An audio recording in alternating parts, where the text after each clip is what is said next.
possible with some train to outdo passions of Juliet and her Romeo, or till I hear a scene more nobly take than when thy half-sword parleying Romans spake. Till these, any of thy volumes rest, shall with more fire, more feeling be expressed. Be sure, Shakespeare, thou canst never die, but crowned with laurel, live eternally. Eldiges. To the memory of M.W. Shakespeare, by L.M., included in the preface to the first folio. We wondered, Shakespeare, that thou wentst so soon from the world's stage to the grave starring room. We thought thee dead, but this thy printed worth tells thy spectators that thou wentst but forth to enter with applause. An actor's art can die and live to act a second part. That's but an exit of mortality. This a re-entrance to applaudant. Preface to Shakespeare, abridged by Samuel Johnson, whose home we are currently sitting in, and was instrumental in establishing Shakespeare's classic reputation in the mid-18th century.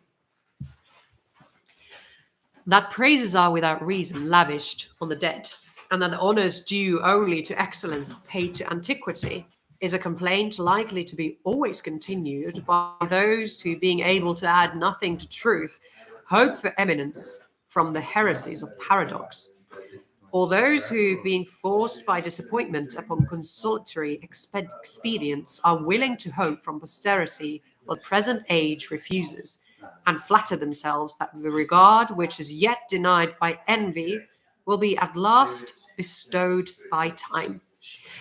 Antiquity, like every other quality that attracts the notice of mankind, has undoubtedly votaries that reverence it, not from reason, but from prejudice.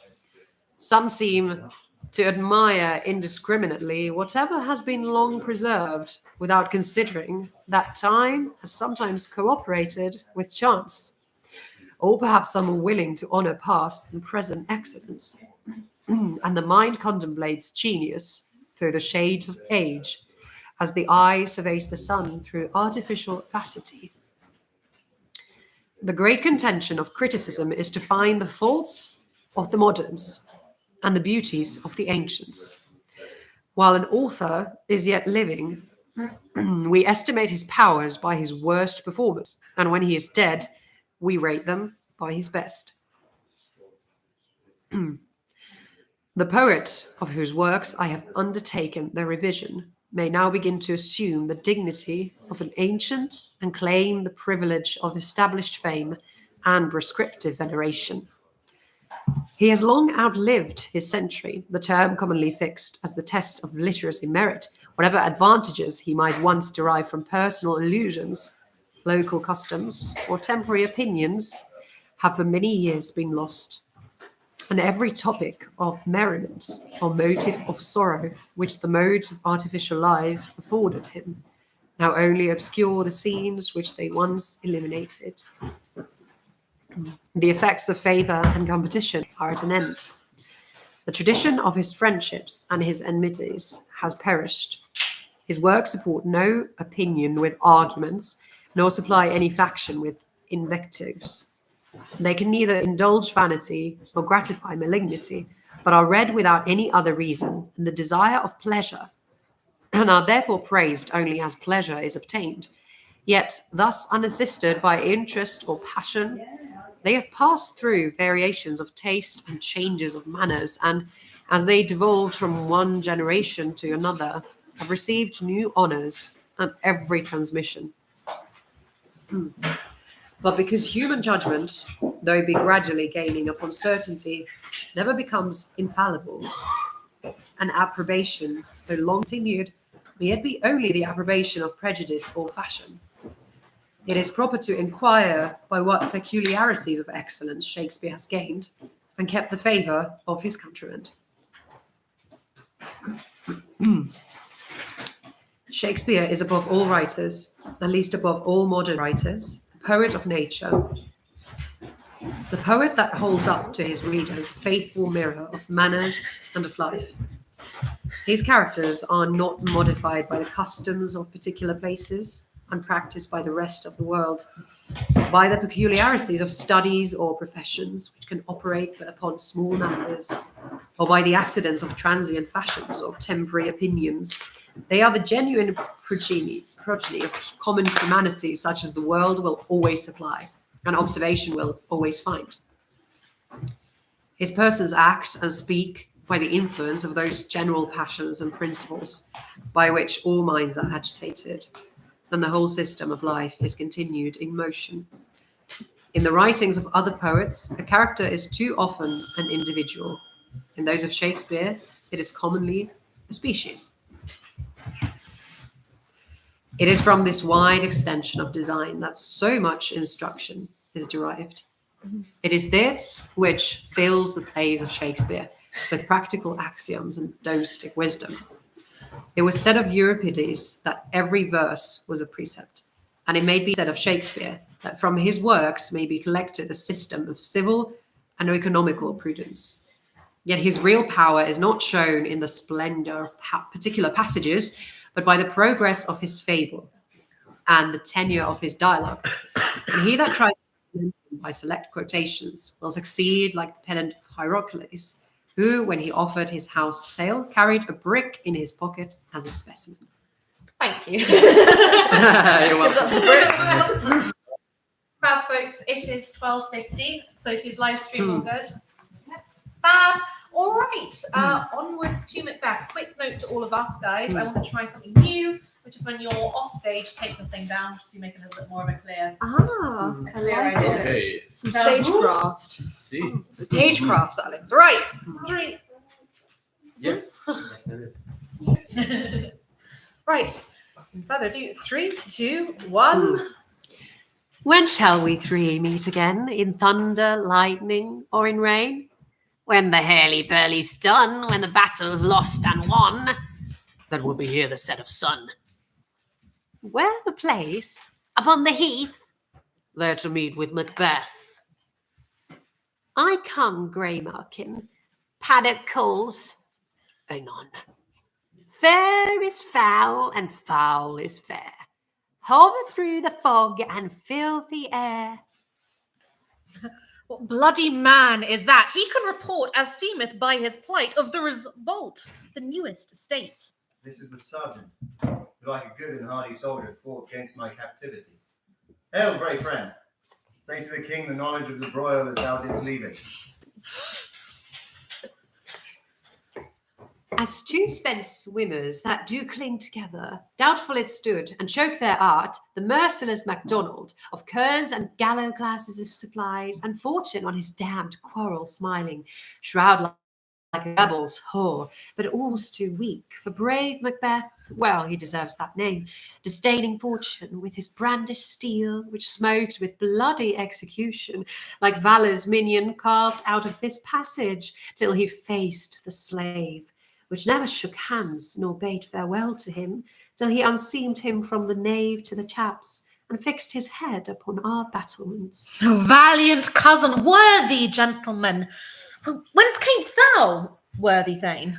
From Five, great king, where the Norwegian banners flout the sky and fan our people cold. Norway himself, with terrible numbers, assisted by that most disloyal traitor, the Thane of Cawdor, began a dismal conflict, till that Bellona's bridegroom, lapped in proof, confronted him with self-comparisons, point against point, rebellious, arm against arm, curbing his lavish spirit, and to conclude, the victory fell on us. Great happiness! That now, as we know, the Norway's king craves composition, nor would we deign him burial of his men till he disbursed at St. Colm's Inch $10,000 to our general use. No more that Thane of Cawdor shall deceive our bosom interest. Go, pronounce his present death, and with his formal title, greet Macbeth. How see it done? What hath he lost? Noble Macbeth hath won. A drum, Macbeth doth come. The weird sisters, hand in hand, posters of the sea and land, thus go about, thrice to thine and thrice to mine, and thrice again to make up 9. Peace, the charms wound up. So foul and fair a day I have not seen. Oh, hail, Macbeth! Hail to thee, Thane of Glamis! Oh, hail, Macbeth! Hail to thee, Thorn of Cawdor! Oh, hail, Macbeth, that shalt be king hereafter. Good sir, why you start, and seem to fear things that do sound so fair? In the name of truth, are you fantastical, or that indeed which outwardly you show? My noble partner you greet with present grace and great prediction of noble having and of royal hope, that he seems rapt withal. To me you speak not.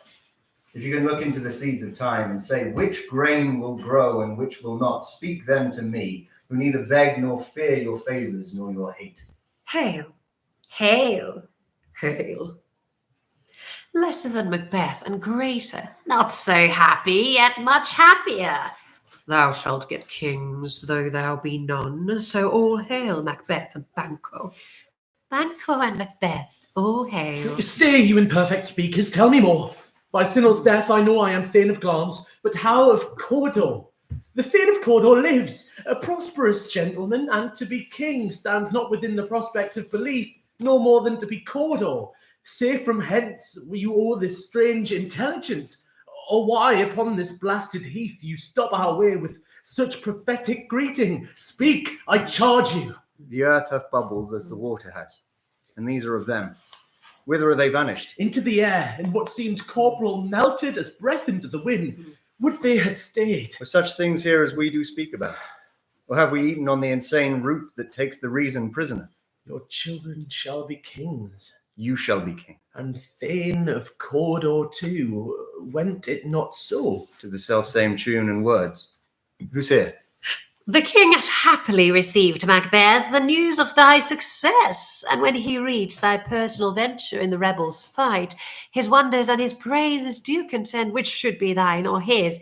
As thick as hail came post with post, and every one did bear thy praises in his kingdom's great defence, and poured that down before him. He bade me from him call thee Thane of Cawdor, when which addition, hail, most worthily Thane, for it is thine. What? Can the devil speak true? The Thane of Cawdor lives. Why do you dress me in borrowed robes? Who was the Thane lives yet, but under heavy judgment bears that life which he deserves to lose. Clear. Glamis and a Thane of Cawdor. The greatest is behind. Thanks for your pains.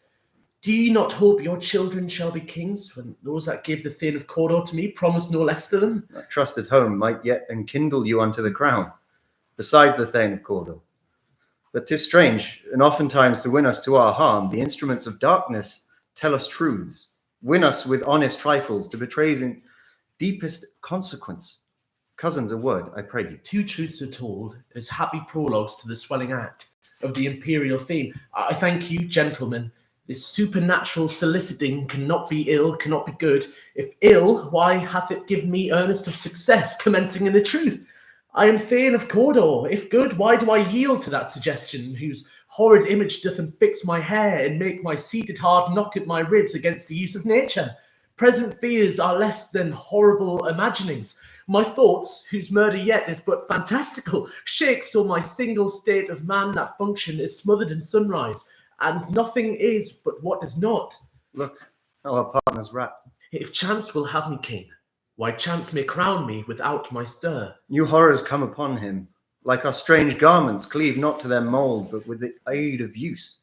Come what come may, time and hour runs through the roughest day. Worthy Macbeth, we stay upon your leisure. Give me your favour. My dull brain was wrought with things forgotten. Kind gentlemen, your pains are registered where every day I turn, the leaf to read them. Let us toward the king. Think upon what hath chanced, and at more time, the interim having weighed it, let us speak our free hearts to each other. Very gladly. Till then, enough. Come, friends. O worthiest cousin, the sin of my ingratitude even now was heavy with me.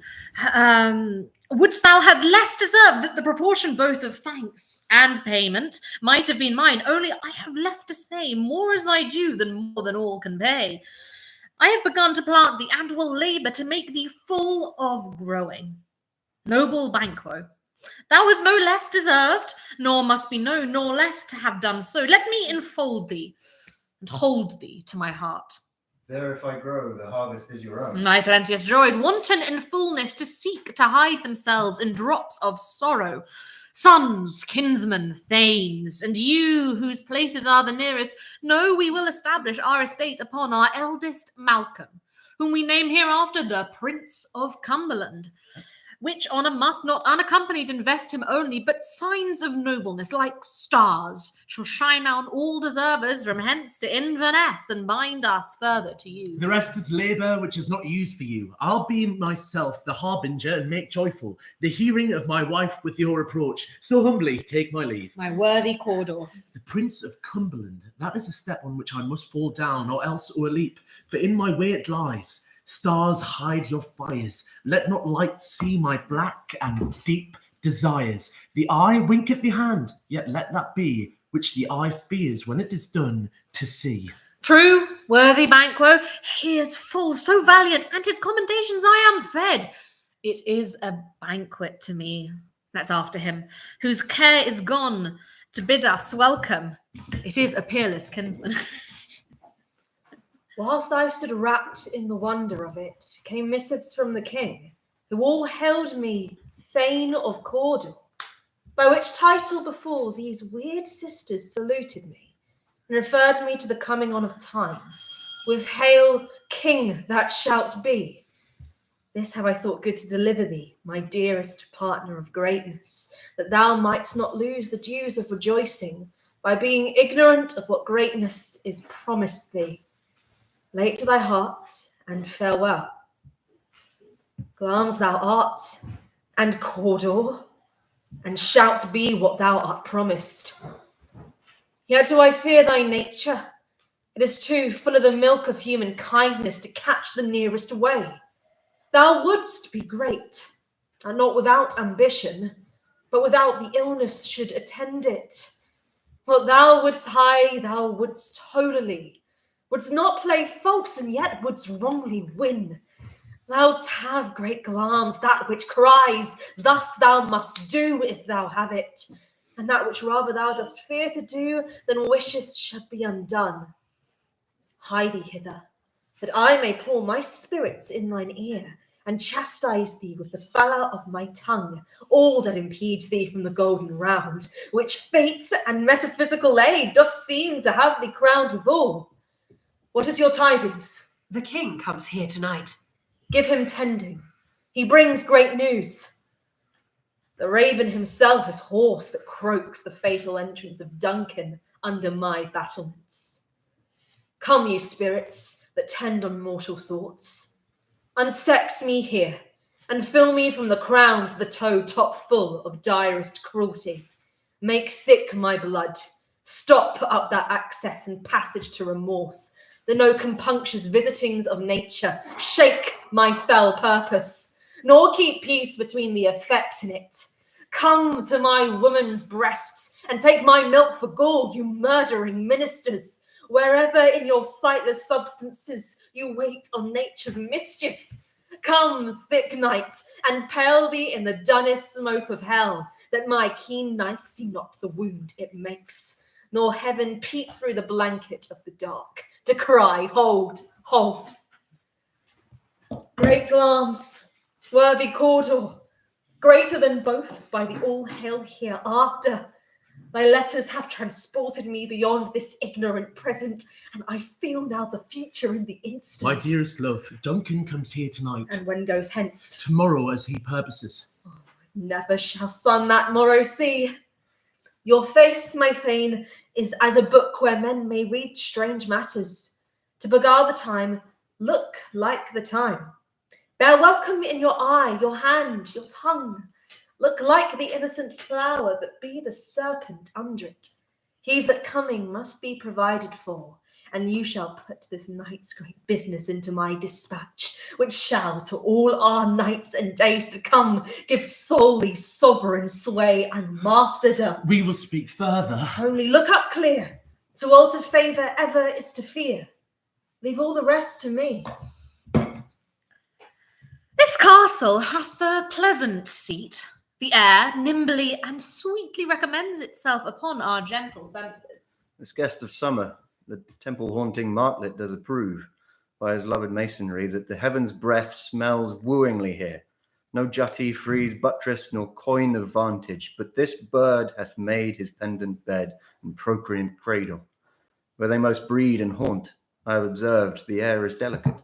See, our honoured hostess, the love that follows us sometime is our trouble, which still we thank as love. Herein I teach you that you shall bid God ild us for your pains, and thank us for your trouble. All our service in every point twice done, and then done double, were poor and single business to contend against those honours deep and broad wherewith your majesty loads our house. For those of old and the late dignities heaped up to them, we rest your hermits. Where's the Thane of Cornwall? We coursed him at the heels and had a purpose to be his purveyor, but he rides well, and his great love, sharp as his spur, hath holp him to his home before us. Fair and noble hostess, we are your guest tonight. Your servants ever have theirs themselves, and what is theirs in compt, to make their audit at your highness's pleasure, still to return your own. Give me your hand. Conduct me to mine host. We love him highly, and shall continue our graces towards him. By your leave, hostess. If it were done when 'tis done, then 'twel were done quickly. If the assassination could trammel up the consequence and catch with his surcease success, that but this blow might be the be-all and the end-all here. But here, upon this bank and shoal of time, we jump the life to come. But in these cases, we still have judgment here, that we but teach bloody instructions which, being taught, return to plague the inventor. This even-handed justice commends the ingredients of our poison chalice to our own lips. He's here in double trust. First, am I his kinsman, and his subject, strong both against the deed, then as his host, who should against his murderer shut the door, not bear the knife myself.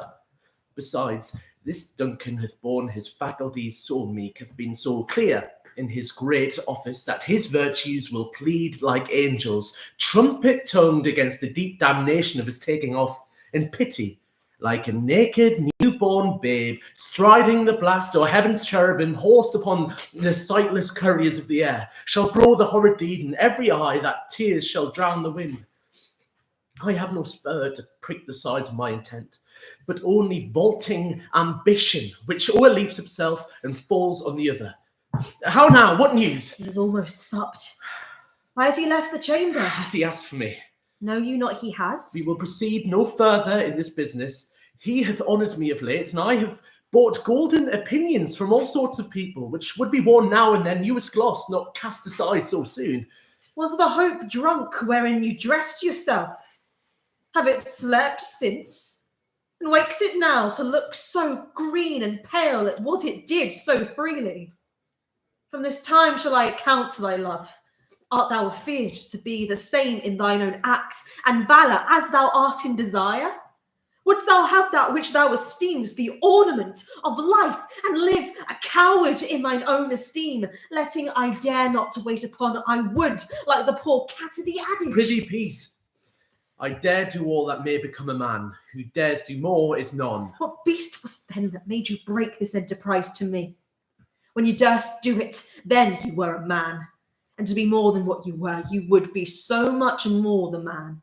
Nor time nor place did then adhere, and yet you would make both that have made themselves, and that their fitness now does unmake you. If we should fail. We fail! But screw your courage to the sticking place, and we'll not fail. When Duncan is asleep, whereto the rather shall his day's hard journey soundly invite him, his two chamberlains will I wine and wassail, so convinced that memory, the warder of the brain, shall be a few, the receipt of reason a limbeck only. When in swinish sleep their drenched natures lie as in a death, what cannot you and I perform upon the unguarded Duncan? What not put upon his spongy officers? Who shall bear the guilt of our great quell? Bring forth men, children only, for thy undaunted metal should compose nothing but males. Will it not be received when we have marked with blood those sleepy two of his own chamber, and used their very daggers that they have done it? Who dares receive other, as we shall make our griefs and clamours roar upon his death? Unsettled and bend up each corporal agent to this terrible feat. Away and mock the time with fairest show. False face must hide what the false heart doth know. Go bid thy mistress when my drink is ready. She strike upon the bell. Get thee to bed. Is this a dagger which I see before me? The handle toward my hand? Come, let me clutch thee. I have thee not, and yet I see thee still. Thou marshalst me the way that I was going, and such an instrument I was to use. Mine eyes are made the fools o'er the other senses, or else worth all the rest. I see thee still, and on thy blade indulging gouts of blood, which was not so before. There's no such thing. It is the bloody business which informs thus to mine eyes. Now o'er the one half-world nature seems dead, and wicked dreams abuse the curtained sleep. Witchcraft celebrates, pale Hecate's offerings, and withered murderer alarmed by this sentinel. The wolf whose howls his watch, thus with his stealthy pace, moves like a ghost. Thou sure and firm set earth, hear not my steps, which way they walk. For fear thy very stones prate of my whereabout, and take the present horror from the time which now suits with it. Whilst I threat, he lives, words to the heat of deeds too cold breath gives. I go, and it is done. The bell invites me. Hear it not, Duncan, for it is a knell that summons thee to heaven or to hell. That which have made them drunk have made me bold. What have quenched them have given me fire. Hark! Peace. It was the owl that shrieked, the fatal bellman which gives the sterns to good night. He is about it. Doors are open, and the surfeited grooms do mock their charge with snores. I have drugged their possets, but death and nature do contend about them, whether they live or die. My husband... I have done the deed. Didst thou not hear a noise? I heard the owl scream and the crickets cry. Did not you speak? When? Now? As I descended? Aye. Hark, who lies in the second chamber? Donalbain. This is a sorry sight. Foolish thought to say a sorry sight. Why did you bring these daggers from the place? They must lie there. Go, carry them, and smear the sleepy grooms with blood. I'll go no more. I'm afraid to think what I have done. Look on again, I dare not. Infirm of purpose. Give me the daggers. The sleeping and the dead are but as pictures. 'Tis the eye of childhood that fears a painted devil. If he do bleed, I'll gild the faces of the grooms withal, for it must seem their guilt. Whence is that knocking? How is it with me when every noise appalls me? What hands are here? Ha! They pluck out mine eyes. Will all great Neptune's ocean wash this blood clean from my hands? No.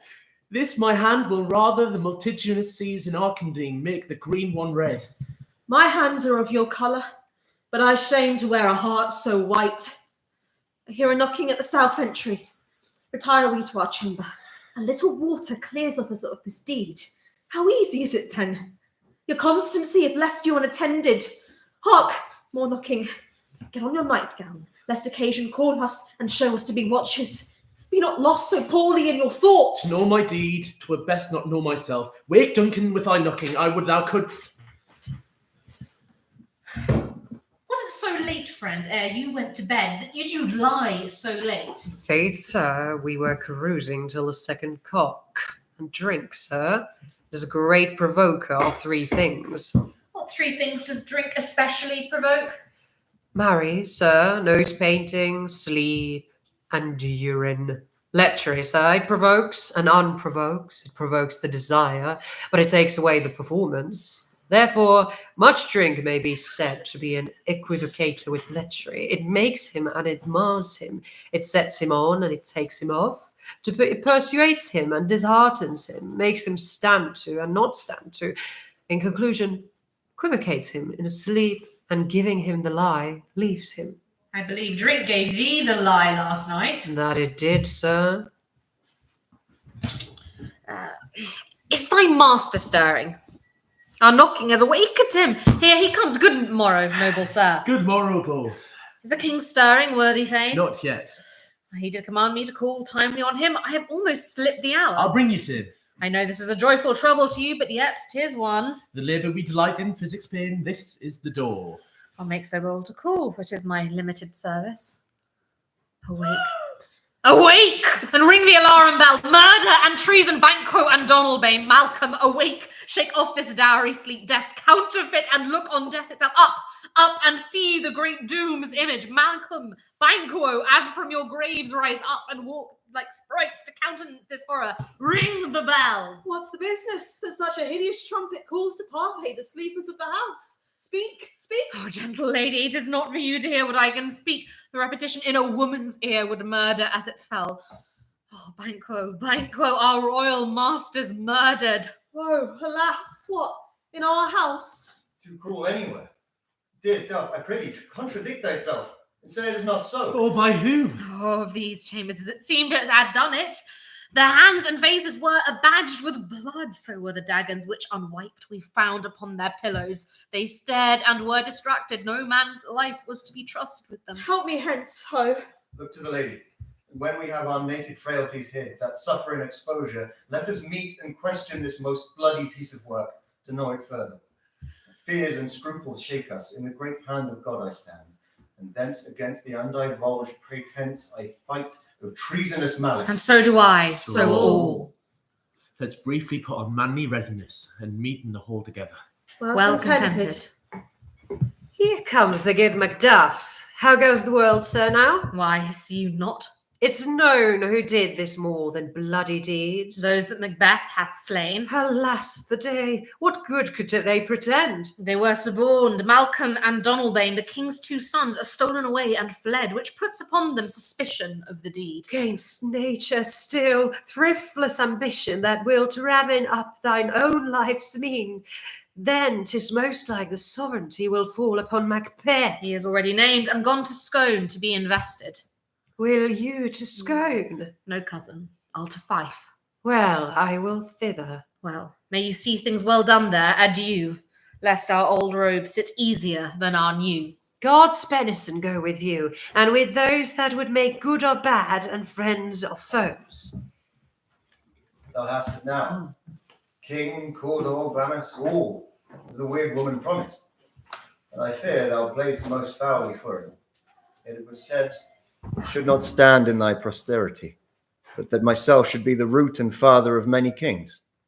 If there come truth from them, as upon thee, Macbeth, their speeches shine, why by the verities on thee made good, may thee not be my oracles as well, and set me up in hope. But hush, no more. Ride ye this afternoon? Aye, my good lord. We should have else desired your good advice, which still hath been grave and prosperous in this day's council, but we'll take tomorrow. Is far you ride? As far, my lord, as will fill up the time twixt this and supper. Go not my horse the better, I must become a borrower of the night for a dark hour or twain. Fill not our feast. Aye, my good lord, our time does call upon us. I wish your horses swift and sure of foot, and so I do commend you to their backs. Farewell. Let every man be master of his time, till 7 at night, to make society the sweeter welcome. We will keep ourselves till supper time alone, while then God be with you. Sir, a word with you. Attend those men, our pleasure. They are, my lord, without the palace gate. Bring them before us. To be thus is nothing, but to be safely thus. Our fears in Banquo stick deep, and in his royalty of nature reigns that which would be feared. 'Tis much he dares, and to that dauntless temper of his mind, he hath a wisdom that doth guide his valour to act in safety. He chid the sisters when first they put the name of king upon me, and bade them speak to him. Then, prophet-like, they hailed him father to a line of kings. Upon my head they placed a fruitless crown, and put a barren sceptre in my gripe, thence to be wrenched with an unlineal hand, no son of mine succeeding. If it be so, for Banquo's issue have I filed my mind.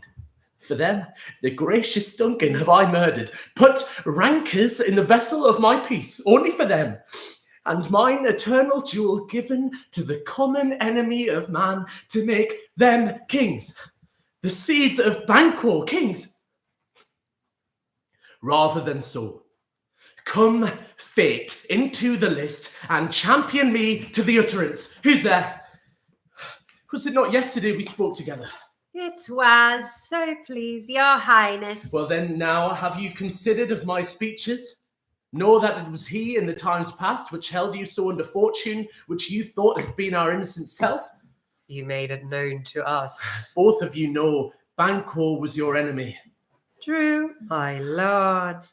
So is he mine, and in such bloody distance that every minute of his being thrust against my native life. And though I could with barefaced power sweep him from my sight and bid my will avouch it, yet I must not, for certain friends that are both his and mine, whose loves I may not drop, but wail his fall, who I myself struck down, and thence it is, that I to your assurance do make love, making the business from the common eye for sundry weighty reasons. We shall, my lord, perform what you command of us. Though our lives... Your spirits shine through you. Within this hour most it is concluded. Banquo, thy soul's flight, if I find it heaven, must find it out tonight. Is Banquo gone from court? Aye, madam, but returns again tonight. Say to the king I would attend his leisure for a few words. Madam, I will. Naught's had, all spent, when our desire is got without content. 'Tis safer to be that which we destroy than by destruction dwell in doubtful joy. How now, my lord? Why do you keep alone? Of sorriest fancies your companions making, are using those thoughts, which should indeed have died with them that think on. Things without all remedy should be without regard.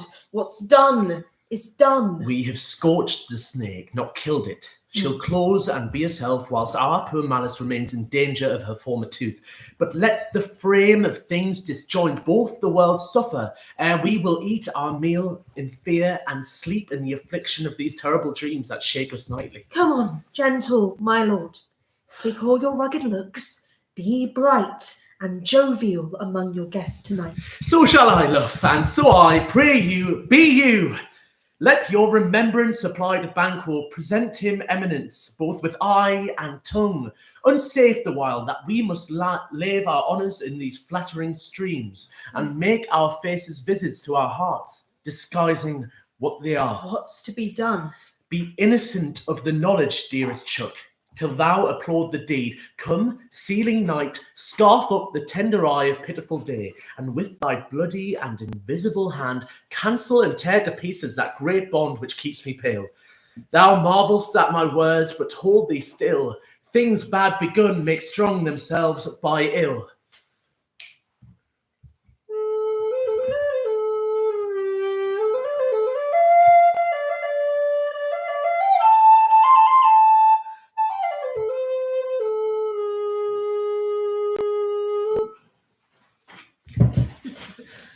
You know your own degrees. Sit down. At first and last, the hearty welcome. Thanks, your majesty. Our self will mingle with society and play the humble host. Our hostess keeps her state, but in best time we will require her welcome. Pronounce it for me, sir.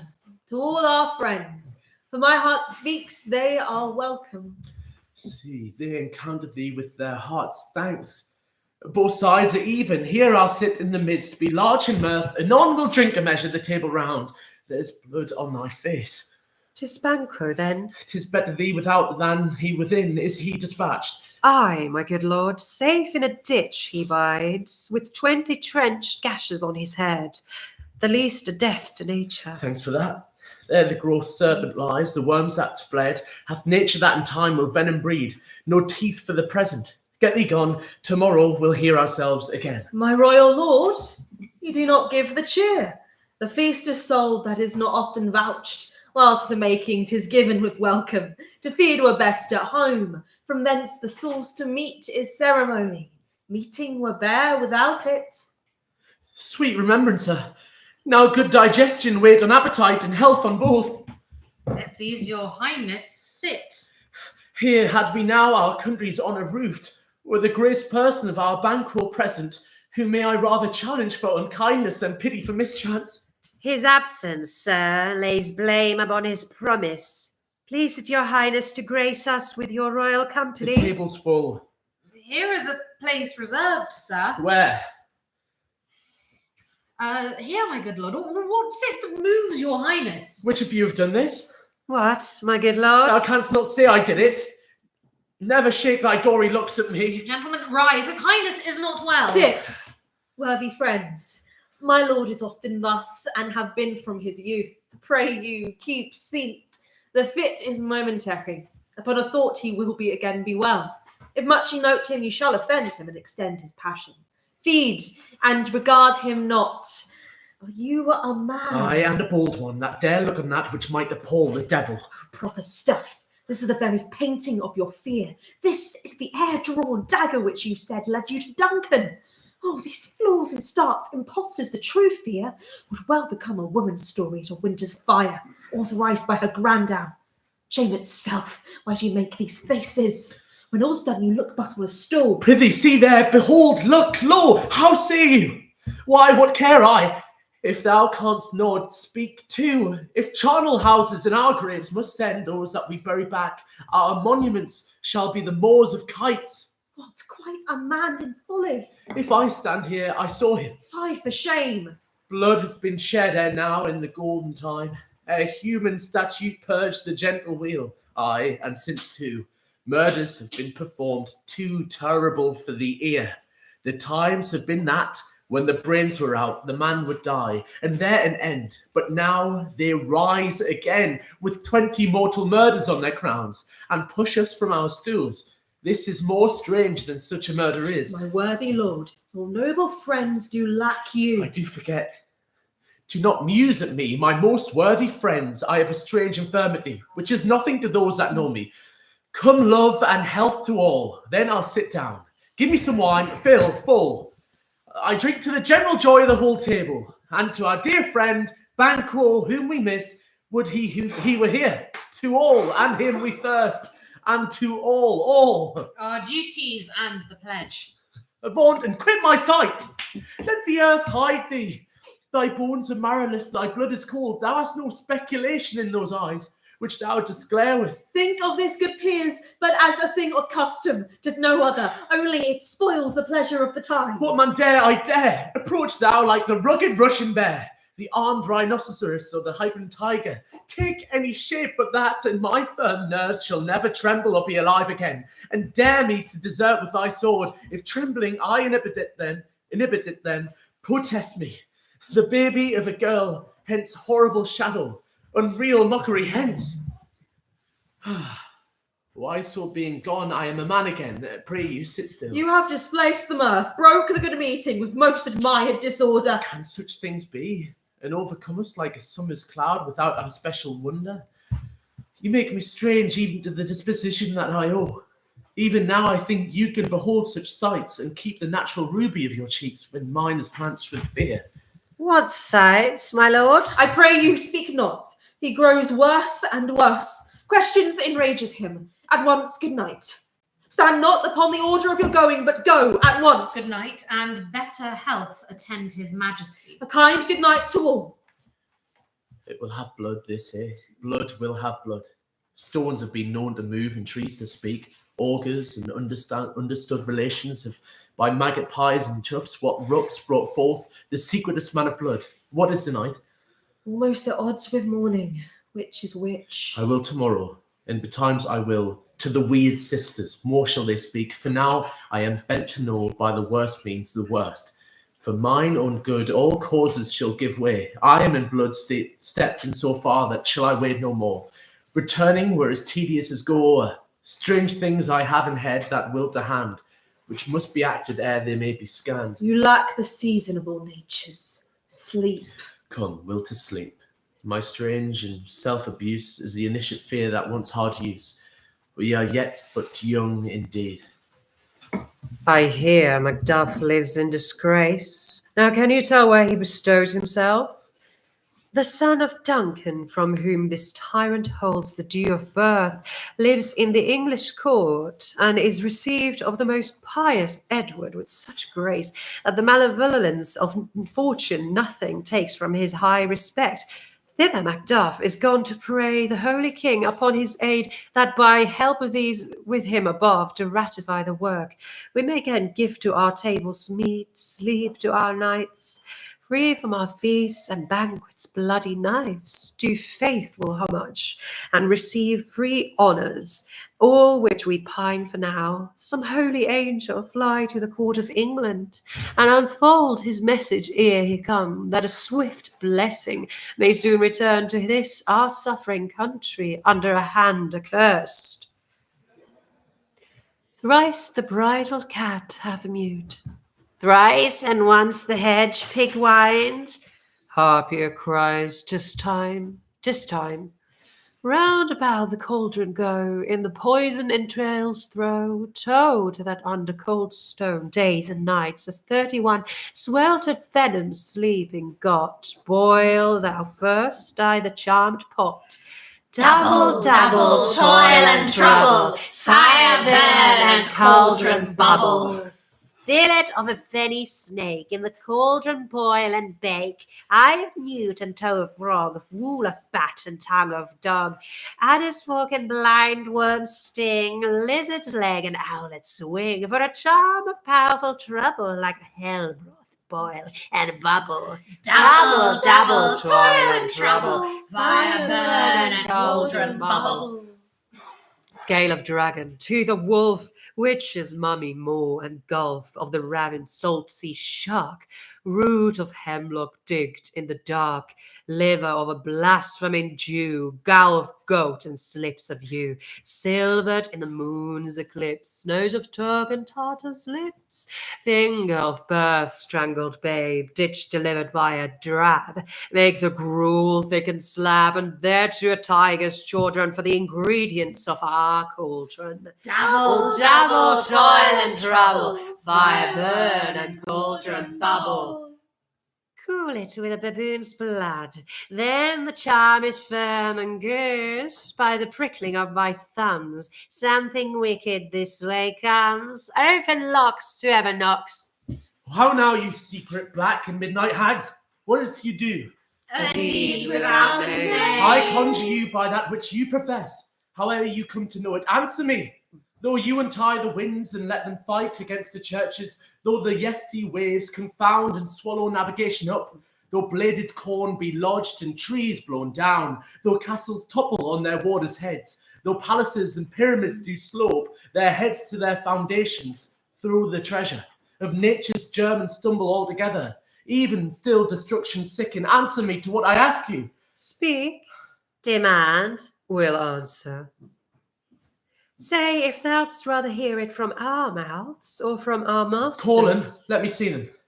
Pour in so's blood that have eaten her 9 farrow, grease that sweaten from the murder's gibbet throw into the flame.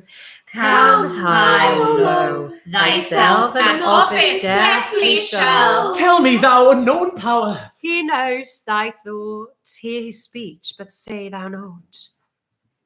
Macbeth.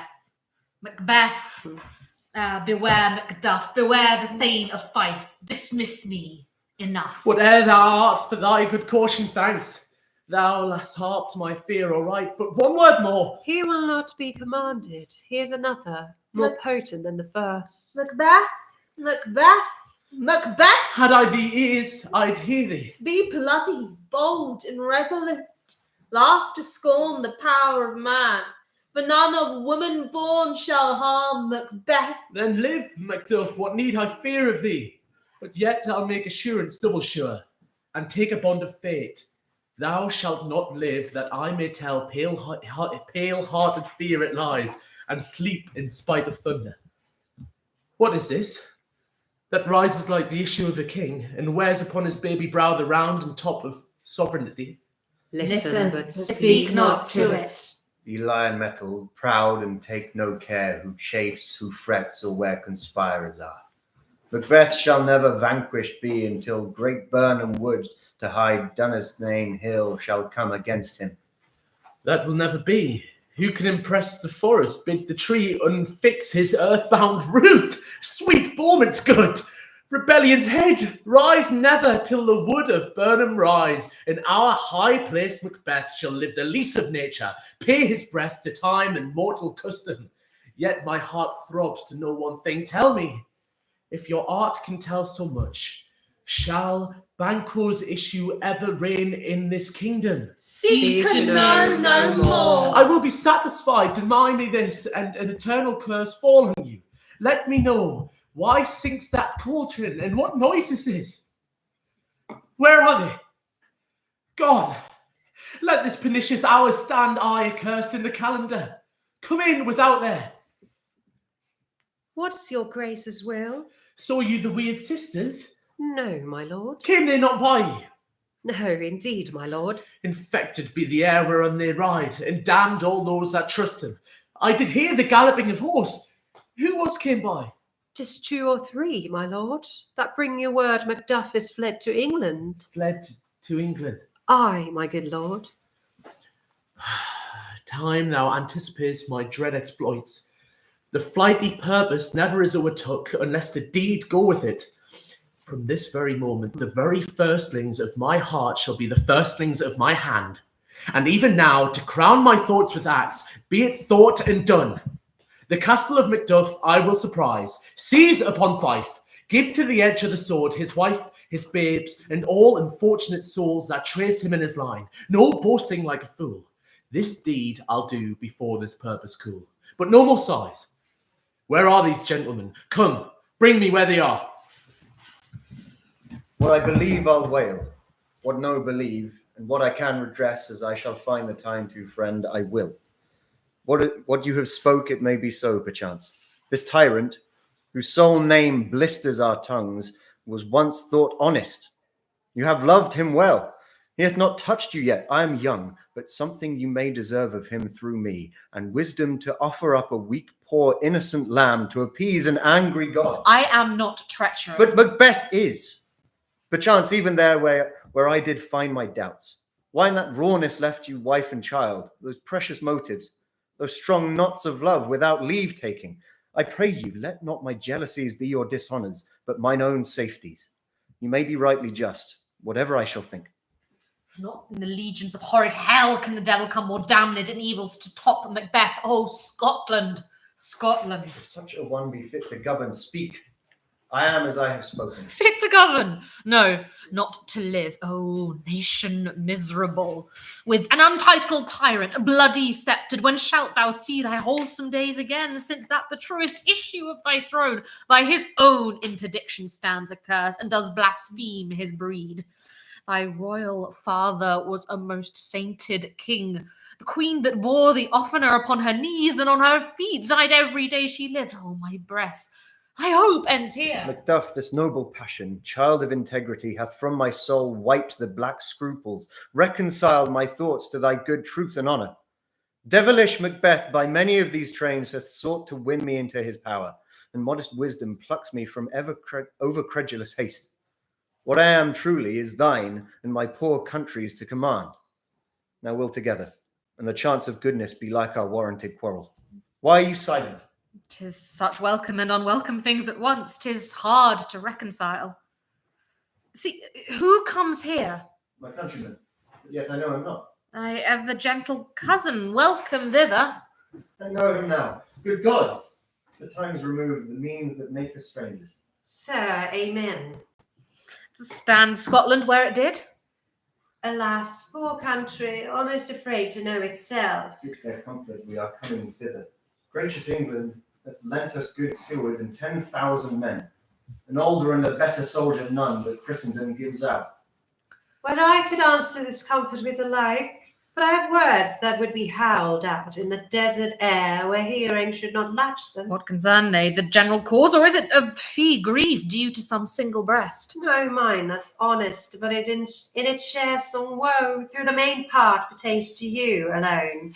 If it be mine, keep it not from me. Let me quickly have it. Your castle is surprised, your wife and babes savagely slaughtered, to relate the manner where, on the quarry of these murdered deer, to add the death of you. Merciful heaven! What man? No, pull your hat upon your brows. Give sorrow words. The grief that does not speak whispers the overfraught heart and bids it break. My children too. Wife, children, servants, all that could be found. Must I be from thence my wife killed too? I have said, Be comforted.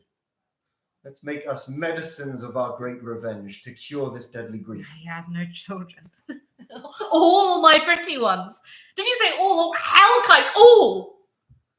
Heart. All my pretty chickens and their dam at one fell swoop. Dispute it like a man. I shall do so.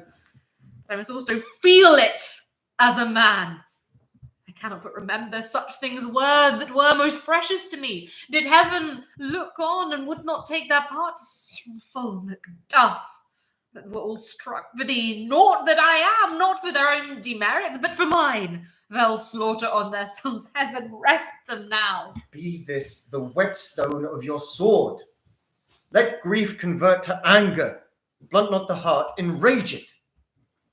Oh, I could play the woman with thine eyes and braggart with my tongue, but, gentle heavens, cut short all intermission, front, to bring thou this fiend of Scotland and myself within my sword's length set him. If he scape, heaven forgive him too. This tune goes manly. Come, go we to the king. Our power is ready. Our lack is nothing but our leave. Macbeth is ripe for shaking, and the powers above put on their instruments. Receive what cheer you may. The night is long that never finds the day. lo you, here she comes. This is her very guise, and upon my life fast asleep. Observe her, stand close. How came she by that light? Why, it stood by her. She was light by her continually. 'Tis her command. You see, her eyes are open. Aye, but their sense is shut. What is it she does now? Look how she rubs her hands. It is an accustomed action with her to seem thus washing her hands. Here's a spot. Damned spot. Out, I say. 1, 2. Why then 'tis time to do it. Hell is murky. Fie, my lord, fie, a soldier and a feared. What needs we fear? Who knows it, when none can call our power to account?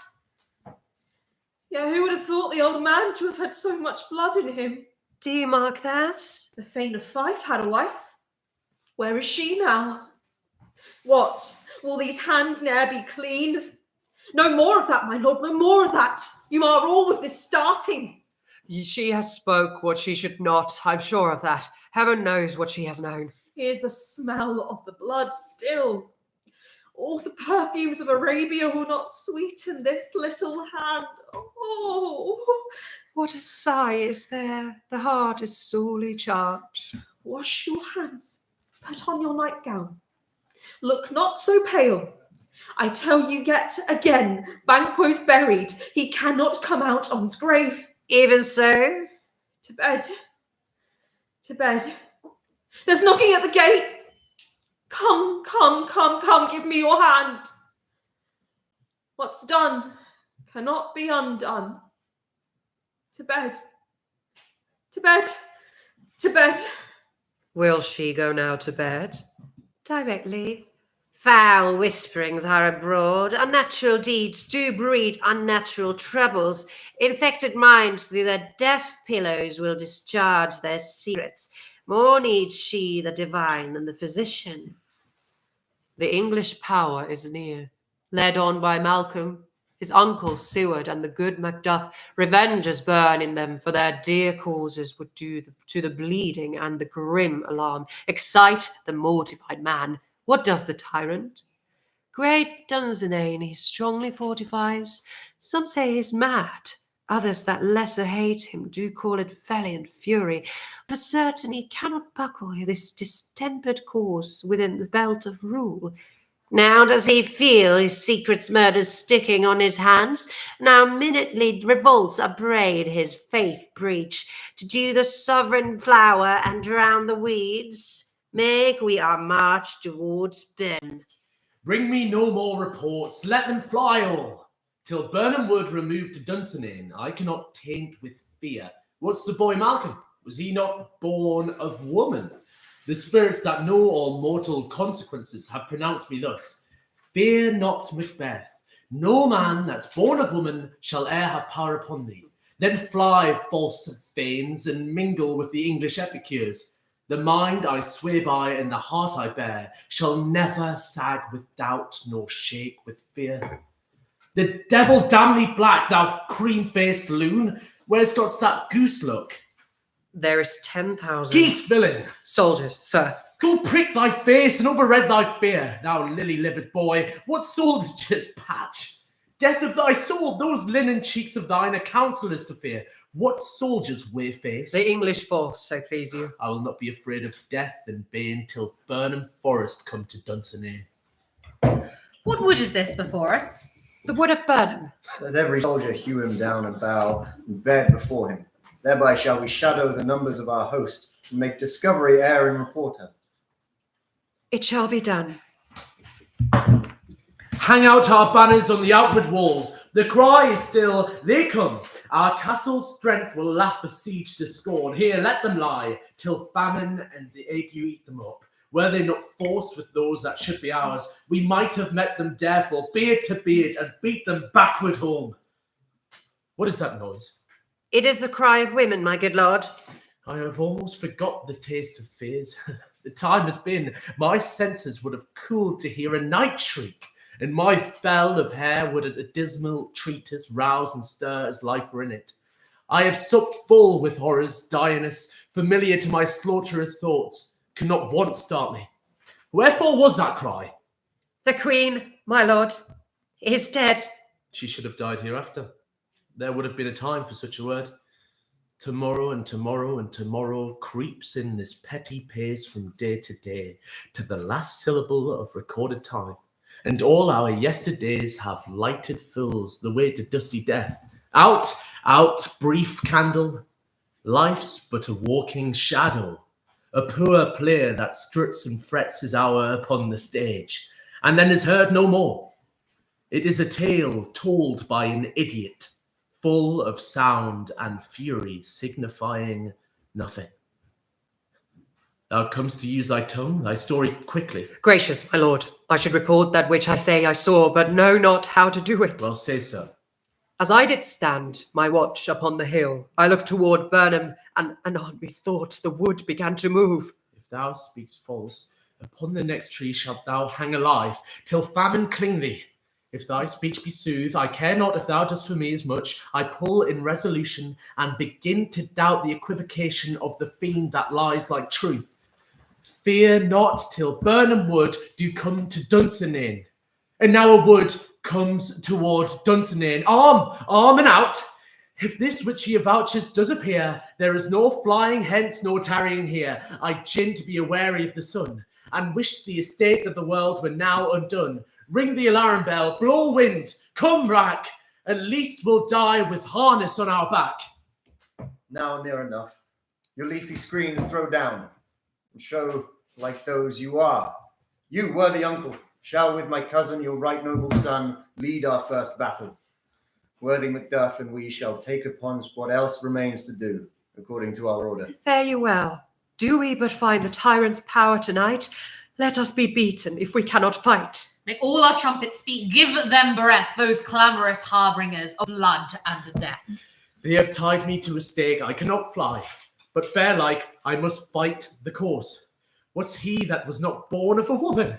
Such a one am I to fear or none. What is thy name? Thou'lt be afraid to hear it. No, though thou call'st thyself a hotter name than any is in hell. My name's Macbeth. The devil himself cannot pronounce a title more hateful to mine ear. No more fearful. Thou liest, a bold tyrant. With my sword, I'll prove the lie thou speakst. Thou wast born of woman, but swords I smile at, weapons laugh to scorn, brandished by man, that's all of woman born. That way the noise is tyrant. Show thy face. If thou be slain with no stroke of mine, my wife and child's ghost will haunt me still. I cannot strike at wretched kerns whose arms are hired to bear their staves. Either thou, Macbeth, or else my sword with unbattered edge I sheathe again, undeeded. There thou shouldst be by this great clatter, one of greatest note seems bruited. Let me find him fortune, and more I beg not. Why should I play the Roman fool and die on mine own sword, whilst I see lives the gashes do better upon them? Turn, hellhound, turn. Of all men else I have avoided thee, but get thee back. My soul is too much charged with blood of thine already. Have no words. My voice is in my sword, thou bloodier villain than terms can give thee out. Thou losest labour. As easy mayst thou the entrenchant air with thy keen sword impress as make me bleed. Let fall thy blade on vulnerable crest. I bear a charmed life, which must not yield to one of woman born. Despair thy charm, and let the angel whom thou still hast served tell me, Macduff was from his mother's womb untimely ripped. Accursed be that tongue that tells me so. Fate hath cowed my better part of man. And be these juggling fiends no more believed that palter with us in double sense, that keep the word of promise to our ear and break it to our hope. I'll not fight with thee. Then yield thee, coward, and live to be the show and gaze all the time that will have thee as our rarer monsters are, painted on a pole, and under it, here may you see the tyrant. I will not yield to kiss the ground before young Malcolm's feet, and to be baited with the rabble's curse, though Burnham wood be come to Dunsinane, and though opposed, being of no woman born, yet I will try the last. Before my body I throw my warlike shield, Leon Macduff, and damned be him that first cries, hold enough. Hail, king, for so thou art. Behold, where stands the usurper's cursed head. The time is free. I see thee compassed with thy kingdom's pearl. That speaks my salutation in their minds, whose voices I desire aloud with mine. Hail, King of Scotland! Hail, King of Scotland! We shall not spend a large expense of time before we reckon with your several loves, and make us even with you. My thanes and kinsmen henceforth be earls, the first that ever Scotland in such an honour named. What's more to do? Which would be planted newly with the time, as calling home our exiled friends abroad that fled the snares of watchful tyranny, producing forth the cruel ministers of this dead butcher and his fiend-like queen, who, as 'tis thought, by self and violent hands took off her life. This, and what needful else that calls upon us by the grace of grace, we will perform in measure, time, and place. So, thanks to all at once, and to each one whom we invite to see us crowned at Scone.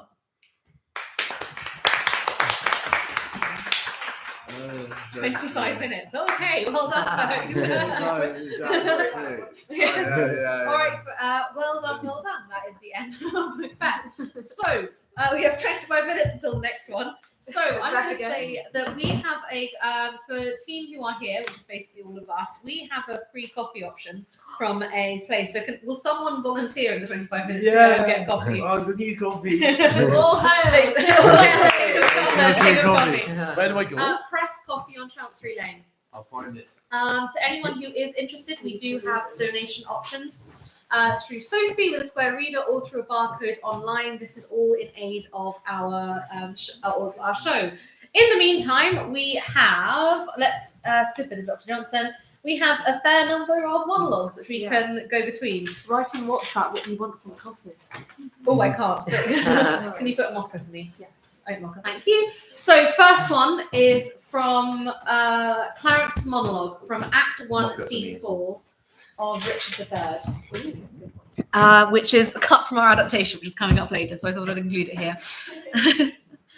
Oh, I have passed a miserable night, so full of fearful dreams of ugly sights that, as I am a Christian faithful man, I would not spend another such night, though 'twere to buy a world of happy days, so full of dismal terror was the time. Methought that I had broken from the tower and was embarked across the Burgundy, and in my company my brother Gloucester, whom from my cabin tempted me to walk upon the hatches.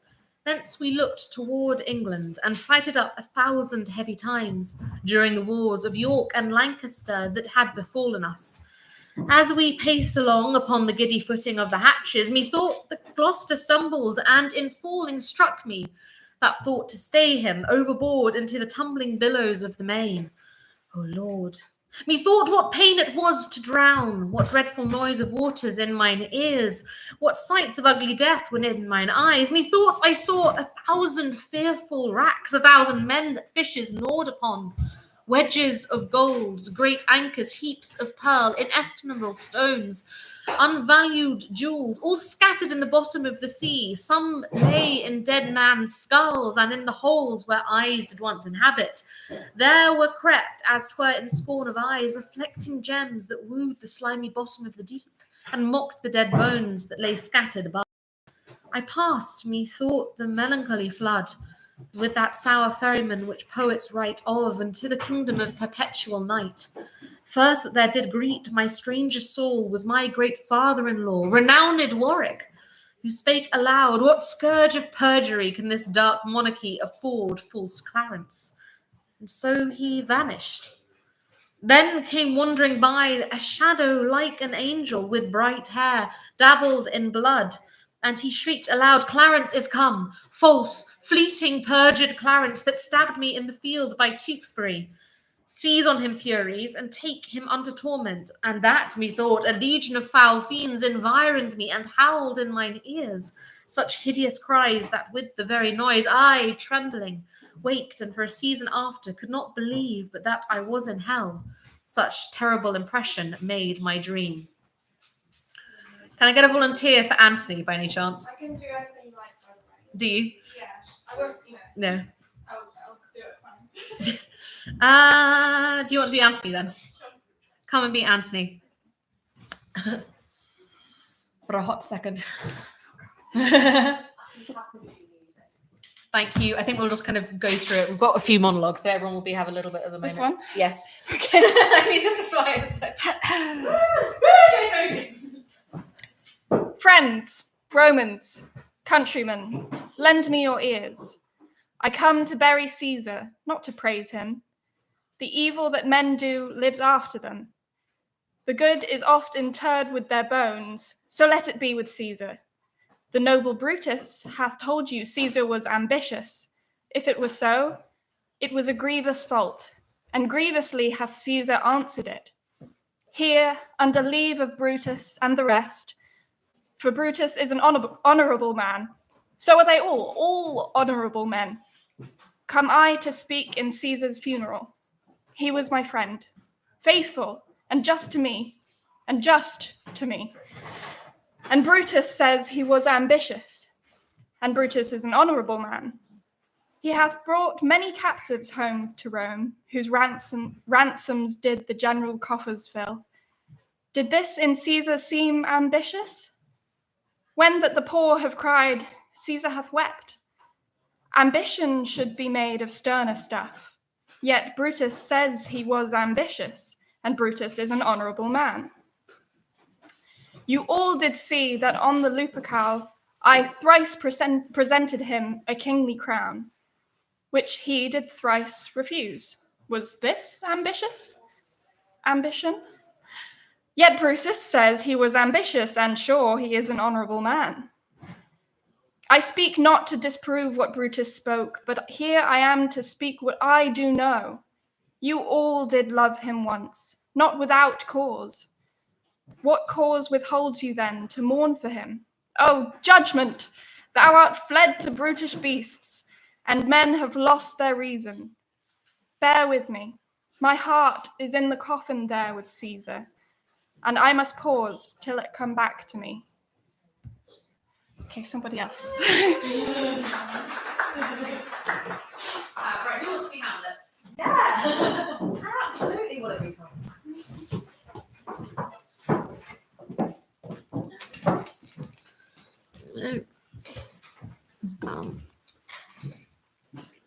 Off you go. Here. Yeah. Am I just ignoring the first player parts, or is it? And go just there, from there. Okay. From the line. Cool. This is Hamlet and the actors. And the dropping phone. Speak the speech, I pray you, as I pronounced it to you, trippingly on the tongue. But if you mouth it, as many of your players do, I had as lief the town crier spoke my lines. Nor do not saw the air too much with your hands thus, but use all gently. For in the very torrent, tempest, and as I may say, the whirlwind of passion, you must acquire and beget a temperance that may give it smoothness. Oh, it offends me to the soul to hear a robustious, periwig-pated fellow tear a passion to tatters, to very rags, to split the ear of the groundlings, who, for the most part, are capable of nothing but inexplicable dumb shows and noise. I would have such a fellow whipped for overdoing termagant. It out Herod's Herod. Pray you, avoid it. Be not too tame, neither. But let your own discretion be your tutor. Suit the action to the word to the action, with this special step, not the modesty of nature. For anything so overdone is from the purpose of playing, whose end, both at the first and now, was and is to hold, as 'twere the mirror up to nature, to show virtue her own feature, scorn her own image, and the very age and body of the time his form and pressure. Now, this overdone or come tardy off, though it makes the unskilful laugh, cannot but make the judicious grieve. The censure of the which one must in your allowance or weigh a whole theatre of others. Oh, there be players that I have seen play, and heard others praise, and that highly, not to speak it profanely, that neither having the accent of Christians, nor the gait of Christian, pagan, not man, have so strutted and bellowed, that I have thought some of nature's journeymen had made men, and not made them well. They imitated humanity so abominably. Now reform it altogether, and let those that play your clowns speak no more than is set down for them. For there be of them that will themselves laugh, to set on some quantity of barren spectators to laugh too. Though, in the meantime, some necessary question of the play be then to be considered. That's villainous, and shows a most pitiful ambition in the fool that uses it. Go, make you ready. Hamlet. Well, Naaman's not here, so I guess we'll just pick another one that we haven't. Yeah, I'm happy to do another. Does anyone else want to do another? Yeah. What else is on this document? Let's go for. Here they are. Have we done once more into the breach? No. Cracking. That's what we're doing then. Okay. Bit of Henry V.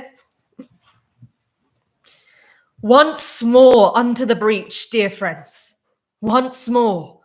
Or close the wall up with our English dead. In peace, there's nothing so becomes a man as modest stillness and humility. But when blast of war blows in our ear, then imitate the action of the tiger. Stiffen the sinews, summon up the blood, disguise fair nature with hard-favoured rage, then lend the eye a terrible aspect. Let pry through the portage of the head like the brass cannon. Let the brow o'erwhelm it as fearfully as doth the gold rock o'erhang, and jutty his confounded base, swilled with the wild and wasteful ocean. Now set the teeth and stretch the nostril wide. Hold hard the breath and bend up every spirit to his full height. On, you noblest English, whose blood is fet from feathers of war-proof, fathers that, like so many Alexanders, have in these parts from morn till even fought, and sheathed their swords for lack of argument. Dishonour not your mothers. Now attest that those whom you called fathers did beget you. Be copy now to men of grosser blood, and teach them how to war. And you, good yeoman, whose limbs were made in England, show us here the mettle of your pasture.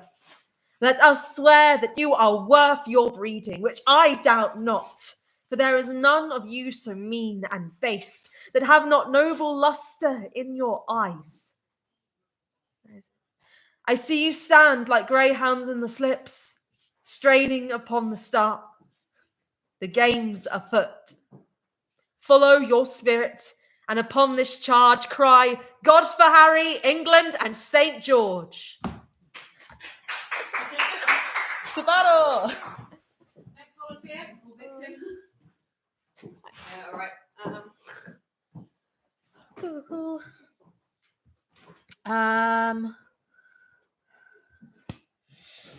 Once more into the breach. Henry V, Act 3. You just did that one. Cool. Nice. You've done Hamlet. Joan of Arc, Henry VI, Part 1. Act 1, Scene 2. First, let me tell you whom you have condemned. Not me, begotten of a shepherd swain, but issued from the progeny of kings, virtuous and holy, chosen from above by inspiration of celestial grace, to work exceeding miracles on earth. I never had to do with wicked spirits, but you that are polluted with your lusts, stained with the guiltless blood of innocence, corrupt and tainted with 1,000 devices. Because you want the grace that others have, you judge it straight, a thing impossible to compass wonders but by help of devils. No, misconceived. Joan of Arc hath been a virgin from her tender infancy, chaste and immaculate in very thought, whose maiden blood, thus rigorously effused, will cry for vengeance at the gates of heaven. Cool. I want you. Queen Margaret, King Henry VI, Part 2, Act 1, Scene 3. My Lord of Suffolk, say, is this the guise is this the fashion in the court of England? Is this the government of Britain's Isle? And this the royalty of Albion's king? What shall King Henry be, a pupil still under the surly Gloucester's governance? Am I a queen in title and in style, and must be made a subject to a duke? I'll tell thee, Pole, when in the city tours thou ranst a tilt in honour of my love, and stolest away the ladies' hearts of France, I thought King Henry had resembled thee in courage, courtship, and proportion. But all his mind is bent to holiness, to number Ave Marias on his beads. His champions are the prophets and apostles, his weapons holy saws of sacred wit. His study in his tilt-yard and his loves are brazen images of canonized saints. I would the college of the cardinals would choose him pope and carry him to Rome and set the triple crown upon his head that were the state fit for his holiness. Yep, so... Once more onto the breach. Oh, I love this one. Wonderful. This is the princess. She might even be the queen at this point. From Love's Labour's Lost, Act 5, Scene 2. A time methinks too short to make a world without end bargaining. No, my lord. Your grace is perjured much, full of dear guiltiness. And therefore this, if for my love, as there is no such cause, you will do aught, this shall you do for me. Your oath I will not trust, but go with speed to some forlorn and naked hermitage, remote from all the pleasures of the world. There stay until the 12 celestial signs have brought about the annual reckoning. If this austere, insociable life change not your offer made in heat of blood, if frosts and fasts, hard lodging and thin weeds snip not the gaudy blossoms of your love, but that it bear this trial and last love, then at the expiration of the year, come challenge me by these deserts, and by this virgin palm now kissing thine, I will be thine. Until that instant shut my woeful self up in a mourning house, raining the tears of lamentation for the remembrance of my father's death. If this thou do deny, let our hands part, neither entitled in the other's heart. Ooh. And continuing on with Rosalind from As You Like It, Act 3, Scene 5. And why, I pray you, who might be your mother that you insult, exalt, and all at once over the wretched? Why, though you have no beauty, as by my faith I see no more in you than without candle may go dark to bed, must you be therefore proud and pitiless? Why, what means this? Why do you look on me? I see no more in you than in the ordinary of nature's sail work. Odds my little life, I think she means the tangle mine eyes too. No, faith, proud mistress, hope not after it. 'Tis not your inky brows, your black silk hair, your bugle eyeballs, nor your cheek of cream that can entame my spirits to your worship. You foolish shepherd, wherefore do you follow her, like foggy south puffing with wind and rain? You are 1,000 times the properer man than she a woman. 'Tis such fools as you that make a world full of ill-favoured children. 'Tis not her glass, but you that flatters her, and out of you she sees herself more proper than any of her lineants can show her. But mistress, know yourself. Find where you were in the script. Know yourself. Down on your knees and thank heaven, fasting for a good man's love. For I must tell you friendly in your ear, sell where you can. You are not for all markets. Cry the man mercy, love him, take his offer. Foul is most foul, being foul to be a scoffer. So take her to thee, shepherd. Fare you well. Woohoo. Wham bam bam. Yeah. I want to post. Nominate someone else. Oh, yeah, If you want to, go for it. I'm happy to. Yeah, if you wanna. If you're happy, then we're happy. The fun don't stop. What's next? It was King John. Is this why? What means this? Yeah, one at the bottom. Upon thy wedding day? Yes. Okay. Upon thy wedding day, against the blood that thou hast married, what? Shall our feast be kept with slaughtered men? Shall braying trumpets and loud churlish drums, clamours of hell, be measures to our pomp? O husband, hear me. I, alack, how new is husband in my mouth, even for that name, which till this time my tongue did ne'er pronounce. Upon my knee I beg, go not to arms against mine uncle. The sun's o'ercast with blood, fair day, adieu. Which is the side that I must go withal? I am with both, each army hath a hand, and in their rage I, having hold of both, they swirl asunder and dismember me. Husband, I cannot pray that thou mayst win. Uncle, I needs must pray that thou mayst lose. Father, I may not wish the fortune thine. Grandam, I will not wish thy fortunes thrive. Whoever wins on that side shall I lose. Assured loss before the match be played. There where my fortune lives, there my life dies. That's someone else?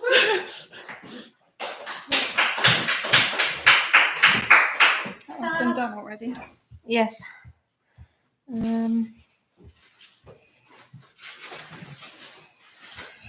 Okay.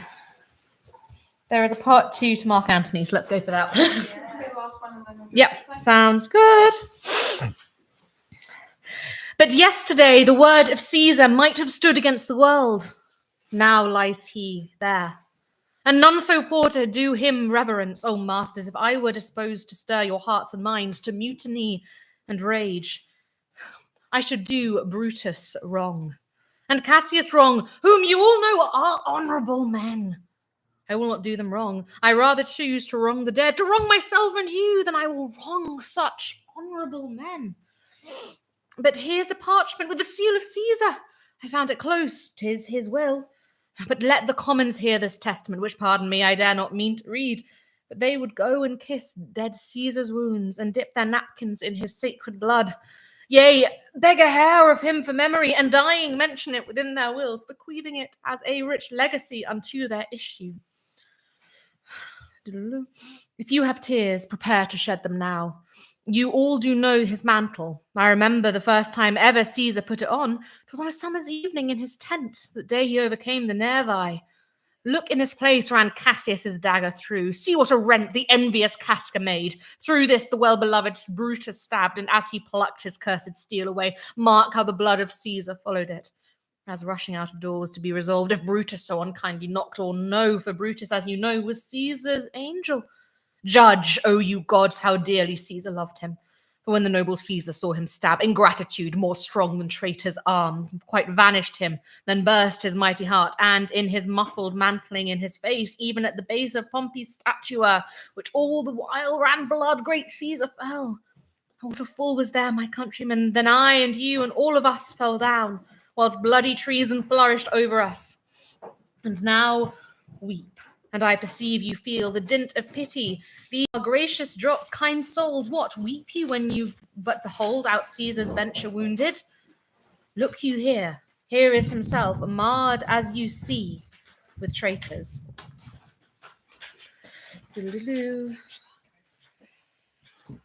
Here was a Caesar. When comes such another?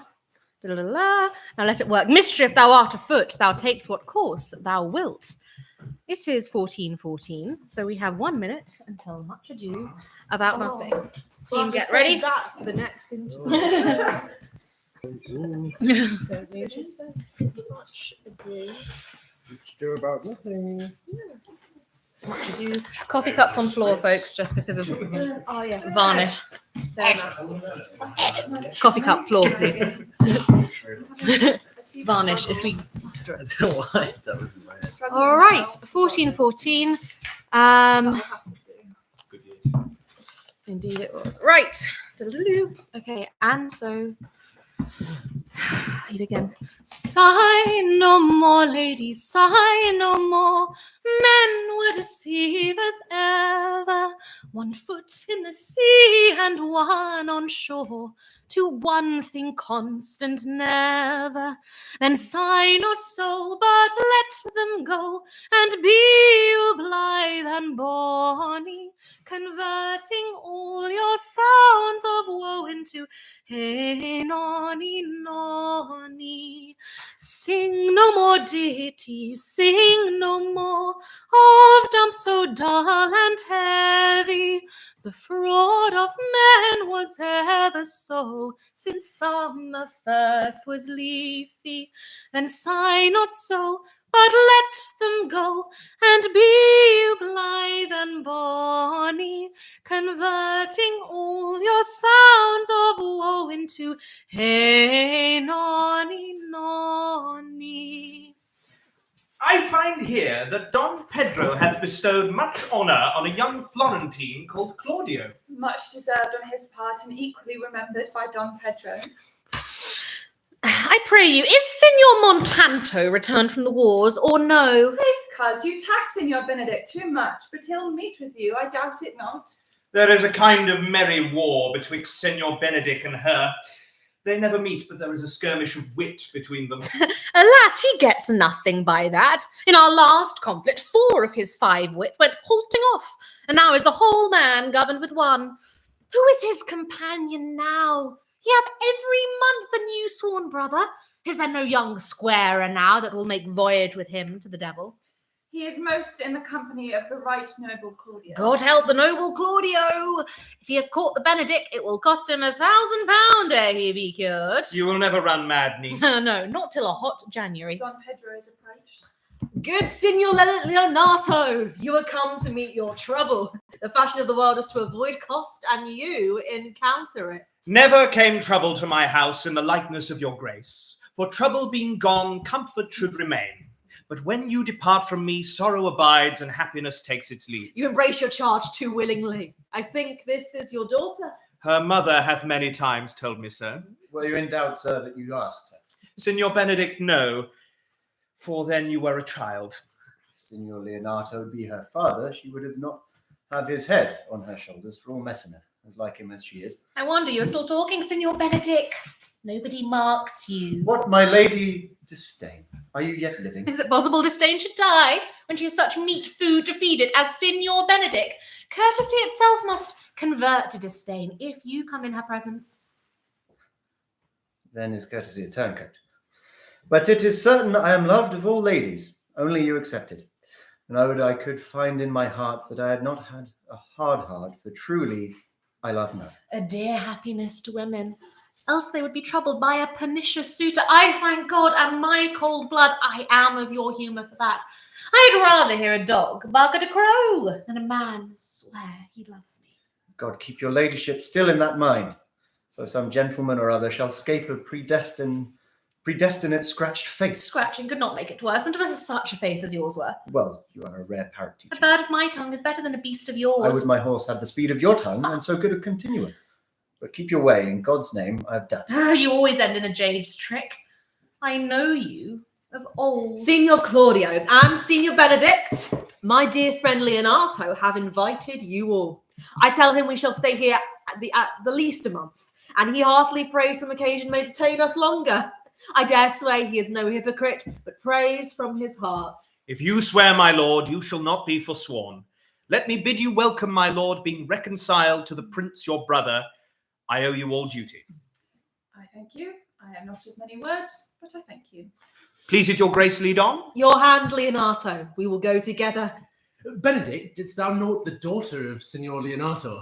I noted her not, but I looked on her. Is she not a modest young lady? Do you question me as an honest man should do for my simple true judgment? Or would you have me speak after my custom as being a professed tyrant to their sex? Thou thinkest I am in sport. I pray thee, tell me truly how thou likest her. Would you buy her that you inquire after her? Can the world buy such a jewel? In mine eyes, she is the sweetest lady that I ever looked on. I can see yet without spectacles, and I see no such matter. There's her cousin, and she were not possessed with a fury, exceeds her as much in beauty as the 1st of May doth the last of December. But I hope you have no intent to turn husband, have you? I would scarce trust myself, though I had sworn the contrary, if Hero would be my wife. Let's come to this. In faith, there's not the world one man, but he will wear his cap with suspicion. Shall I never see a bachelor of 80 again? Go to, if faith, and thou wilt needs thrust thy neck into a yoke, wear the print of it, and sigh away Sundays. Look, Don Pedro. Have held you here, that you followed not to Leonato's? I would your grace would constrain me to tell. I charge thee on thy allegiance. You hear, Count Claudio, I can be secret as a dumb man. I would have you think so. But on my allegiance, mark you this, on my allegiance, he is in love. With who? Now that is your grace's part. Mark how short his answer is. With Hero, Leonato's short daughter. If this was so were it. Like the old tale, my lord. It is not so, nor 'twas not so, but indeed, God forbid it should be so. If my passion change not shortly, God forbid it should be otherwise. Amen, if you love her, for the lady is very well worthy. You speak this to fetch me in, my lord. By my troth, I speak my thoughts. And in faith, my lord, I spoke mine. And by my 2 faiths and troths, my lord, I spoke mine. That I love her, I feel. That she is worthy, I know. That I neither feel how she should be loved or know how she should be worthy is the opinion that fire cannot melt out of me. I will die in it at the stake. Thou wast ever an obstinate heretic in the despite of beauty. And never could maintain his part but in the force of his will. That a woman conceived me, I thank her. That she brought me up, I likewise give her most humble thanks. But all women shall pardon me, because I will not do them the wrong to mistrust any. I'll do myself the right to trust none. I will live a bachelor.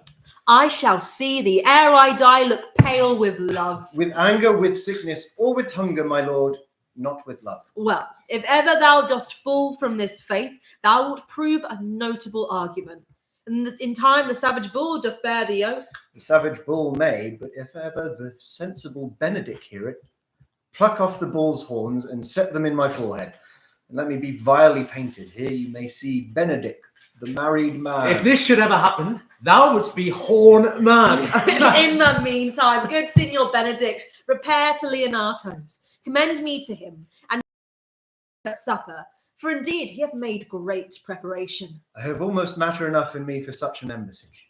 and so I commit you. To the tuition of God from my house, if I had it. The 6th of July, your loving friend, Nay, Benedict. Mock not, ere you flout old ends any further, examine your conscience, and so I leave you. My liege, your highness now may do me good. Hath Leonardo any son, my lord? No child but Hero. She's his only heir. Dost thou affect her, Claudio? Oh, my lord, when you went onward on this ended action, I looked upon her with a soldier's eye, that liked, but had a rougher task in hand, than to drive liking to the name of love. But now I am returned, and that war thoughts have left their places vacant. In their rooms come thronging soft and delicate desires, all prompting me how fair young Hero is, saying I like to ere I went to wars. Thou wilt be like a lover presently, and tire the hero with a book of words. If thou dost love fair Hero, cherish it, and I will break with her, and with her father, and thou shalt have her. Was not to this end that thou beganst to twist so fine a story? How sweetly you do minister to love, that nor loves grief by his complexion. But lest my liking might too sudden seem, I would have salved it with the longer trees. What need the bridge much broader than the flood? The fairest grant is the necessity. Look, what will serve is fit. 'Tis once thou lovest, and I will fit thee with the remedy. I know we shall have a revelling tonight, and I will assume thy part in some disguise, and tell fair Hero I am Claudio, and in her bosom I'll unclasp my heart and take her herein prisoner with the force and strong encounter of my amorous tale. Then after to her father will I break, and the conclusion is she shall be thine. In practice, let us put it presently. What the good year, my lord? Why are you thus out of measure sad?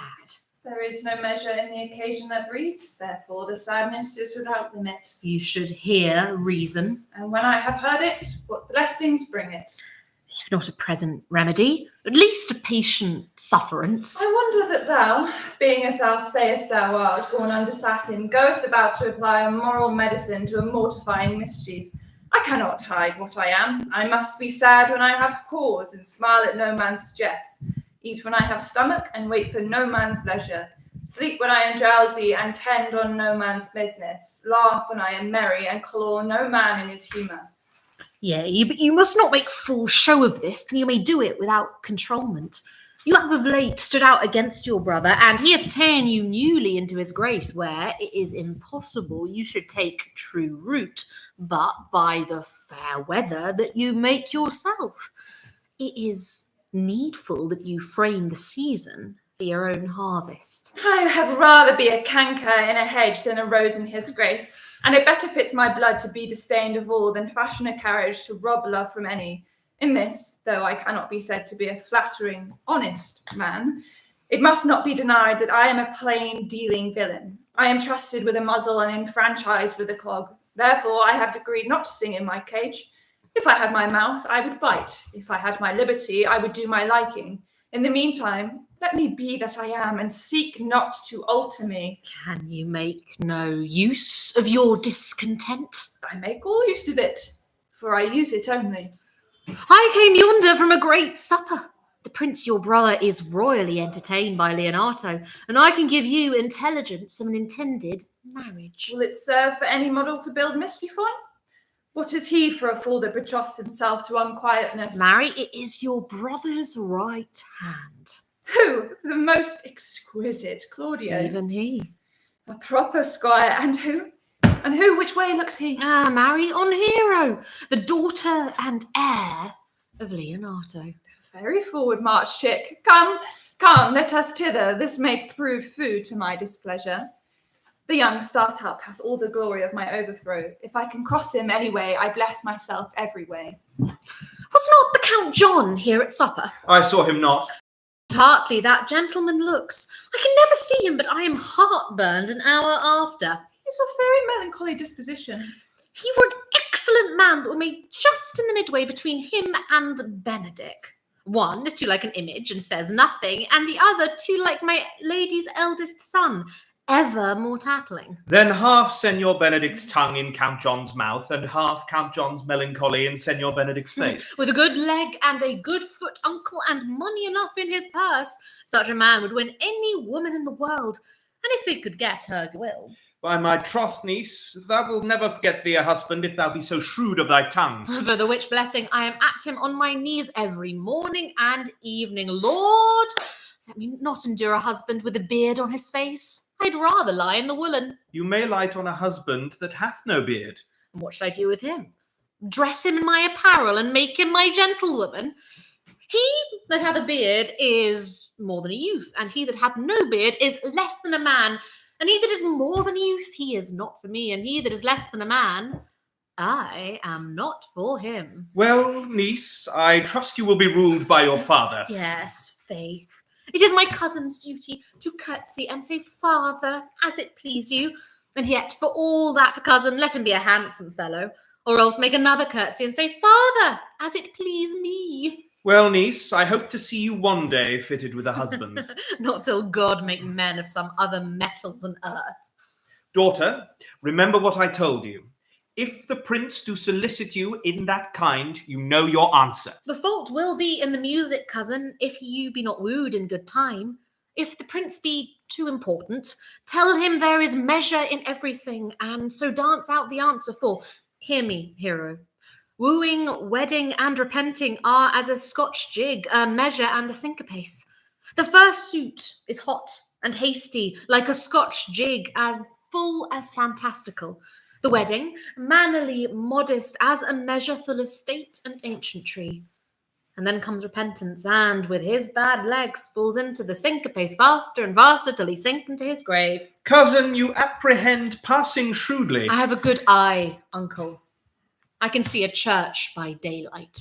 The revellers are entering. Make good room.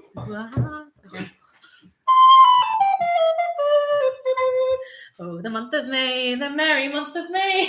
Oh, it's so gay and so green, so green, so green. And then I didn't to my true love say, Sweet Peg, thou shalt be my summer's queen. Lady, will you walk about with your friend? So you walk softly and look sweetly and say nothing. I am yours for the walk, and especially when I walk away. With me in your company? I may say so when I please. And when pleases you to say so. When I like your favour, for God defend the lute, and let be like the case. Speak low if you speak love. Now the nightingale, the pretty nightingale, the sweetest singer in all the forest choir, entreats thee, Sim Peggy, to hear thy true love's tale. Lo, yonder she sitteth, her breast against the briar. Will you not tell me who told you so? You shall pardon me. Nor will you not tell me who you are? Not now. That I was disdainful, that I had my good wit out of 100 merry tales? Well, it was Signor Benedick that said so. What's he? I am sure you know him well enough. Not I. Believe me. Did he never make you laugh? I pray you, what is he? Why, he is the prince's jester. A very dull fool, only his gift is in devising impossible slanders. None but libertines delight in him, and the commendation is not in his wit, but in his villainy. For he both pleases men and angers them, and then they laugh at him and beat him.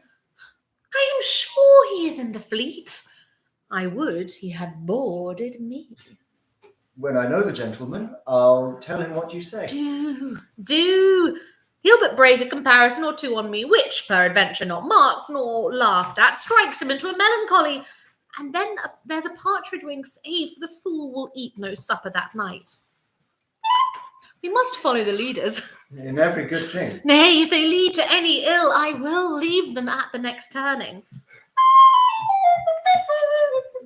Oh, I spy the cuckoo, the cuckoo, the cuckoo. See where she sitteth, come away, my joy. Come away, I prithee. I do not like the cuckoo should sing when my Peggy and I kiss and toy. Woo!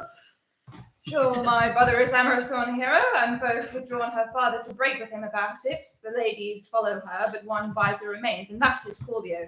I know him by his bearing. Are you not Signor Benedict? You know me well. I am he. Signor, you are very near to my brother. It's not. She is an avid on hero. I pray you, dissuade him from her. She is no equal for his birth. You may do the part of an honest man in it. How know you loves her? I heard him swear his affection, and he swore he would marry her tonight. Come, let us to the banquet. Thus I answer in the name of Benedict. that hear these ill news with the ears of Claudio. 'Tis certain, so the prince woos for himself. Friendship is constant in all other things, save in the office and affairs of love. Therefore, all hearts in love use their own tongues. Let every eye negotiate for itself, and trust no agent. For beauty is a witch against whose charms faith melteth into blood. This is an accident of early proof, which I mistrusted not. Farewell, therefore, hero. Count Claudio? Yeah, the same. Come, will you go with me? Whither? Even to the next willow, about your own business, county, for the prince hath got your hero. I wish enjoy her. Why, that's spoken like an honest drovian. So they sell bullocks. But did you think the prince would have served you thus? I pray you leave me. The Lady Beatrice have a quarrel to you. The gentleman that danced with her told her she is much wronged by you. Oh, she misused me past the endurance of a block. She told me, not thinking I had been myself, that I was the prince's jester, that I was duller than a great Thor, huddling jest upon jest with such impossible conveyance upon me that I stood like a man at a mark, with a whole army shooting at me. She speaks poniards, and every word stabs. If her breath were as terrible as her terminations, there were no living near her. She would infect to the North Star. I would not marry her, though she were endowed with all that Adam bad left him before he transgressed. Look, here she comes. Will your grace command me any service to the world's end? I will go on the slightest errand now to the Antipodes that you can devise to send me on. I will fetch you a toothpicker now from the furthest inch of Asia, bring you the length of Prester John's foot, fetch you a hair off the greatest Cham's beard. Do any embassage to the Pygmies rather than hold 3 words conference with this harpy. You have no employment for me? None but to desire your good company. Oh God, sir, here's a dish I love not. Cannot endure my lady tongue. Come, lady, come. You have lost the heart of Signor Benedict. Indeed, my lord. He lent it me a while, and I gave him use for it. A double heart for his single one. Marry, once before he won it off me with false dice. Therefore your grace may well say I have You lost have it. put him down, lady. You have put him down. So I would not should you do me, my lord, lest I should prove the mother of fools. I have brought Count Claudio, whom you sent me to seek. Why, how now, Count? Wherefore are you sad? Not sad, my lord. How then? Sick? Neither, my lord. The Count is neither sick, nor sad, nor merry, nor well, but civil, Count. Civil as an orange, and something of that jealous complexion. If faith, lady, I think your blazon to be true. Though I'll be sworn, if he be so, his conceit is false. Here, Claudio, I've wooed in my name, and fair hero is won. I broke with her father, and his goodwill obtained. Name the day of marriage, and God give thee joy. Speak, Count. 'Tis your cue. Silence is the perfectest herald of joy. I were but little happy if I could say how much. Lady, as you are mine, I am yours. I give away myself for you, and dote upon the exchange. Speak, cousin. Or if you cannot, stop his mouth with a kiss. Let him not speak neither. In faith, lady, you have a merry heart. Yea, my lord, I thank it, poor fool, that keeps on the windy side of care. My cousin tells him in his ear that she is in her heart. And so she doth, cousin. Good lord for alliance. Thus goes everyone to the world but I, and I am sunburnt. I may sit in the corner and cry, hey ho, for a husband. Lady Beatrice, I will get you one. Of your father's getting. Hath your grace ne'er a brother like you? Your father got excellent husbands, if a maid could come by them. Will you have me, lady? No, my lord, unless I may have another for working days.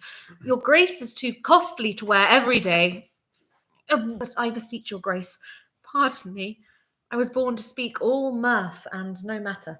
Your silence most offends me, and to be merry best becomes you. For out of question, you were born in a merry hour. No, sure, my lord, my mother cried. But then there was a star danced, and under that I was born.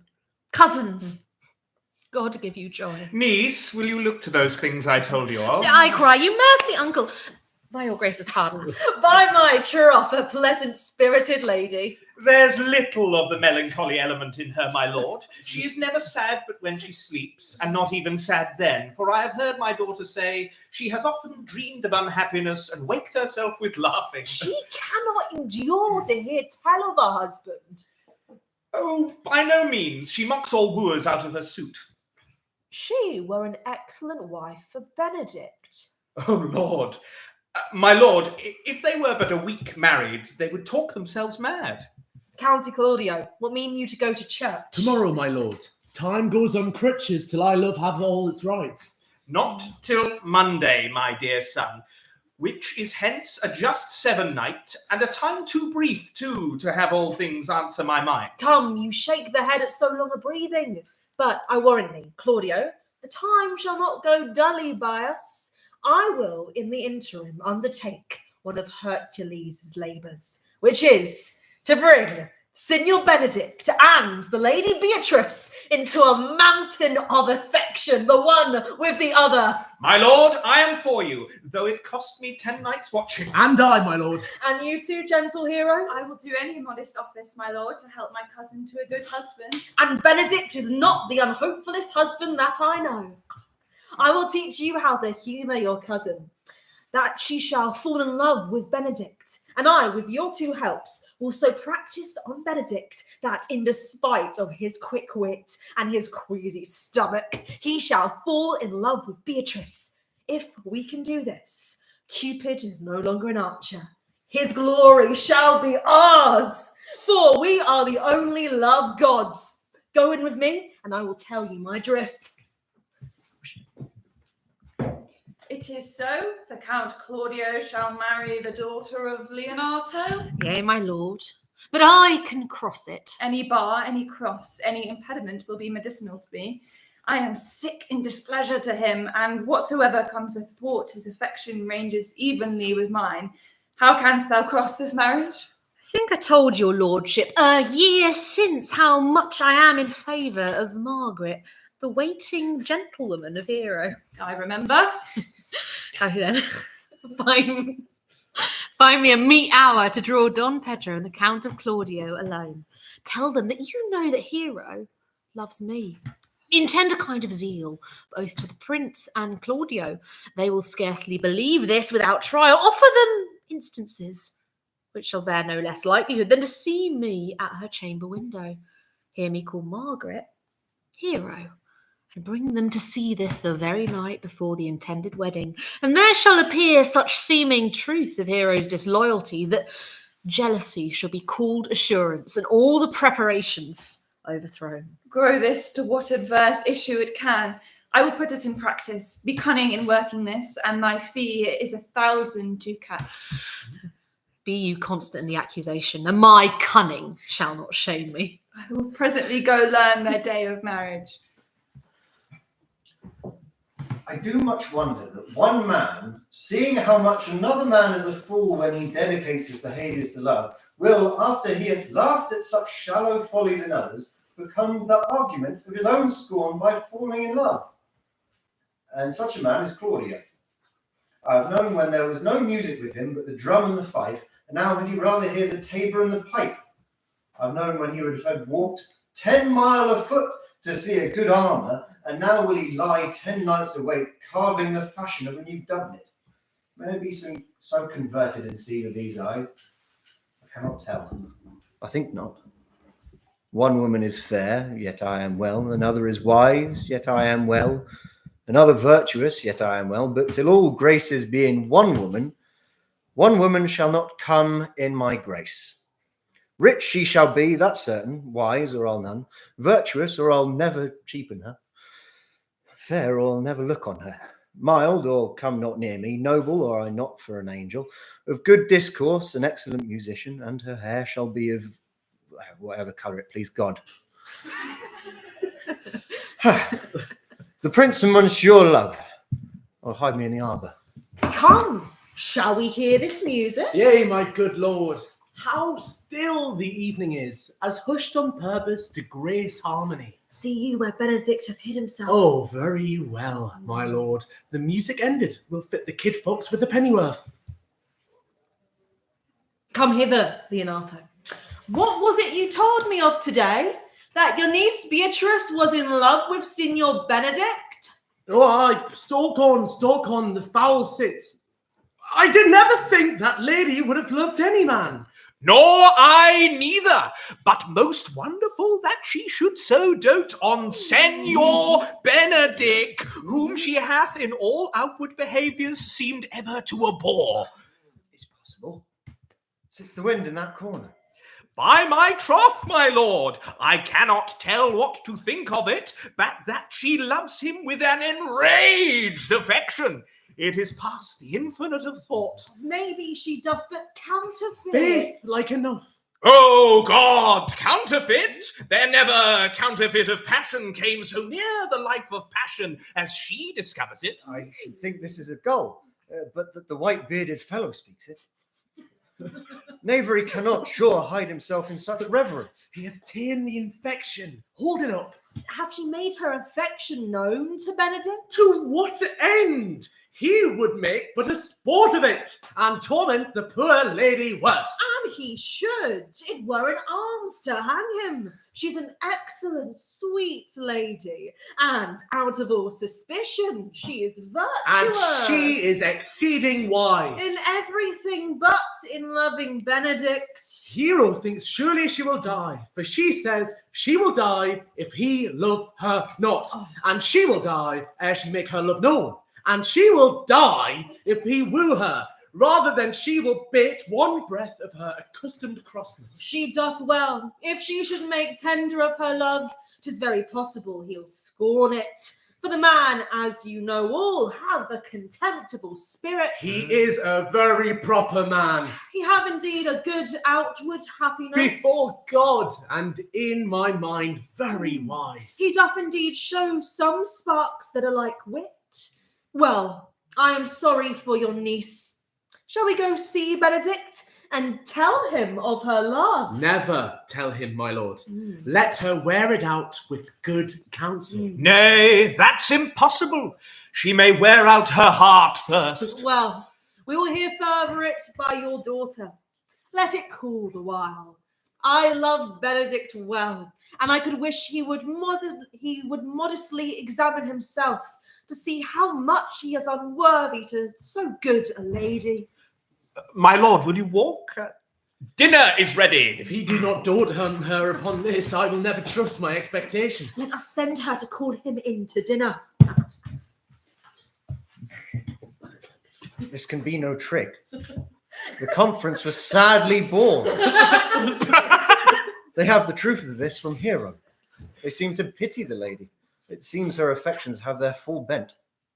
Love me? Well, it must be requited.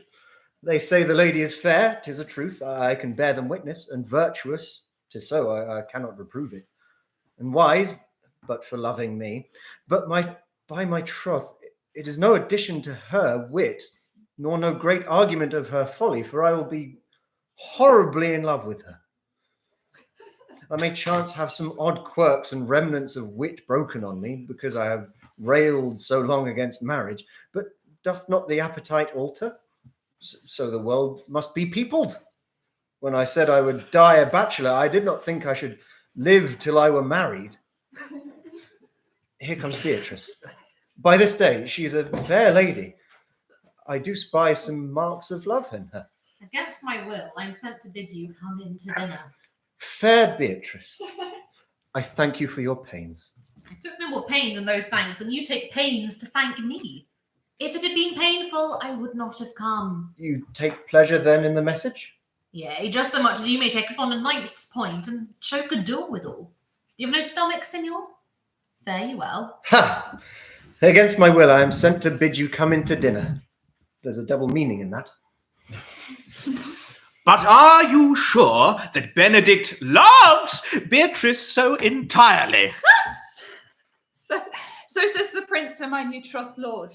And did they bid you tell her of it, madam? They did entreat me to acquaint her of it, but I persuaded them, if they loved Benedict, to wish him wrestle with affection and never to let Beatrice know of it.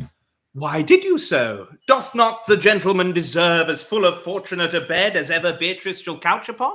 O God of love, I know he doth deserve as much as may be yielded to a man, but nature never framed a woman's heart of prouder stuff than that of Beatrice. Disdain and scorn ride sparkling in her eyes, misprizing what they look on, and her wit values itself so highly that to her all matter else seems weak.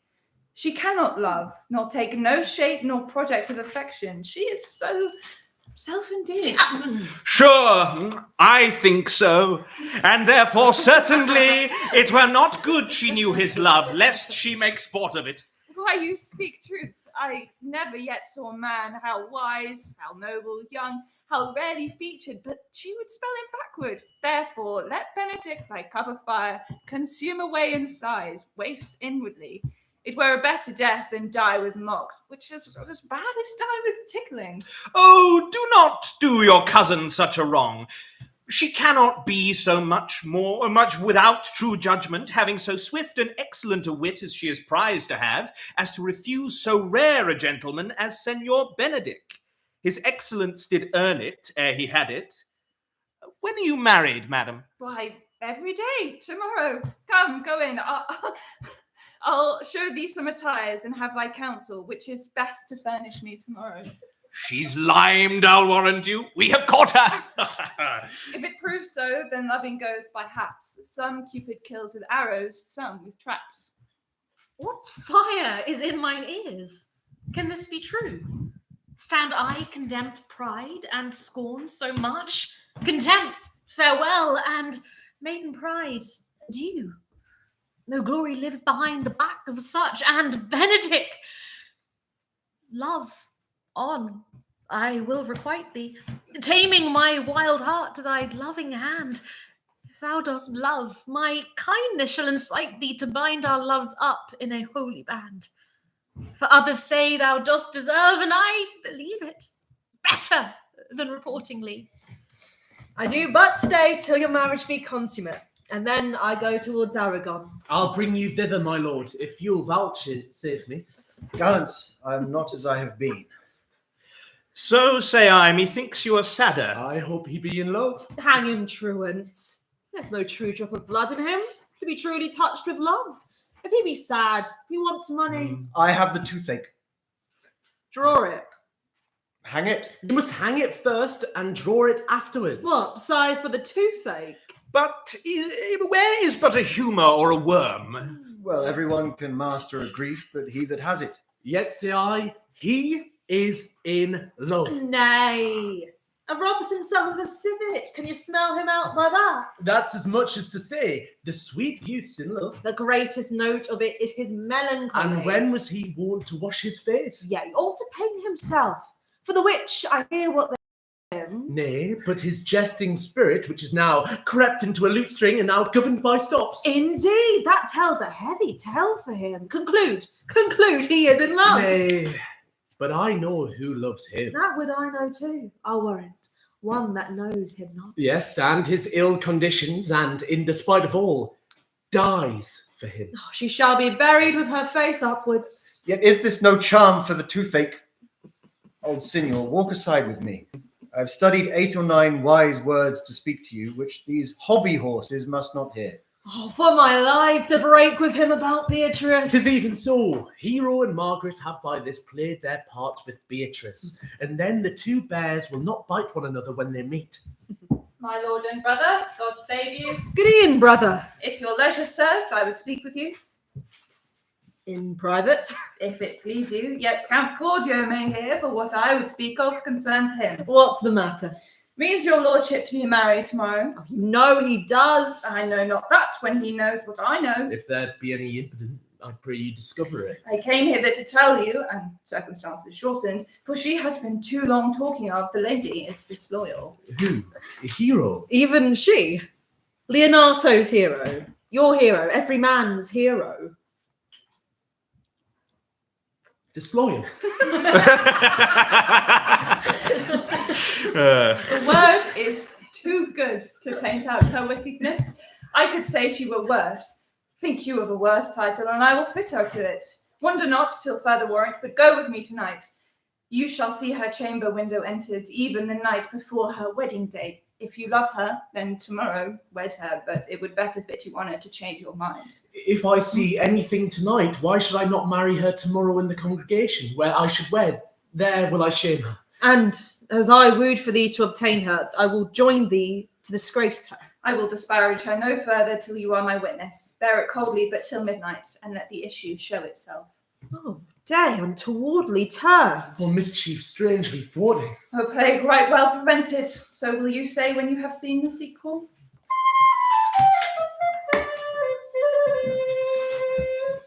Are you good man and true? Yay! Who should have any allegiance in him, being chosen for the prince's watch? Who think you, the most desertless man to be constable?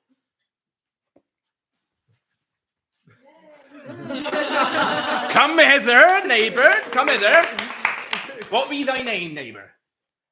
Sophie, all right. Come hither, neighbour Sophie. God has blessed you with a good name. To be a well-favoured man is a gift of fortune, but to write and read comes by nature. Well, good masters, good night. And there be any matter of weight chances, call me up, keep your fellows' counsels and your own. And good night. Come, neighbour, come, neighbour. One word more, honest neighbours. I pray you, watch about Signor Leonato's door, for the wedding being there tomorrow, there is a great coil tonight. Adieu, be vigilant, I beseech you.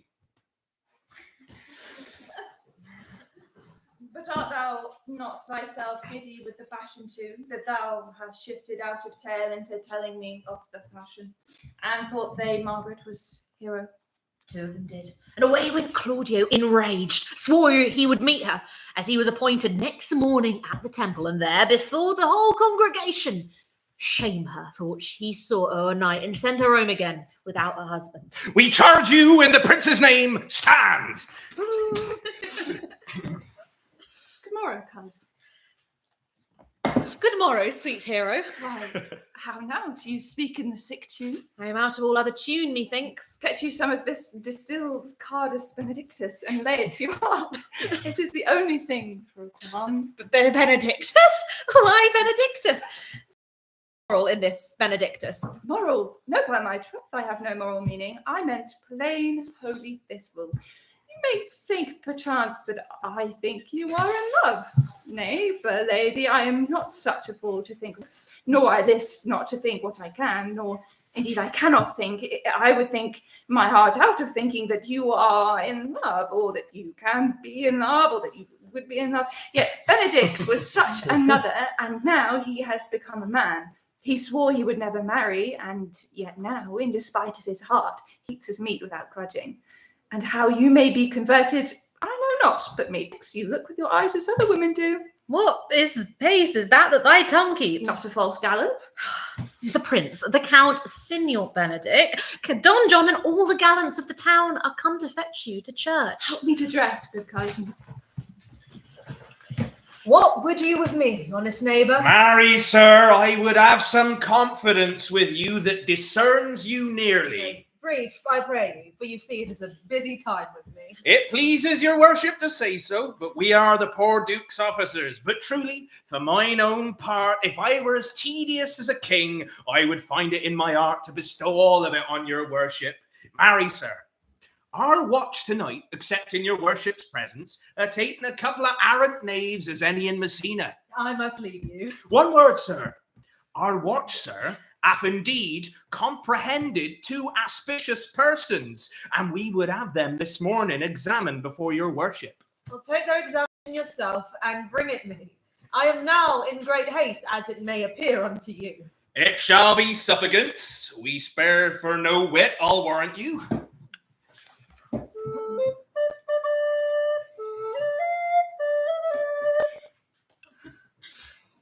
You come hither, my lord, to marry this lady. No. To be married to her, friar. You come to marry her. Lady, you come hither to be married to this count. I do. If either of you know any inward impediment why you should not be conjoined, charge you, on your souls to utter it. Know you any, hero? None, my lord. Know you any, Count? I dare make this answer, none. Oh, what men dare do, what men may do, what men daily do, not knowing what they do. How now? Interjections? Why, then some be of laughing as, he. Father, by your leave, will you with free and unconstrained soul give me this maid your daughter? As freely, son, as God did give her me. And what have I to give you back, whose worth may counterpoise this rich and precious gift? Nothing, unless you render her again. Sweet prince, you learn me noble thankfulness. There, Leonardo, take her back again. Give not this rotten orange to your friend. She's but the sign and semblance of her honour. Behold how like a maid she blushes here. Oh, what authority and show of truth can cunning sin cover itself withal? Comes not that blood as modest evidence to witness simple virtue? Would you not swear, all like you see her, that she were a maid by these exterior shows? But she is none. She knows the heat of a luxurious bed. Her blushness is guiltiness, not modesty. What do you mean, my lord? Not to be married, not to knit my soul to an approved wanton. Dear my lord, if you in your own proof have vanquished the resistance of her youth and made defeat of her virginity. I know not what you would say. If I have known her, you will say she did embrace me as a husband, and so extenuate the forehand sin. No, Leonardo. I never tempted her with words too large, but as a brother to his sister, showed bashful sincerity and comely love. And seemed I ever otherwise to you? Out on thee! Seeming! I will write against it. You seem to me as Diane in her orb, as chaste as is the bud ere it be blown, but you are more intemperate in your blood than Venus, or those pampered animals that rage in savage sensuality. Is my lord well that he doth speak so wide? Sweet prince, why speak not you? What should I speak? I stand dishonoured, that have gone about to link my dear friend to a common stale. Are these things spoken, or do I but dream? This looks not like a nuptial.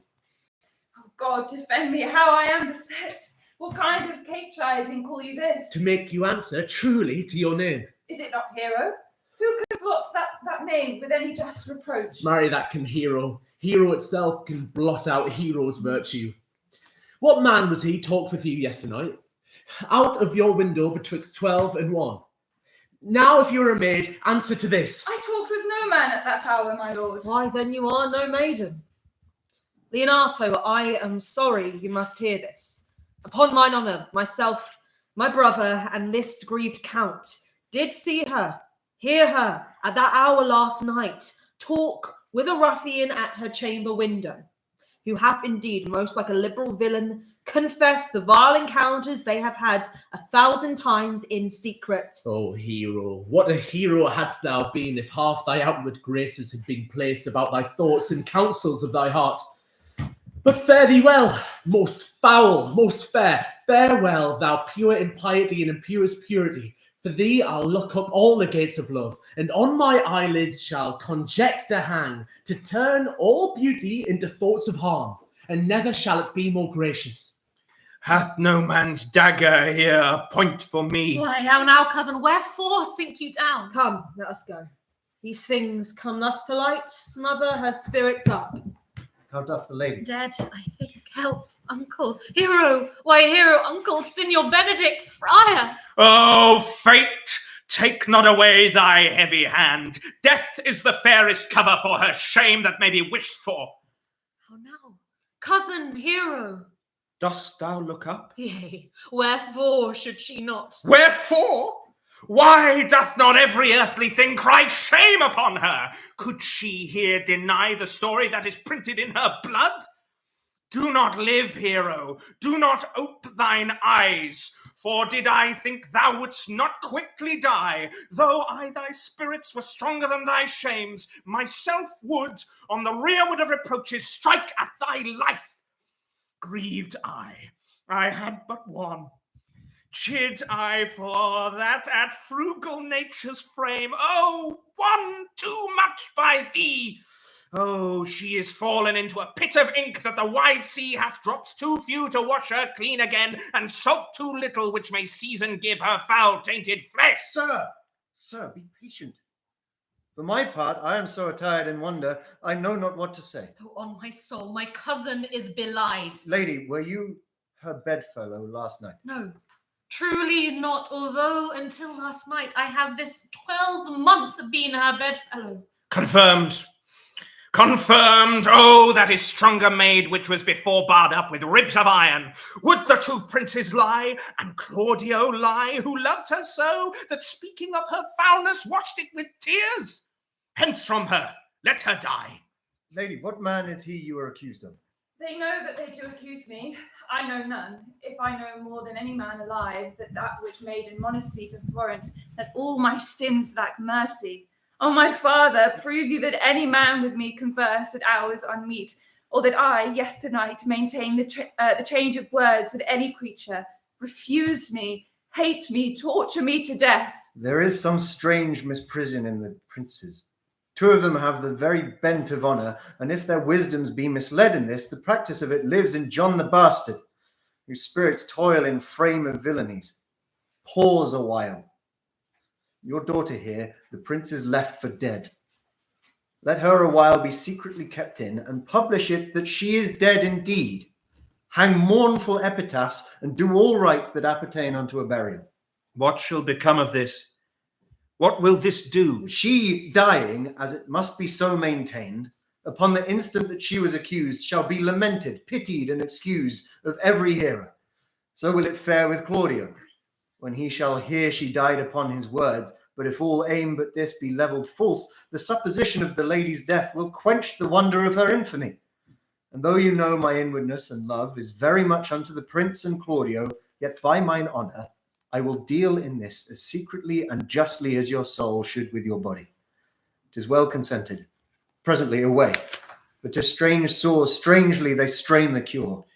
Being that I flow in grief, the smallest twine may lead me on. Come, lady, die to live. This wedding day perhaps is but prolonged. Have patience and endure. Lady Beatrice, have you wept all this while? Yea, and I will weep a while longer. I will not desire. You have no reason. I do it freely. Surely I do believe your fair cousin is wronged. How much might the man deserve of me that would right her? Is there any way to show such friendship? Very even way, but no such friend. May a man do it? It is a man's office, but not yours. I do love nothing in the world so well as you. Is not that strange? Strange as the thing I know not. It were as possible for me to say I loved nothing so well as you. But believe me, not yet. I lie not. I confess nothing. I deny nothing. I am sorry before my cousin. By my sword, Beatrice, thou lovest me. Do not swear and eat it. I will swear by it that you love me, and I will make him eat it that says I love not you. Will you not eat your word? With no sauce that can be devised to it. I protest, I love thee. God forgive me.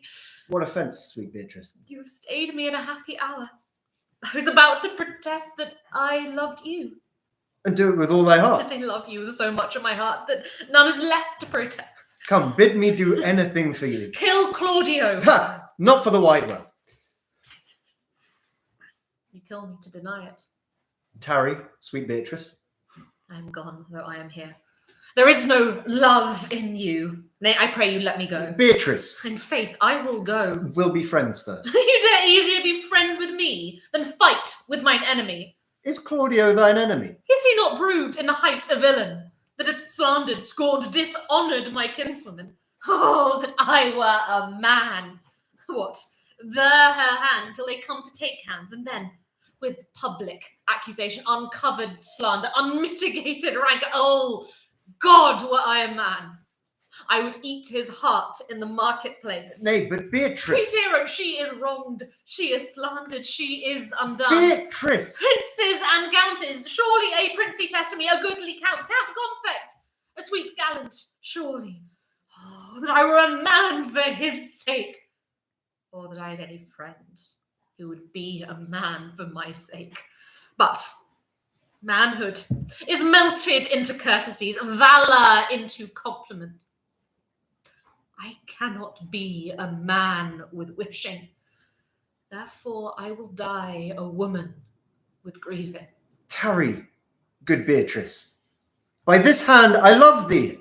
Use it for my love some other way than swearing by it. Think you in your soul the Count Claudio hath wronged Hero? Yea, as sure as I have thought or a soul. Enough. I am engaged. I will challenge him. I will kiss your hand, and so I leave you. By this hand Claudio shall render me a dear account. As you hear of me, so think of me. Go comfort your cousin. I must say she is dead, and so farewell. See, here comes the man we want to speak. Now, Signor, what news? Good day, my lord. Welcome, Signor.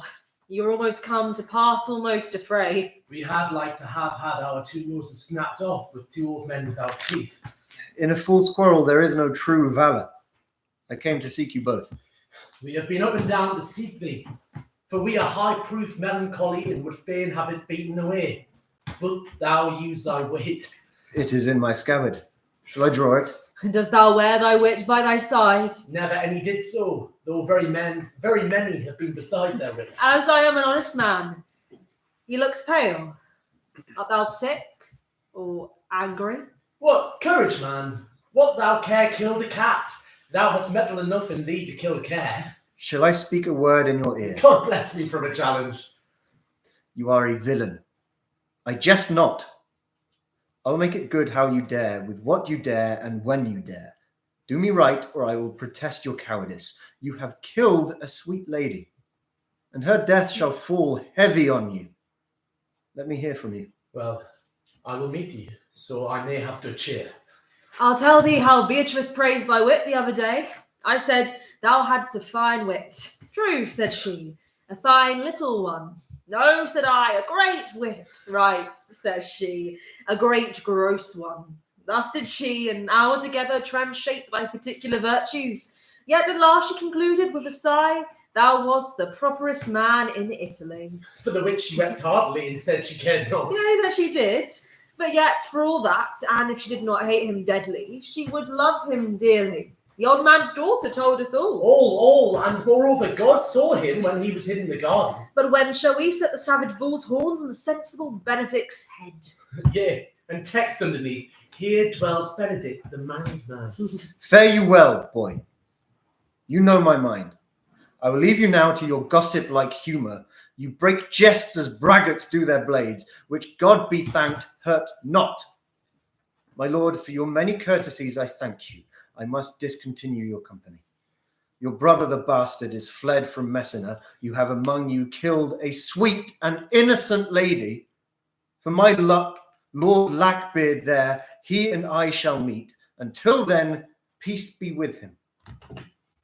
He is in earnest. In most profound earnest, and I'll work you for the love of Beatrice. And have challenged thee. Most sincerely.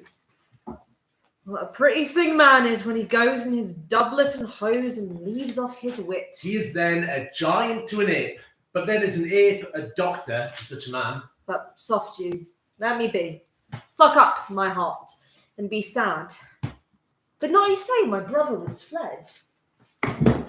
Come you, sir, if justice cannot tame you, she shall ne'er weigh more reasons in her balance. Nay, and you be a cursed hypocrite once, you must be looked to. How now? My brother's man bound? Baracchio? Hearken after their offence, my lord. Officers, what offence have these men done?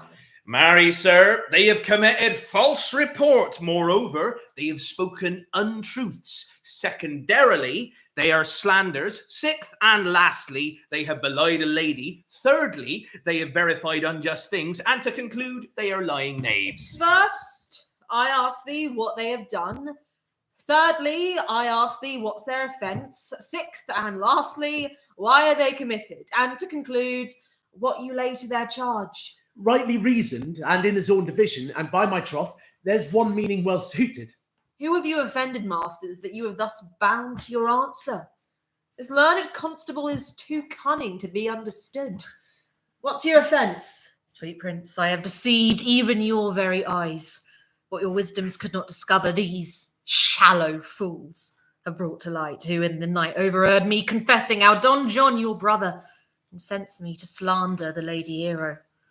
How you were brought into the orchard and saw me court Margaret in hero's garments.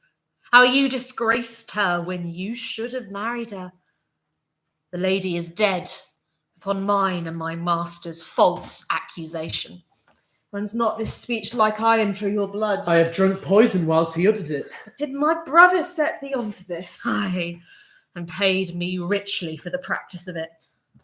He is composed and framed with treachery, and fled he is upon this villainy. Sweet hero, now thy image doth appear in the rare semblance that I loved at first. Which is the villain? Let me see his eyes, that when I note another man like him, I may avoid him. Which of these is he?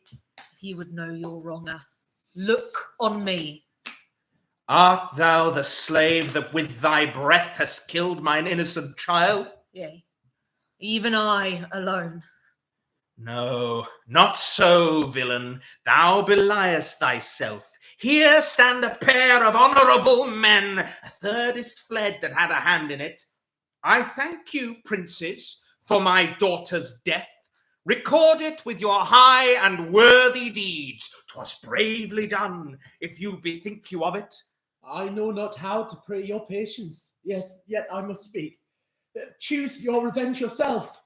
Impose me to what penance your invention can lay upon my sin. Yet sinned I not, but in mistaking. By my soul, nor I. And yet, to satisfy this good old man, I would bend under any heavy weight that he'll enjoin me to. I cannot bid you bid my daughter live. That were impossible. But I pray you both, possess the people in Messina here, how innocent she died. And if your love can labour aught in sad invention, be yet my nephew. My brother had a daughter, almost the copy of my child that's dead, and she alone is heir to both of us. Give her the right you should have given her cousin, and so dies my revenge. Oh, noble sir, your over-kindness doth wring tears from me. I do embrace your offer, and dispose for henceforth of poor Claudio. Tomorrow, then, I will expect your coming. Tonight, I take my leave. This naughty man shall face to face be brought to Margaret, who I believe was packed in all this wrong, hired to it by my brother. No, by my soul, she was not, nor knew not what she did when she spoke to me, but always has been just and virtuous in anything that I do know by her.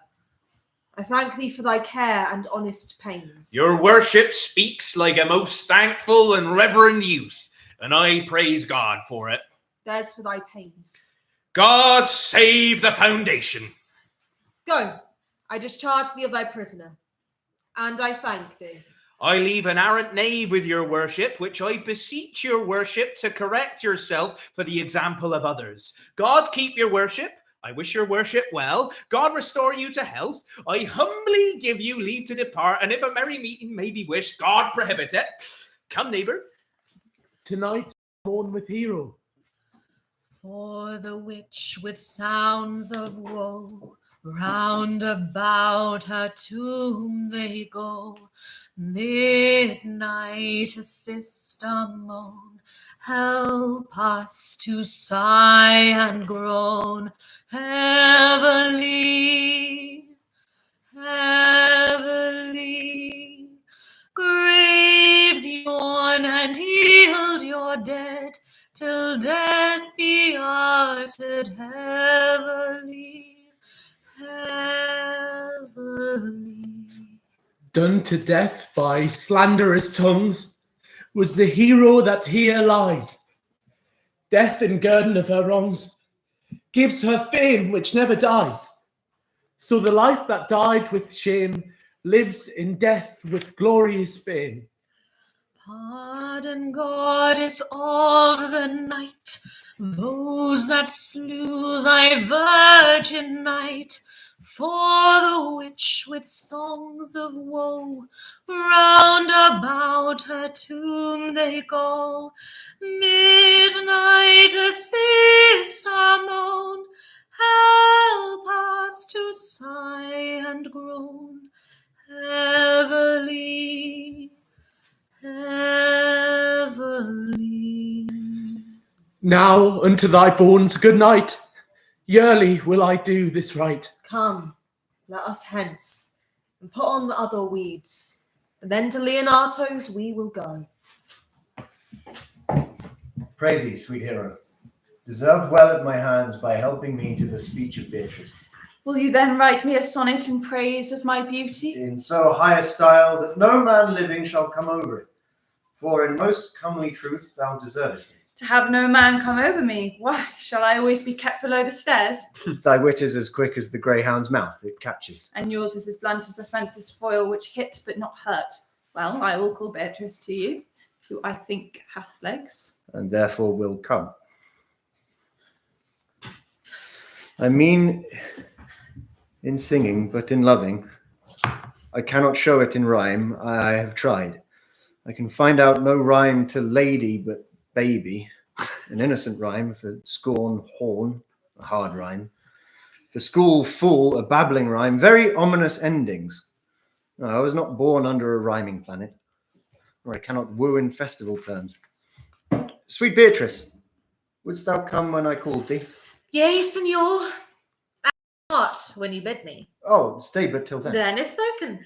Fare you well now. And yet, ere I go, let me go with that with which I came, which is with knowing what hath passed between you and Claudio. Only foul words.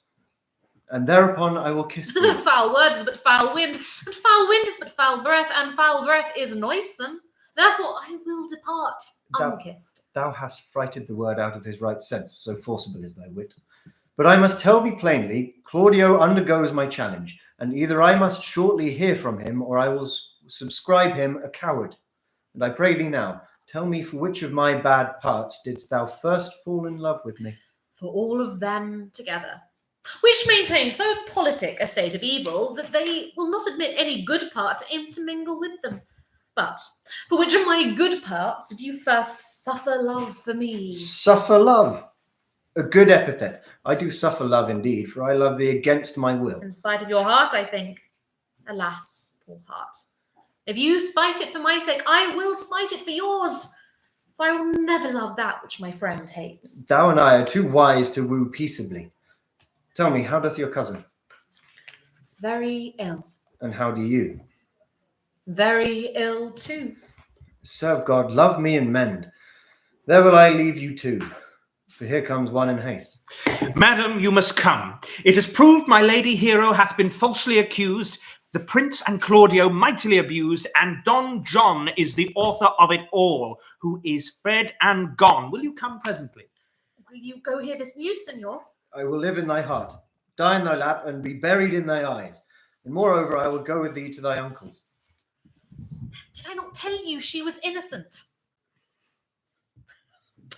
So the prince and Claudio, who accused her upon the error that you heard debated. Well, I am glad that all things sort so well. Well, daughter, and you gentlewomen all, withdraw into a chamber by yourselves, and when I send for you, come hither masked. The prince and Claudio promised by this hour to visit me. Good morrow to this fair assembly. Good morrow, prince. Good morrow, Claudio. We here attend you. Are you yet determined today to marry with my brother's daughter? For this I owe you. Here comes other reckonings. Which is the lady I must seize upon? The same is she, and I do give you her. Why then, she's mine. Sweet, let me see your face. No, that you shall not till you take her hand. I am your husband, if you like of me. And when I lived, I was your other wife, and when you loved, you were my other husband. Another hero! Nothing certainer. One hero died defiled, but I do live, and surely as I live, I am a maid. The former hero. Hero that is dead. She died, my lord, but whiles her slander lived. All this amazement can I qualify. When after that holy rites are ended, I'll tell you largely of fair hero's death. Meantime, let wonder seem familiar, and to the chapel let us presently. Which is Beatrice? I answer to that name. What is your will? Do not you love me? Oh, no! No more than reason. Why, then your uncle and the prince and Claudio have been deceived. They swore you did. Do you not love me? Troth, no. No more than reason.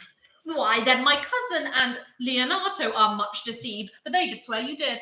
They swore that you were almost sick for me. They swore that you were well nigh dead for me. 'Tis no such matter. And you do not love me. No, but in friendly recompense. Come, cousin, I am sure you love the gentleman. And I'll be sworn upon it that he loves her. For here's a paper written in his hand, a halting sonnet of his own pure brain, fashioned to Beatrice. And here's another, writ in my cousin's hand, stolen from her pocket, containing her affection unto Benedict. A miracle. Here's our own hands against our hearts. Come, I will have thee, but by this light I take thee for pity. I would not deny you, but by this good day I yield upon great persuasion, and partly to save your life, for I was told you were in a consumption. Peace! I will stop your mouth. How dost thou, Benedict, the married man? I'll tell thee what, Prince. A college of wit crackers cannot flout me out of my humour, and therefore never flout at me for what I have said against it. For man is a giddy thing, and this is my conclusion. For thy part, Claudio, I did think to have beaten thee, but in that thou art like to be my kinsman, live unbruised and love my cousin. I had well hoped thou wouldst have denied Beatrice, that I might have cudgelled thee out of thy single life, to make thee a double dealer, which out of question thou wilt be, if my cousin do not look exceedingly narrowly to thee. Come, we are friends. Let's have a dance ere we are married, that we may lighten our own hearts and our wives' heels. We'll have dancing afterwards. First of my word, therefore play music. Prince, thou art sad, get thee a wife. Get thee a wife. My lord, your brother John is 10 in flight, and brought with armed men back to Messina. Think not on him till tomorrow. I'll devise thee brave punishments for him. Strike up, pipers.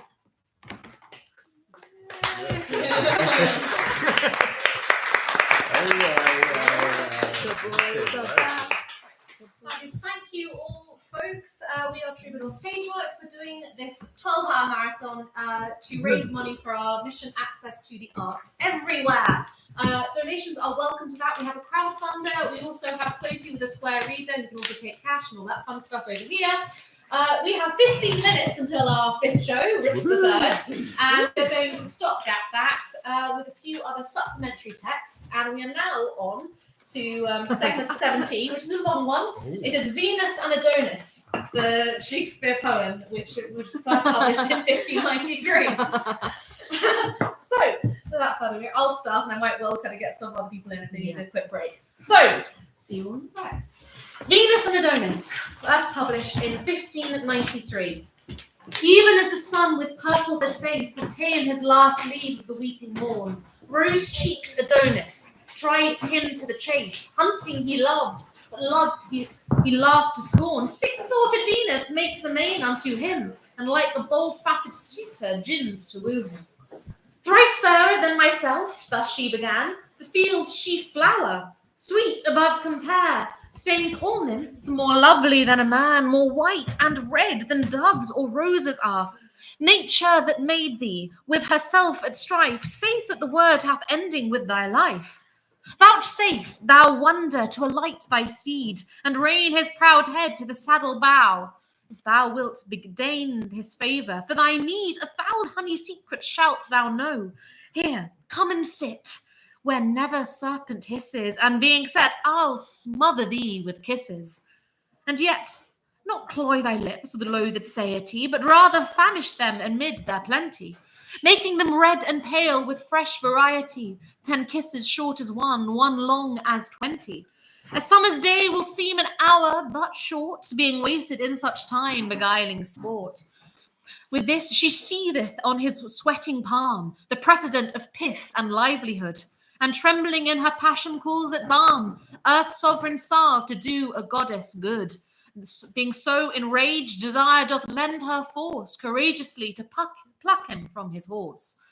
Over one arm the lusty courser rein, under her other was the tender boy, who blushed and pouted in his dull disdain, with leaden appetite unapt to toy. She red and hot as coals of glowing fire, he red for shame, but frosty in desire. The studded bridle on a ragged bough, nimbly she fastens. Oh, how quick is love! The steed is stalled up, and even now, to tie the rider, she begins to prove. Backward she pushed him, as she would be thrust, and governed him in strength, though not in lust. So soon was she along as he was down, each leaning on their elbows and their hips. Now doth she stroke his cheek, now doth he frown, and gins to chide, but soon she stops his lips, and kissing speaks with lustful language broken. If thou wilt chide, thy lips shall never open.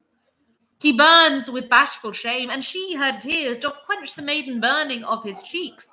Then with her windy sighs and golden hairs to fan and blow them dry again she seeks. He saith she is immodest, blames her miss. What follows more she murders with a kiss. Even as an empty eagle, sharp by fast, tires with her beak on feathers, flesh and bone, shaking her wings, devouring all in haste, till either gorge be stuffed or prey be gone. Even so she kissed his brow, his cheek, his chin, where she ends she doth anew begin. Forced to content, but never to obey, panting he lies, and breatheth in her face. She feedeth on the steam, as on a prey, and calls it heavenly moisture, air of grace, wishing her cheeks were gardens full of flowers, so they were dewed with such distilling showers. Look, how a bird lies tangled in a net, so fastened in her arms Adonis lies.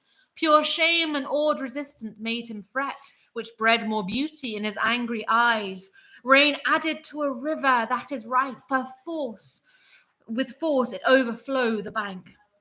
Still, she entreats and prettily entreats, for to a pretty ear she tunes her tale. Still is he sullen, still he lures and frets, twixt crimson shame and anger, ashy pale.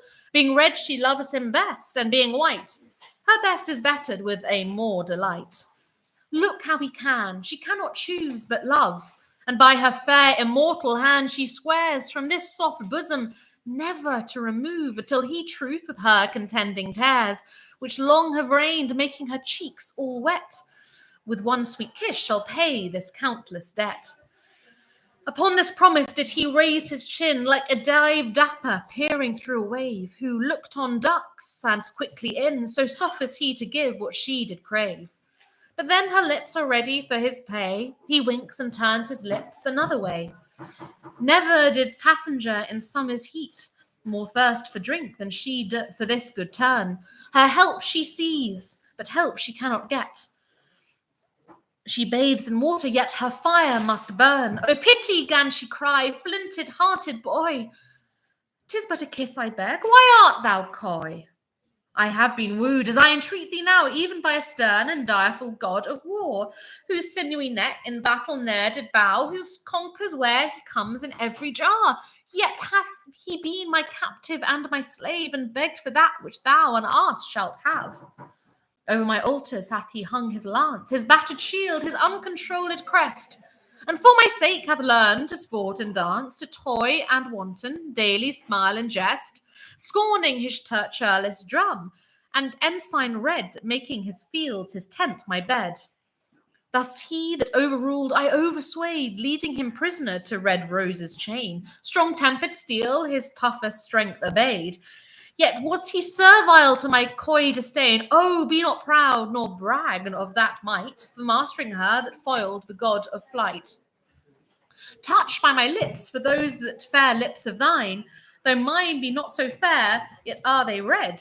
The kisses that shall thine own as well as mine, now seest thou in the ground, hold up thy head. Look in mine eyeballs, there thy beauty lies. Then why not lips on lips, since eyes in eyes? Art thou ashamed to kiss?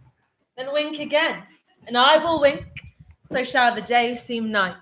Love keeps his revels where there are but twain. Be bold to play. Our sport is not in sight. These blue-veined violets whereon we lean neither can blab, nor know not what we mean. The tender spring upon thy tempting lip shows thee unripe, yet mayest thou well be tasted. Make use of time, let not advantage slip. Beauty within itself should not be wasted.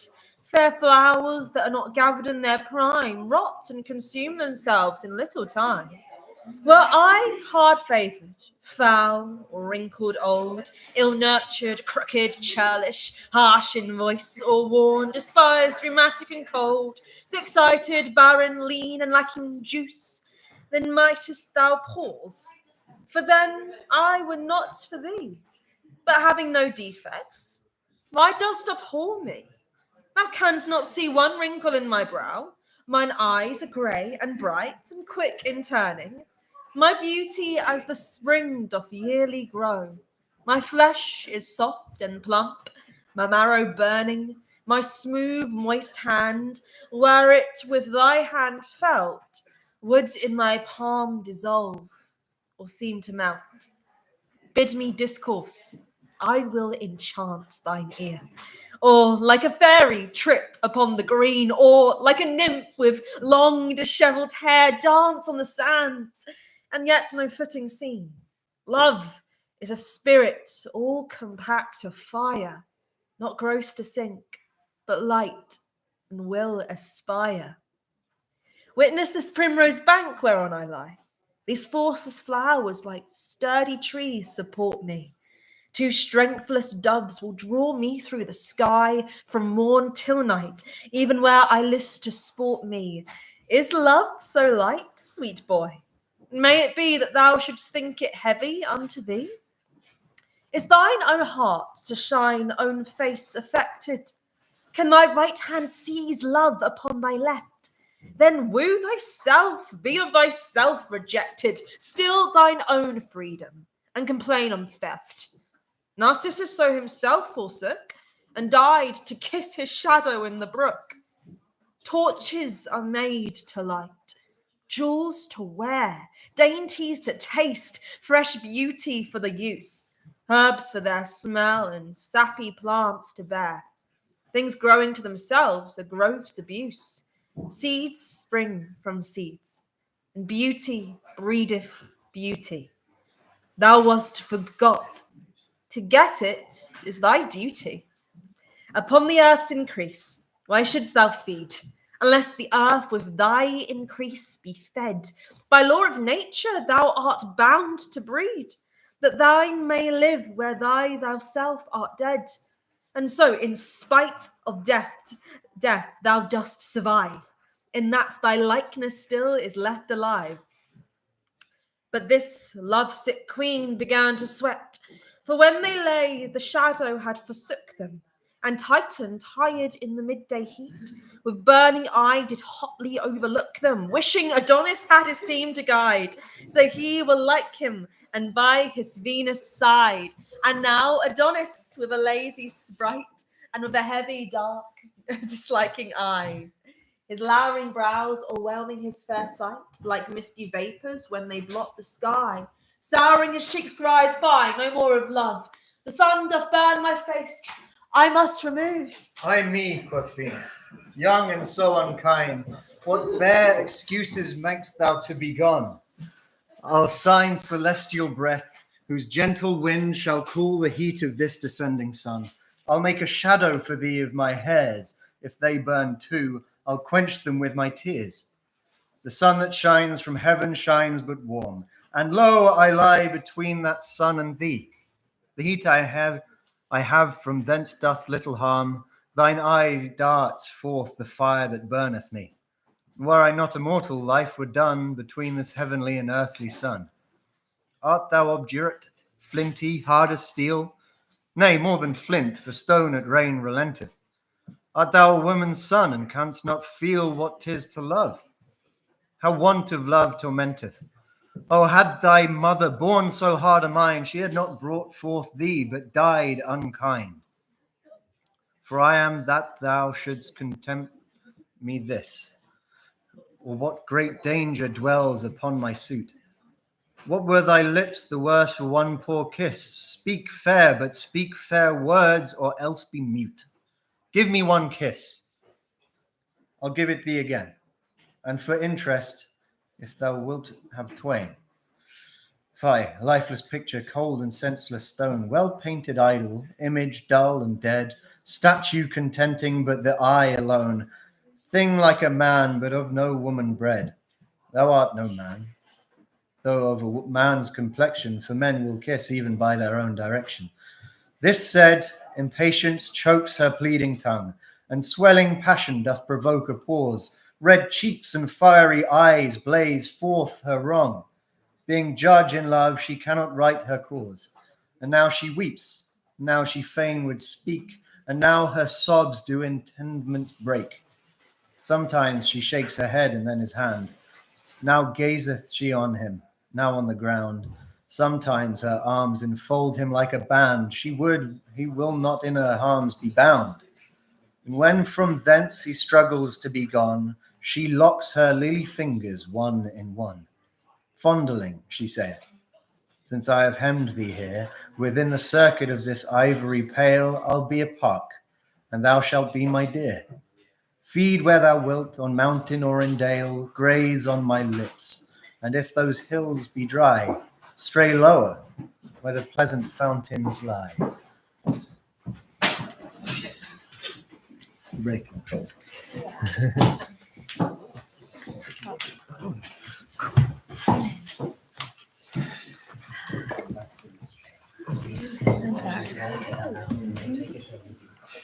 You have my permission.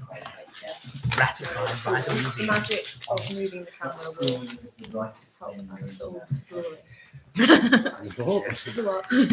Allow me to begin. Allow me to begin by reading a potted history of the Lords of the Rings. Richard the Third. It is 1539, which is closest to our time. Good year. Yeah, we're doing well on the years, aren't we? Right.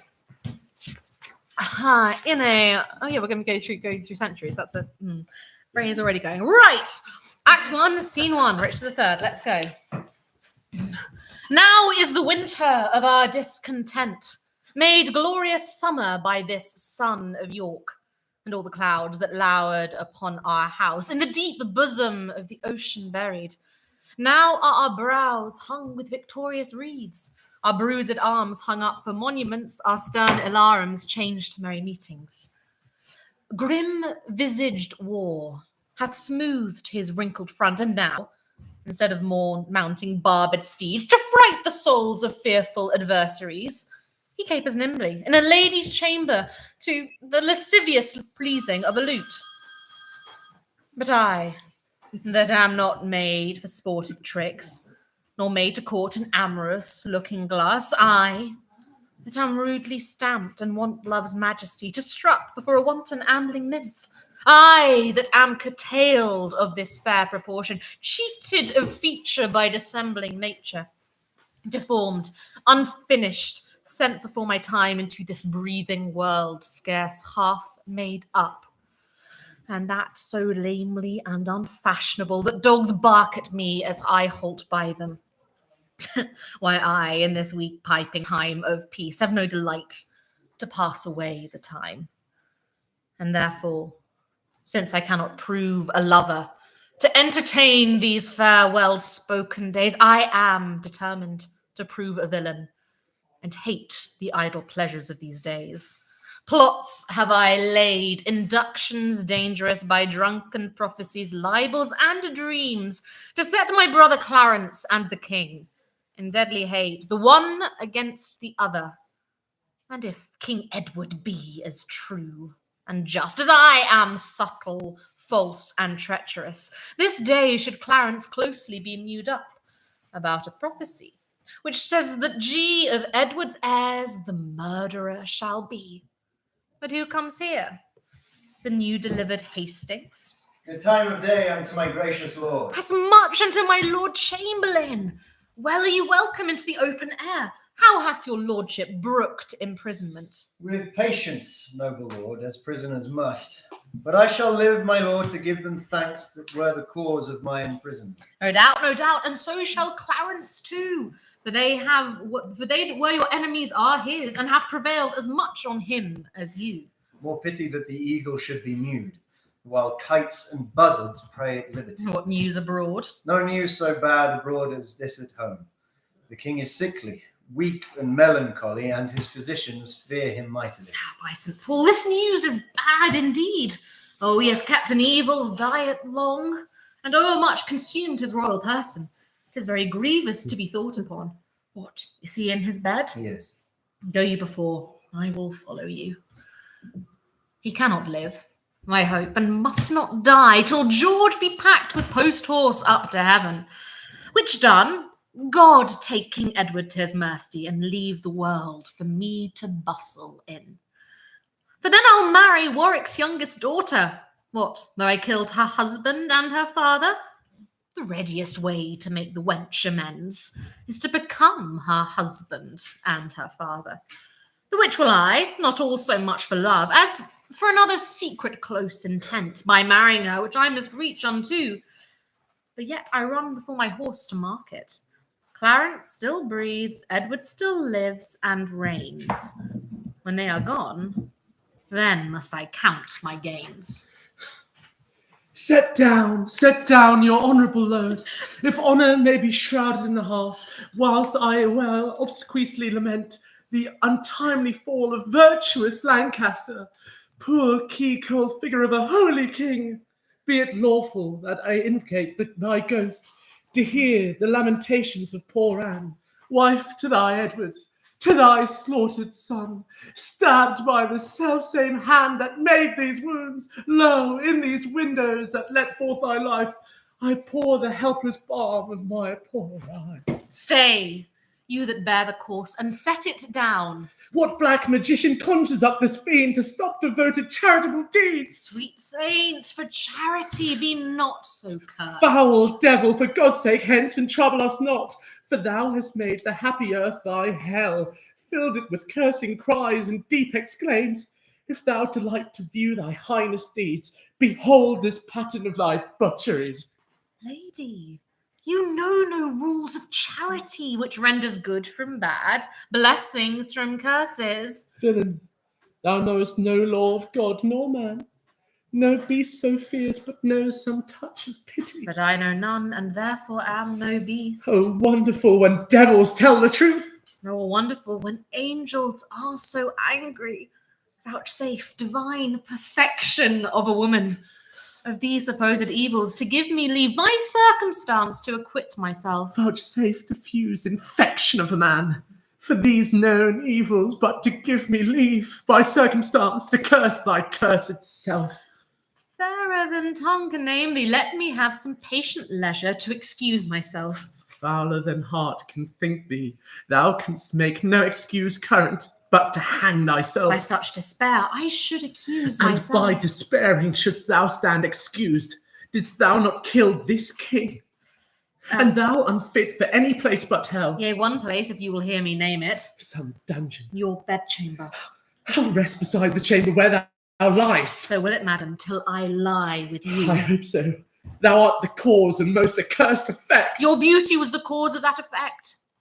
Your beauty, which did haunt me in my sleep to undertake the death of all the world, so I might live 1 hour in your sweet bosom.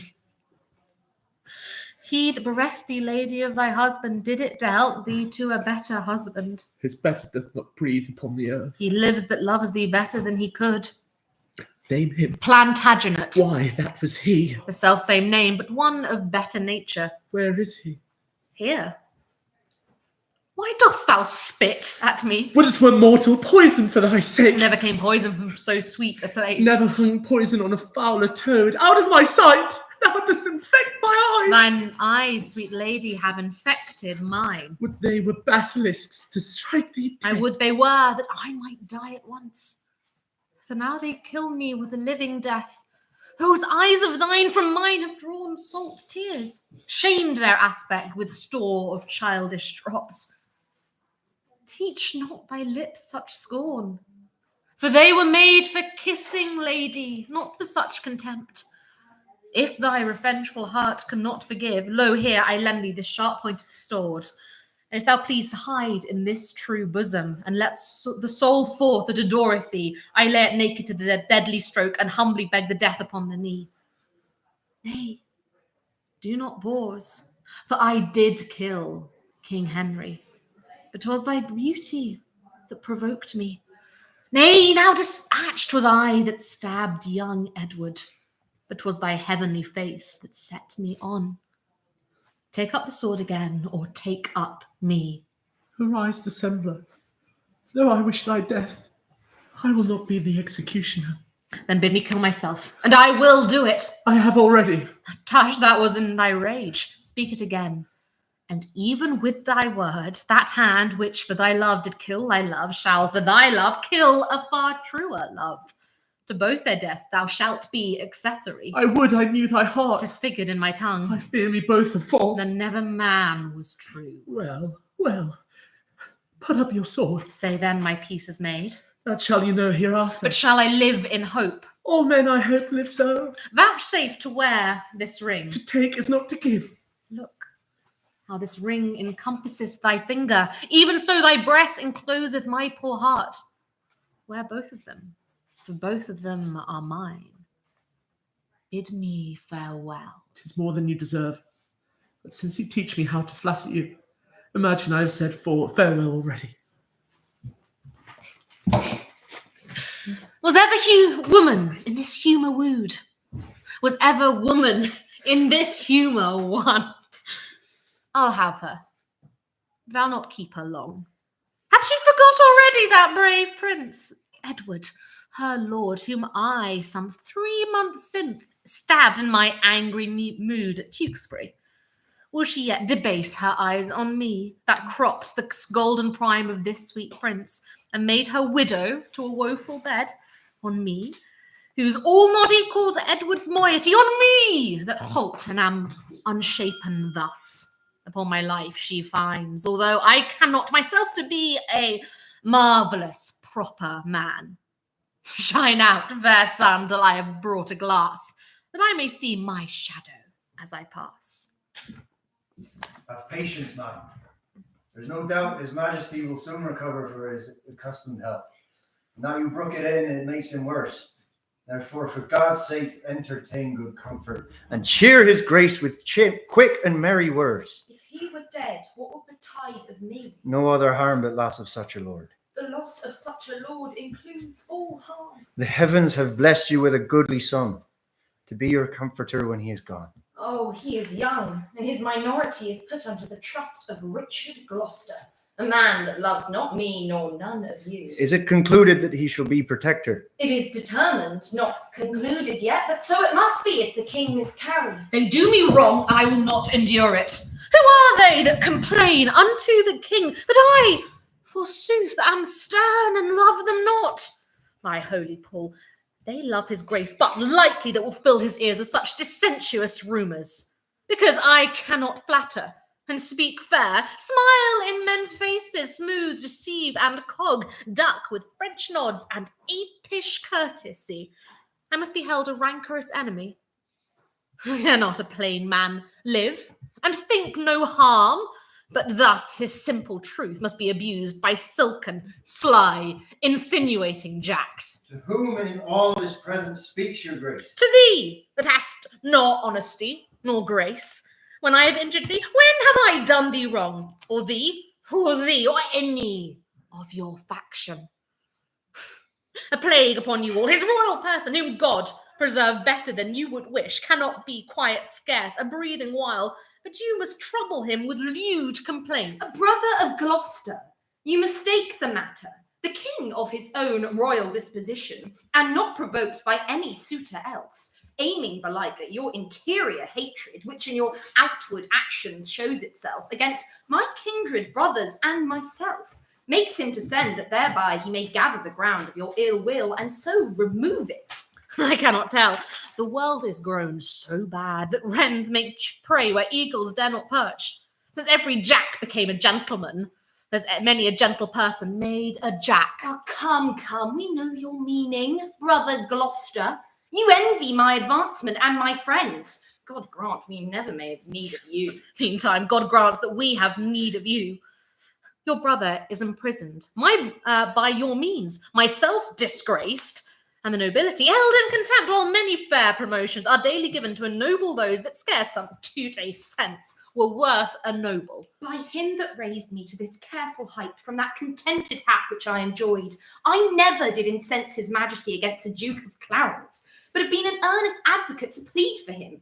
My lord, you do me shameful injury, falsely to draw me in these vile suspects. You may deny that you are not the cause of my Lord Hastings' late imprisonment. She may, my lord, for She may, Lord Rivers. Why, who knows not so? She may do more, sir, than denying that.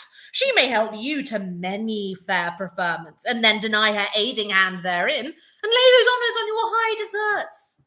What may she not? She may, yea, marry may she. what marry may she? What marry may she? Marry with a king, a bachelor, a handsome stripling too. I wish your grandam had a worse match. My lord of Gloucester, I have too long borne your blunt upbraidings and your bitter scoffs. By heaven, I will acquaint his majesty with those gross taunts I often have endured. I had rather be a country servant maid than a great queen with this condition, to be thus taunted, scorned, and baited at. Madam, his majesty doth call for you, and for your grace, and you, my noble lords. Catesby, we come. Lords, will you go with us? And we will attend your grace. Why, so now I have done a good day's work. You peers, continue this united league. I every day expect an embassage from my Redeemer to redeem me hence, and now in peace my soul shall part to heaven, since I have set my friends at peace on earth. Madam, yourself are not exempt in this, nor your son Dorset, Buckingham, nor you. You have been factious one against the other. Wife, love Lord Hastings, let him kiss your hand, and what you do, do it unfeignedly. Here, Hastings, I will never more remember our former hatred. So thrive I and mine. Dorset, embrace him. Hastings, love Lord Marcus. This interchange of love, I here protest upon my part, shall be unavoidable. And so swear I, my lord. Now, princely Buckingham, seal thou this league with thy embracements to my wife's allies, and make me happy in your unity. Whenever Buckingham doth turn his hate on you or yours, but with all duteous love, doth cherish you and yours. God punish me with hate in those where I expect most love. A pleasing cordial, princely Buckingham, is this thy vow unto my sickly heart. If I unwittingly or in my rage have aught committed that is hardly borne by any in this presence, I desire to reconcile me to his friendly peace. 'Tis death to me to be at enmity. I hate it, and desire all good men's love. First, madam, I entreat true peace of you, which I will purchase with my duteous service. Of you, my noble cousin Buckingham, if ever any grudge was lodged between us, dukes, earls, lords, gentlemen, indeed, of all, I do not know that Englishman alive, with whom my soul is any jot at odds more than the infant that is born tonight. I thank God for my humility. A holy day shall this be kept hereafter. I would to God all strifes were well compounded. My sovereign liege, I do beseech your majesty to take our brother Clarence to your grace. Why, madam, have I offered love for this to be so outed in this royal presence? Who knows not that the noble duke is dead? You do him injury to scorn his cause. Is Clarence dead? The order was reversed. But he, poor soul, by your first order died. Have a tongue to doom my brother's death, and shall the same give pardon to a slave? My brother slew no man, his fault was thought, and yet his punishment was cruel death. Who sued to me for him? Who in my rage kneeled at my feet and bade me be advised? Who spake of brotherhood? Who spake of love? Oh God, I fear thy justice will take hold on me and you and mine and yours for this. Oh, poor Clarence. This is the fruit of rashness. Marked you not how that the guilty kindred of the queen looked pale when they did hear Clarence's death? Oh, they did urge it still unto the king. Oh, God will revenge it. But come, let us in to comfort Edward with our company. We wait upon your grace. Oh, who shall hinder me to wail and weep, to chide my fortune and torment myself? I'll join with black despair against my soul, and to myself become an enemy. What means this scene of rude impatience? To make an act of tragic violence. Edward, my lord, your son, our king, is dead. Why grow the branches now the root is withered? Why wither not the leaves, the sap being gone? If you will live, lament. If die, be brief, that our swift-winged souls may catch the kings, or like obedient subjects follow him to his new kingdom of perpetual rest. Ah, so much interest have I in thy sorrow, as I had title in thy noble husband.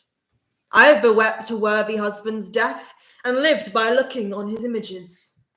But now 2 mirrors of his princely semblance are cracked in pieces by malignant death.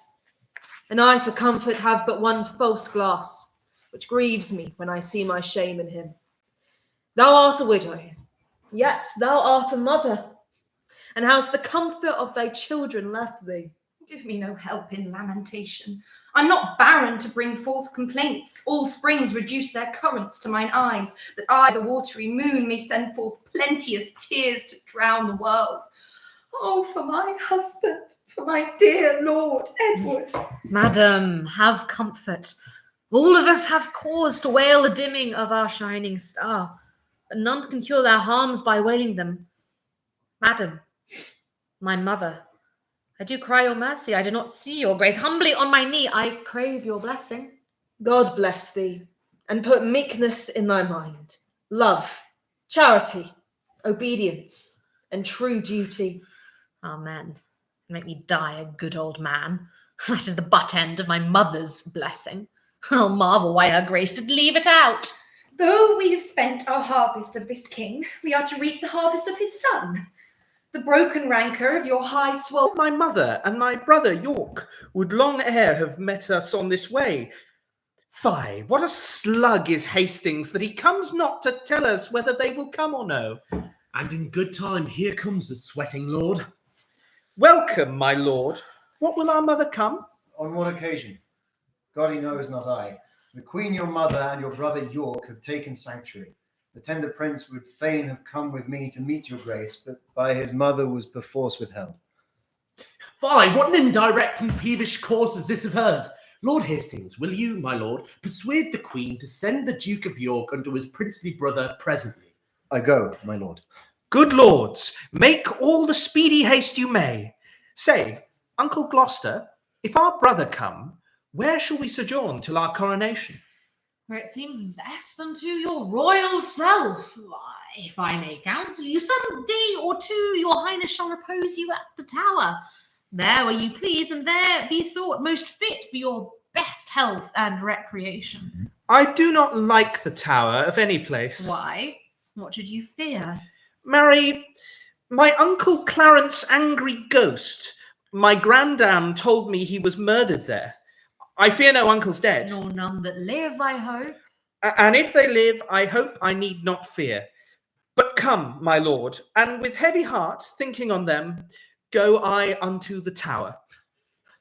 Think you, my lord, this little prating York was not incensed by his subtle mother to taunt and scorn you thus opprobriously? No doubt, no doubt. Oh, 'tis a parlous boy. Bold, quick, ingenious, forward, capable. He is all the mother's from the top to toe. Well, let them rest. Come hither, Catesby. Thou art sworn as deeply to effect what we intend, as closely to conceal what we impart. Thou knowest our reasons urged upon the way. What thinkest thou? Is it not an easy matter to make William Lord Hastings of our mind for the instalment of this noble duke in the seat royal of this famous isle? He, for his father's sake, so loves the prince, that he will not be one to aught against him. What thinkest thou then of Stanley? What will he? he will do all in all as Hastings doth. Well then, no more but this. Go, gentle Catesby, and, as it were far off, sound thou Lord Hastings. How doth he stand affected to our purpose? Commend me to Lord William. Tell him, Catesby, his ancient knot of dangerous adversaries tomorrow are let blood at Pomfret Castle. Good Catesby, go, effect this business soundly. My good lords both, with all the heed I may. Now, my lord, what shall we do? If we perceive Lord Hastings will not yield to our complots. Chop off his head, man. Somewhat we will do. And look, when I am king, claim thou of me the earldom of Hereford, and the movables whereof the king, my brother, stood possessed. I'll claim that promise at your grace's hand. And look to have it yielded with all willingness. Many good mornings to my noble lord. Good morrow, Catesby. You are early stirring. What news? What news? In this our tottering state. It is a reeling world indeed, my lord, and I believe 'twill never stand upright till Richard wear the garland of the realm. How? Wear the garland? Dost thou mean the crown? Aye, my good lord. I'll have this crown of mine cut from my shoulders ere I will see the crown so foul misplaced. But canst thou guess that he doth aim at it? Aye, on my life, and hopes to find forward upon his party for the gain thereof. And thereupon he sends you this good news, that this same very day your enemies, the kindred of the queen, must die at Pomfret. Indeed. I am no mourner for that news, because they have been still mine enemies, but that I'll give my voice on Richard's side to bar my master's heirs in true descent. God knows I will not do it to the death. God keep your lordship in that gracious mind. But I shall laugh at this a 12-month hence, that they who brought at me in my master's hate, I live to look upon their tragedy. 'Tis a vile thing to die, my gracious lord, when men are unprepared and look not for it. Oh, monstrous, monstrous! And so falls it out with Rivers, Vaughan, Grey, and so 'twill do with some men else, who think themselves as safe as thou and I, who, as thou knowst, are dear to princely Richard and to Buckingham. The princes both make high account of you, for they account his head upon the bridge. I know they do, and I have well deserved it.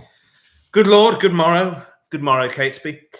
You may jest on, but by the holy rood, I do not like these several counsels, I. My lord, I hold my life as dear as you do yours, and never in my life, I do protest, was it more precious to me than 'tis now. Think you, but that I know our state secure, I would be so triumphant as I am. The lords at Pomfret, when they rode from London, were jocund, and supposed their state was sure, and they indeed had no cause to mistrust. But yet you see how soon the day o'ercast, this sudden stag of rancour I misdoubt. Pray God, I say, I prove a needless coward.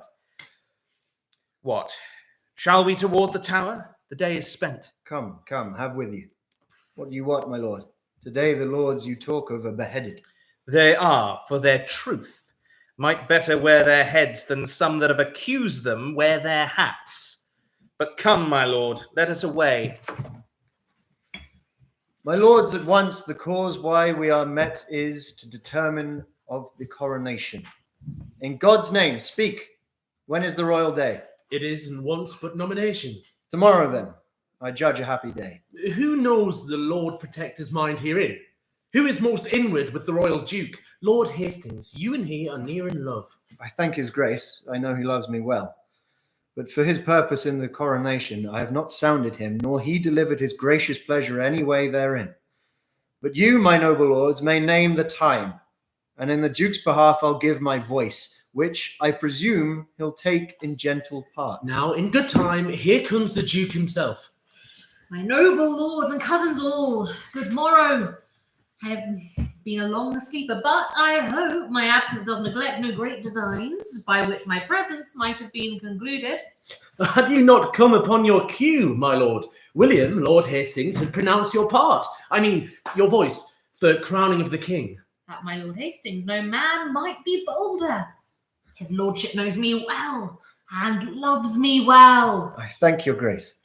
I pray you, all, tell me what they deserve that do conspire my death with devilish plots of damned witchcraft that have prevailed upon my body with their hellish charms. The tender love I bear your grace, my lord, makes me most forward in this noble presence to doom the offenders. Whatsoever they be, I say, my lord, they have deserved death. And be your eyes the witness of this ill. See how I am bewitched. Behold mine arm that is like a blasted sapling withered up. And this is Edward's wife. That monstrous witch consorted with that harlot strumpet sure, that by their witchcraft thus have marked me. If they have done this thing, my gracious lord... If I, thou protector of this damned strumpet, tellest me thou of ifs, thou art a traitor. Off with his head! Now by St. Paul I swear, I will not dine until I see the same Lovell and Ratcliffe. Look that it be done. The rest that love me, rise and follow me. Dispatch, my lord. The Duke would be at dinner. Make a short shrift. He longs to see your head. A momentary grace of mortal men, which we more hunt for than the grace of God. Come, come, dispatch. 'Tis bootless to exclaim. Oh, bloody Richard! Miserable England! I prophesy the fearfullest time to thee that ever wretched age hath looked upon. Come, lead me to the block. Bear him my head. They smile at me that shortly shall be dead. Here is the head of that ignoble traitor, the dangerous and unsuspected Hastings. So dear, I love the man, that I must weep. Would you imagine, or almost believe, when not that by great preservation we live to tell it you, the subtle traitor this day had plotted in the council house to murder me and my good lord of Gloucester? What? Had he so? What think you, we are Turks and infidels, or that we would, against the form of law, proceed thus rashly to the villain's death, but that at the extreme peril of the case, the peace of England and our person's safety, enforced us to this execution? Now fair befall you, he deserved his death, and you, my good lords, both have well proceeded to warn false traitors from like attempts. Go. After cousin of Buckingham. The mayor towards Guildhall hies him in all post. There, at your meetest advantage of the time, infer the bastardy of Edward's children. Tell them how Edward put to death a citizen only for saying he was heir to the crown, meaning indeed his house, which by the sign thereof was termed so. Tell them that when my mother went with child of that insatiate Edward, noble York, my princely father, then had war in France, and by the just computation of the time, found that the issue was not his begot, which well appeared in his lineaments, being nothing like the noble Duke my father. But touch this sparingly, as 'twere far off, because you know, my lord, my mother lives. Fear not, my lord, I'll play the orator, as if the golden fee for which I plead were for myself, and so, my lord, adieu.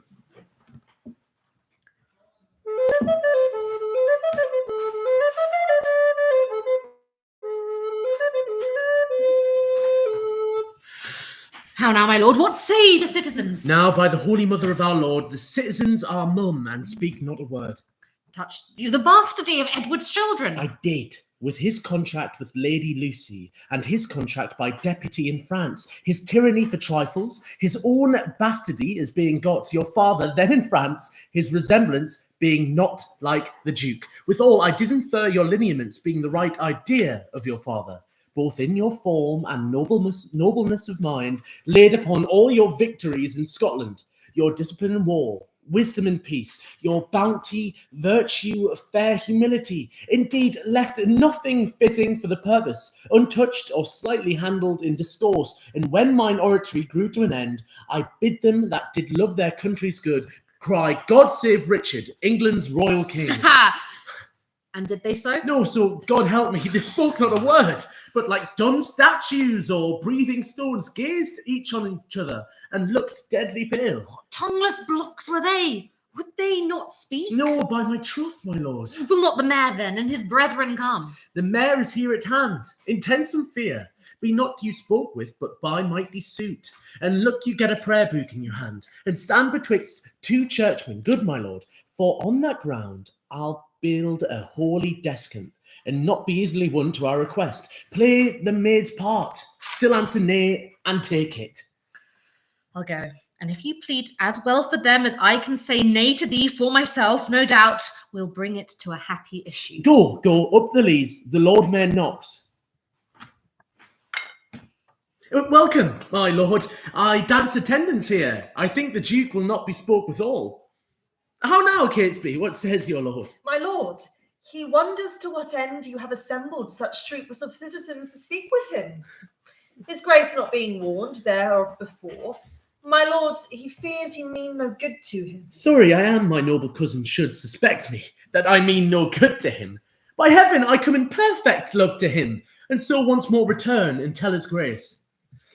When holy and devout religious men are at their beads, 'tis hard to draw them thence, so sweet is zealous contemplation. See where he stands between two clergymen. 2 props of virtue for a Christian prince, to stay him from the fall of vanity, and see a book of prayer in his hand, true ornaments to know a holy man. Famous Plantagenet, most gracious prince, lend favourable ears to our request, and pardon us the interruption of thy devotion and right Christian zeal. My lord then needs no such apology. I rather do beseech you pardon me, who, earnest in the service of my God, neglect the visitation of my friends. But leaving this, what is your grace's pleasure? Even that, I hope, which pleaseth God above and all good men of this ungoverned isle. I do suspect I have done some offence that seems disgracious in the city's eyes. Do you come to reprehend my ignorance? You have, my lord. Would it might please your grace at our entreaties to amend that fault? Else wherefore breathe I in a Christian land? Then know it is your fault that you resign the supreme seat, the throne majestical, the sceptred office of your ancestors, your state of fortune and your due of birth, the lineal glory of your royal house, to the corruption of a blemished stock. This noble isle doth want her proper limbs, which to recure we heartily solicit your gracious self to take on you the charge and kingly government of this your land, nor as protector, steward, substitute, or lowly factor for another's gain, but as successively from blood to blood, your right of birth, your emperor, your own for this, consorted with the citizens, your very worshipful and loving friends, and by their vehement instigation. In this just suit come I move to your grace. Your love deserves my thanks, but my desert unmeritable shuns your high request. First, if all the obstacles were cut away, that my path were even to the crown as my right revenue and due by birth, yet so much is my poverty of spirit, so mighty and so many my defects, as I had rather hide me from my greatness in the vapour of my glory smothered. But God be thanked, there is no need of me, and much I need help you if need were. The royal tree hath left us royal fruit, which, mellowed by the stealing hours of time, will well become the seat of majesty, and make, no doubt, us happy by his reign. On him I lay what you would lay on me, the right and fortune of his happy stars, which God defend that I should wring from him. My lord, this argues conscience in your grace, but the respects thereof are nice and trivial, all circumstances well considered. You say that Edward is your brother's son, so say we too, but not by Edward's wife, for first he was contract to Lady Lucy. Your mother lives a witness to that vow, and afterward by substitute betrothed to Bona, sister the King of France. These both put by a poor petitioner, a care-crazed mother of a many children, a beauty waning and distressed widow, even in the afternoon of her best days, made prize and purchase of his lustful eye, seduced the pitch and height of all his thoughts, to base declension and loath bigamy. By her, in his unlawful bed, he got this Edward, whom our manners term the prince. Do good, my lord. Your citizens entreat you. Refuse not, mighty lord, this profit love. Oh, make them joyful. Grant their lawful suit. Alas! Why would you heap these cares on me? I am unfit for state and majesty, I do beseech you. Take it not amiss. I cannot, nor I will not yield to you. If you refuse it, as in love and zeal, loath to depose the child, your brother's son, as well as we know the tenderness of heart and gentle, kind, effeminate remorse. Yet whether you accept our suit or no, your brother's son shall never reign our king, but we will plant some other in the throne, to the disgrace and downfall of your house. And in this resolution here we leave you. Come, citizens, zoons, I'll entreat no more. Oh, do not swear, my lord of Buckingham. Call them again, my lord, and accept their suit. Do good, my lord, lest all the land do rue Oh, it. why would you enforce me to a world of care? Oh, well, call them again. I am not made of stone, but penetrable to your kind entreat, albeit against my conscience and my soul.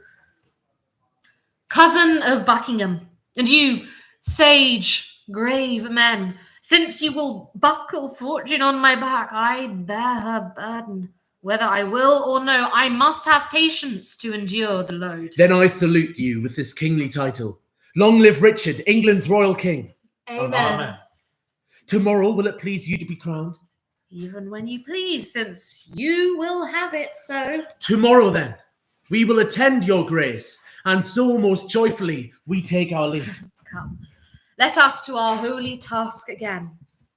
Farewell, good cousin, farewell, gentle friends. Who meets us here? My niece Plantagenet, led in the hand of her kind aunt of Gloucester. Now for my life she's wandering to the tower, on pure heart's love to greet the tender princes. Daughter, well met. God give your graces both a happy and joyful time of day. As much to you, good sister. Whither away? No farther than the tower, and as I guess, upon the like devotion as yourselves, to gratulate the gentle princes there. Kind sister, thanks. We'll enter all together. And in good time, here the lieutenant comes. Master Lieutenant, pray you, by your leave, how doth the prince and my young son of York? Right well, dear madam. By your patience, I may not suffer you to visit them. The king hath straight charge the contrary. The king? Why, who's that? Oh, I cry you mercy. I mean the Lord Protector. The Lord protect him from that kingly title. Hath he set bounds betwixt their love and me? I'm their mother.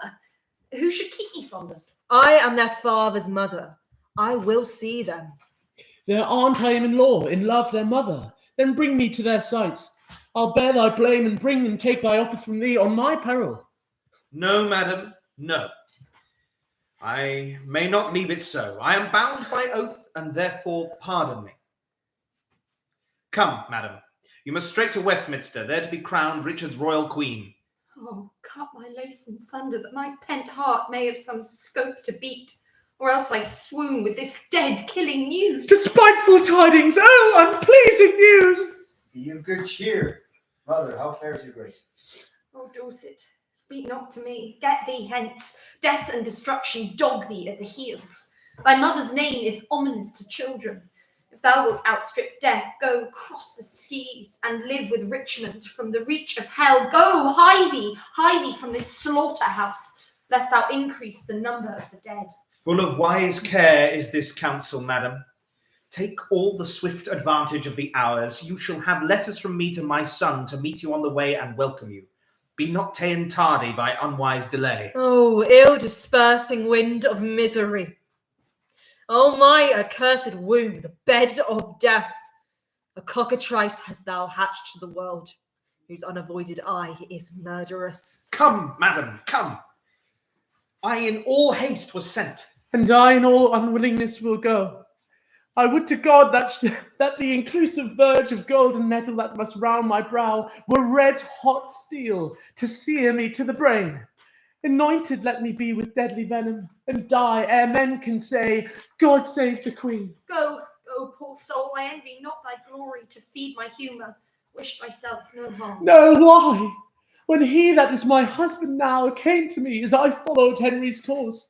Oh, when I say I looked on Richard's face, this was my wish. Be thou, quoth I, accursed for making me so young, so old a widow. And when thou wets, let sorrow haunt thy bed, for never yet 1 hour in his bed have I enjoyed the golden dew of sleep, but have been waked by his timorous dreams. Besides, he hates me for my father Warwick, and will, no doubt, shortly be rid of me. Poor heart, adieu, I pity thy complaining. No more from my soul I mourn for yours. Farewell, thou woeful welcomer of glory. Adieu, poor soul, that takest thy leave of it. Go thou to Richmond, and good fortune guide thee. Go thou to Richard, and good angels guard thee. Go thou to sanctuary, and good thoughts possess thee. I to my grave, where peace and rest lie with me. 80 odd years of sorrow have I seen, and each hour's joy wrecked within a week of teen. Stay, yet look back with me unto the tower. Pity you, ancient stones, those tender babes whom envy hath immured within your walls. Rough cradle for such little pretty ones. Rude, ragged nurse, old, sullen playfellow for tender princes. Use my babies well, so foolish sorrow bids your stones farewell. Stand all apart, cousin of Buckingham. My gracious sovereign. Give me thy hand. Thus high by thy advice and thy assistant King Richard is seated. But shall we wear these honours for a day, or shall they last, and we rejoice in them? Still live they, and forever may they last. Oh, Buckingham, now do I play the touch, to try if thou be current gold indeed. Young Edward lives. Think now what I would say. Say on, my loving lord. Why, Buckingham, I say I would be king. Why, so you are my thrice renowned liege. Yeah, my king, 'tis so. But Edward lives. True, noble prince. Oh, bitter consequence, that Edward still should live. True, noble prince. Cousin, thou wert not wont to be so dull. Shall I be plain? I wish the bastards dead, and I would have it suddenly performed. What sayest thou? Speak suddenly. Be brief. Your grace may do your pleasure. Thou art all eyes. My kindness freezeth. Say, have I thy consent that they shall die? Give me some breath, some little pause, my lord, before I positively herein. I will resolve your grace immediately. The deep revolving witty Buckingham? No more shall be the neighbour to my counsel. Hath he so long held out with me untired, and stops he now for breath? How now? What news with you? My lord, I hear the Marquis Dorset's fled to Richmond in those parts beyond the sea where he abides. Catesby? My lord. Rumour it abroad that Anne, my wife, is sick and like to die. I will take order for her keeping close. Look how thou dreamst. I say again, give out that Anne, my wife, is sick and like to die. About it, for it stands me much upon to stop all hopes whose growth may damage me. I must be, or else my kingdom stands on brittle glass. Murder her brothers, then marry her. An uncertain way of gain. But I am in so far in blood that sin will pluck in on sin. Tear falling pity dwells not in his eye. My lord, I have considered in my mind the late demand that you did sound me in. I'll let that pass. Dorset is fled to Richmond. I hear that news, my lord. Stanley, he is your wife's son. Well, look to it. My lord, I claim your gift, my due by promise, for which your honour and your faith is pawned. The earldom of Hereford, and the movable, the which you promised I should possess. Stanley, look to your wife. If she convey letters to Richmond, you shall answer it. What says your highness to my just demand? As I remember, Henry VI did prophesy that Richmond should be king when Richmond was a little peevish boy, a king. Perhaps. My lord! How chance the prophet could not at that time have told me, I being by, that I should My kill lord, your him. promise to the earldom. Richmond. When I was last at Exeter, the mayor in courtesy showed me the castle and called it Rougemont, at which name I started, because a bard of Ireland once told me that I should not live long after I saw Richmond. My lord! Aye, what's o'clock? I am thus bold to put your grace in mind of what you promised me. Well, but what's o'clock? Upon the stroke of 10. Well, let it strike. Why let it strike? Because that, like a jack, thou keep'st the stroke betwixt thy begging and my meditation. I am not in a giving vein today. Why then, resolve me whether you will or no. Tut, tut. Thou troublest me. Am not in the vein. Is it even so? Rewards me my true service with such deep contempt, made I him king for this? Or let me think on Hastings and be gone to Brecknock while my fearful head is on. All hail, my sovereign liege. Kind Catesby, am I happy in thy news? If to have done the thing you gave in charge beget your happiness, be happy then. For it is done, my lord. But didst thou see him dead? I did, my lord. And buried, gentle Catesby? The chaplain of the tower have buried them, but how or in what place I do not know. The sons of Edward sleep in Abraham's bosom, and Anne, my wife, hath bid the world good night. Now, for I know the Breton Richmond aims at young Elizabeth, my brother's daughter, and by that knot looks proudly o'er the crown. To her I go, a jolly, thriving wooer. My lord? Good news or bad that thou comest in so bluntly? Bad news, my lord. Power increaseth. Ely with Richmond troubles me more near than Buckingham and his rash levied army. Richmond troubles me more near than Buckingham and his Come, I have heard some fearful commenting is leaden servitor to dull delay. Delay leads impotent and snail-faced beggary, then fiery expedition to my wing. Jove's Mercury and herald for a king. Come, muster men, my counsel is my shield. We must be brief when traitor.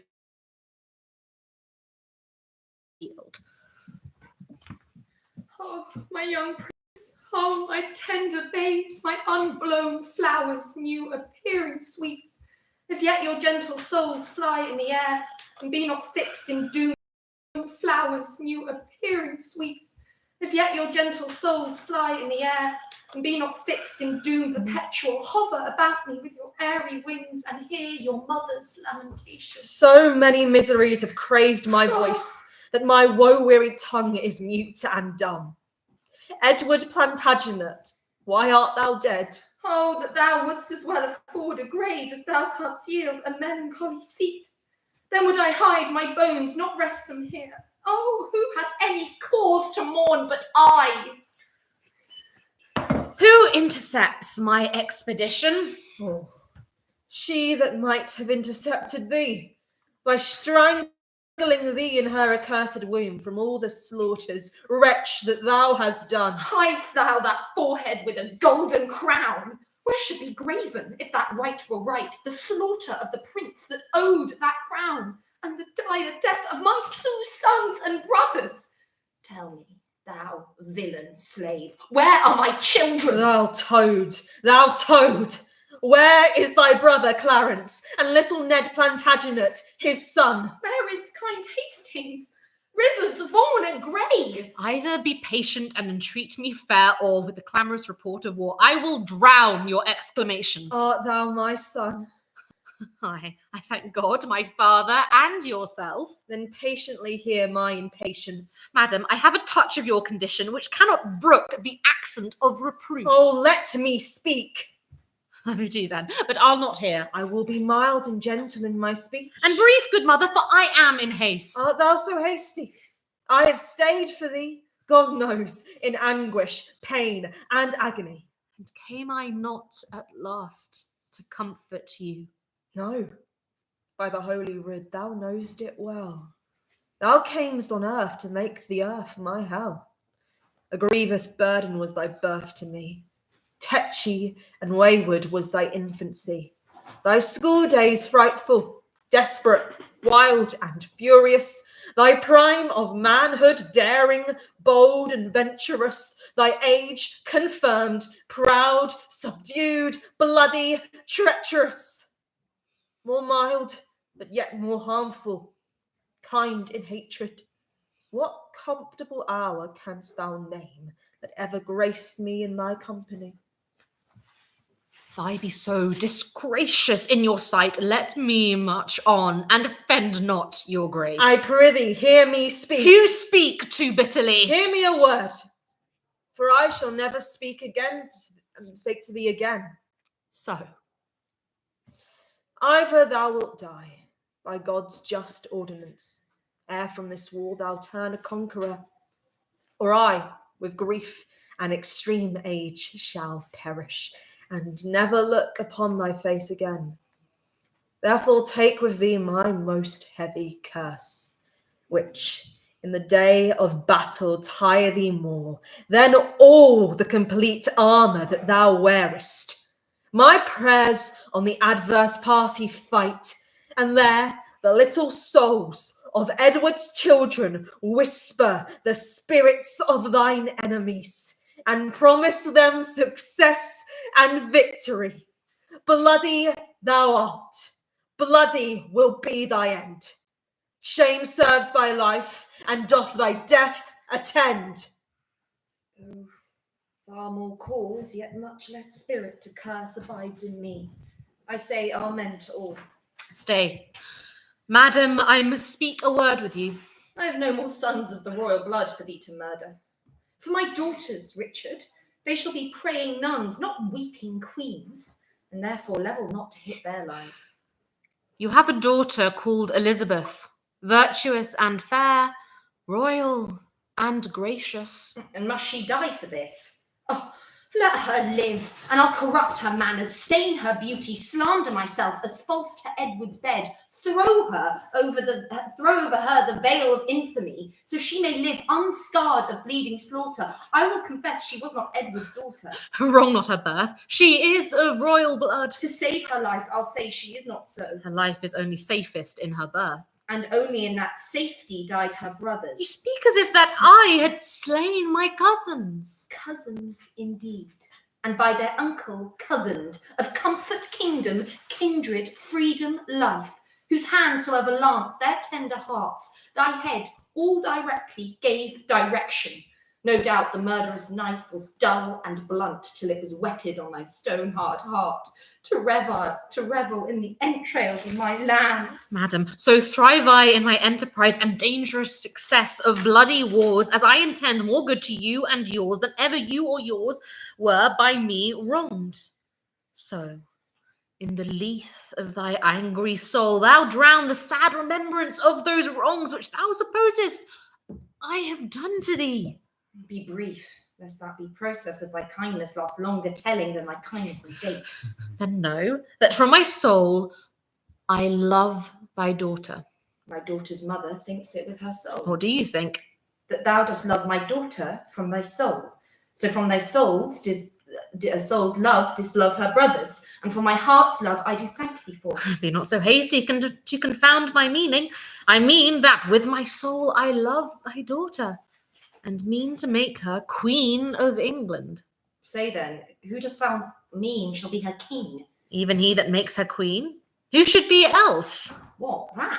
I, even I. What think you of it, madam? How canst thou woo her? That would I learn of you, as one that are best acquainted with her humour. And wilt thou learn of me? Madam, with all my heart. Send to her, by the man that slew her brothers, a pair of bleeding hearts, thereon engraved Edward and York, then haply she will weep. Come, you mock me. This is not the way to win our daughter. There is no other way, unless thou couldst put on some other shape, and not be Richard that hath done all this. Say that I did all this for love of her. Nay, then indeed she cannot choose but hate thee, having bought love with such a bloody spoil. Look, what is done cannot be now amended. Men shall deal inadvisedly at times, which after hours give leisure to repent. If I did take the kingdom from your sons, to make amends, I'll give it to your daughter. Your children were vexation to your youth, but mine shall be the comfort to your age. The loss you have is but a son being king, and by that loss your daughter is made queen. I cannot make you that what amends I would. Therefore, accept such kindness as I can. Dorset, your son, that with a fearful soul leads discontented steps in foreign soil. This fair alliance quickly shall call home to high promotions and great dignity. Go, then, my mother, To thy daughter go, make bold her bashful years with your experience. Prepare her ears to hear a wooer's tale. Put in her tender heart the aspiring flame of golden sovereignty. Acquaint the princess with the sweet silent hours of marriage joys. And when this arm of mine hath chastised the petty rebel, dull-brained Buckingham, bound with triumphant garlands will I come and lead thy daughter to a conqueror's bed, to whom I will retail my conquest won, and she shall be sole victress, Caesar's Caesar. What were I best to say? Her father's brother would be her lord, or shall I say her uncle, or he that slew her brothers and her uncles? Under what title shall I woo for thee, that God, the law, my honour, and her love can make seem pleasing to her tender years? Say she shall be high and mighty queen. To wail the tide as her mother doth. Say I will love her everlastingly. But how long shall that title ever last? So long as heaven and nature lengthens it. So long as hell and Richard lights of it. Your reasons are too shallow and too quick. Oh no, my reasons are too deep and dead. Too deep and dead. Poor infants in their graves. Harp on that string, madam. That is past. Harp on it. Still shall I till heartstrings break. Now, by my George, my garter, and my crown, Famed, dishonoured, and purged. I swear. By nothing, for this is no one. Now, by the world. 'Tis full of thy foul wrongs. My father's death. Thy life had that dishonour. Then by myself. Thyself misuses. What canst thou swear by now? The time to come. That thou hast wronged in the time o'erpast. Swear not by time to come, for that thou hast misused, ere used, by time misused o'erpast. I intend to prosper and repent, so thrive I in my dangerous attempt. Shall I be tempted of the devil thus? Aye, if the devil tempt thee to do good. Shall I forget myself to be myself? Aye, if yourself's remembrance wrongs yourself. Shall I go win my daughter to thy will? And be a happy mother by the deed. I go. Write to me very shortly, and you shall understand from me her mind. Bear her my true love's kiss, and so, farewell. Relenting fool, and shallow, changing woman. How now? What news? My gracious sovereign, on the western coast rideth a puissant navy. To the shore throng may doubtful hollow-hearted friends, unarmed and unresolved to beat them back. 'Tis thought that Richmond is their admiral, and there they hull, expecting but the aid of Buckingham to welcome them ashore. Some light-footed friend post the Duke of Norfolk. How now? What's the news with you? None good, my lord, to please you with the hearing, nor none so bad, but it may well be told. Oh, hey, a riddle! Neither good nor bad. Why dost thou run so many mile about when thou must tell thy tale a nearer way? Once more, what news? Richmond is on the seas. There let him sink, and be the seas on him. White-livered runagate, what doth he there? I know not, mighty sovereign, but by guess. Well, sir, as you guess. Stirred up by Dorset, Buckingham, and Ely, he makes for England there to claim the crown. Is the chair empty? Is the sword unswayed? Is the king dead, the empire unpossessed?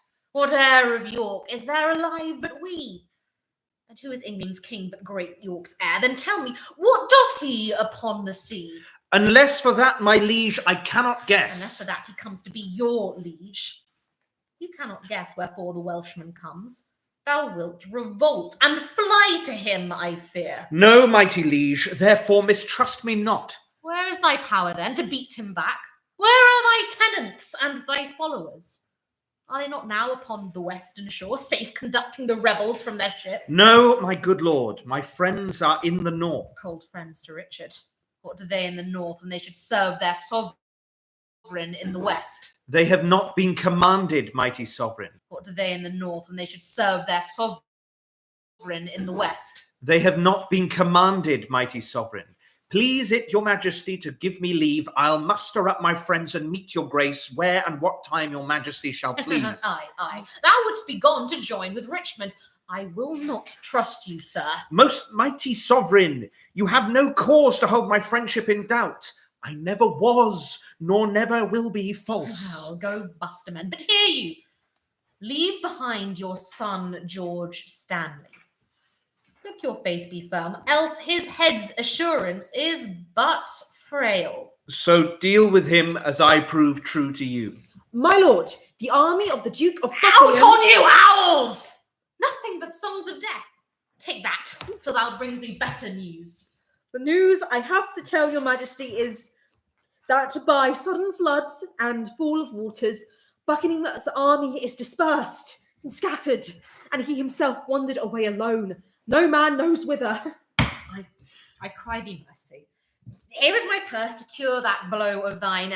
Hath any well-advised friend proclaimed reward to him that brings the traitor in? Such proclamation have been made, my liege. March on, since we are up in arms, if not to fight with foreign enemies, yet to beat down these rebels here at home. My liege, the Duke of Buckingham is taken.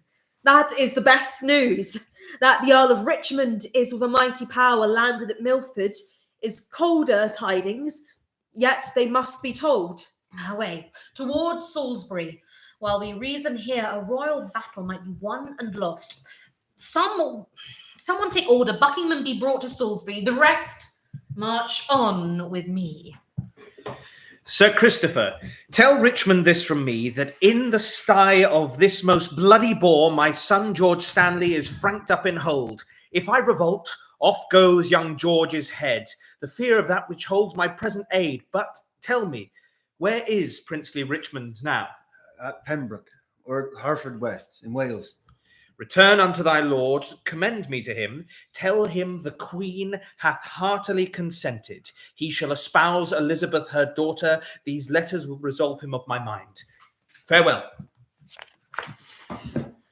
Will not King Richard let me speak with him? No, my good lord, therefore be patient. This is All Souls' Day, fellows, is it not?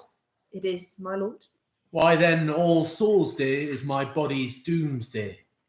This is the day that, in King Edward's time, I wished might fall on me when I was found false to his children or his wife's allies.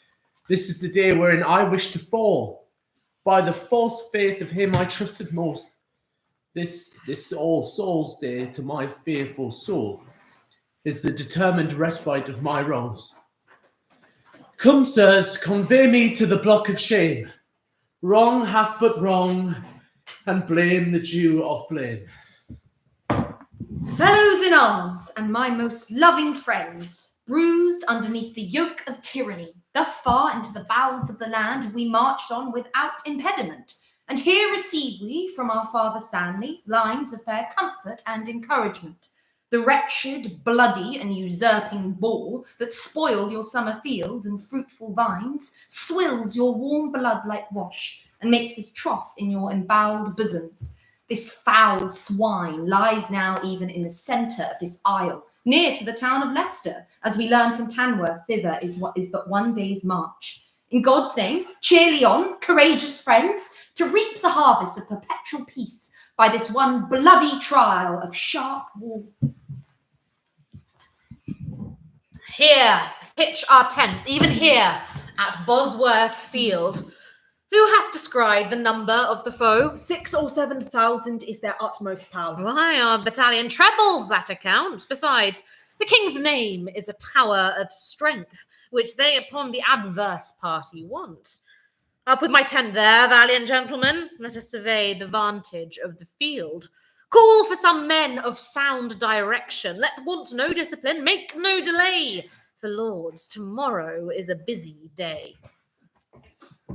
Oh, the weary sun hath made a golden set, and by the bright track of his fiery car gives signal of a goodly day tomorrow.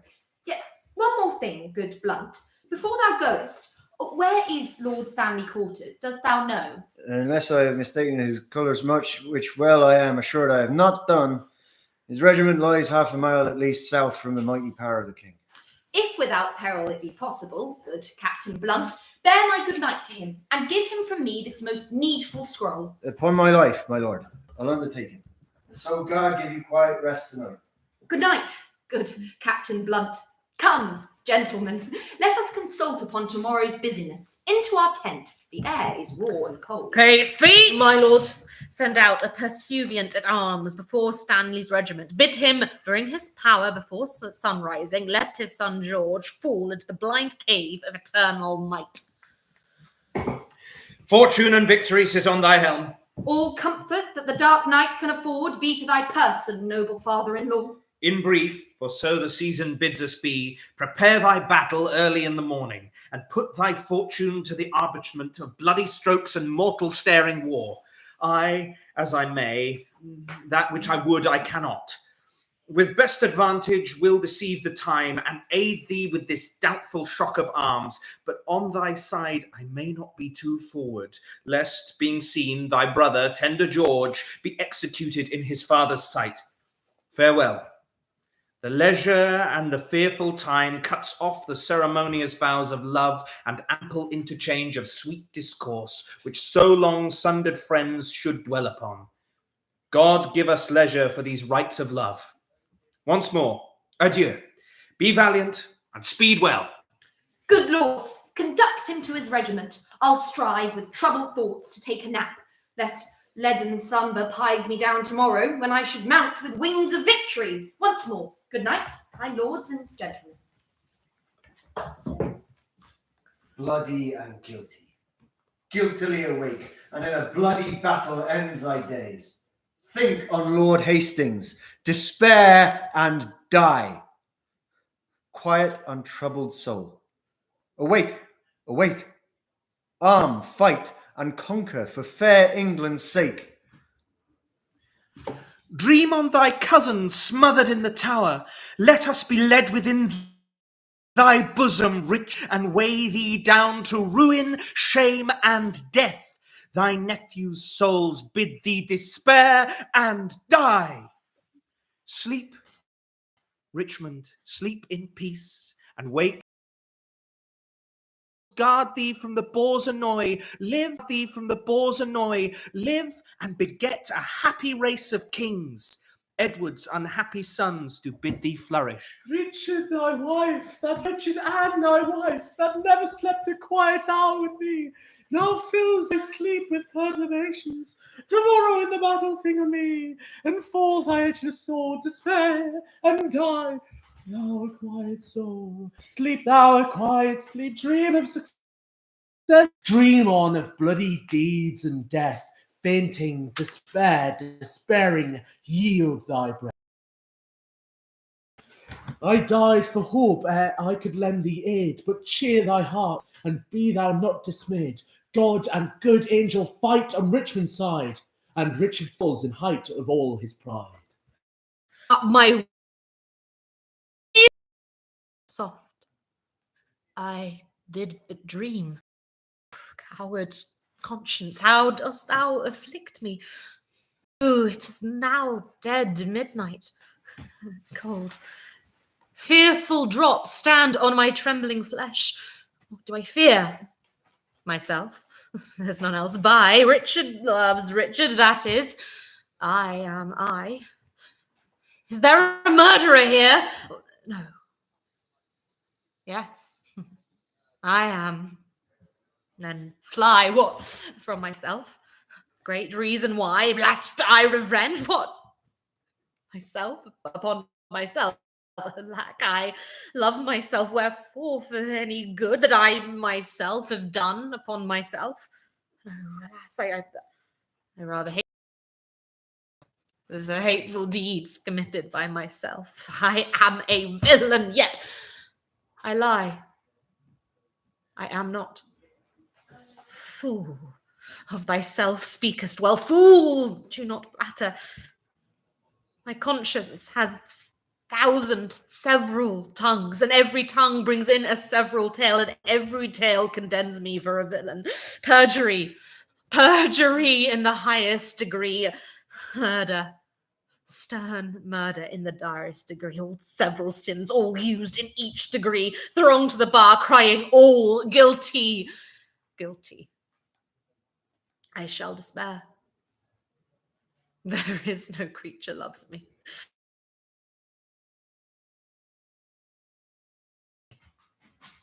Wherefore should they, since that I myself find in myself no pity to myself?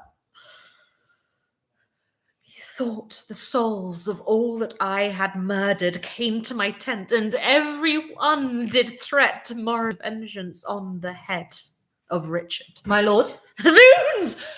Who's there? Catesby, my lord. 'Tis I. The early village cock have twice done salutation to the morn. Your friends are up, and buckle on their armour. Oh, Catesby, I have dreamed a fearful dream. What thinkest thou? Will all our friends prove true? No doubt, my lord. Catesby, I fear. Good my lord, be not afraid of shadows. By the apostle Paul, shadows tonight have struck more terror in the soul of Richard than can the substance of 10,000 soldiers armed in proof and led by shallow Richmond. It is not yet near day. Come, go with me. Under our tents, I'll play the eavesdropper to see if any mean to shrink from me. Good morrow, Richmond. Cry mercy, lords and watchful gentlemen, that you have taken a tardy sluggard here. How have you slept, my lord? The sweetest sleep and fairest boding dreams that ever entered in a drowsy head have I since your departure had, my lords. Methought their souls, whose bodies Richard murdered, came to my tent and cried on victory. I promise you, my soul is very jocund in the remembrance of so fair a dream. How far into the morning is it, lords? Upon the stroke of 4. Oh, why, then 'tis time to arm and give direction. More than I have said, loving countrymen, the leisure and enforcement of the time forbids to dwell upon. Yet remember this. If you do sweat to put a tyrant down, you sleep in peace, the tyrant being slain. If you do fight against your country's foes, your country's fat shall pay your pains the higher. If you do fight in safeguard of your wives shall welcome home the conquerors. If you do free your children from the sword, your children's children quit it in your age. For me, the ransom of my bold attempt shall be this cold corpse on the earth's cold face. Sound, drums and trumpets boldly and cheerfully. God and St. George, Richmond and victory. Come, bustle, bustle, comparison my horse, call up Lord Stanley, bid him bring his power. I will lead forth my soldiers to the plain, and thus my battle shall be ordered. Devised at first to keep the strong in awe, our strong arms at our conscience, swords our law. March on, join bravely, let us to it pell-mell, if not to heaven, then hand in hand to hell. What more shall I say that I have inferred? Remember whom you are to cope withal. A sort of vagabonds, rascals, and runaways, a scum of Bretons, a base lackey peasants, whom their o'ercloyed country vomits forth to desperate ventures and assured destruction. You, sleeping safe, they bring to you unrest. You, having lands and blessed with beauteous wives, they would restrain the one, disdain the other, who doth lead them but a paltry fellow, long kept in Breton. At our mother's cost, shall these enjoy our lands, lie with our wives, ravish our daughters? Hark, I hear their drum. Fight, gentlemen of England, fight, bold yeomen, draw archers, draw your arrows to the head. Spur your proud horses hard and ride in blood, amaze the welkin with your broken staves. What says Lord Stanley? Will he bring his power? My lord, he doth deny to come. Off with his son George's head! My lord, the enemy is past the marsh. After the battle, let George Stanley die. 1,000 hearts are greater than my bosom. Advance our standards, set upon our foes our ancient word of courage. Fair St. George, inspire us with the spleen of fiery dragons. Upon them, victory sits on our helms. Rescue, my lord of Norfolk, rescue, rescue. The king enacts more wonders than a man, daring and opposite to every danger. His horse is slain, and all on foot he fights, seeking for Richmond in the throat of death. Rescue, fair lord, or else the day is lost. A horse, my kingdom for a horse. Withdraw, my lord, I'll help you to a horse. Slave, I have set my life upon a cast, and I will stand the hazard of the die. I think there be 6 Richmonds in the field, 5 have I slain today instead of him. A horse, my kingdom for a horse.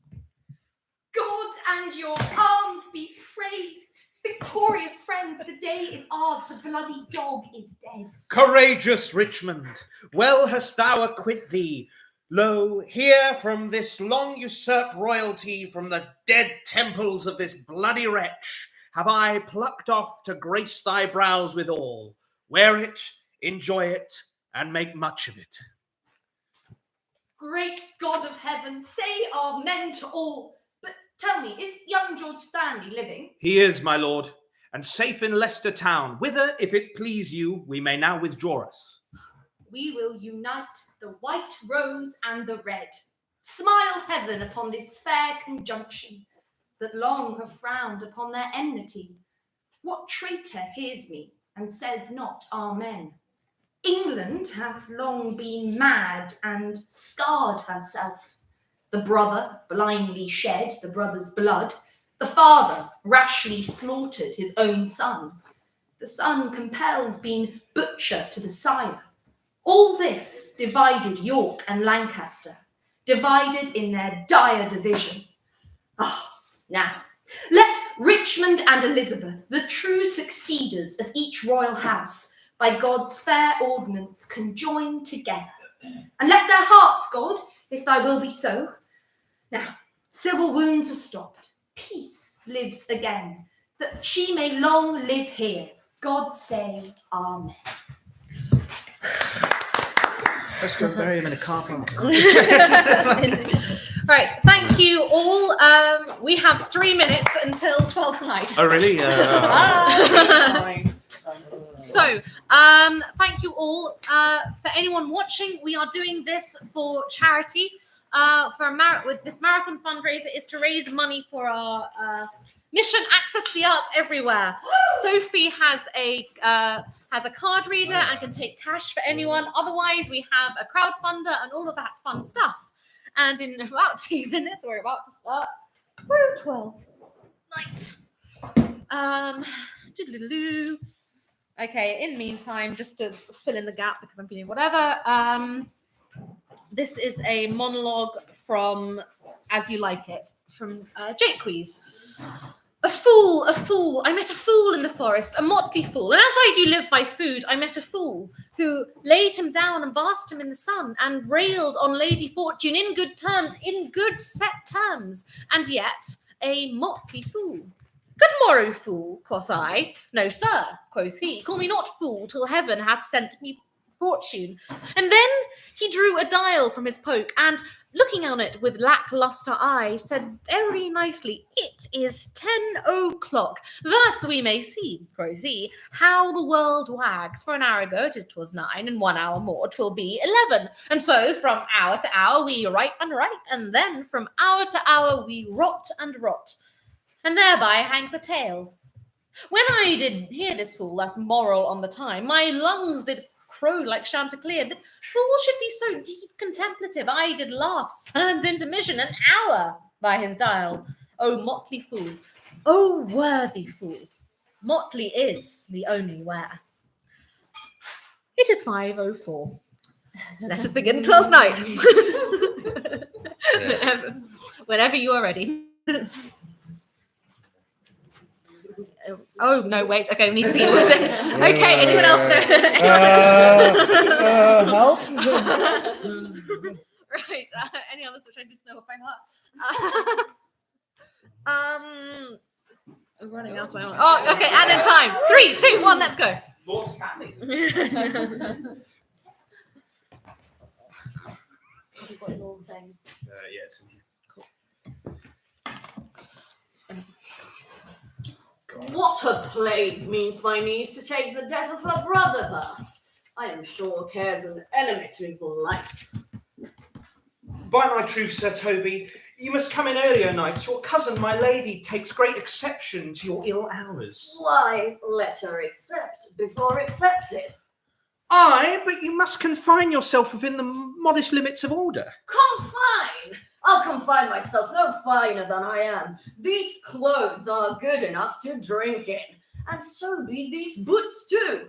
And they do not, Let them hang themselves in their own straps. That quaffing and drinking will undo you. I heard my lady talk of it yesterday, and of a foolish knight that you brought in one night here to be her wooer. Who? Sir Andrew Cheek? Aye, he. He's as tall a man as any's in Illyria. What's that to the purpose? Why, he has 3,000 ducats a year. Aye, but he'll have a year in all those ducats. He's a very fool and a prodigal. Fie, that you'll say so. He plays at the viol de gamboys and speaks 3 or 4 languages, word for word without book, and hath all the good gifts of nature. He hath indeed, almost natural, for besides that, he's a fool. He's a great quarreller, and, but that he hath the gift of a coward to allay the gust he hath in quarrelling, 'tis thought among the prudent he would quickly have the gift of a grave. By this hand, they are scoundrels and subtractors, to say so of him. Who are they? They that add, moreover, he's drunk nightly in your company. We're drinking health to my niece.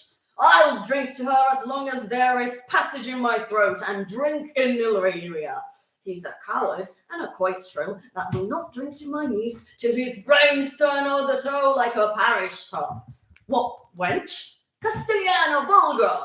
For here comes Sir Andrew Egerton. Sir Toby Belch. How now, Sir Toby Belch? Sweet Sir Andrew. God bless you, fair shrew. Bless and fare you well, gentlemen. Oh, knight, thou lackest a cup of canary. When did I see thee so put down? Never in your life, I think. Unless you see Canary put me down. Faith, I'll home tomorrow, Sir Toby. Your niece will not be seen, or if she be, it's 4 to 1 she'll none of me. The Count himself here hard by woos her. She'll none of the Count. She'll not match above her degree, neither in estate, years, nor wit. I have heard her swear it. Tut, there's life in't man. I'll stay a month longer. I'm a fellow of the strangest mind in the world. I delight in masks and revels sometimes all together. What shall we do else? Were we not born under Taurus? Taurus? That's sides and heart. No, sir, it is legs and thighs. Let me see the caper. Ha! Higher! Ha ha! Excellent. If the Duke continues these favours towards you, Cesario, you would like to be much advanced in Illyria. Lady!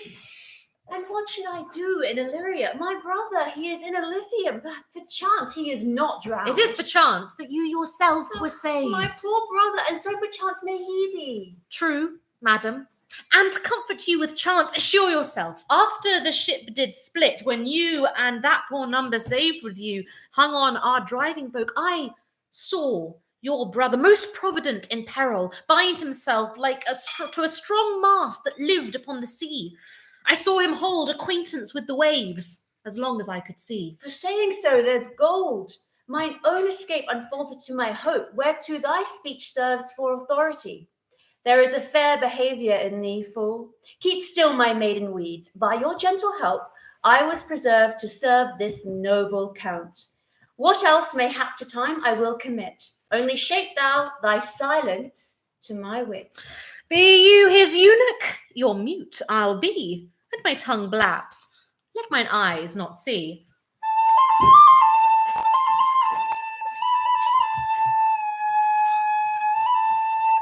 If music be the food of love, play on. Give me excess of that surfeiting the appetite may sicken and so die. Oh, when mine eyes did see Olivia first, purge the air of pestilence. Your attendants, my lord, here. Stand you well aloof, Cesario, though thou knowest no less but all, I have unclasped to thee the book even of my secret soul. Therefore, good youth, address thy gate unto her, be not denied access, stand at her doors, there that thy fixed foot shall grow till thou have audience. My noble lord, if she be so abandoned to her sorrow, as it is spoke, she will never admit me. Be clamorous and leap all civil bounds, rather than make unprofited return. Say I do speak with her, my lord, what then? Oh, then, unfold the passion of my love, surprise her with discourse of my dear faith. It shall become thee well to act my woes. She will attend it better in thy youth than in a nuncio's of a more grave aspect. I think not so, my lord. Dear lad, believe it, for they shall yet belie thy happy years that say thou art a man. Diana's lip is not more smooth and rubious. Thy small pipe is as a maiden's organ, shrill and sound, and all is semblative of a woman's part. I know thy constellation is right apt for this affair. Prosper well in this, and thou shalt live as freely as thy lord, and call his fortunes thine. I'll do my best to woo your lady. Yet, as a barful strife, whoe'er I woo, myself would be his wife. Nay, either tell me where thou hast been, or I will not open my lips so wide as a bristle may enter in the way of thy excuse.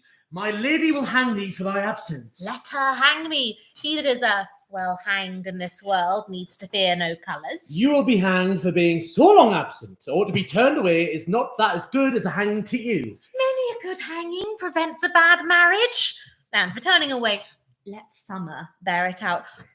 Wit and be thy will, put it into good fooling, for wits that think they have thee do very oft prove fools, and I, that am sure I lack thee, may often pass for a wise man. For what says Quinapolus? Better a witty fool than a foolish wit. God bless thee, lady. Take the fool away. Do you not hear, fellows? Take away the lady. Go to. You're a dry fool. I'll no more of you. Besides, you grow dishonest. Too false, Madonna. That drink and good counsel will amend. For give the dry fool drink, then is the fool not dry. Bid the dishonest man mend himself, if he do mend. He is no longer dishonest. Anything that's mended is but patched. Virtue that transgresses is but patched with sin, and sin that amends is but patched with virtue. The lady bade take away the fool, therefore I say again, take her away. Sir, I beg them take away you. Misprision in the highest degree! Lady, cucullus non facit monarchum. That's as much as to say, I wear not motley in my brain. Good Madonna, give me leave to prove you a fool. Can you do it?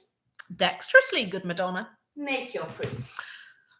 Good Madonna, why mournest thou?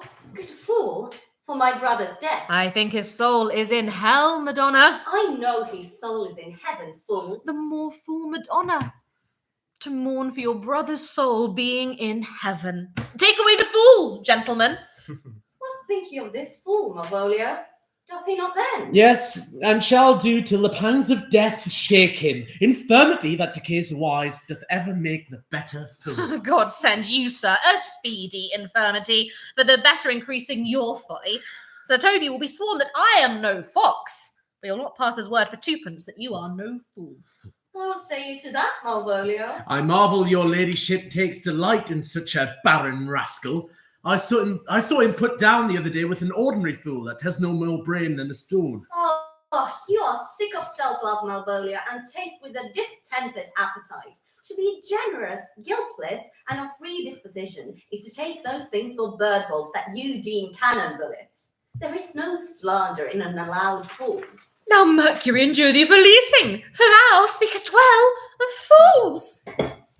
Madam, there is at the gate a young gentleman desires to speak with you. From the Count Orsino, is it? I know not, madam. 'Tis a fair young man and well attended. Who of my people hold him in the delay?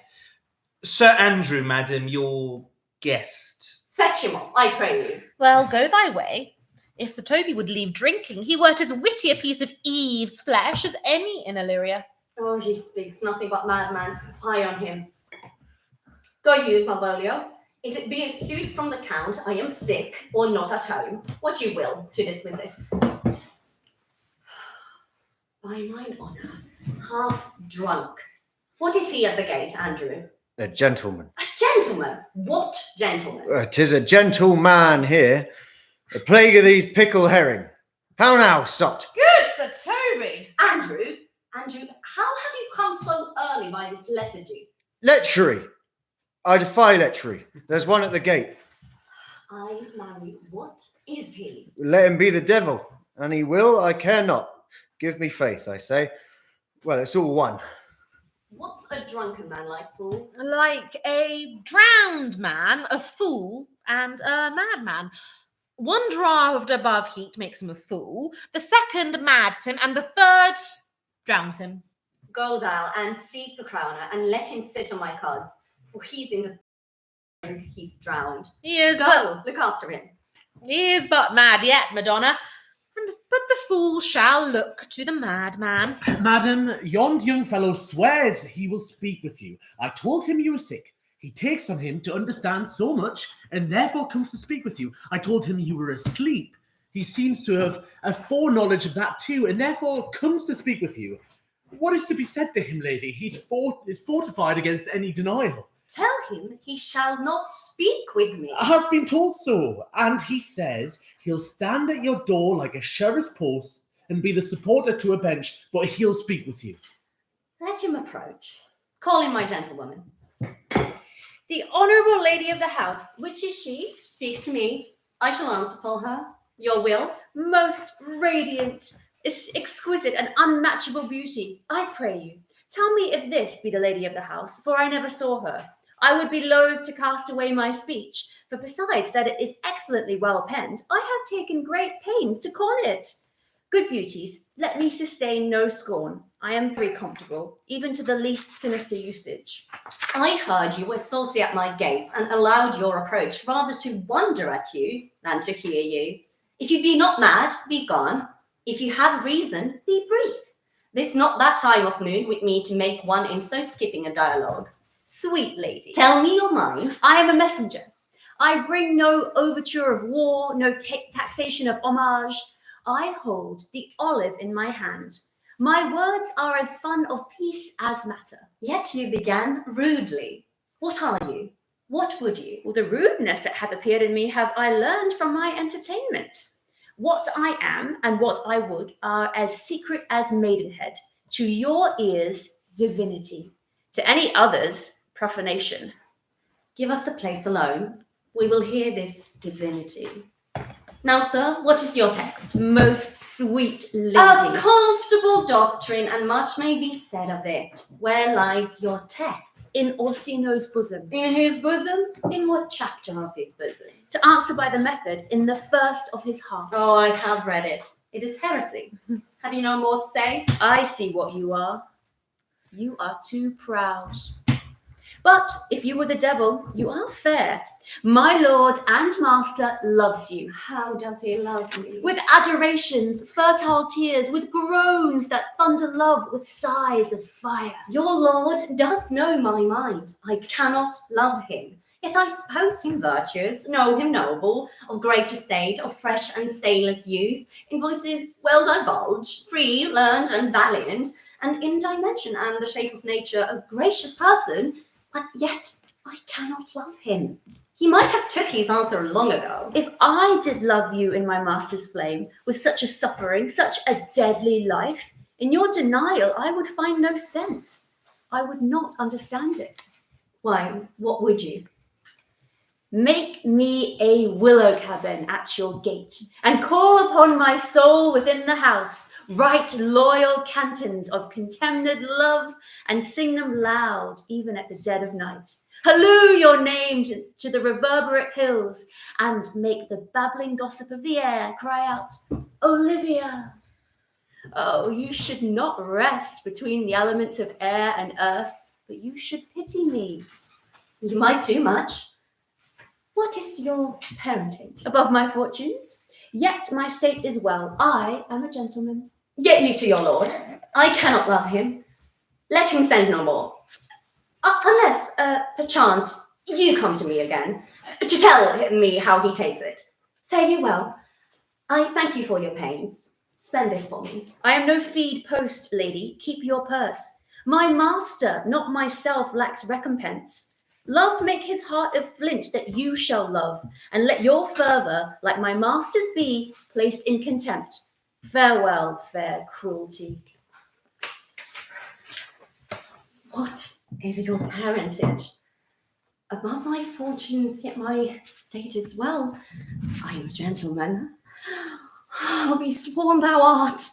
Thy tongue, thy face, thy limbs, actions, and spirit do give thee fivefold blazon. Oh, not too fast. Soft, soft. Oh, unless the master were the man. Oh, no. Even so quickly may one catch the plague. Methinks I feel this youth's perfections with an invisible and subtle stealth to creep in at mine eye. Well, let it be. What I, Malvolio? Here, madam, at your service. Run after that same peevish messenger that can count his man. He left his ring behind him, would I or not. Tell him I'll none of it. Desire him not to flatter with his lord, nor hold him up with hopes. I am not for him. If that the youth will come this way tomorrow, I'll give him reasons for it. Hi thee, Malvolio. Madam, I will. Were not you even now with the Countess Olivia? Even now, sir, on a moderate pace, I have since arrived but hither. She returns this ring to you, sir. You might have saved me my pains to have taken it away yourself. She took the ring of me, I'll none of it. Come, sir, you peevishly threw it to her, and her will is it should be so returned. If it be worth stooping for, there it lies in your eye. If not, be it his that finds it. I left no ring with her. What means this lady? Fortune forbid my outside have not charmed her. She made good view of me, indeed, so much that sure me thought her eyes had lost her tongue, for she did speak in starts distractedly. She loves me, sure. The cunning of her passion invites me in this churlish messenger. None of my lord's ring. Why, he sent her none. I am the man. If it be so, as 'tis, poor lady, she were better to love a dream. Disguise, I see, thou art a wickedness, wherein the pregnant enemy does much. How easy it is for the proper false in women's waxen hearts to set their forms. Alas, our frailty is the cause, not we. For such as we are made of, such we be. How will this fadge? My master loves her dearly, and I, poor monster, fond as much on him. And she, mistaken, seems to dote on me. What will become of this? As I am a man, my state is desperate for my master's love. As I am a woman, now, alas the day, what thriftless sighs shall poor Olivia breathe? Oh, time, thou must untangle this, not I. It is too hard a knot for me to untie. Approach, Sir Andrew. Not to be abed after midnight is to be up betimes. And diluculo surgere, thou knowest. Nay, my troth, I know not. But I know to be up late is to be up late. A false conclusion! I hate it as an unfilled can. To be up after midnight and to go to bed then is early. So that to go to bed after midnight is to go to bed betimes. Does not our life consist of the four elements? Of faith, so they say, but I think it rather consists of eating and drinking. Thou art a scholar. Let us therefore eat and drink. Marion, I say, a stoup of wine. And here comes the fool, in faith. Ow, now my hearts. Did you never see the picture of we three? Welcome, ass. Now let's have a catch. By my troth, the fool has an excellent breast. Come on, there is sixpence for you. Let's have a song. There's a tester of me too. If one night give a... Would you have a love song or a song of good life? A love song. I care not for good life. Oh, mistress mine, where are you roaming? Oh, stay and hear your true love's coming, that can sing both high and low. Trip no further, pretty sweeting, journeys end in lovers' meeting, every wise man's son doth know. Excellent. Good. In faith. Good. What is love? 'Tis not hereafter. Present mirth hath present laughter. What's to come is still unsure. In delay there lies no plenty. Then come kiss me, sweet and 20. Youth's a staff thou not endure. A mellifluous voice, as I am true knight. A contagious breath. Very sweet and contagious, if I. To hear by the nose it is dulcet in contagion. But shall we make the welkin dance indeed? Shall we rouse the night owl in a catch that will draw 3 souls out of 1 weaver? Shall we do that? Yeah! What caterwauling do you keep here? If my lady have not called up her steward Malvolio and bid him turn out of doors, never trust me. My ladies are Catane. We are politicians, Malvolio, Pega Ramsey, and 3 merry men we be. Am not I confounded in us? Am not I of her blood? Tilly Valley, lady. There dwelt a man in Babylon, lady. Truly, the knight's an admirable fooling. Aye, he does well enough if he be disposed, and so do I too. He does it with a better grace, but I do it more natural. Oh, the 12th day of... For the love of God, peace! My masters, are you mad? Or what are you? Have ye no wit? Manners nor honesty, but to gabble like tinkers at this time of night? Do ye make any alehouse of my lady's house, that ye squeak out your coziest catches without any mitigation or remorse of voice? Is there no respect of place, persons, nor time in you? We did keep time, sir, in our catches. So, Toby, I must be round with you. My lady bade me tell you that though she harbours you as her kinsman, she's nothing allied to your disorders. If you can separate yourself and your misdemeanours, you are welcome to the house. If not, and it would please you to take leave of her, she is very willing to bid you farewell. Farewell! Nay! Good Sir Toby. His eyes to show his days are almost Is it even so? done. But I've never died. Sir Toby, there you This lie. is much credit to you. Shall I bid him go? And what and if you do? Shall I bid him go and spare not? Oh, no, you dare not. Out of tune, sir. You lie. Art any more than a steward? Dost thou think because thou art virtuous there shall be no more cakes and ale? Go, sir, rub your shame with crumbs. A stupefying Maria! Mistress Mary, if you prized my lady's favour to anything more than contempt, you would not give means for this uncivil rule. She shall know of it by this hand. Go shake your ears. For as good a deed is to drink when a man's a hungry, to challenge him the field, and then to break promise with him and make a fool of him. Do it, knight. I'll write thee a challenge, or I'll deliver thy indignation to him by word of mouth. Sweet Sir Toby, be patient for tonight, since the youth of the Count's was today with thy lady. She is much out of quiet. For Monsieur Malvolio, let me alone with him. If I do not gull him into a nay word and make him a common recreation, do not think I have wit enough to lie straight in my bed. I know I can do it. What wilt thou do? I will drop in his way some obscure epistles of love, wherein, by the colour of his beard, the shape of his leg, the manner of his gait, the expression of his eye, forehead, and complexion, shall he find himself most feelingly personated. I can write very like my lady, your niece. On a forgotten matter, we can hardly make distinction of our hands. Excellent. I smell a device. I have my nose too. He shall think by the letters that thou wilt drop that they come from my niece and that she's in love with him. My purpose is indeed a horse of that colour. And your horse now would make him an ass. Ass, doubt not. What will be admirable. Sport royal, I warrant you. I know my physic will work with him. For this night, to bed, and dream on the event. Farewell. Good night, Princess Leia. Before me, she's a good wench. She's a beagle, true bred, and one that adores me. What of that? I was adored once too. Let's to bed, knight. Thou hadst sweet send for more money. If I cannot recover your niece, I'm a foul way out. Come. I'll go burn some sack. 'Tis too late to go to bed now. Come, knight. Come, knight.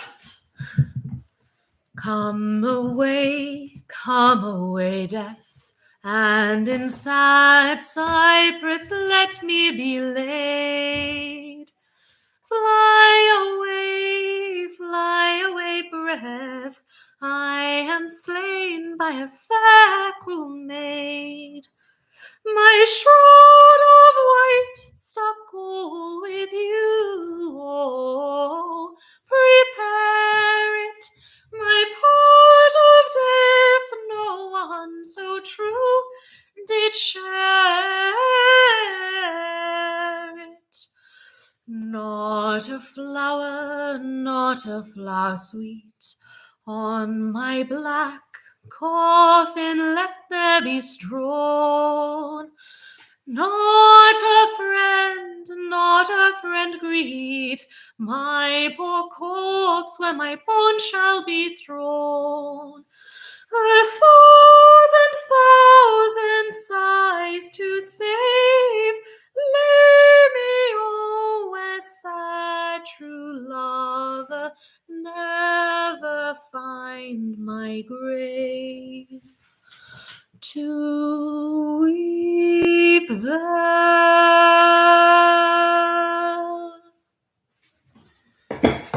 Now, good Cesario, but that piece of song, that old and antique song we heard last night, methought it did relieve my passion much, more than the light airs and recollected terms of these most brisk and giddy-paced times. There's for thy pains. No pleasure, sir. I take pleasure in singing, sir. I'll pay for thy pleasure then. Truly, sir, and pleasure will be paid one way or another. Come hither, boy. If ever thou shalt love, in the sweet pangs of it remember me, for such as I am, as all true lovers are, unstayed and skittish in all motions else, save in the constant image of the creature that is beloved. How dost thou like this tune? It gives a very echo to the seat where love is throned. Thou dost speak masterly, my life upon't. Young though thou art, thine eye has strayed upon some favour that it loves, hath it not, boy? A little, by your favour. What kind of woman is't? Of your complexion. Oh, she is not worthy then. What years, i'faith? About your years, my lord. Too old, by heaven. Let still the woman take an elder than herself, so wears she to him. So sways she level in her husband's heart. For boy, however we do praise ourselves, our fancies are more giddy and unfirm, more longing, wavering, sooner lost and worn than woman's are. I think it well, my lord. Then let thy love be younger than thyself, or thy affection cannot hold the bent. For women are as roses, whose fair flower, being once displayed, doth fall that very hour. And so they are. Alas, that they are so, to die even when they to perfection grow. Once more, Cesario, get thee to yond same sovereign cruelty. Tell her, my love, more noble than the world, prizes not quantity of dirty lands, the parts that fortune hath bestowed upon her. Tell her, I hold as giddy as fortune, but 'tis that miracle and queen of gems that nature pranks in her attracts my soul. But if she cannot love you, sir. I cannot be so answered. Sooth, but you must. Say that some lady, as perhaps there is, hath for your love a great pang of heart, as you have for Olivia. You cannot love her, you tell her so. Must she not then be answered? There is no woman's sides can bide the beating of so strong a passion as love doth give my heart. No woman's heart so big to hold so much. They lack retention. Aye, but I know. What dost thou know? Too well what women to men may owe. In faith, they are as true as of heart as we. My father had a daughter loved a man, as it might be perhaps, were I a woman, I should your lordship. And what's her history? A blank, my lord. She never told her love, but let concealment, like a worm in the bud, feed on her damask cheek. She pined in thought, and with the green and yellow melancholy, She sat like Patience on a monument, smiling at grief. Was this not love indeed? Sir, shall I to this lady? Aye, that's the theme. To her in haste, give her this jewel. Say my love can give no place, bide no delay. Wouldst thou not be glad to have the niggardly, rascally sheep-biter come by some notable shame? I would exult, man. You know, he brought me out of favour with my lady about a bear baiting here. To anger him, we'll have the bear again, and we will fool him black and blue. Shall we not, Sir Andrew? And we do not, it is a pity of our lives. Here comes the little villain. How now, my metal of India? Get ye all free into the box tree. Malvolio's coming down this walk. Observe him for the love of mockery, for I know this letter will make a contemplative idiot of him. Close, in the name of jesting. 'Tis but fortune, all is fortune. Maria once told me she did affect me, and I have heard herself come thus near that should she fancy, it should be one of my complexion. Besides, she uses me with a more exalted respect than anyone else that follows her. What shall I think on it? Here's an overweening rogue. To be Count Malvolio. Rogue! Pistol him! Pistol him! Peace! Peace! There is example for it. The lady of the Strachey married the yeoman of the wardrobe. Forward him, Jezebel. Peace! Now he's deeply in. Look how imagination blows him. Having been 3 months married to her, sitting in my stay. For a stone bow to hit him in the eye. Calling my officers about me in my branched velvet gown, having come from a daybed where I have left Olivia sleeping. Peace! Peace! Toby approaches. Courtesy's there to me. Shall this fellow live? Though our silence be drawn with us with cars, yet peace. I extend my hand to him thus, quenching my familiar smile with an austere regard of control. And does not Toby take you a blow at the lips then? Saying, Cousin Toby, my fortunes having cast me on your niece, give me this prerogative of speech. What? You must amend your drunkenness. Out, scab! Pay patience, or we break the sinews of our plot. Besides, you waste a treasure of your time with a foolish knight. That's me, I warrant you. One Sir Andrew. I knew 'twas I, for many do call me fool. What employment have we here? Now is the woodcock near the gin? By my life, this is my lady's hand, these be her very C's, her U's, and her T's, and thus makes me she her great P's. It is, in contempt of question, her hand. Her C's, her U's, and her T's. Why that? To the unknown beloved, this and my good wishes. Her very phrases. By your leave, wax, soft, and the impressure her lucrece with which she uses to seal. 'Tis my lady, to whom should this be? This wins him liver and all. Jove knows I love, but who? Lips do not move, no man must know. No man must know. What follows? The number salted, no man must know. If this should be thee, Malvolio. Marry, hang thee, brother. If this fall into thy hand, revolve. In my stars I am above thee, but be not afraid of greatness. Some are born great, some achieve greatness, and some have greatness thrust upon them. Be opposite with a kinsman, surely with his servants. She thus advises thee that sighs for thee. Remember who commended thy yellow stockings, and wished to see thee ever cross-guarded. I say remember, go, go, thou art made, if thou desire to be so. If not, let me see a steward still, the fellow of servants, and not worthy to touch fortune's fingers. Farewell. She that would always the unfit do not know jade me.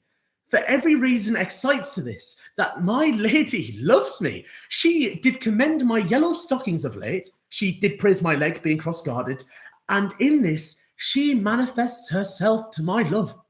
I thank my stars I am happy. I will smile. I will do everything that thou wilt have me. I will not give my heart Such another jest. Nor I neither. Here comes the noble gull catcher. Why, thou hast put him in such a dream that and when the image of it leaves him, he must be mad. Nay, it's true. Does it work upon him? Like aquavitae for the midwife. If you will then see the fruits of the sport, mark his first approach before my lady. He will come to her in yellow stockings, and 'tis a colour she abhors, and cross-gartered, a fashion she detests, and he will smile upon her, which will now be so unsuitable to her disposition, being addicted to a melancholy as she is, that it cannot but turn him into a notable contempt. If you will see it, follow me. To the gates of Tartar, thou most excellent devil of wit. I'll make one too. Art not thou the Lady Olivia's fool? No, indeed, sir. The Lady Olivia has no folly. She will keep no fool, sir, till she be married, and fools are as like husbands as pilchards are to herrings. The husband's the bigger. I am indeed not her fool, but her corrupter of words. I saw thee late at Count Orsino's. Foolery, sir, does walk about the orb like the sun. It shines everywhere.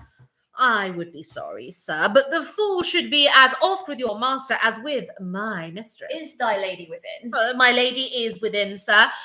I will construe to them whence you come, who you are, or what you would, are out of my welcome. I might say element, but the word is overworn. Most excellent accomplished lady, the heavens rain odours on you. That used to rare courtier. Rain odours. Well.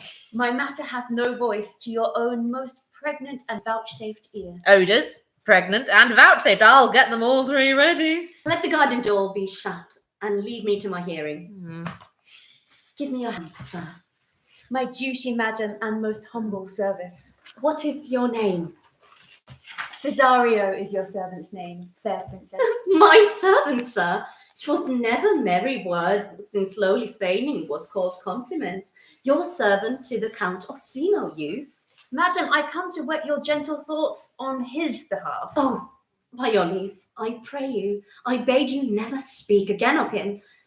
But would you undertake another suit? I had rather hear you to solicit that than music from the spheres. Dear lady, give me leave, beseech you.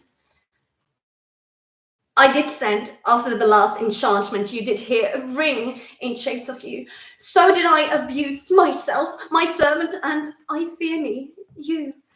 So let me hear you speak. I pity you. That's a degree to love. No, not agrees, for 'tis a vulgar proof that very oft we pity enemies. Why, then, methinks this time to smile again. Oh, world, how apt the poor are to be proud. Be not afraid, good youth. I will not have you. And yet, when wit and youth is come to harvest, your ware is alike to reap a proper man. There lies your way, due west.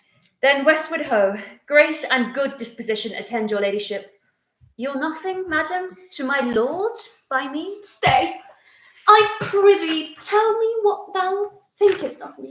That you do think you are not what you are. If I think so, I think the same of you. Then think you right, I am not what I am. I would you were as I would have you be. Would it be better, madam, than I am? I wish it might, for now I am your fool. Oh, what a deal of scorn looks beautiful in the contempt and anger of his lip. Cesario, the roses of the spring by maidhood, honour, truth, and everything. I love thee so, that maugre all thy pride, nor wit nor reason can my passion hide. Do not extort thy reasons from this clause, for that I woo. Thou therefore hast no cause, but rather reason thus, to reason better. Love sought is good, given unsought better. By innocence I swear, and by my youth, I have one heart, one bosom, and one truth. And that no woman has, nor never none, shall be mistress of it, save I alone. So adieu, good madam. Never more will I my master's tears to you deplore. Yet come again, for thou perhaps mayst move that heart which now abhors to like his love. No, faith, I'll not stay a jot longer. Thy reason, dear Venom, give thy reason. You You must yield your reason, Sir Andrew. Mary, I saw your niece do more favours to the Count's serving man than ever she bestowed upon me. I saw it in the orchard. Did she see thee the while, old boy? Tell me that. As plain as I see you now. A great argument of love in her toward you. Slight, will you make an ass of me? She to show favour to the youth in your sight, only to awake your dormoused valour, to put fire in your heart and brimstone in your liver. Build me thy fortunes upon the basis of valour. Challenge me, the Count's youth, to fight with him. Hurt him in 11 places. My niece shall take note of it, and assure thyself there is no love broker in the world can more prevail in man's commendation with woman than report of valour. There is no way but this, Sir Andrew. Well, where shall I find you? We'll call thee at the cubicle. Go. We shall have a rare letter from him. But you'll not deliver it. Never trust me then, and by all means stir on the youth to an answer. For Andrew, if he were opened and you find so much blood in his liver as will clog the foot of a flea, I'll eat the rest of the anatomy. And just opposite the youth, there's in his visage no great presage of cruelty. Look, where the youngest wren of 9 comes.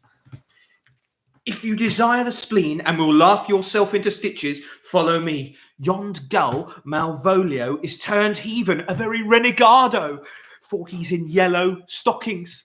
And cross-gartered. Most villainously, he does obey every point of the letter that I dropped to betray him. He does smile his face into more lines than is in the new map with the augmentation of the Indies.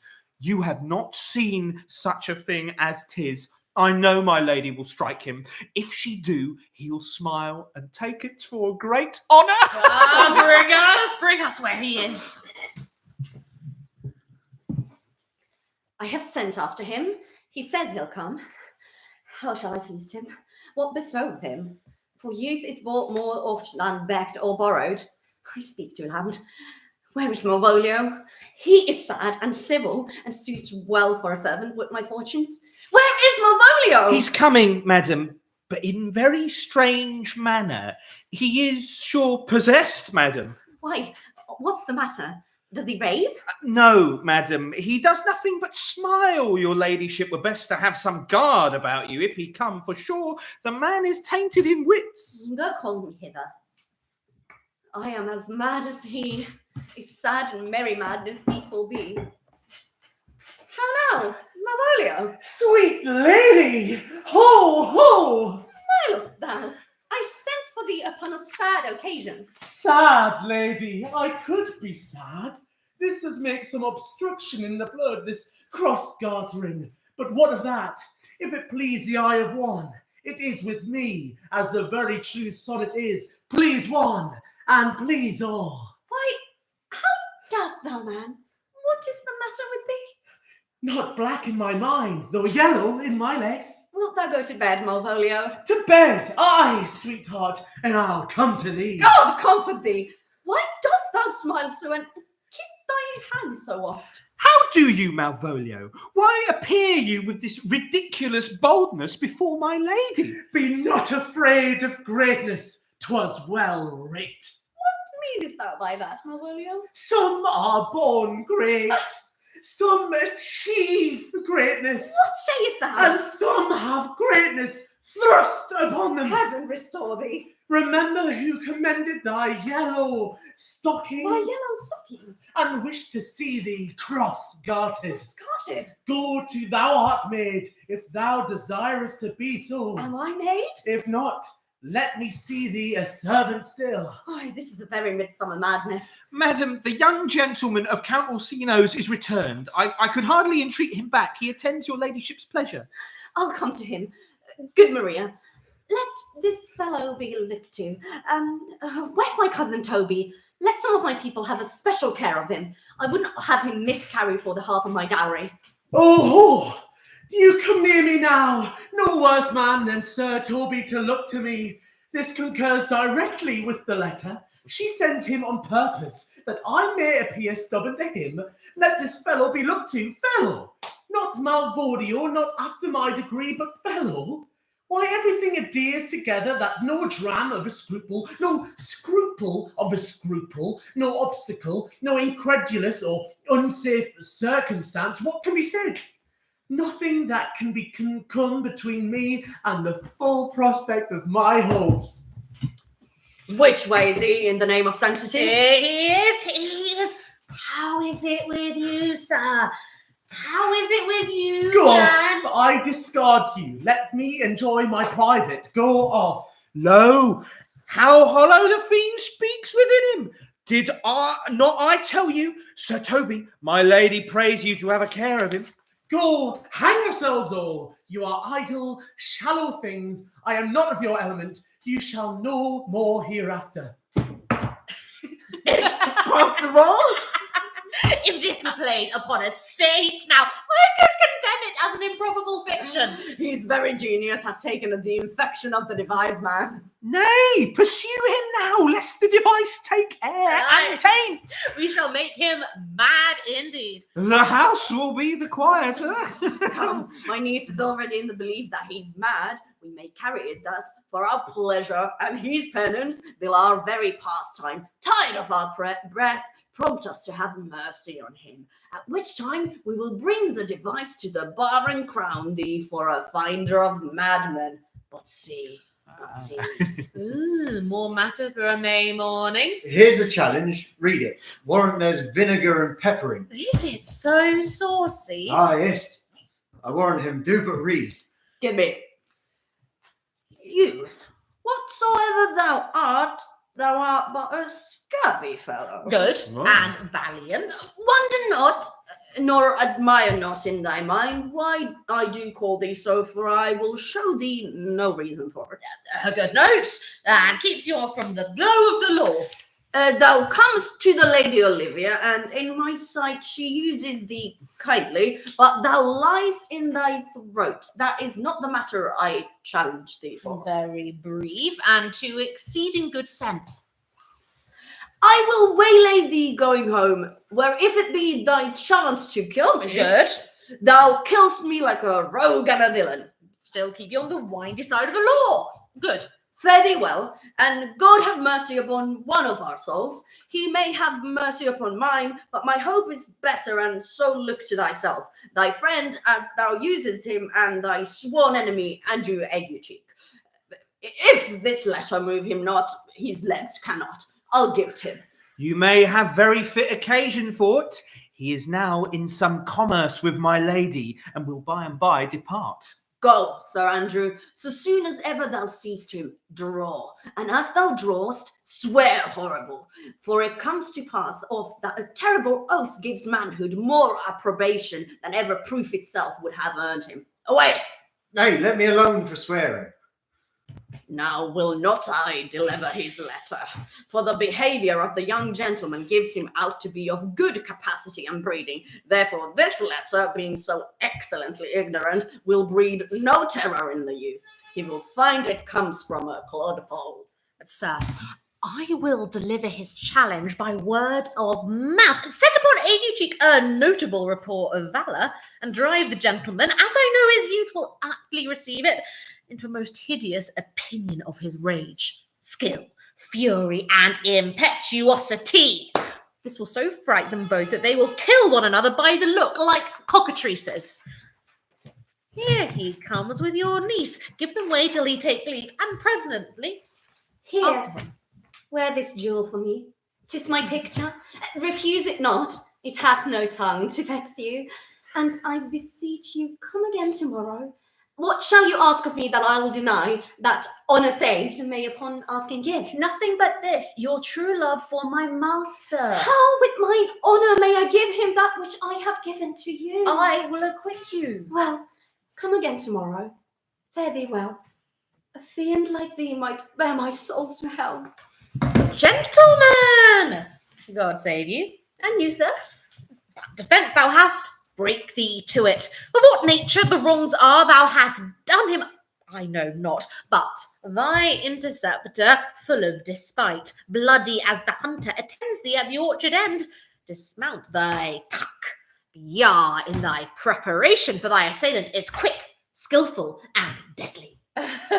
You mistake, sir. I am sure no man hath any quarrel to me. My remembrance is very free and clear from any image of offence done to any man. You'll find it otherwise, I assure you. Therefore, if you hold your life at any price, betake you to your guard. For your opposite hath in him what youth, strength, skill, and wrath can furnish man withal. I pray you, sir, what is he? He is a knight, but he's a devil in private brawl. Souls and bodies hath he divorced 3, and his incensement at this moment is so implacable that satisfaction can be none but by pangs of death and sepulchre. I will return again into the house and desire some conduct of the lady. I am no fighter. I have heard of some kind of men that put quarrels purposely on others to taste their valour, but like this is a man of that quirk. So, no. His indignation derives itself out of a very competent injury. Therefore, get you on and give him his desire. Signor Fabian, stay you by this gentleman till my return. Pray you, sir, do you know of this matter? I know the knight is incensed against you, even to a mortal arbitrament. But nothing of the circumstance more. I beseech you, what manner of man is he? Nothing of that wonderful promise to read him by his form, as you were like to find him in the proof of his valour. He is indeed, sir, the most skilful, bloody, and fatal opposite that you could possibly found in any part of Illyria. Will you walk toward him? I will make your peace with him if I may. I shall be much bound to you for it. I am one that had rather go with Sir Priest than Sir Knight. I care not who knows so much of my mettle. Why, man, he's a very devil. I have not seen such a virago. I had a pass with him, rapier, scabbard, and all, and he gives me the stuck in with such a mortal motion that it is inevitable. Pox on it. I'll not meddle with him. Aye, but he will not now be pacified. Fabian can scarce hold him yonder. Plague on it. And I thought he had been valiant and so cunning in fence. I'll have seen him damned ere I'll have challenged him. Come, Sir Andrew, there's no remedy. The gentleman will, for his honour's sake, have one bout with you. He cannot by the duello avoid it, but he has promised me, as he is a gentleman and a soldier, he will not hurt you. Come on, to it. Pray God he keep his oath. I do assure you 'tis against my will. Coward! A most devout coward, religious in it. Slid, I'll after him again and beat him. Do. Cuff him soundly, but never draw thy sword. And I do not. Come, let's see the event. No sooth, sir. My determinate voyage is mere extravagancy. But I perceive in you so excellent a touch of modesty that you will not extort from me what I am willing to keep in. Therefore it charges me in manners the rather to express myself. My name is Sebastian. My father was that Sebastian of Messalene, whom I know you have heard of. He left behind him myself and a sister, both born in an hour. For some hour before I was took from the breach of the sea was my sister drowned. Let me yet know of you whither you are bound. By your patience, no. My stars shine darkly over me. The malignancy of my fate might perhaps distemper yours. Therefore I shall crave of you your leave, that I may bear my evils alone. Will you make me believe that I am not sent for you? Go to, thou art a foolish fellow. Let me be clear of thee. Well, held out of it, no. I do not know you, nor am I not sent to you by my lady to bid you come speak with her, nor your name is not Master Cesario, nor that this is not my nose, neither. Nothing that is so is so. I prithee, vent thy folly somewhere else. Thou knowest not me. Vent my folly! He has heard the word of some great man, and now applies it to a fool. Vent my folly! I am afraid this great lubber, the world, may prove a cockney. I prithee now, ungird thy strangeness, and tell me what I shall vent to my lady. Shall I vent to her that thou art coming? Now, sir, have I met you again? There's for you. Why, there's for thee, and there. Are all the people mad? Hold, sir, I'll throw your dagger over the house. This will I tell my lady straight. I would not be in some of your coats for tuppence. Hold, Toby. On thy life I charge thee, hold. Madam. Will it be ever thus, ungracious wretch, fit for the mountains and the barbarous caves, where manners ne'er were preached? Out of my sight! Be not offended, dear Cesario. Rudesby, be gone! I prithee, gentle friend, let thy fair wisdom, not thy passion, sway in this uncivil and thou unjust extent against thy peace. Go with me to my house, and hear thou there how many fruitless pranks this ruffian hath watched up, that thou thereby mayst smile at this. Thou shalt not choose, but go. Do not deny. Beshrew his soul for me. He started one poor heart of mine in thee. What relish is in this? How runs the stream? Or am I mad, or else this a dream? Let fancy still my sense, and let thee sleep. If it be thus to dream, still let me sleep. Nay, come, I prithee. Would thou be ruled by me? Madam, I will. Oh, say so, and so be. Nay, I prithee, put on this gown and this beard, make him believe thou art Sir Topaz the curate. Do it quickly, I'll call Sir Toby the whilst. Well, I'll put it on. I will dissemble myself in it.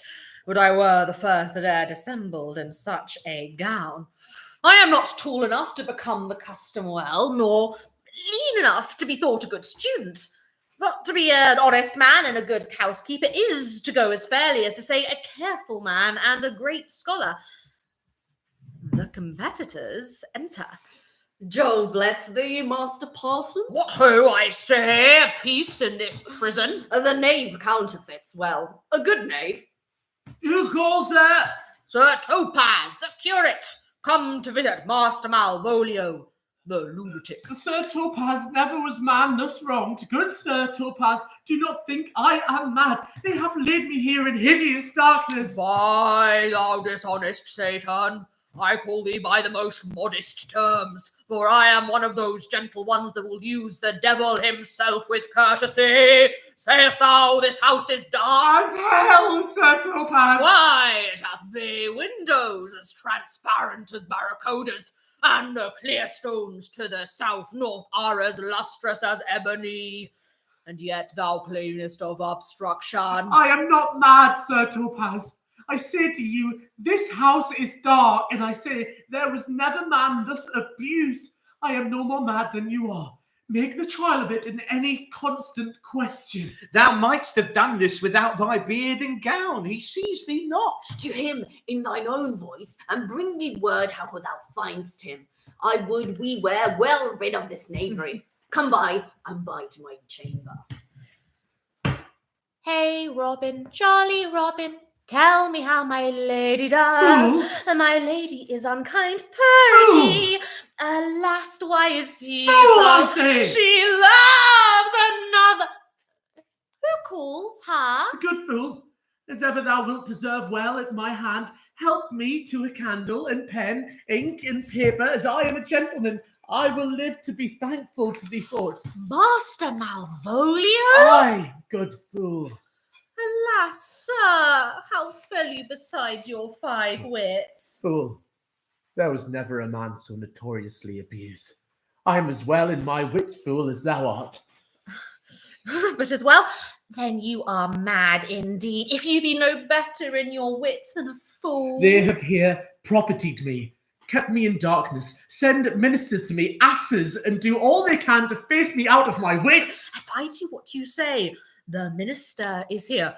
Malvolio, thy wits the heavens restore. Endeavour thyself to sleep and leave off this vain bibble babble. Sir Topaz! Maintain no words with him, good fellow. Who? I, sir? Not I, sir. God be with you, good Sir Topaz. Marry. Amen.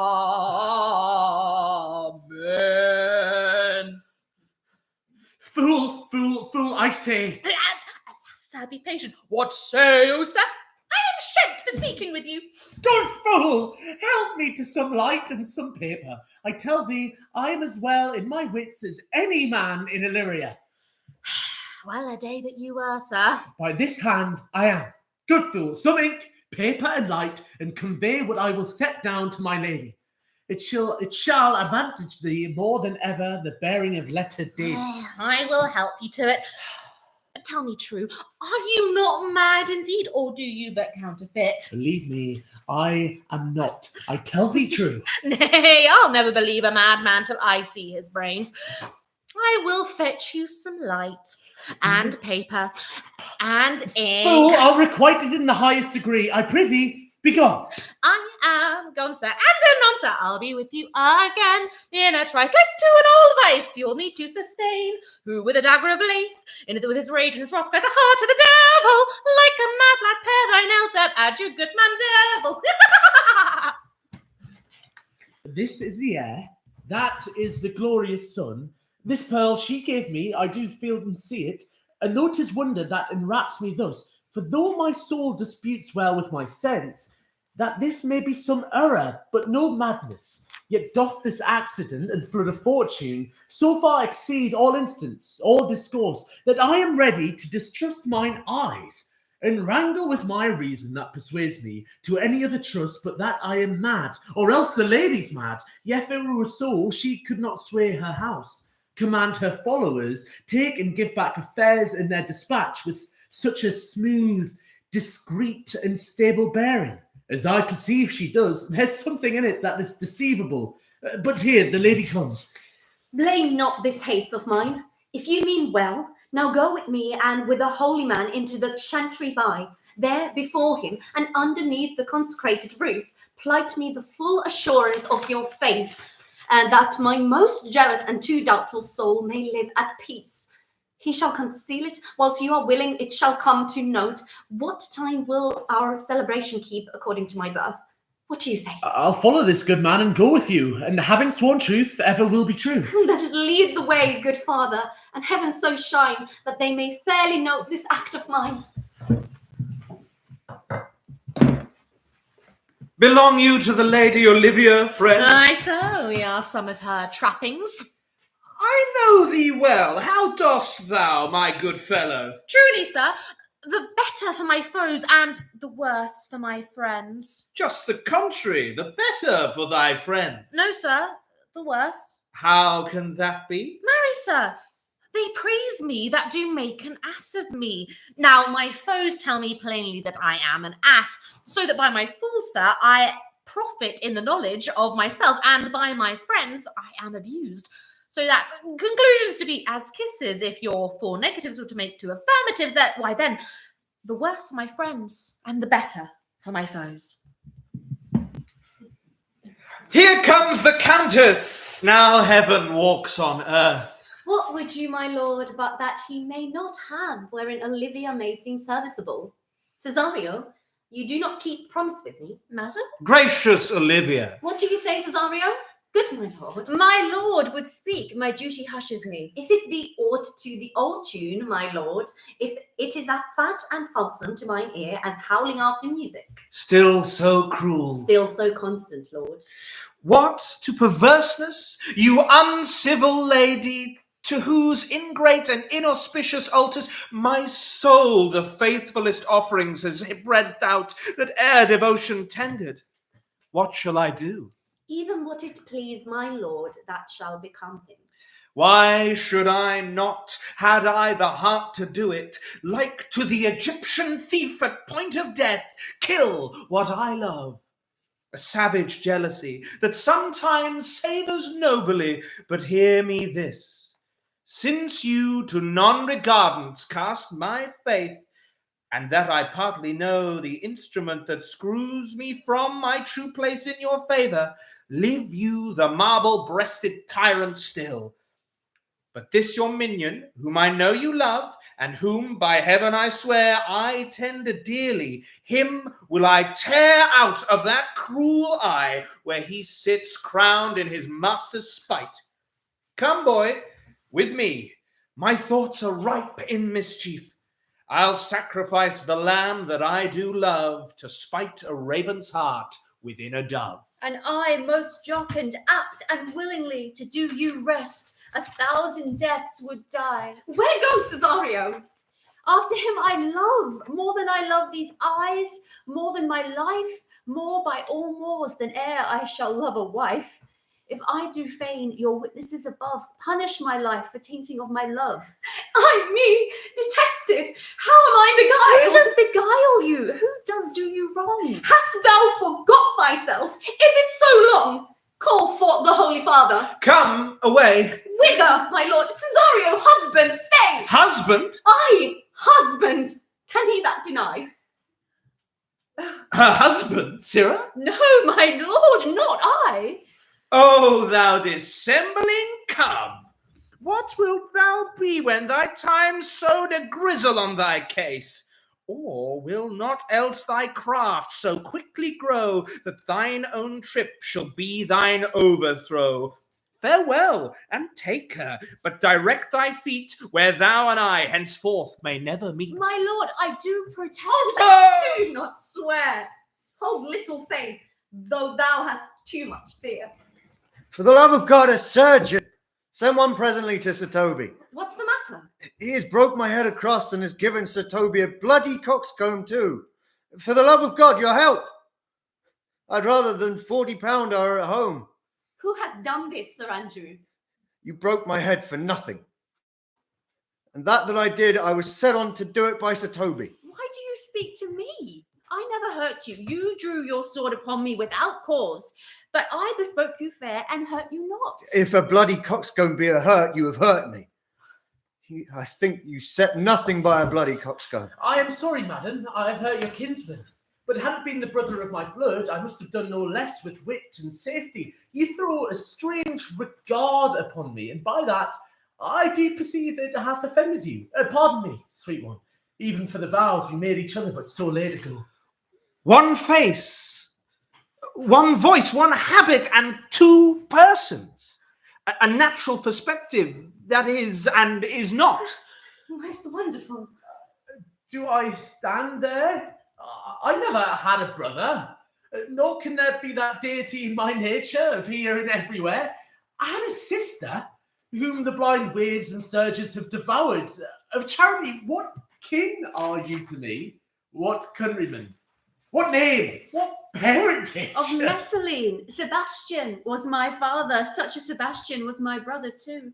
So when he suited to his watery tomb, if spirits can assume both form and suit, you come to fright us. A spirit I am indeed, but am in that dimension grossly clad, which from the womb I did participate. Were you a woman? As the rest goes even, I should my tears let fall upon your cheek, say, thrice welcome, John Viola. My father had a mole upon his brow. And so had mine. And died that day when Viola from her birth had numbered 13 years. Oh, that record is lively in my soul. He finished indeed his mortal act that day that made my sister 13 years. If nothing lets to make us happy both, but this, my masculine usurped attire, do not embrace me till each circumstance of place, time, fortune do cohere and jump that I am Viola. I was preserved to serve this noble count. All the occurrence of my fortune since hath been between this lady and this lord. So comes it, lady, you have been mistook, nor are you therein by my life deceived. You are betrothed both to a maid and a man. Be not amazed, right noble is their blood. If this be so, as yet the glass seems true, I shall share in this most happy wreck. Boy, thou hast said to me 1,000 times, Yet, alas, now I remember me. Say, poor gentleman, he's much distract. How does he, Sirrah? Truly, madam, he holds bells in bar that saves end as well as a man in his case may do. Has here writ a letter for you. I should have given it to you today morning, but as a madman's epistles are no gospels, so it skills not are delivered. Opened and read it. Look, and then be well edified, and the fool doth read the madman. By the Lord, madam! But how now? Art thou mad? No, madam, but I do read madness, and your ladyship will have it as it ought to be. You must allow evokes. Prithee, read it thy right wit. So I do, Madonna, but to read his right wit is to read thus. Therefore, perpend, my princess, and give ear. Read it you, Sirrah. By the Lord, madam, you wrong me, and the world shall know it. Though you have put me into darkness, and given your drunken cousin rule over me, yet have I the benefit of my senses as well as your ladyship. I have your own letter that induced me to the semblance I put on, with the which I doubt not but to do myself such right, or you much shame. Think of me as you please. I leave my duty a little unthought of, and speak out of my injury. The madly used Malvolio. Did he write this? Aye, madam. This savours not much of distraction. See him delivered, fool. Bring him hither. My lord, so please you, these things further thought on, to think me as well as sister, as a wife, one day shall crown the alliance on it. So please you, here at my house, and at my proper cost. Madam, I am most apt to embrace your offer. Your master quits you, and for your service done him so much against the mettle of your sex, so far beneath your soft and tender breeding, and since you called me master for so long, here is my hand. You shall from this time be your master's mistress. A sister, you are she. Is this the madman? I, my lord, the same. How now, Malvolio? Madam, you have done me wrong. Notorious wrong. Have I, Malvolio? No. Lady, you have, pray you, peruse that letter. You must not now deny it is your hand. Alas, Malvolio, this is not my writing, though I confess, much like the character, but out of question, 'tis Maria's hand. And now I do bethink me, it was she first told me thou was mad, then camest in smiling, and in such forms which here was presupposed upon thee in the letter. Prithee, be content. This practice hath most shrewdly passed upon thee. But when we know the grounds and authors of it, thou shalt be both the plaintiff and the judge of thine own cause. Good madam, hear me speak. Most freely I confess myself and Toby set this device against Malvolio here. Upon some stubborn and uncourteous parts we had conceived against him, Maria writ the letters of Toby's great importance, in recompense whereof he hath married her. How with a sportful malice it was followed may rather pluck on laughter than revenge, if that the inquiries be justly weighed that have on both sides passed. Alas, poor fool, how have they baffled thee? I'll be revenged on the whole pack of you. Ye have been most notoriously abused. Pursue him and entreat him to peace. Where that is known and golden time convents, a solemn combination shall be made of our dear souls. Meantime, sweet sister, we will not part from hence. Cesario, come. For so now you shall be while you are a man, but when in other habits you are seen, Orsino's mistress and his fancy's queen. When that I was and a little tiny boy, with a hey-ho, the wind and the rain, a foolish thing was but a toy, for the rain it raineth every day. But then I came to man's estate, with a hey-ho, the wind and the rain, ain't knaves and thieves men shut in their gate, when the rain it raineth every day. A great while ago the world begun, with the hey-ho, the wind and the rain.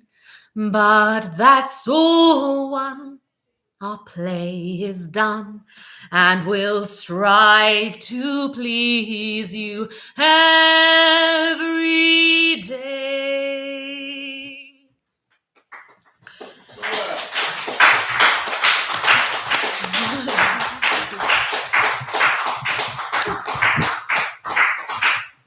Thank you all for joining us for 12th Night and for bearing with for those who have been here for longer. We are Troubadour Stageworks. This is a marathon to celebrate the 400 years since Shakespeare's plays in their full and unbastardized versions were published. And we are also doing this to raise money for our charitable mission, Access to the Arts Everywhere. You can read more on the billboard over there. If you're interested, please do donate on the marathon. Sophie has a wonderful square reader. She can take cash, card, all of that fun stuff, or QR codes which take you online to things. Thank you so much. How long do we have? We have 8 8 minutes. All right. We are doing supplementary scripts in the middle. So we have 8 minutes of Venus and Adonis, which we have been doing through through the middle. So see you all for 12th night in a sec. And meantime, Merchant of Venice. Meantime, we're back in Venus and Adonis, Shakespeare's long poem from 1593. At this Adonis smiles as in disdain, that in each cheek appears a pretty dimple. Love made those hollows, if himself were slain, he might be buried in a tomb so simple. He might be buried in a tomb so simple, for knowing well if there came to lie, why their love lived, and there he could not die. These lovely caves, these round enchanting pits, opened their mouths to swallow Venus' liking. Being mad before, how doth she now for wits? Struck dead at first, what need a second striking? Poor queen of love, in thine own law forlorn, to love a cheek that smiles at thee in scorn. Now which way shall she turn? What shall she say? Her words are done, her woes the more increasing. The time is spent, her object will away, and from her twining arms doth urge releasing. Pity, she cries, some favour, some remorse. Away she springs in a hastes, thus her horse. But lo, from forth a copse that neighbours by, a breeding jennet, lusty, young, and proud, Adonis, tramping courier, doth espy, and forth she rushes, snorts, and neighs aloud. The strong-necked steed, being tied unto a tree, breaketh his rein, and straight, and to her straight goes he. Imperiously he leaps, he neighs, he bounds, and now his woven girths he breaks asunder. The bearing earth with his hard hoof he wounds, whose hollow womb resounds like heaven's thunder. The iron bit he crusheth 'tween his teeth, controlling what he was controlled with. His ears uppricked, his braided hanging mane upon his compassed crest now stand on end. His nostrils drink the air and forth again, as from a furnace vapours doth he send. His eye, which scornfully glisters like fire, shows his hot courage and his high desire. Sometime he trots, as if he told the steps, with gentle majesty and modest pride. Anon he rears upright, curvets and leaps, as who should say, lo, thus my strength is tried. And this I do to captivate the eye of the fair breeder that is standing by. What recketh he his rider's angry stir, his fluttering holla, or his stand, I say? What cares he how for curb or pricking spur, for rich comparisons or trapping gay? He sees his love, and nothing else he sees, nor nothing else with his proud sight agrees. Look, when a painter would surpass the life in limning out a well-proportioned steed, his art with nature's workmanship at strife, as if the dead the living should exceed. So did this horse excel a common one, in shape, in courage, colour, pace, and bone. Round-hoofed, short-jointed, fetlocks shag and long, broad breast, full eye, small head and nostril wide, high crest, short ears, straight legs and passing strong, thin mane, thick tail, broad buttock, tender hide. Look, what a horse should have he did not lack, save a proud rider on so proud a back. Sometimes he scuds off far off, and there he stares. Anon he starts at stirring of a feather. To bid the wind abase he now prepares, and where he run or fly they know not whether. For through his mane and tail the high wind sings, fanning the hairs who wave like feathered wings. He looks upon his love and neighs unto her. She answers him as if she knew his mind. Being proud as females are, to see him woo her, she puts out on outward strangeness, seems unkind, spurns at his love and scorns the heat he feels, beating his kind embracements with her heels. Then, like a melancholy malcontent, he veils his tail, that, like a falling plume, cool shadow to his melting buttock lent. He stamps and bites the poor flies in his fume. His love, perceiving how he is enraged, grew kinder, and his fury was assuaged. His testy master goeth about to take him, when lo, the unbrat breeder, full of fear, jealous of catching, swiftly doth forsake him. With her the horse, and left Adonis there. As they were mad, unto the wood they hie him, outstripping crows that strive to overfly them. All swollen with chafing, down Adonis sits, banning his boisterous and unruly beast. And now the happy season once more fits, that lovesick love by pleading may be blessed. For lovers say, the heart hath treble wrong, when it is barred by the aidance of the tongue. An oven that is stopped, or river stayed, burneth more hotly, swelleth with more rage. So of concealed sorrow may be said, free vent of words love fire doth assuage. But when the heart's attorney once is mute, the client breaks as desperate in his suit. He sees her coming and begins to glow, even as a dying coal revives with wind, and with his bonnet hides his angry brow, looks on the dull earth with disturbed mind, taking no notice she is so nigh, for all askance he holds her in his eye. Oh, what a sight it was, wistly to view how she came stealing to the wayward boy, to note the fighting conflict of her hue, how white and red each other did destroy. But now her cheek was pale by and by, it flashed forth fire as lightning from the sky. Now was she just before him as she sat, and like a lowly lover down she kneels. With one fair hand she heaveth up his hat, her other tender hand his fair cheek feels. His tenderer cheek receives her soft hand's print, as apt as new fallen snow takes any dint. Oh, what a war of looks was then between them, her eyes petitioners to his eyes suing. Her eyes saw her eyes as they had not seen them. Her eyes wooed still, his eyes disdained the wooing. And all this dumb play had his acts made plain, with tears which chorus-like her eyes did rain. Full gently now she takes him by the hand, a lily prison in a jail of snow, or ivory in an alabaster band, so white a friend ingirts so white a foe. This beauteous combat, wilful and unwilling, showed like two silver doves that sit a-billing. Once more the engine of her thoughts began. O fairest mover on this mortal round, would thou wert as I am, and I am a man.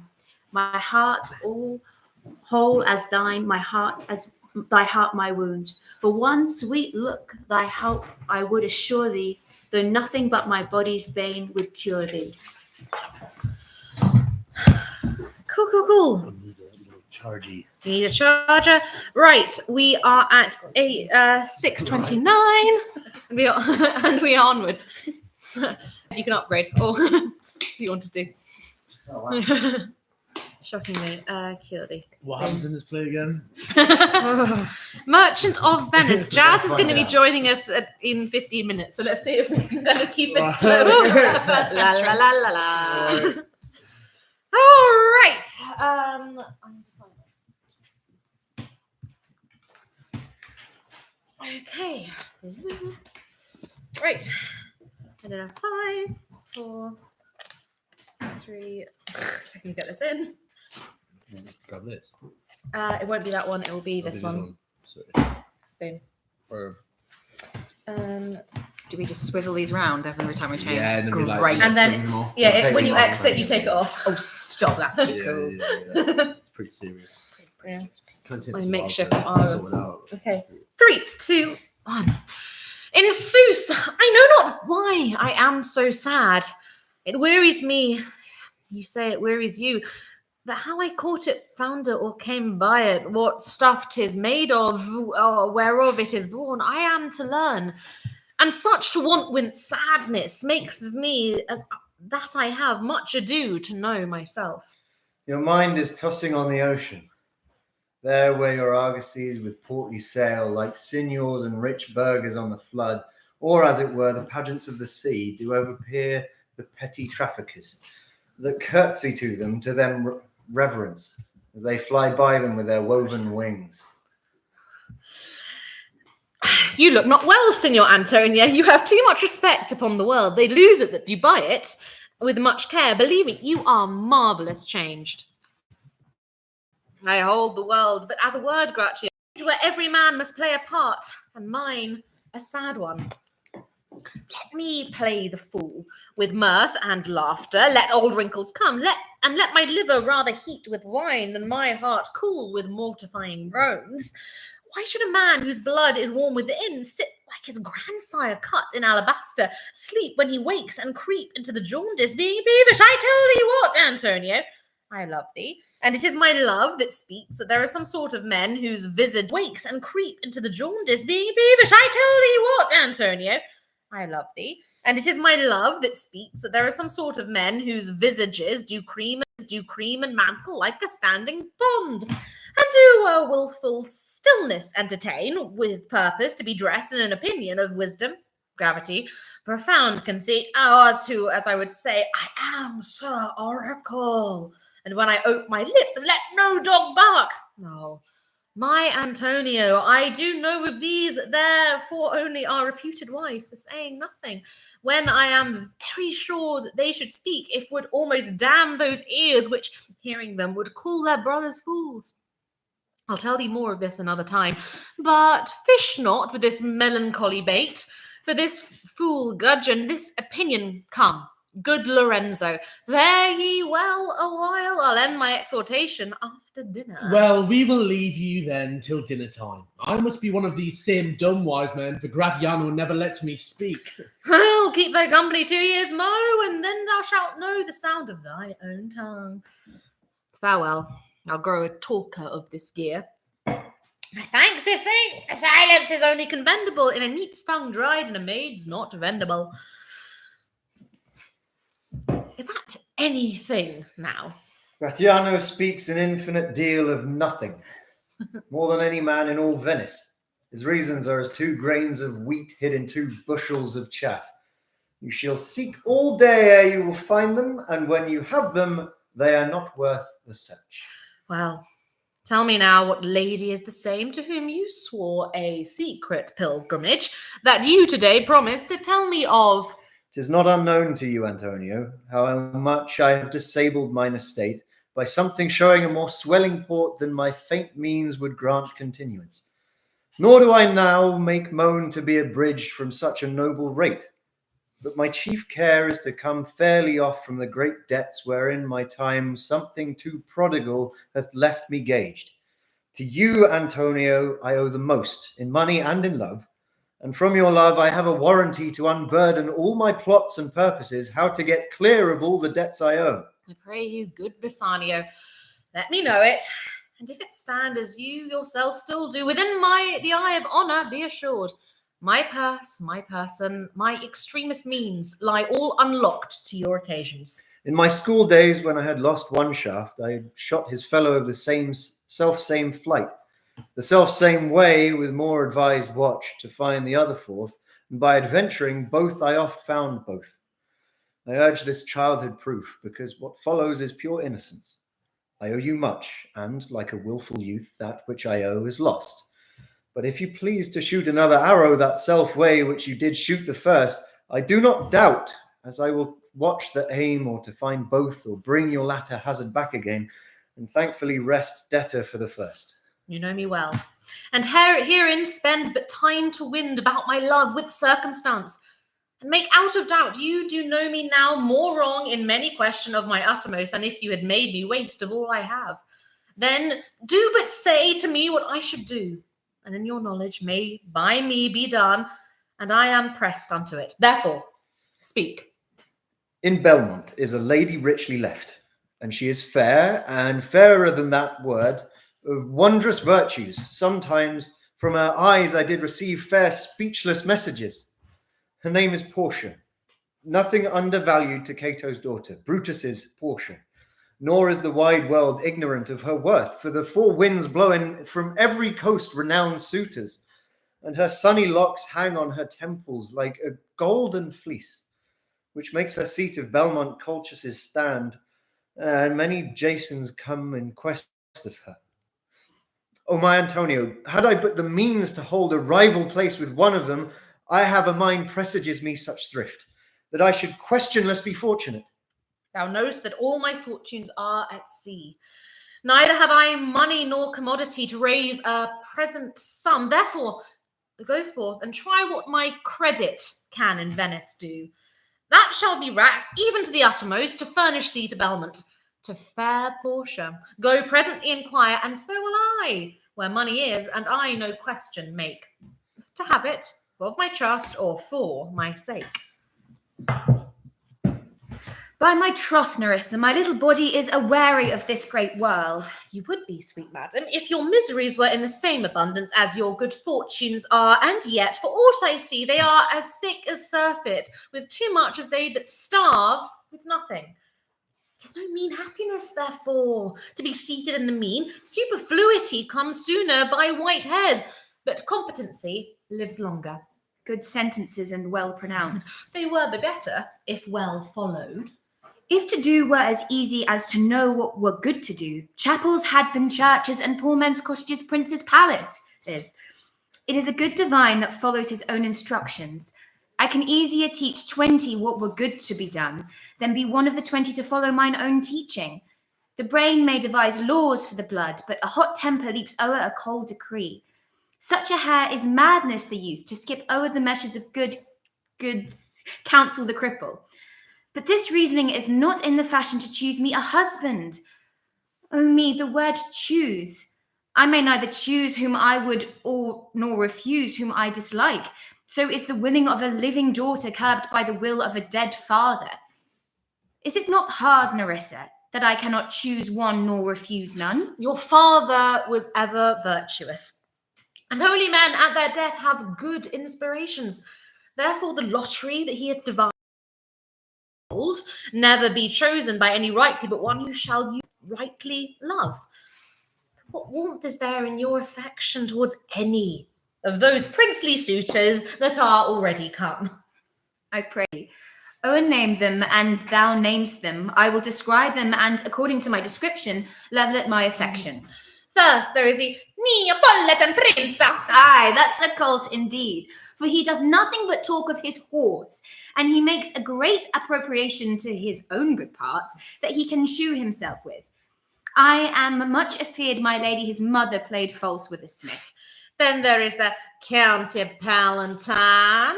He doth nothing but frown, as who should say, if you will not have me, choose. He hears merry tales and smiles not. I fear he will prove the weeping philosopher when he grows old, being so full of unmannerly sadness in his youth. I had rather be married to a death's head with a bone in its mouth than to either of these. God defend me from these two. How say you to the French blood, monsieur le bon? And therefore let him pass for a man. In truth, I know it is a sin to be a mocker, but he hath a horse better than the Neapolitans, a better bad habit of frowning than Count Palatine. He is every man in no man. If a throstle sing, he falls straight a capering. He will fence with his own shadow. If I marry him, I should marry 20 husbands. If he would despise me, I would forgive him, for if he love me to madness, I shall never requite him. What say you then to Falconbridge, the young Baron of England? You know I say nothing to him, for he understands me not, nor I him. He hath neither Latin, French, nor Italian, and you will come into court and swear that I have poor pennyworth in English. He is a proper man's pitch, but alas, who can converse with a dumb show? How oddly he is suited. What think you of the Scottish lord, his neighbour? That he hath a neighbourly charity in him, for he borrowed a box of the ear of the Englishman and swore he would pay him again when he was able. I think the Frenchman became his surety and sealed under for another. If he should offer to choose and choose the right casket, you should refuse to perform your father's will if you should refuse to accept him.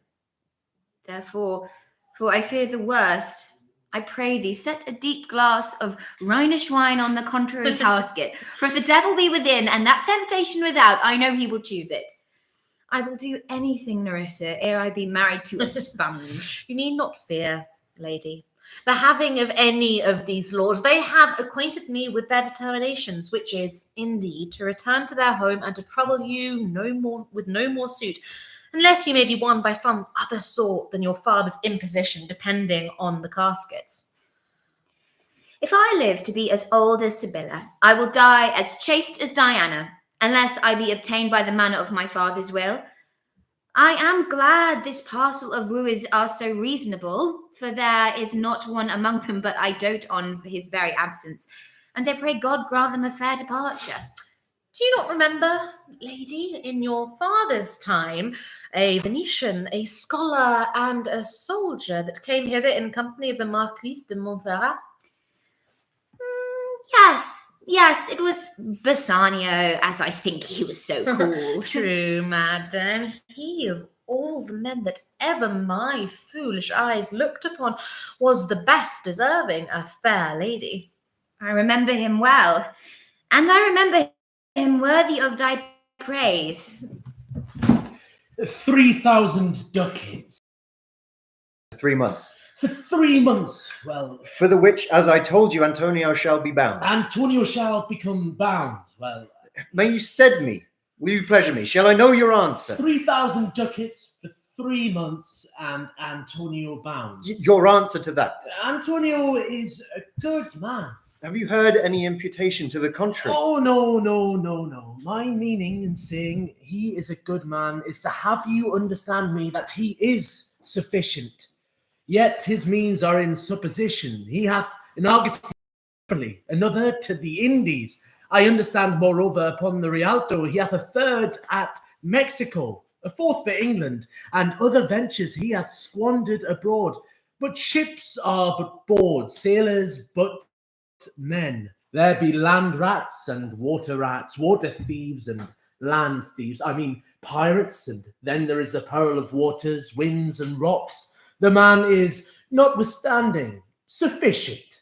3,000 ducats. I think I may take his bond. Be assured you may. I will be assured I may, and that I may be assured I will bethink me. May I speak with Antonio? If it please you to dine with us. Yes, to smell pork, to eat of the habitation which your prophet, the Nazarite, conjured the devil into. I will buy with you, sell with you, talk with you, walk with you, and so following. But I will not eat with you, drink with you, nor pray with you. What news on the Rialto? Who is he comes here? This is Signor Antonio. How like a fawning publican he looks. I hate him more for he is a Christian, but more for that in low simplicity he lends out money gratis and brings down the rate of usance here with us in Venice. If I can catch him once upon the hip, I will feed fat the ancient grudge I bear him. He hates our sacred nation, and he rails, even there where merchants most do congregate, on me, my bargains, and my well-won thrift, which he calls interest. Cursed be my tribe if I forgive him. Shylock, do you hear? Rest you fair, good signor. Your worship was the last man in our mouths. Shylock, although I neither lend nor borrow by taking nor by giving of excess, yet to supply the right wants of my friend, I'll break a custom. He is yet possessed. How much ye would? Aye. 3 months. I had forgot. 3 months. You told me. 3 months. You told me so. Well, then, your bond. Let me see. But here you. Methought you said you neither lend nor borrow upon advantage. I do never use it. When Jacob grazed his uncle Laban's sheep, this Jacob from our holy Abram was, as his wise mother wrought in his behalf, the third possessor. He was the third. And mark you this, Bassanio, the devil can cite scripture for his purpose. An evil soul producing holy witness is like villain with a smiling cheek, a goodly apple rotten at the heart. Oh, what a goodly outside falsehood hath. 3,000 ducats. 'Tis a good round sum. 3,000, 3 months from 12. Then let me see the rate. Well, Shylock, shall we be beholding to you? Signor Antonio, many a time and oft in the Rialto you have rated me about my monies and my usances. Still have I borne it with a patient shrug, for sufferance is the badge of all our tribe. You call me misbeliever, cutthroat dog, and spit upon my Jewish gabardine, and for use of which that is mine own. Well then, it now appears you need my help.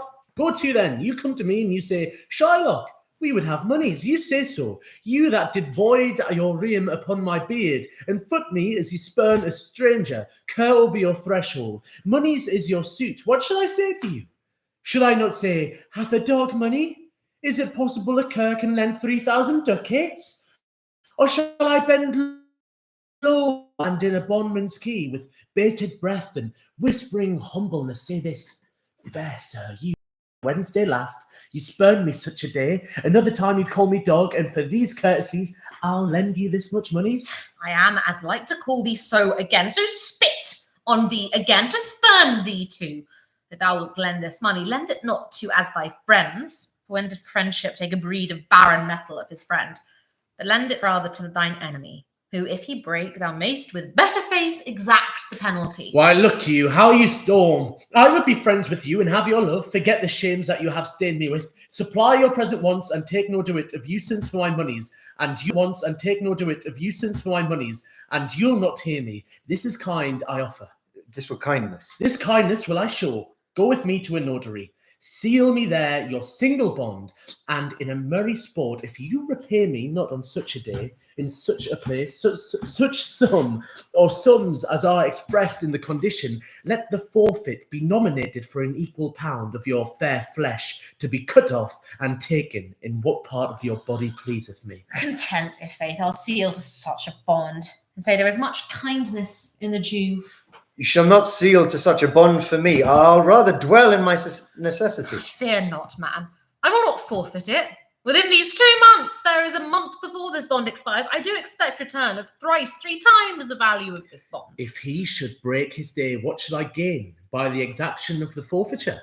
A pound of man's flesh taken from a man is not so estimable, profitable neither, as flesh of muttons, beef, or goats, I say. To buy his favour, I extend this friendship, if he will take it so. If not, adieu. And for my love, I pray you wrong me not. Yes, Shylock, I will seal unto this bond. Then meet me forthwith at the notary's. Give him direction for this merry bond, and I will go and purse the ducats straight. See to my house, left in the fearful garden of the unthrifty knave, and presently I will be with you. Hie thee, gentle Jew. I like not fair terms and a villain's mind. Come on. In this there can be no dismay. My ships come home a month before the day. Certainly my conscience will serve me to run from this Jew, my master. Well, my conscience, hanging about the neck of my heart, says very wisely to me, my honest friend Lancelot, being an honest man's son, or rather an honest woman's son, for indeed my father did something smack, something grotty, he had a kind of taste. Well, my conscience sends Lancelot, budge not, budge, says the fiend, budge not, says my conscience. Conscience, I say, you counsel well. Fiend, I say, you counsel well. To be ruled by my conscience, I should be ruled by the fiend, who, saving your reverence, is the devil himself. My master's a very Jew, give him a present. Give him a halter, I am famished in his service. You may tell everything I have with my ribs. God bless your worship. Gramercy, wouldst thou aught with me? To be brief, the very truth is that the Jew, having done me wrong, doth cause me, as my father, being, I hope, an old man, shall fruitify unto you. What would you? Serve you, sir. That is the very defect of the matter, sir. I know thee well. Thou hast obtained thy suit. Shylock, thy master spoke with me this day, and hath preferred thee. If it be preferment to become the follower of so poor a gentleman. The old proverb is very well parted between my master Shylock and you, sir. You have the grace of God, sir, and he hath enough. Thou speakst well. Take leave of thy old master and inquire my lodging out. Well, if any man in Italy have a fairer table which doth author to swear upon a book, I shall have good fortune. Go to, if fortune be a woman, she's a good wench for this gear. Father, come, I'll take my leave of you in the twinkling of an eye. Signor Bassanio, Gratiano, I have a suit to you. you have obtained it. You must not deny me. I must go with you to Belmont. Why, then you must. But hear thee, Gratiano. Thou art too wild, too rude and bold of voice. Parts that become thee happily enough, and in such eyes as ours appear not faults. But where thou art not known, why, there they show something too liberal. Pray thee, take pain to allay with some cold drops of modesty thy skipping spirit, lest through thy wild behaviour I be misconstrued in the place I go to, and lose my hopes. Signor Bassanio, hear me. If I do not put on a sober habit, talk with respect, and swear but now and then, wear prayer books in my pocket, look demurely, nay more, while grace is saying, hood mine eyes, dust of my hat, and sigh and say amen, and all observation of civility, like one well studied in sad ostent, to please his grandman. Never trust me more. Well, we shall see your bearing. Nay, but I bar tonight. You shall not gauge me by what I do tonight. No, that were pity. I would entreat you rather to put on your boldest suit of mirth, for we have friends that purpose merriment. But fare you well, I have some business. And I must to Lorenzo and the rest. But we will visit you at supper time. I am sorry thou wilt leave my father so. Our house is hell, and thou a merry devil. 'Tis dropped out some taste of tediousness. But fare thee well. There is a ducat for thee. And, Lancelot, soon at supper shalt thou see Lorenzo, who is thy master's guest. Give him this letter. Do it secretly, and so farewell. I would not have my father see me talking thee. Adieu. Tears exhibit my tongue, most beautiful pagan, most sweet Jew. If a Christian did not play the knave and get thee, I am much deceived. But adieu, these foolish drops do something drown my manly spirit. Adieu. Farewell, good Lancelot. Alack, what heinous sin is it in me to be ashamed to be my father's child? But though I am daughter to his blood, I am not to his manners. Oh, Lorenzo, if thou keep promise, I shall end this strife, become a Christian, and thy loving wife. Nay, we will slink away in supper time, disguise us at my lodging, and return all in an hour. We have not made good preparation. 'Tis now but 4 o'clock. We have 2 hours to furnish us. Friend Lancelot, what's the news? And it shall please you to break up this, so it seemed to signify. I know the hand, in faith, 'tis a fair hand, and whiter than the paper it writ on is the fair hand that writ. Love news, in faith. By your leave, sir. Hold here, take this. Tell gentle Jessica I will not fail her. Speak it privately. Go, gentlemen. Was not that a letter from fair Jessica? I must needs tell thee all. She hath directed how I shall take her from her father's house, what gold and jewels she is furnished with, what page's suit she hath in readiness. Come, go with me. Pursue this as thou goest. Fair Jessica shall be my torchbearer. Well, thou shalt see, thy eyes shall be thy judge. The difference of old Shylock and Bassanio. What, Jessica? Thou shalt not gourmandize as thou hast done with me. What, Jessica? And sleep and snore and rend apparella. What, Jessica, I say? Why, Jessica? Who bids thee call? I do not bid thee call. Your worship was wont to tell me that I could do nothing without bidding.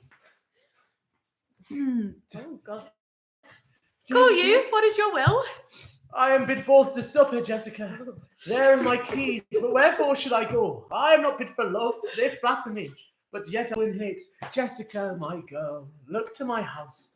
I am right loath to go. There is some ill a-brewing towards my rest, for I did dream of money bags tonight. Perhaps I will return immediately. Do as I bid you.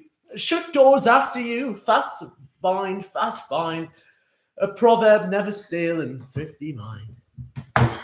Farewell. My fortune be not crossed.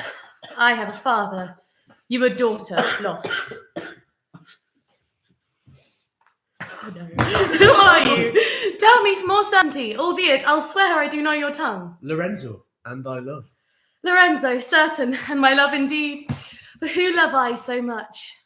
And now, who knows but you, Lorenzo, whether I am yours? Heaven in thy thoughts are witness that thou art. Here, catch this casket. It's worth the pains. I'm glad 'tis night, you do not look on me, for I am much ashamed of my exchange. But love is blind, and lovers cannot see the pretty follies that they themselves commit. For if they could, Cupid himself would blush to see me thus transformed into a boy. Descend, for you must be my torchbearer. What, must I hold a candle to my shames? They in themselves good sooth unto too light. Why, 'tis an office of discovery, love, and I should be obscure. So are you, sweet, even in the lovely garnish of a boy. But come at once, for the close night doth play the runaway, and we are stayed for at Bassanio's feast. I will make fast the doors and gild myself for some more ducats and be with you straight. Beshrew me, but I love her heartily, for she is wise, if I can judge of her, and fair she is, if that mine eyes be true, and true she is, as she hath proved herself, and therefore, like herself wise, fair, and true, shall she be placed in my constant soul. Why, man, I saw Bassanio under sail with him Gratiano gone along, and in their ship, I am sure Lorenzo is not. The villain Jew with outcries raised the Duke, who went with him to search Bassanio's ship. He came too late. The ship was under sail. But there the Duke was given to understand that in a gondola were seen together Lorenzo and his amorous Jessica. I have heard a passion so confused, so strange, outrageous, and so variable, as the dog Jew did utter in the streets, "My daughter, oh my ducats, oh my daughter, my daughter, oh my ducats, oh my daughter, justice, the law, my ducats, and my daughter." A sealed bag, 2 sealed bags of ducats, of double ducats, stolen from me by my daughter, and jewels, 2 stones, 2 rich and precious stones, stolen by my daughter. Justice, find the girl. She hath the stones upon her, and the ducats. Why, all the boys in Venice follow him, crying his stones, his daughter, and his ducats. Let good Antonio keep his day, or he shall pay for this. Quick, quick, I pray thee, draw the curtain straight. The Prince of Aragon hath ta'en his oath and comes to his election presently. Oh, these deliberate fools. When they do choose, they have the wisdom by their wit to lose. The ancient saying is no heresy. Hanging and wiving goes by destiny. Come, draw the curtain, Nerissa. Madam, there is alighted at your gate a young Venetian, one that comes before to signify the approaching of his lord, from whom he bringeth sensible greets to wait, besides commends and courteous breath, gifts of rich value. Yet I have not seen so likely an ambassador of Louvre. A day in April never came so sweet to show how costly summer was at hand as this forspurrer comes before his lord. No more, I pray thee. I am half afeard thou wilt say anon he is some king to thee. Thou spend such high day wit in praising him. Come, come, Nerissa, for I long to see quick Cupid's post that comes so mannily. Bassanio, Lord love, if thy will it be. How now, Shylock, what news among the merchants? You know none so well as you of my daughter's flight. That's certain. I, for my part, knew the tailor that made the wings she flew withal, and Shylock, for his own part, knew the bird was fledged, and that it is a complexion of them all to leave the dam. She is damned for it. That's certain, if the devil may be her judge. My own flesh and blood to rebel. Out upon it, old carrion, rebels at these years. I say my daughter is my flesh and blood. There is more difference between thy flesh and hers than between jet and ivory, more between your bloods than there is between red wine and Rhenish. But tell us, do you hear whether Antonio have had any loss at sea or no? There I have another bad batch, a bankrupt, a prodigal who dare scarce show his head on the Rialto, a beggar that was used to come so smug upon the mart. Let him look to his bond. He was wont to call me usurer. Let him look to this bond. He was wont to lend money for a Christian courtesy. Let him look to his bond. Why, I am sure if he forfeit, thou wilt not take his flesh. What's that good for? To bait fish withal. If it will feed nothing else, it will feed my revenge. He hath disgraced me and hindered me 500,000, laughed at my losses, mocked at my gains, scorned my nation, thwarted my bargains, cooled my friends, heated mine enemies. And what's his reason? I am a Jew. Hath not a Jew's eyes, hath not a Jew hands, organs, dimensions, senses, affections, passions, fed with the same food, hurt with the same weapons, subject to the same diseases, healed by the same means, warmed and cooled by the same winter and summer as a Christian is. If you prick us, do we not bleed? If you tickle us, do we not laugh? If you poison us, do we not die? And if you wrong us, shall we not revenge? If we are like you in the rest, we will resemble you in that.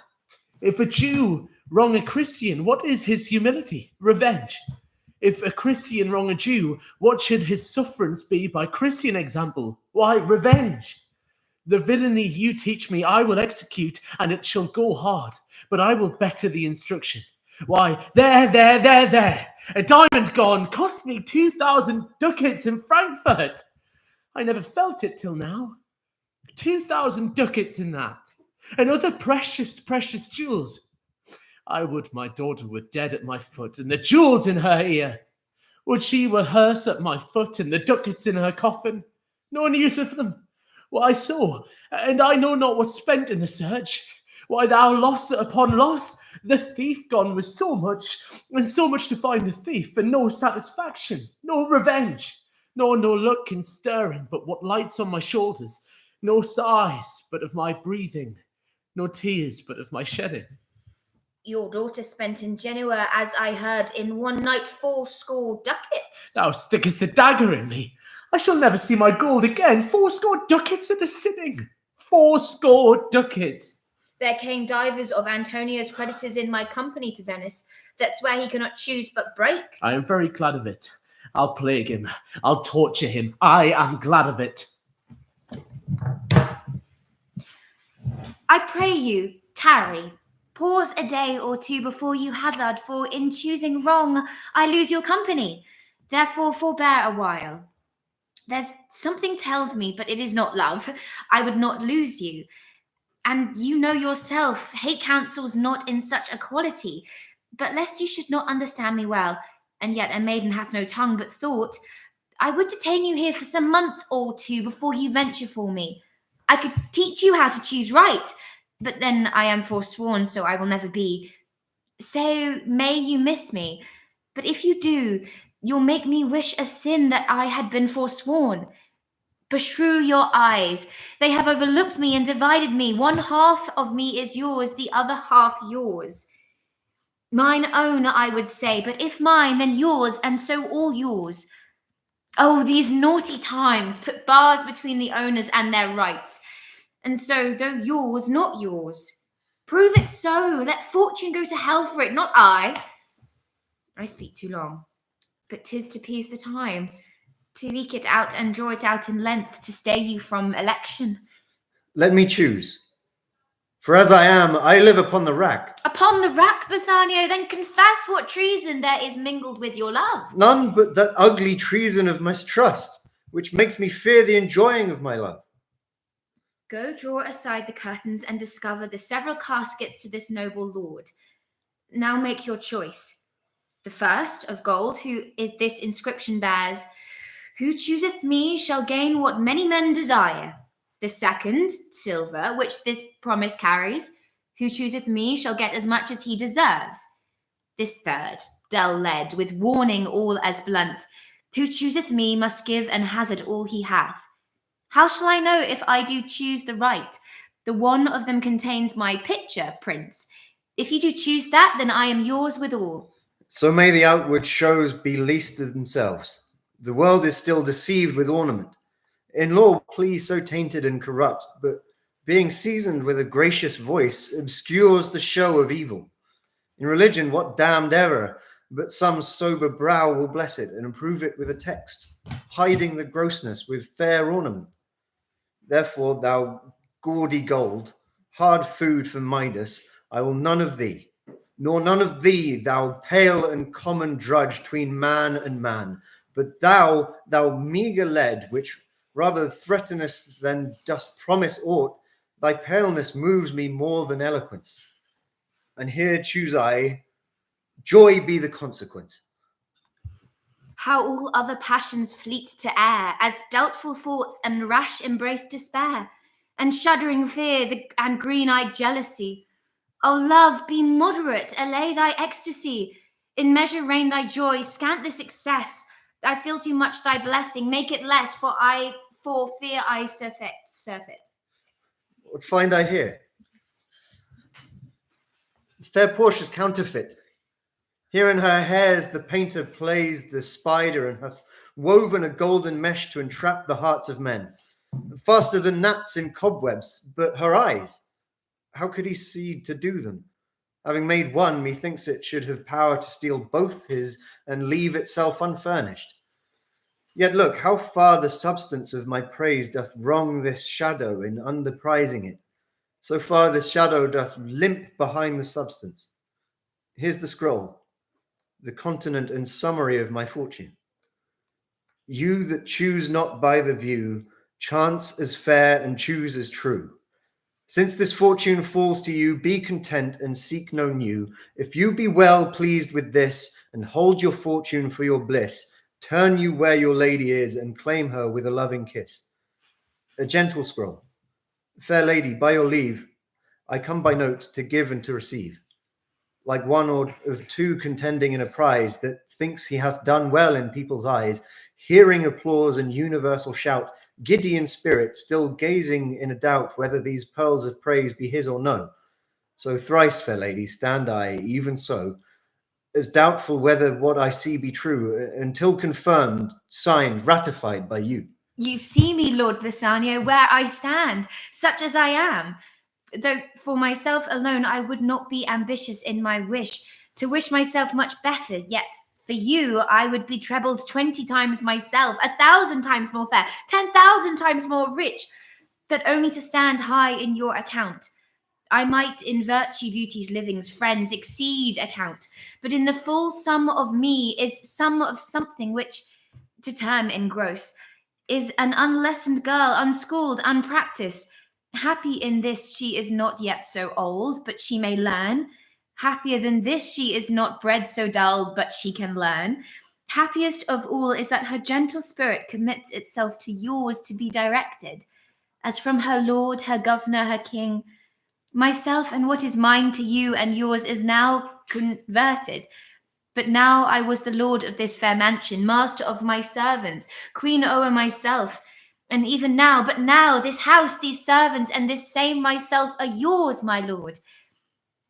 I give them with this ring, which when you part from, lose or give away, let it presage the ruin of your love, and be my vantage to exclaim on you. Madam, you have bereft me of all words. Only my blood speaks to you in my veins, and there is such confusion in my powers as after some oration fairly spoke by a beloved prince, there doth appear among the buzzing pleased multitude, where every something being blent together turns to a wild of nothing, save of joy, expressed and not expressed. But when this ring parts from this finger, then parts life from hence. Oh, then be bold to say Bassanio's dead. My lord and lady, it is now our time that have stood by and seen your wishes prosper to cry good joy. Good joy, my lord and lady. My lord Bassanio and my gentle lady, I wish you all the joy that you can wish, for I am sure you can wish none from me. And when your honours mean to solemnize the bargain of your faith, I do beseech you, even at that time, I may be married too. With all my heart, so thou canst get a wife. I thank your lordship, you have got me one. My eyes, my lord, can look as swift as yours. You saw the mistress, I beheld the maid. You loved, I loved for intermission. No more pertains to me, my lord, than you. Your fortune stood upon the casket there, and so did mine too, as the matter falls. For wooing here until I sweat again, and sweating till my very roof was dry with oaths of love at last, if promise last, I got a promise of this fair one here, to have her love, provided that your fortune achieved her mistress. Is this true, Nerissa? Madam, it is. So you stand pleased with all? And do you, Gratiano, mean good faith? Yes, faith, my lord. Our feast shall be much honoured in your marriage. We'll play with them the first boy for 1,000 ducats. What, and stake down? No, we shall know when at that sport and stake down. But who comes there? Lorenzo and his infidel? What? My old Venetian friend Salerio? Lorenzo and Jessica, welcome hither. If that the youth of my new interest here have power to bid you welcome, by your leave I bid my very friends and countrymen, sweet Portia, welcome. So do I, my lord. They are entirely welcome. Nerissa, cheer yon stranger, bid her welcome. How doth the royal merchant, good Antonio? I know he will be glad of our success. We are the Jasons, we have won the fleece. I would you had won the fleece that he hath lost. There are some shrewd contents in yon same paper that steals the colour from Bassanio's cheek. Some dear friend dead, else nothing in the world could turn so much the constitution of any constant man. What, worse and worse, would leave Bassanio with him half yourself, and I must freely have the half of anything that this paper brings you. Sweet Portia, here are a few of the unpleasantest words that ever blotted paper. Gentle lady, when I did first impart my love to you, I freely told you all the wealth I had ran in my veins. I was a gentleman, and then I told you true, and yet, dear lady, rating myself at nothing, you shall see how much I was a braggart. When I told you my state was nothing, I should then have told you that I was worse than nothing. For indeed, I have engaged myself to a dear friend, engaged my friend to his mere enemy to feed my means. Here is a letter, lady, the paper as the body of my friend, and every word in it a gaping wound. Have all his ventures failed? What, not one hit? From Tripoli, from Mexico and England, from Lisbon, Barbary and India? And not one vessel escaped the dreadful touch of merchant marring rocks? Not one, my lord. Besides, it should appear that if he had the present money to discharge the Jew, he would not take it. Never did I know a creature that did bear the shape of a man, so keen and greedy to confound a man. When I was with him, I have heard him swear to Tubal and to Chus, his countrymen, that he would rather have Antonio's flesh than 20 times the value of the sum that he did owe him. And I know, my lord, if law, authority, and power deny not, it will go hard with poor Antonio. Is it your dear friend that is thus in trouble? The dearest friend to me, the kindest man, the best conditioned and unwearied spirit in doing courtesies, and one in whom the ancient Roman honour more appears than any that draws breath in Italy. What sum owes he the Jew? For me, 3,000 ducats. What, no more? Pay him 6,000 and deface that bond. Double 6,000 and then treble that, before a friend of this description shall lose a hair through Bassanio's fault. First, go with me to church and call me wife, and then away to Venice to your friend, for never shall you lie by Portia's side with an unquiet soul. You shall have gold to pay the petty debt 20 times over. When it is paid, bring your true friend along. My maid Nerissa and myself meantime will live as maids and widows. Come, away, for you shall hence upon your wedding day bid your friends welcome, show a merry cheer. Since you are dear bought, I will love you dear. But let me hear the letter of your friend. Sweet Bassanio, my ships have all miscarried. My creditors grow cruel. My estate is very low. My bond to the Jew is forfeit. And since in paying it, it is impossible I should live. All debts are cleared between you and I, if I might but see you at my death. Notwithstanding, use your pleasure. If your love do not persuade you to come, let not my letter. Oh, love, dispatch all business and be gone. Since I have your good leave to go away, I will make haste. But till I come again, no bed shall e'er be guilty of my stay. No rest be interposer twixt us twain. Jailer, look to him. Tell me not of mercy. This is the fool that lent out money gratis. Jailer, look to him. Hear me yet, good Shylock. I'll have my bond. Speak not against my bond. I have sworn an oath that I will have my bond. Thou call'st me dog before thou hadst a cause, but since I am dog, beware my fangs.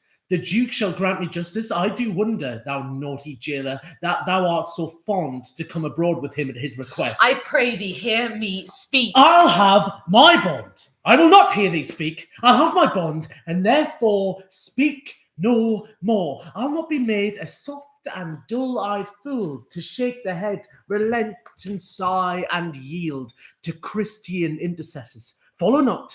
I'll have no speaking. I will have my bond. He seeks my life. His reasons well I know, I oft delivered from his forfeitures, many that have at times made moan to me. Therefore, he hates me. The Duke cannot deny the course of law, for the commodity that strangers have with us in Venice, if it be denied, will much impeach the justice of his state. Since that the trade and profit of the city consisteth of all nations, therefore go. These griefs and losses shall have so baited me that I shall hardly spare a pound of flesh tomorrow to my bloody creditor. Well, jailer, on. Pray God Bassanio come to see me pay his debt. And then I care not. Lorenzo, I commit into your hands the husbandry and manage of my house until my lord's return. For mine own part, I have toward heaven breathed a secret vow to live in prayer and contemplation, only attended by Nerissa here until her husband and my lord's return. There is a monastery 2 miles off, and there we will abide. I do desire you not to deny this imposition, the which my love and some necessity now lays upon you. Madam, with all my heart, I shall obey you in all fair commands. My people do already know my mind, and will acknowledge you and Jessica in place of Lord Bassanio and myself. And so farewell, till we shall meet again. Fair thoughts and happy hours attend on you. I wish your ladyship all hearts content. I thank you for your wish, and am well pleased to wish it back to you. Fare you well, Jessica. Come on, Nerissa. I have work in hand that you yet not know of. We'll see our husbands before they think of us. What? Work in hand that you yet not know of. We'll see our husbands before they think of us. What? Shall we turn to men? Fie! What a question's that, if thou wert mere a lewd interpreter. But come, I'll tell thee all my day's device when I am in my coach, which stays for us at the park gate, and therefore haste away, for we must measure 20 miles today. Yes, truly, for look you, the sins of the father are to be laid upon the children. Therefore, I promise ye, I fear you. I was always plain with you, and so now I speak my agitation of the matter. Therefore, be of good cheer, for truly I think you are damned. There is but one hope in it that can do you any good, and that is but a kind of bastard hope neither. And what hope is that, I pray thee? Marry, you may partly hope that your father got you not, that you are not the Jew's daughter. That were a kind of bastard hope indeed. So the sins of my mother should be visited upon me. Truly, then I fear you are damned both by father and mother. Thus, when I shun Secula, your father, I fall into Charabidas, your mother. Well, you are gone both ways. I shall be saved by my husband. He has made me a Christian. Truly, the more to blame he. We were Christians and now before, even as many as could well live one by another. This making Christians will raise the price of hogs. If we all grow back to be pork eaters, we shall not shortly have a rasher on the coals for money. I'll tell my husband, Lancelot, what you say. Here he comes. I shall grow jealous of you shortly, Lancelot, if you get thus my wife into corners. Nay, you need not fear us, Lorenzo. Lancelot and I are out. He tells me flatly that there is no mercy for me in heaven because I am a Jew's daughter. And, he says, you are no good member of the Commonwealth, for in converting Jews to Christian, you raise the price of pork. How every fool can play upon the word. I think the best grace of wit will shortly turn into silence, and discourse grow commendable in none only but parrots. Go on, sirrah, bid them prepare for dinner. That is done, sir. They have all stomachs. Goodly Lord, what a wit snapper are you? Then bid them prepare dinner. For the table, sir, it shall be served in. For the meat, sir, it shall be covered. For your coming in to dinner, sir, why, let it be as humours and conceit shall govern. Oh dear, discretion, how his words are suited. The fool hath planted in his memory an army of good words. How cheerest thou, Jessica? And now, good sweet, say thy opinion. How dost thou like the Lord Bassanio's wife? Past all expressing. It is very meet the Lord Bassanio live an upright life, for having such a blessing in his lady, he finds the joys of heaven here on earth. And if on earth he do not mean it, then in reason he should never come to heaven. Why, if two gods should play some heavenly match, and on the wager lay two earthly women, and Portia one, there must be something else pawned with the other, for the poor rood would have not her fellow. Even such a husband hast thou of me as she is for a wife. Nay, but ask my opinion too of that. I will anon. First, let us go to dinner. Nay, let me praise you while I have a stomach. No, prithee, let it serve for table talk. Then howsoever thou speakest, among other things, I shall digest it. Well, I'll set you forth. Shylock, the world thinks, and I think so too, that thou but leadst this fashion of thy malice to the last hour of act, and then 'tis thought thou to show thy mercy and remorse more strange than is thy strange apparent cruelty. Where thou now exactest the penalty, which is a pound of this poor merchant's flesh, thou wilt not only lose the forfeiture, but touched with human gentleness and love, forgive a moiety of the principal. You'll ask me why I rather choose to have a weight of carrion flesh than to receive 3,000 ducats. I'll not answer that. But say, it is my humour. Is it answered? Some men there are love, not a gaping pig. Some that are mad if they behold a cat. And others, when the bagpipe sings in the nose, cannot contain their urine. For affection, mistress of passion, sways it to the mood of what it likes or loathes. Now for your answer. As there is no firm reason to be rendered, why he cannot abide a gaping pig, why he, a harmless necessary cat, why he, a woolen bagpipe, but of force must yield to such inevitable shame as to offend, himself being offended. So can I give no reason, nor I will not. More than a lodged hate and a certain loathing, I bear Antonio that I follow thus. A losing suit against him. Are you answered? For thy 3,000 ducats, here is 6. What judgment shall I dread, doing were in 6 parts and every part a ducat? I would not draw them. I would have my bond. How shalt thou hope for mercy, rendering none? What judgment shall I dread, doing no wrong? You have among you many a purchased slave, which, like your asses and your dogs and mules, you use in abject and in slavish parts, because you bought them. Shall I say to you, let them be free? Marry them to your heirs?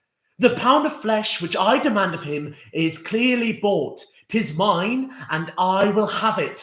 If you deny me, fie upon your law. There is no force in the decrees of Venice. I stand for judgment. Answer, shall I have it? Why dost thou whet thy knife so earnestly? To cut the forfeiture from that bankrupt there. Oh, be thou damned, inexecrable dog! And for thy life let justice be accused. Thou almost makes me waver in my faith to hold opinion with Pythagoras that the souls of animals infuse themselves into the trunks of men.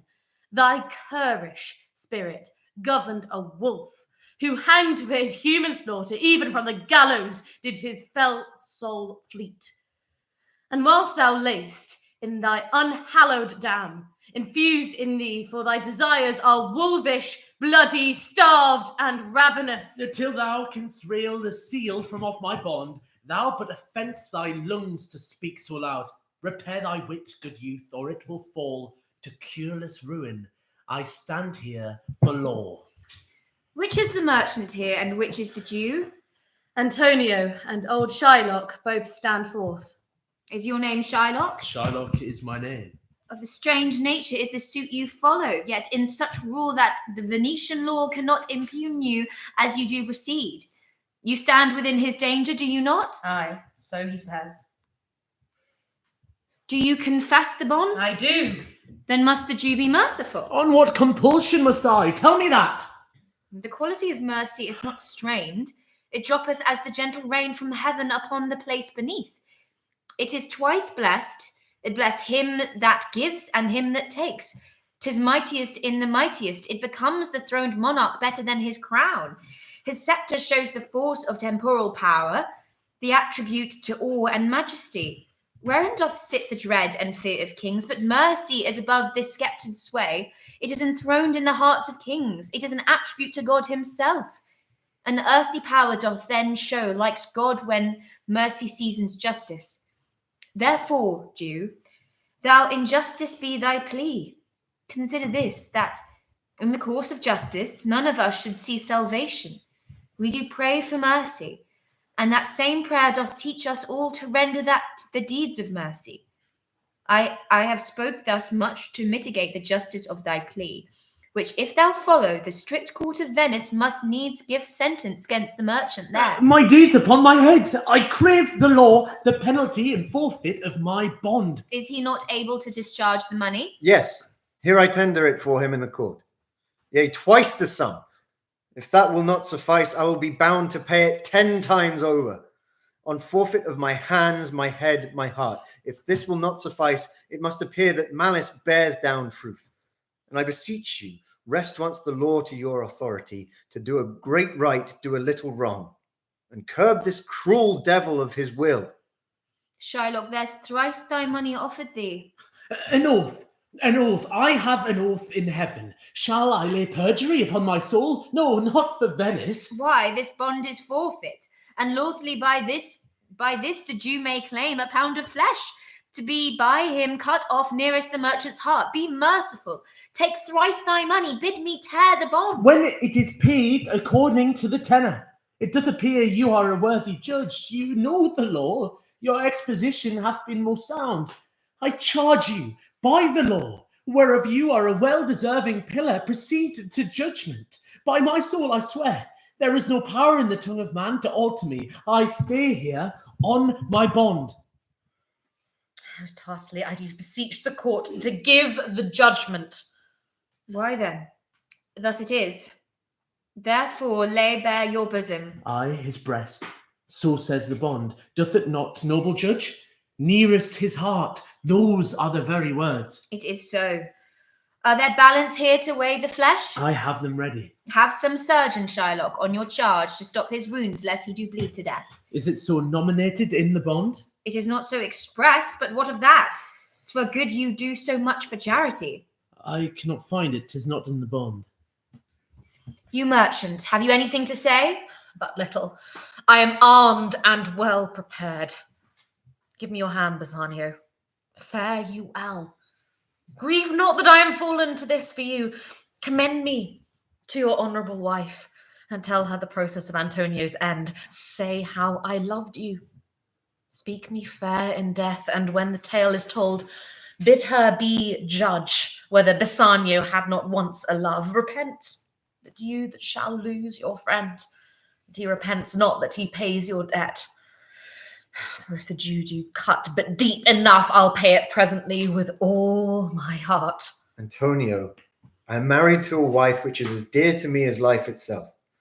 But life itself, my wife, and all the world are not with me esteemed above thy life. I would lose all, I'd sacrifice them all here to this devil to deliver you. Your wife would give you little thanks for that if she were hereby to hear you make the offer. A pound of that same merchant's flesh is thine. The court awards it, and the law doth give it. Most rightful, judge. And you must cut this flesh from his breast. The law allows it, and the court awards it. Most learned judge, a sentence, come, prepare. Tarry a little, there is something else. This bond doth give thee here no jot of blood. The words expressly are a pound of flesh.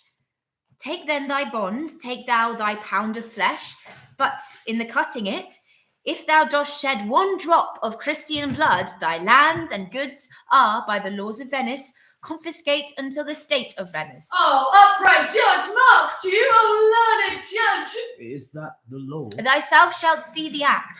For as thou urgest justice, be assured thou shalt have justice more than thou desirest. Oh, learned judge, marked you, a learned judge! I take this offer then, pay the bond thrice, and let the Christian go. Here is the money. Soft! The Jew shall have all justice, soft, no haste. He shall have nothing but the penalty. Jew, an upright judge, a learned judge! Therefore prepare thee to cut off the flesh. Shed thou no blood, nor cut no thou less nor more, but just a pound of flesh.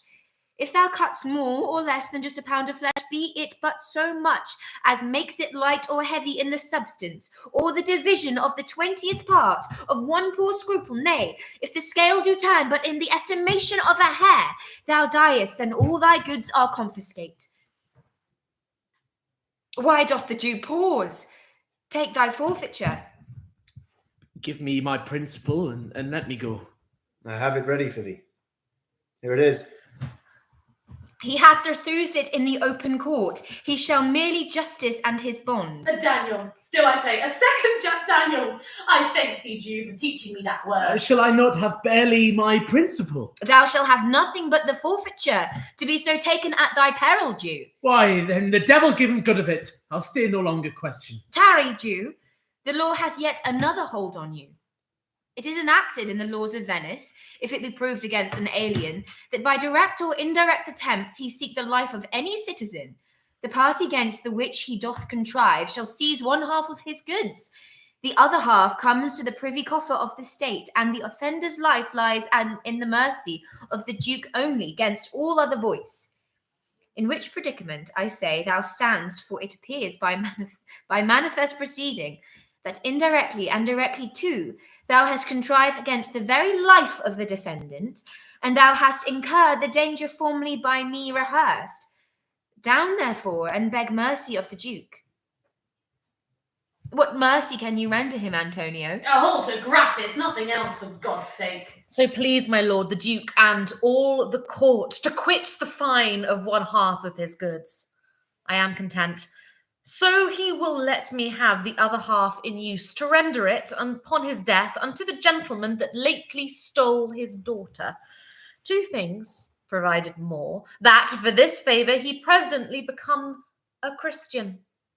The other, that he do record a gift here in the court of all he dies possessed unto his son Lorenzo and his daughter. Art thou contented, Jew? What dost thou say? I am content. Clerk, draw a deed of gift. I pray you, give me leave to go home hence. I am not well. Send the deed after me, and I will sign it. Get thee gone, but do it. Most worthy gentlemen, I and my friend have by your wisdom been this day acquitted of grievous penalties. In lieu whereof 3,000 ducats, due unto the Jew, we freely cope your courteous pains withal. And stand indebted, over and above in love and service to you evermore. He is well paid that is well satisfied, and I, delivering you, am satisfied, and therein do account myself well paid. My mind was never yet more mercenary. I pray you, know me when we meet again. I wish you well, and so I take my leave. Dear sir, before I must attempt you further, take some remembrance of us, as a tribute, not as a fee. Grant me 2 things, I pray you, not to deny me and to pardon me. You press me far, and therefore I will yield. Give me your gloves, I'll wear them for your sake. And, for your love, I'll take this ring from you. Do not draw back your hand, I'll take no more. And you in love shall not deny me this. This ring, good sir, alas, it is a trifle. I will not shame myself to give you this. I will have nothing else but only this. And now methinks I have a mind to it. There's more depends on this than on the value. The dearest ring in Venice will I give you, and find it out by proclamation. Only for this, I pray you, pardon me. I see, sir, you are liberal in offers. You taught me first to beg, and now methinks you teach me how a beggar should be answered. Good sir, this ring was given me by my wife.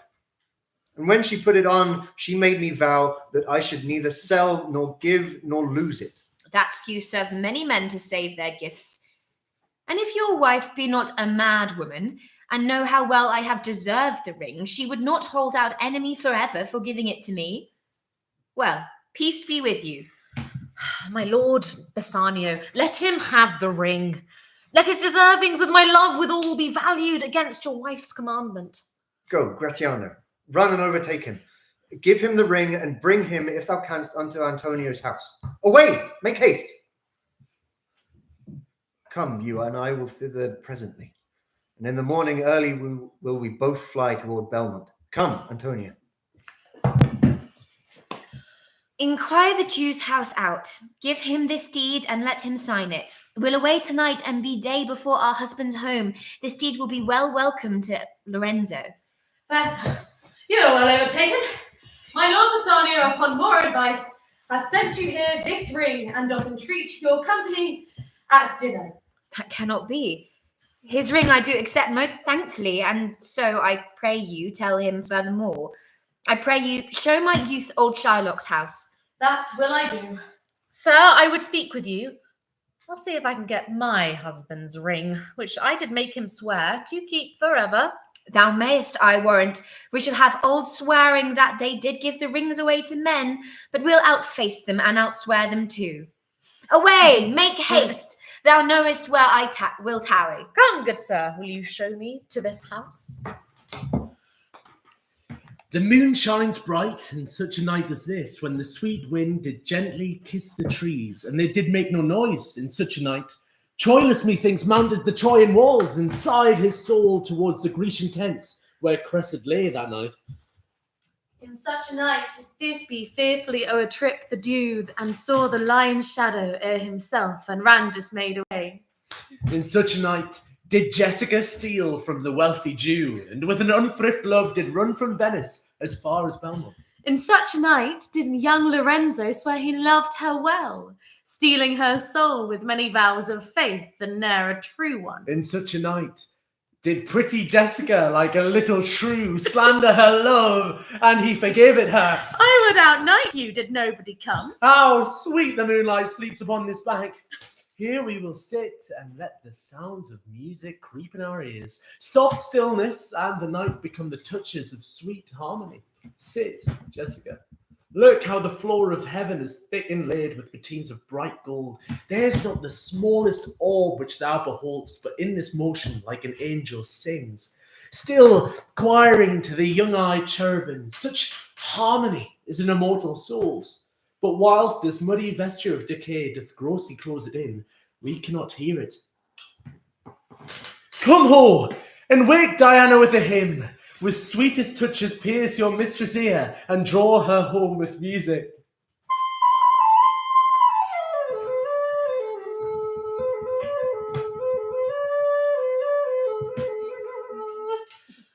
I am never merry when I hear sweet music. The reason is, your spirits are attentive. For do but note a wild and wanton herd, or race of youthful and unhandled colts, fetching mad bounds, bellowing and neighing loud, which is the hot condition of their blood.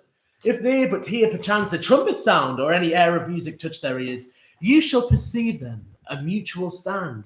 Their savage eyes turned to a modern gaze by the sweet power of music. Therefore the poets did feign that Orpheus drew trees, stones and floods, since not so stockish, hard, and full of rage, but music for the time doth change his nature. The man that hath no music in himself, nor is not moved with concord of sweet sounds, is fit for treasons, stratagems, and spoils. The motions of his spirit are as dull as night, and his affections dark as Erebus. Let no man be trusted. Mark the music. That light we see is burning in my hall. How far that little candle throws his beams, so shines a good deed in a naughty world. When the moon shone, we did not see the candle. So doth the greater glory dim the less. A substitute shines brightly as a king unto the king be by, and then his state empties itself, as doth an inland brook into the main of waters. Music, hark! It is your music, madam, of the house. Nothing is good, I see, without respect. Methinks it sounds much sweeter than by day. Silence bestows that virtue on it, madam. The crow doth sing as sweetly as the lark when neither is attended, and I think the nightingale, if she should sing by day when every goose is cackling, would be thought no better a musician than the wren. How many things by season seasoned are to their right praise and true perfection. Peace, ho! The moon sweeps with endymion and would not be wakened. That is the voice, or am I much deceived of Portia? He knows me as the blind man knows the cuckoo by the bad voice. Dear lady, welcome home. We have been praying for our husbands' healths, which speed we hope the better for our words. Are they returned? Madam, they are not yet, but there is come a messenger before to signify their coming. Go in, Nerissa. Give order to my servants that they take no note at all of our being absent hence. Nor you, Lorenzo, Jessica, nor you. Your husband is at hand. I hear his trumpet. We are no telltales, madam. Fear you not. This night, methinks, is but the daylight sick. It looks a little paler. 'Tis a day, such as a day when the sun is hid. The whole day with the Antipodes. If you would walk in absence of the sun. Let me give light, but let me not be light. For a light wife does make a heavy husband. And never be Bassanio so for me. But God sought all. You are welcome home, my lord. I thank you, madam. Give welcome to my friend. This is the man, this is Antonio, to whom I am so infinitely bound. You should in all sense be much bound to him.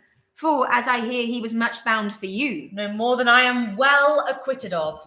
Sir, you are very welcome to our house.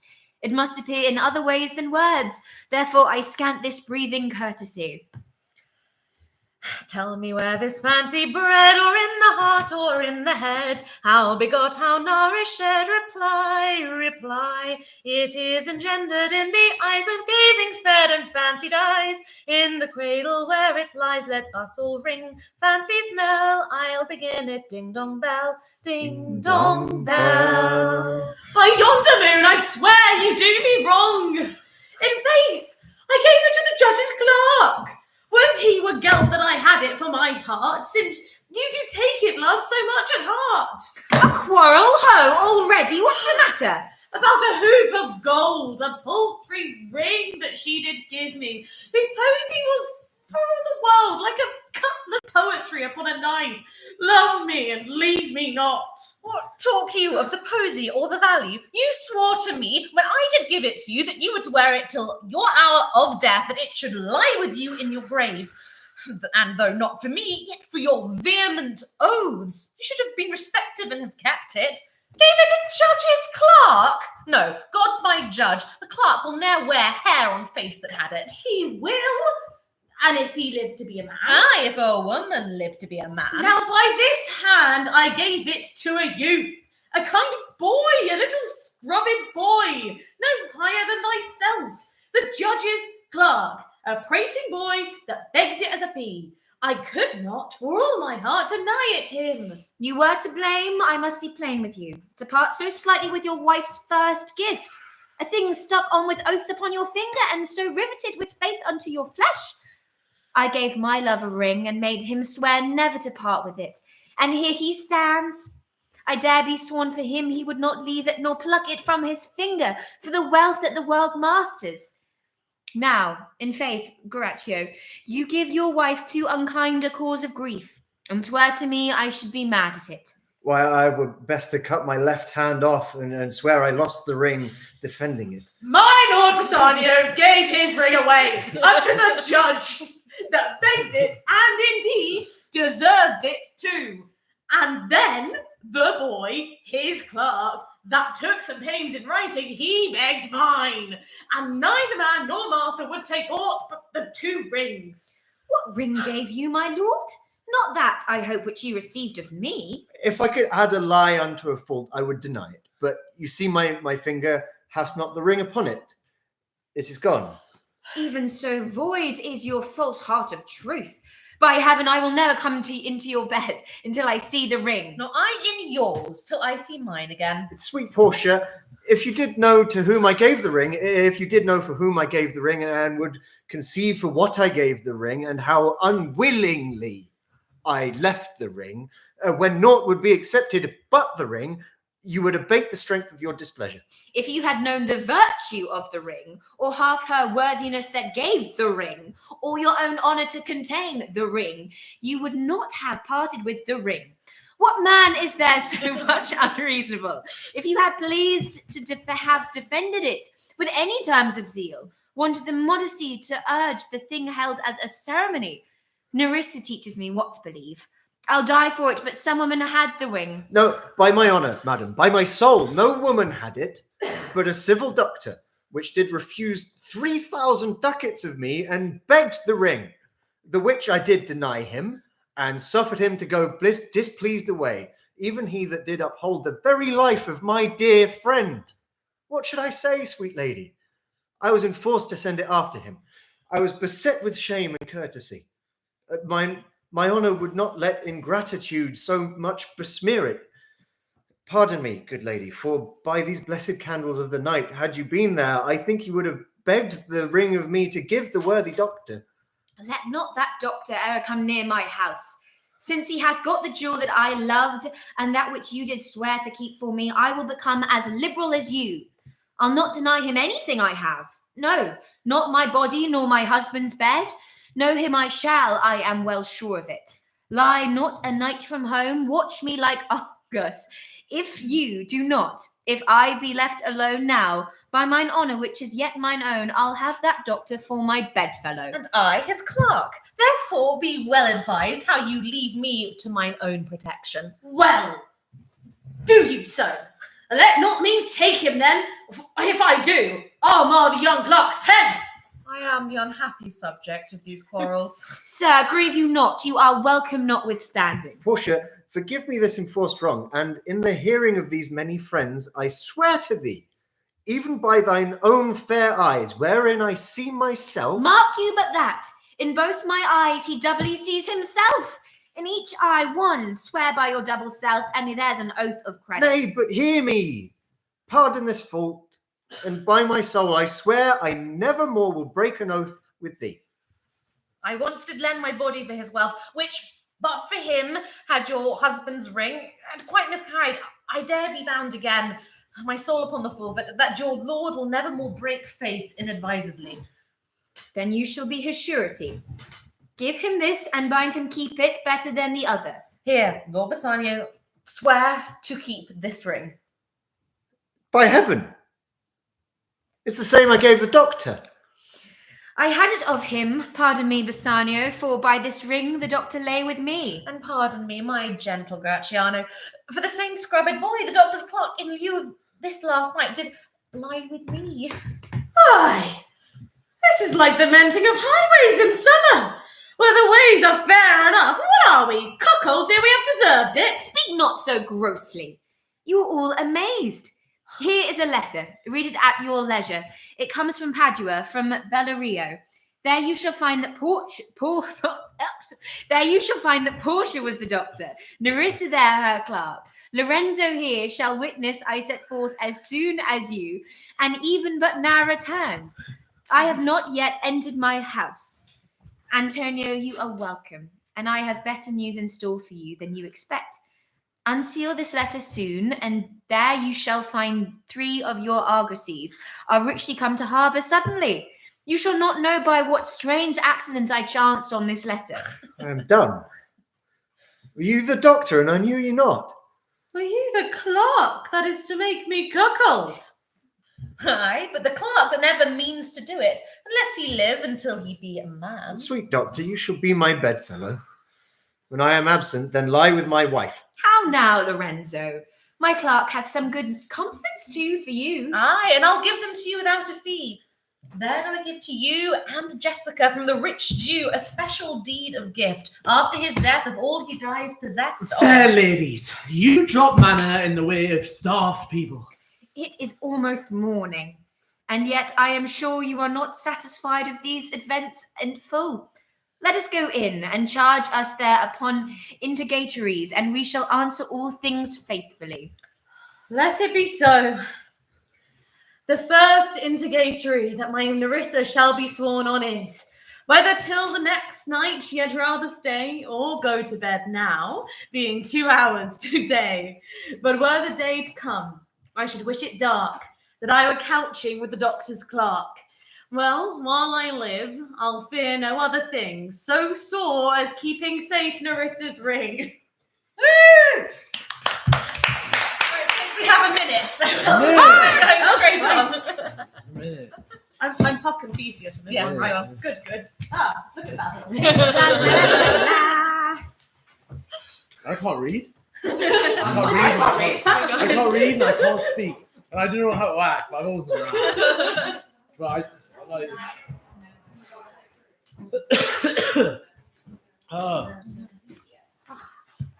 They don't have any snacks. Yes, over there, but you might need to find some pages. Hello. You might need to do it halfway through. Nice to see you, man. It's nice to see you. It's nice to see you. I don't know who you're probably the same. Oh, sorry. Good to see you. Hello. Hiya, how you alright?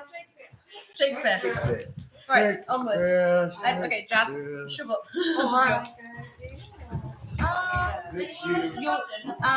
Sophie, which is better, this seat or that seat? For that one. Abby, go for it. Lovely to meet. Hi. Right. Oh, wait, you've got a continuous scroll. All right, folks. Does anyone need an additional one for difficulty for this? Additional what? We've got the stand. Yes, I do actually. Yes, and I'm a snug. Saluting as well.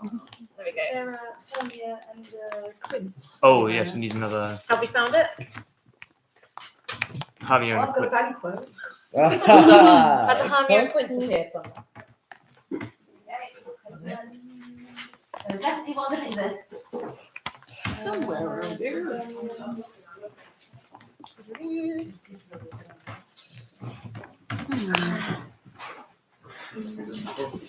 Hamia and Quince. Nothing. No. Oh. I haven't. Is it tucked in there? There's someone. I think. Oh, Hi! you had it Oh! Yeah, that's me. All the rolls. William. That is the last one for later. Right, 3, 2, 1. Let's just skip the first song. Okay. Okay. Oh, I need to turn it round. Are you ready? Yes. With force. Slide in with force, Abby. Hermia doesn't look. We're 2 minutes behind. Okay. What say you, Hermia? Be advised, fair maid. To you, your father should be as a god. One that composed your beauties, yea, and one to whom you are but as a form in wax, by him imprinted, and within his power to leave the figure or disfigure it. Demetrius is a worthy gentleman. So is Lysander. In himself he is, but in this kind, wanting your father's voice, the other must be held the worthier. I would my father looked, but with my eyes. Rather, your eyes must with his judgment look. I do entreat your grace to pardon me. I know not by what power I am made bold, nor how it may concern my modesty, in such a presence here to plead my thoughts, but I beseech your grace that I may know the worst that may befall me in this case, if I refuse to wed Demetrius. Either to die the death, or to abjure forever the society of men. Therefore, fair Hermia, question your desires, know of your worth, examine well your blood, whether, if you yield not to your father's choice, you can endure the livery of a nun. For I to be in shady cloister mewed, to live a barren sister all your life, chanting faint hymns to the cold, fruitless moon. Thrice blessed they that master so their blood, to undergo such maiden pilgrimage.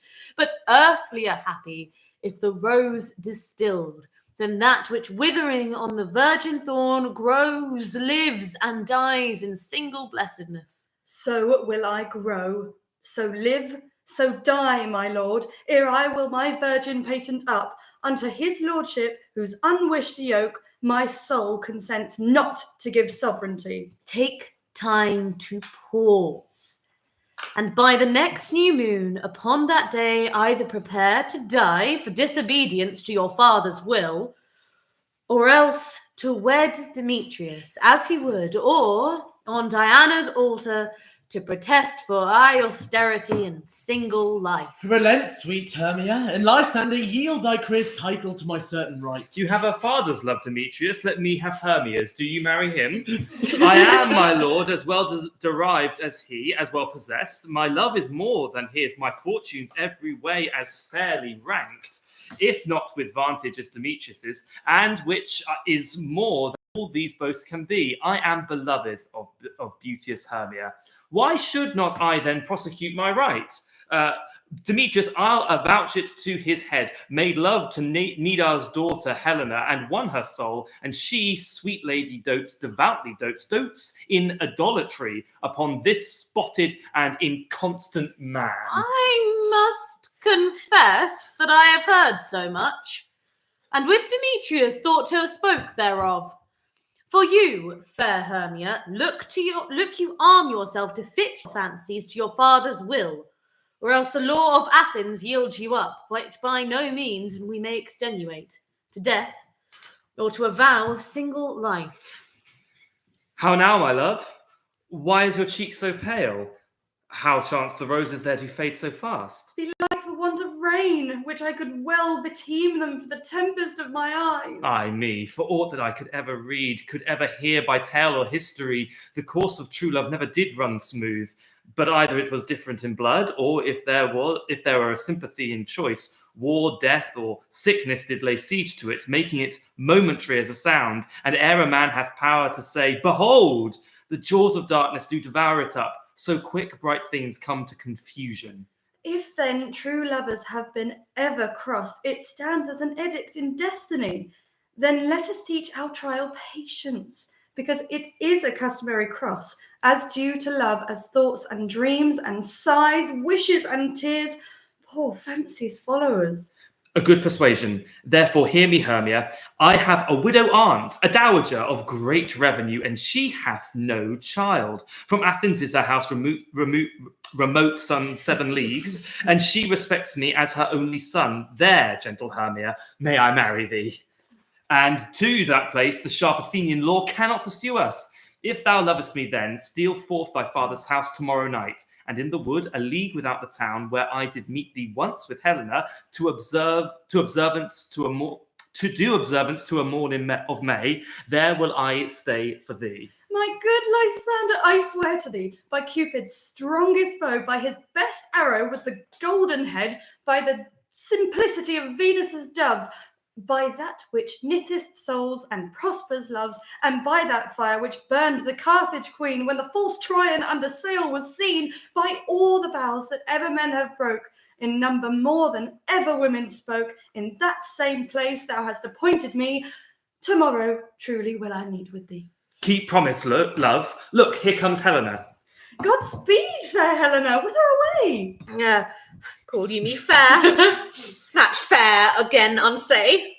Demetrius loves you fair. Oh, happy fair. Your eyes are lodestars, and your tongue sweet air, more tunable than lark to shepherd's ear. When wheat is green, what hawthorn buds appear, sickness is catching, oh, a favour so. Yours would I catch, fair Hermia, ere I go. My ear should catch your voice, my eye, your eye. My tongue should catch your tongue, sweet melody. Where the world mind Demetrius being baited, the rest I would give to you, translated. Oh, teach me how you look, and with what art you sway the motion of Demetrius's heart. I frown upon him, yet he loves me still. Oh, that your frowns would teach my smile such skill. I give him curses, yet he gives me love. Oh, that my prayers could such affection move. The more I hate, the more he follows me. And the more I love, the more he hateth me. His folly, Helena, is no fault of mine. None but your beauty. Would that fault were mine. Take comfort, he no more shall see my face. Lysander and myself will fly this place. Before the time I did Lysander see, seemed Athens as a paradise to me. Oh, then, what graces in my love do dwell, that he hath turned a heaven unto a hell. Helen, to you our minds we will unfold. Tomorrow night, when Phoebe doth behold her silver visage in the watery glass, decking with liquid pearl the bladed grass, a time that lovers' flights doth still conceal, through Athens' gates have we devised to steal. And in the wood, where often you and I, upon faint primrose beds were wont to lie, emptying our bosoms of their counsel sweet, there my Lysander and myself shall meet, and thence from Athens turn away our eyes to seek new friends and stranger companies. Farewell, sweet playfellow. Pray thou for us, And good luck grant thee, thy Demetrius. Keep word, Lysander. We must starve our sight from lovers' food till morrow, deep midnight. I will, my Hermia. Helena, adieu. As you on him, Demetrius dote on you. How happy some other can be.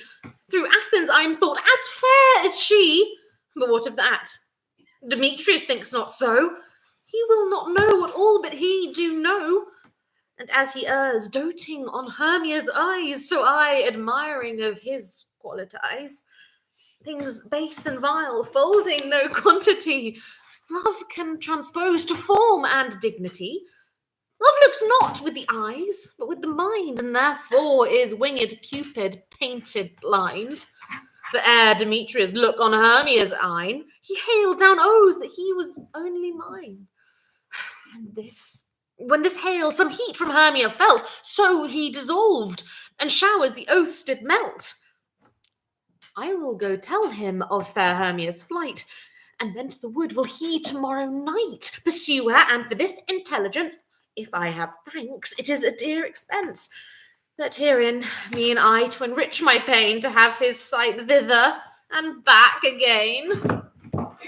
Is all our company here? You were best to call them generally, man by man, according to the script. Here's the scroll of every man's name, which is thought fit through all Athens to play an out interlude before the Duke and the Duchess on his wedding day night. First, good Peter Quince, say what the play treats on, then read the names of the actors and grow to a point. Mary, our play is the most lamentable comedy and most cruel death of Pyramus of Thisbe. A very good piece of work, I assure you, and a merry. Now, good Peter Quince, call forth your actors by the scroll. Masters, spread yourselves. Answer as I call you. Nick Bottom, the weaver. Ready, name what part I am for, and proceed. You, Nick Bottom, are set down for Pyramus. What is Pyramus, a lover or a tyrant? A lover that kills himself. Most gallant for love. That will ask some tears in the true performing of it. If I do it, let the audience look to their eyes. I will move storms. I will condole in some measure. To the rest, yet my chief humour is for a tyrant. I could play Hercules really, or a part to tear a cat in to make all split. The raging rocks and shivering shocks shall break the locks of prison gates. Amphibious car shall shine from far and make them mar their foolish fates. This was lofty. Now name the rest of the plays. This is Hercules' vein, a tyrant's vein. A lover is more condoling. Francis Flute, the bellows mender. I hear Peter Quince. Flute, you must take Thisbe on you. What is Thisbe? A wandering knight? It is the lady that Pyramus must love. Oh, nay, faith, let me not play a woman. I have a beard coming. Well, that's all one. You shall play it in a mask, and you may speak as small as you will. And I may hide my face. Let me play Thisbe too. I'll speak in a monstrous little voice. Thisbe, Thisbe, our Pyramus, lover dear, thy Thisbe dear, and lady dear. No, you must play Pyramus, and Flute, you Thisbe. Well, proceed. Myself, Thisbe's father, Snug the joiner, you the lion's part, and I hope here is a play footed. Have you the lion's part written? Pray you, if it be, give it me, for I am slow of study. You may do it extempore, for it is nothing but rule. Let me play the lion too. I will roar. Arr! But I will do any man's heart good to hear me. I will roar. That I will make the Duke say, let him roar again. Let him roar again. And you should do it too terribly. Well, you would fright the Duchess and the ladies that they would shriek, and that were enough to hang us all.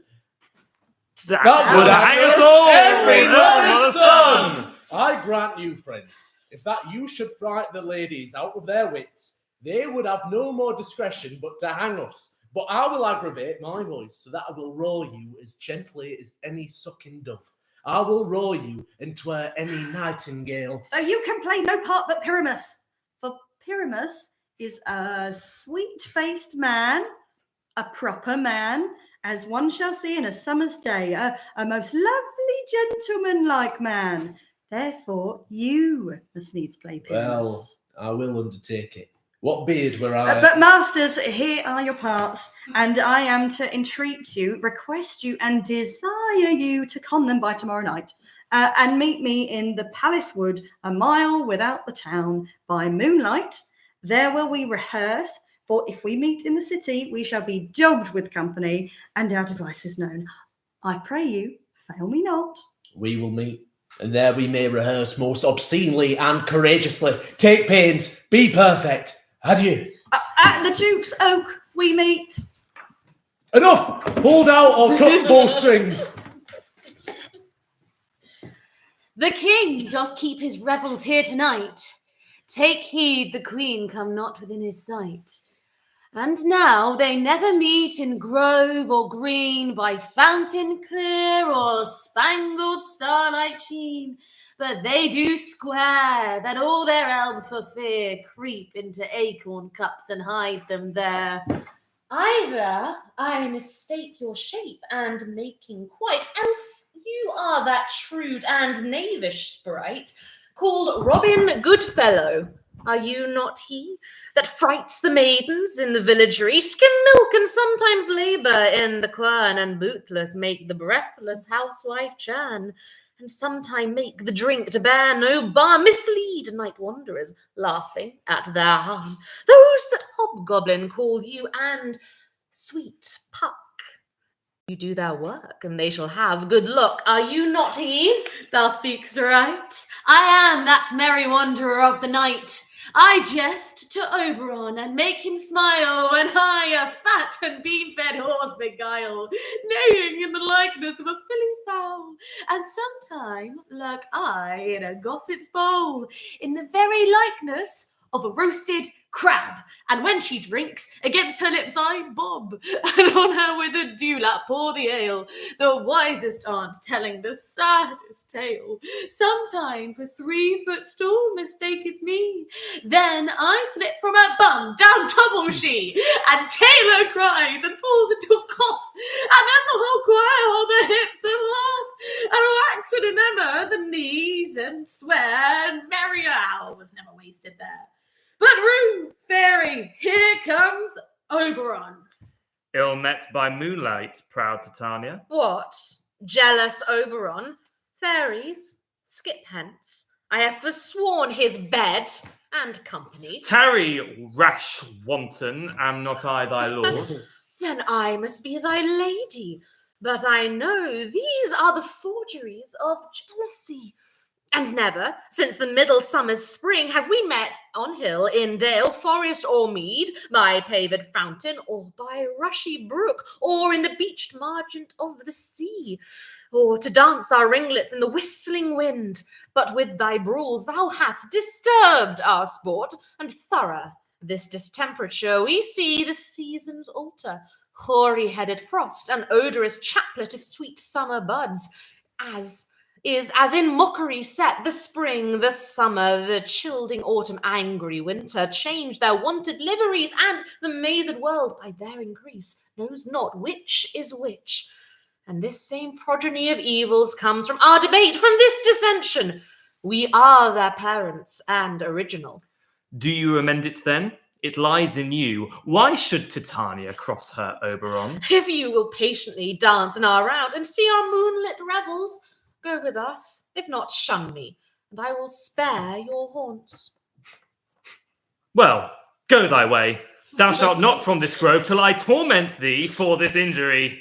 My gentle Puck, come hither.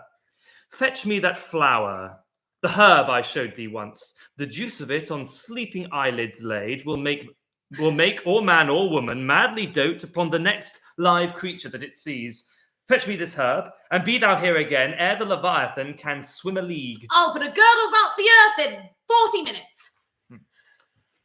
Having once this juice, I'll watch Titania when she is asleep, and drop the liquor of it in her eyes. The next thing, then, she waking looks upon, be it lion or bear or wolf or bull, or meddling monkey, or on busy ape, she shall pursue it with the soul of love. And ere I take this charm from off her sight, but who comes here? I'm invisible, and I will overhear their conference. I love thee not, therefore pursue me not. Where is Lysander and fair Hermia? The one I'll slay, the other slayeth me. Thou toldst me they were stolen unto this wood, and here am I, and ward within this wood, because I cannot meet my Hermia. Hence get thee gone, and follow me no more. You draw me, you hard-hearted adamant, and yet you draw not iron, for my heart is true as steel. Leave you your power to draw, and I'll have no power to follow you. Do I entice you? Do I speak you fair? Or rather, do I not in plainest truth tell you I do not, nor I cannot love you? And even for that do I love you the more. I am your spaniel. And Demetrius, the more you beat me, I will fawn onto you. Use me, but as your spaniel, spurn me, strike me, neglect me, lose me. Only give me leave, unworthy as I am, to follow you. What worse a place can I beg in your love, and yet a place of higher respect to me, than to be used as you use? I will not stay thy questions. Let me go. Okay, if thou follow me, do not believe, but I shall do thee mischief in the wood. Aye, in the temple, in the field, the town, you do me mischief. Fie, Demetrius! Your wrongs do set a scandal on my sex. We cannot fight for love, as men may do. We should be wooed, and we're not made to woo. I'll follow thee, and make a heaven of hell, to die upon the hand I love so well. Fare thee well, nymph. Ere he do leave this grove, thou shalt fly him, and he shall seek thy love. Hast thou the flower there? Welcome, wanderer. Aye, there it is. I pray thee, give it me. I know a bank where the wild thyme blows, where the ox slips and the nodding violet grows, quite over canopied with luscious woodbine, with sweet musk roses and with eglantine. There sleeps Titania sometime of the night, lulled in these flowers with dances and delight. And there the snake throws her enamelled skin, weed wide enough to wrap a fairy in. And with the juice of this I'll streak her eyes, and make her full of hateful fantasies. Take thou some of it, and seek through this grove. A sweet Athenian lady is in love with a disdainful youth. Anoint his eyes, but do it when the next thing he espies may be the lady. Thou shalt know the man by the Athenian garments he hath on. Effect it with some care, that he may prove more fond on her than she upon her love. And look thou meet me ere the first cock crow. Fear not, my lord, your servant shall do so. You spotted snakes with double tongue, thorny hedgehogs be not seen. Newts and blind words do no wrong, come not near our fairy queen. Philomel with melody, singing our sweet lullaby. Lullaby, lullaby. Never harm, nor spell, nor charm. Come, my lovely lady, nigh. So good night with lullaby. Come, round, now a roundel and a fairy song, then for the third part of a minute hence, some to kill cankers of the musk rose bud, some war and rear mice for their leathern wings, some to make my small elves coats, and some keep back the clamorous owl and nightly hoots, and wonders at our quaint spirits. Sing me now asleep, then to your offices let me rest. Weaving spiders come not here, hence you long-legged spinners hence. Beetle black approach not near, worth nor snail do no offence. Singing our sweet lullaby, lullaby, lullaby. Never harm, nor spell, nor charm. Come, our lovely lady, nigh. So good night with a lullaby. What thou seest when thou dost wake, Do it for thy true love take. Love and languish for his sake, be it ounce or cat or bear, pod or boar with bristled hair. In thy eye it shall appear when thou wakest, it is thy dear. Wake when some vile thing is near. Fair love, you faint with wandering in the wood, and to speak troth, I have forgot our way. Will rest us, Hermia, if you think it good, and tarry for the comfort of the day. Be it so, Lysander. Find you out of bed, for I upon this bank will rest my head. One turf shall serve as pillow for us both. One heart, one bed, two bosoms, and one troth. Nay, good Lysander, for my sake, my dear, lie further off yet. Do not lie so near. Oh, take the sense, sweet of my innocence. Love takes the meaning in love's conference. I mean that my heart unto yours is knit, so that but one heart we can make of it. Two bosoms interchained with an oath. So then two bosoms and a single troth. Then by your side no bedroom me deny. For lying so, Hermia, I do not lie. Lysander riddles very prettily. Now, much beshrew my manners and my pride, if Hermia meant to say Lysander lied, but gentle friend, for love and courtesy, lie further off. In human modesty, such separation as may well be said becomes a virtuous bachelor and a maid. So far be distant, and good night, sweet friend. Thy love ne'er alter till thy sweet life end. Amen. Amen to that fair prayer say I. That fair prayer say I, and then end life when I end loyalty. Here is my bed. Sleep give thee all his rest. With half that wish, the wisher's eyes be pressed. Through forest have I gone, but Athenian found I none. On whose eyes I might approve this flower's force in stirring love. Night and silence. Who is here? Weeds of Athens he doth wear. This is he, my master said. Despise the Athenian maid, and hear the maiden sleeping sound on the dank and dirty ground. Pretty soul, she does not lie near this lack love, this kill courtesy churl. Upon thy eyes I throw all the power of this charm doth owe. When thou wakest, let love forbid sleep his seat on thy eyelid.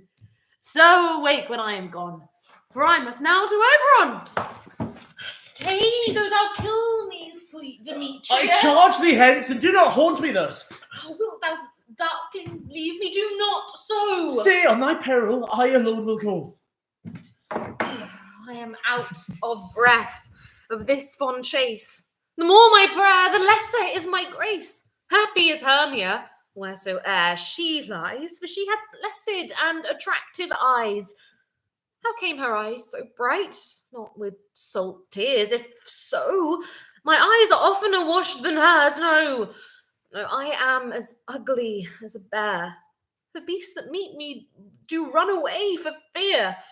Therefore no marvel though Demetrius do as a monster fly my presence thus. But who is here? Lysander, on the ground dead? Or asleep? I see no blood, no wound. Lysander, if you live, awake, good sir. And run through fire I will for thy sweet sake. Transparent Helena, nature shows art that through thy bosom makes me see thy heart. Where is Demetrius? Oh, how fit a word is that vile name to perish on my sword. Do not say so, Lysander, say not so. What though he love your Hermia? Lord, what though Yet Hermia still loves you, then be content. Content with Hermia? No, I do repent the tedious minutes I with her have spent. Not Hermia, but Helena I love, who will not change a raven for a dove. The will of man is by his reason swayed, and reason says you are the worthier maid, and leads me to your eyes, where I look love stories written in love's richest book. Wherefore was I to this keen mockery born, when at your hands I deserve this scorn? Is not enough, is not enough, young man, that I did never know, nor never can deserve a sweet look from Demetrius's eye. But you must flout my insufficiency. God troth, you do me wrong, good sooth you do, in such disdainful manner me to woo. Fare you well. Perforce I must confess, I thought you lord of more true gentleness. Oh, that a lady of one man refused, should of another therefore be abused. She is not Hermia. Hermia, sleep thou. Never mayst thou come Lysander near. For as a surfeit of the sweetest things, the deepest loathing to the stomach brings. And all my powers address your love and might to honour Helen and be her knight. Help me! Lysander, help me! Do thy best to pluck this crawling serpent from my breast! Ay me! For pity! What a dream was here! Lysander, look how I do quake with fear! Methought a serpent ate my heart away, and you sat smiling at his cruel prey. Lysander? What? Removed? Lysander? Lord? What? Out of hearing? Gone? No sound. No word. Alack, where are you? Speak, and if you hear, speak of all loves. I swoon almost with fear. No? Then I well perceive you all not nigh. Either death, or you I'll find immediately. Are we all met? That is a marvellous convenient place for our rehearsal. This green plot shall be our stage, this hawthorn brake our tyrant house, and we will do it in action as we will do it before the Duke. Peter Quince. What sayest thou, Bully Bottom? There are things in this comedy of Pyramus and Thisbe that will never please. First, Pyramus must draw a sword to kill himself, which the ladies cannot abide. How answer you that? By your larkin, a parlous fear. I believe we must leave the killing out when all is done. Not all of it. I have a device to make all well. Write me a prologue, and let the prologue seem to say, we will do no harm with our swords, and that Pyramus is not killed indeed. And for the more better assurance, tell them that I, Pyramus, am not Pyramus, but Bottom the Weaver. This will put them out of fear. Well, we will have such a prologue, and it shall be written in 8 and 6. No, make it 2 more. Let it be written in 8 and 8. Will not the ladies be afeard of the lion? Oh, you fear it, I promise you. Masters, you ought to consider with yourselves to bring in, God shield us, a lion among ladies is a most dreadful thing, for there is not a more fearful wildfowl than your lion living, and we ought to look to Therefore, another prologue must tell he is not a lion. You must name his name, and he himself must speak through saying thus, or to the same effect. Ladies, or fair ladies, I would not wish you, or I would request you, or I would entreat you not to fear, not to tremble. I am a man as other men are. And there indeed, let him name his name, and tell him plainly he is Snug the Joiner. Well, it shall be so. Then there is another thing. We must have a wall in the great chamber, for Pyramus and Thisbe, says the story, did talk through the chink of a wall. You can never bring in a wall. What say you, Bottom? Some man or other man must present. Well, wall, present wall. And let him have some plaster or some loam or some rough cast about him to signify wall. And let him hold his fingers thus. And through that cranny shall Pyramus and Thisbe whisper. If that may be, then all is well. Come, sit down, every mother's son, and rehearse your parts. Pyramus, you begin, When you have spoken your speech, enter into that break, and so everyone according to his cue. What hempen homespuns have we swaggering here? So near the cradle of the fairy queen. What? A play toward? I'll be an auditor, an actor too, perhaps, if I see cause. Speak, Pyramus. Thisbe, stand forth. Thisbe, the flowers of odious savours sweet. Odors. Odors. Odours, savours sweet. So hath thy breath, my dearest Thisbe dear. But hark, a voice. Stay thou but here a while, and by I will to thee appear. A stranger Pyramus and e'er played here. Must I speak now? Ay, marry, must you, for you must understand he goes but to see a noise that he heard and is to come again. Most radiant Pyramus, most lily white of hue, of colour like the red rose on triumphant briar, most brisky juvenile and eke most lovely Jew, as true the truest horse that yet would never tire. I'll meet thee, Pyramus, at Ninny's tomb. Ninnis tomb, man. Why, you must not speak that yet. That you answer to Pyramus. You speak all your part at once.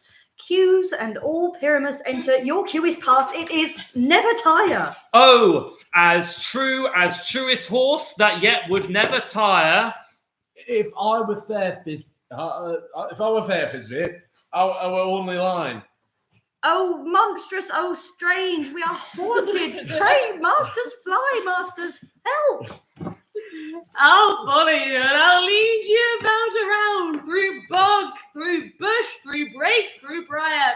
Sometime a horse I'll be, sometime a hound, a hog, a headless bear, sometime a fire, and neigh and bark and grunt and roar and burn like a horse, hound, hog, bear, fire every turn. Why do they run away? This is the knavery of them to make me a fiend. Oh, bottom, thou art changed. What do I see on thee? What do you see? You see an ass head of your own, dear. Oh, bless thee, bottom, bless thee. Thou art translated. I see their knavery. This is to make an ass of me, to fright me, if they could. But I will not stir from this place, do what they can. I will walk up and down here, and I will sing, that they shall hear, I am not afraid. The owls'll cock so black a few with orange tawny bill. The throstle with his note so trill, the wren with little quill. What angel wakes me from my flowery bed? The finch, the sparrow, and the lark, the plain so cookie grey. Who's not the sparrow and the lark, the plain so cookie grey. Who's not for many man doth mark, and makes me an answer day.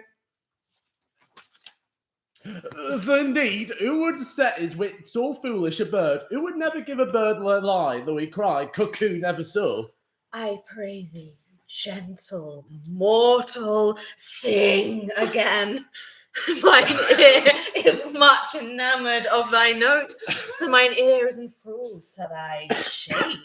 Thy fair virtue's force perforce doth move me on the first view to say, to swear, I love thee. Methinks, mistress, you should have little reason for that. And yet, to say the truth, reason and love keep little company together nowadays. The more the pity that some honest neighbours will not make them friends. Nay, I can gleek upon occasion. Thou art wise as well as beautiful. Not so neither. But if I had wit enough to get out of this wood, I have enough to serve mine own turn. Out of this wood, do not desire to go. Thou shalt remain here. Whither thou wilt or no, I am a spirit of no common rate. The summer still doth tend upon my state, and I do love thee. Therefore go with me, and I'll give thee fairies to attend on thee. They shall fetch thee jewels from the deep, and sing while thou pressed flowers doth sleep, and I will purge thy mortal grossness, so that thou shalt like an airy spirit grow. How now, mad spirit? What night rule now about this haunted grove? My mistress, with a monster is in love. This hated power, while she was in her dull and sleeping hour, a crew of patches, rude mechanicals that work for bread upon Athenian stalls, were met together to rehearse a play intended for great Theseus' nuptial day. The shallowest thick skin of that barren sort, who Pyramus presented in their sport, forsook his scene and entered in a break when I did him at this advantage take. An ass's knoll I fixed on his head. Anon his Thisbe must be answered, and forth my mimic comes. When they him spy as wild geese that creeping foul eye sever themselves and madly sweep the sky, so at his sight away his fellows fly. I led them on this distracted fear and left sweet Pyramus translated there. When, in that moment, so it came to pass, Titania waked and straightway loved an ass. This falls out better than I could devise. But hast thou yet latched the Athenian eyes with the love juice as I did bid thee do? I took him sleeping, that is finished too. And the Athenian woman by his side, that when he waked of force she must be eyed. Stand close. This is the same Athenian. This is the woman, but not this the man. Oh, why rebuke you him that loves you so? Lay breath so bitter on your bitter foe. No. Now I but chide, but I should use thee worse, for thou, I fear, hast given me cause to curse. If thou hast slain Lysander in his sleep, being o'er shoes in blood, plunge in the deep, and kill me too. It cannot be, but thou hast murdered him. So should a murderer look, so dead, so grim. So should the murderer look, and so should I, pierced through the heart with your stern cruelty. Yet you, the murderer, look as bright, as clear as yonder Venus in her glimmering sphere. What's this to my Lysander? Where is he? Oh, good Demetrius, wilt thou give him me? I had rather give his carcass to my hounds. Out, dog! Out, cur! Thou drivest me past the bounds of maiden's patience. Hast thou slain him, then? Henceforth he never numbered among men. Oh, once tell true, even for my sake. You spend your passion on a misprized mood. I am not guilty of Lysander's blood, nor is he dead, for aught that I can tell. I pray thee, tell me then that he is well. And if I could, what shall I get there for? A privilege never to see me more, and from thy hated presence part I so. See me no more, whether he be dead or no. There is no following her in this fierce vein. Here, therefore, for a while, I will remain. So sorrow's heaviness doth heavier grow, for debt that bankrupt that sleep doth sorrow owe, which now in some slight measure it will pay, if for his tender here I shall make some stay. What hast thou done? Thou hast mistaken quite, and laid the love juice on some true love's sight. Of thy misprison must perforce ensue. Some true love turned, and not a false turned true. Well, then fate overrules that one man holding troth, a million fail, confounding oath on oath. About the wood go swifter than the wind, and Helena of Athens look thou find. All fancy sick she is, and pale of cheer, with sighs of love that cost the fresh blood dear. By some illusion see thou bring her here. I'll charm his eyes against she do appear. I go, look how I go, swifter than an arrow from a Tartar's bow. Say it. Flower of this purple dye, hit with Cupid's archery, sinking apple of his eye. When his love he doth espy, let her shine as gloriously as the Venus of the sky. When thou wakest, if she be by, beg of her for remedy. Captain of our fairy band, Helena is here at hand, and the youth mistook by me, pleading for a lover's fee. Shall we their fond pageant see? Lord, what fools these mortals be! Stand aside. The noise they make will cause Demetrius to wake. We won. then that must needs be sport alone. Those things do best please me that befall preposterously. You do advance your cunning more and more, when truth kills truth. Oh, devilish, holy fray, when these vows are Hermia's. Will you give her weigh oath with oath? You will not nothing weigh. Your vows to her and me in two scales will even weigh, and both as light as tails. I had no judgment when to her I swore. Nor none in my mind, now you give her Demetrius loves her, and he loves not you. Oh, Helena! Goddess, nymph, perfect, divine! To what, my love, shall I compare thine eye? Crystal is muddy, or how ripe and sure thy lips, those kissing cherries tempting grow, that pure, congealed, white, high Taurus snow, fanned with the eastern wind, turns to a crow. When thou holdst up thy hand, oh, let me kiss this princess of pure white, this seal of bliss. Oh, spite! Oh, hell! I see you are all bent to set against me for your merriment. If you were civil and knew courtesy, you would not do me thus much injury. Can you not hate me, as I know you do? But you must join in souls to mock me too. If you were men, as men you are in show, you would not use a gentle lady so to vow and swear and so super praise my parts, and I am sure you hate me with your hearts. You both are rivals and love Hermia, and now both rivals to mock Helena. A trim exploit, a manly enterprise, to conjure tears in a poor maid's eyes with your... With all goodwill, with all my heart, in Hermia's love, I yield you up my part, and yours of Helena to me bequeath. I do love and will do to my death. Never did mockers waste more idle breath. Lysander, keep thy Hermia. I will not. If e'er I loved her, all that love is gone. My heart to her, but is guest-wise sojourned, and now to Helena is it home returned. Better. Helen, it is not so.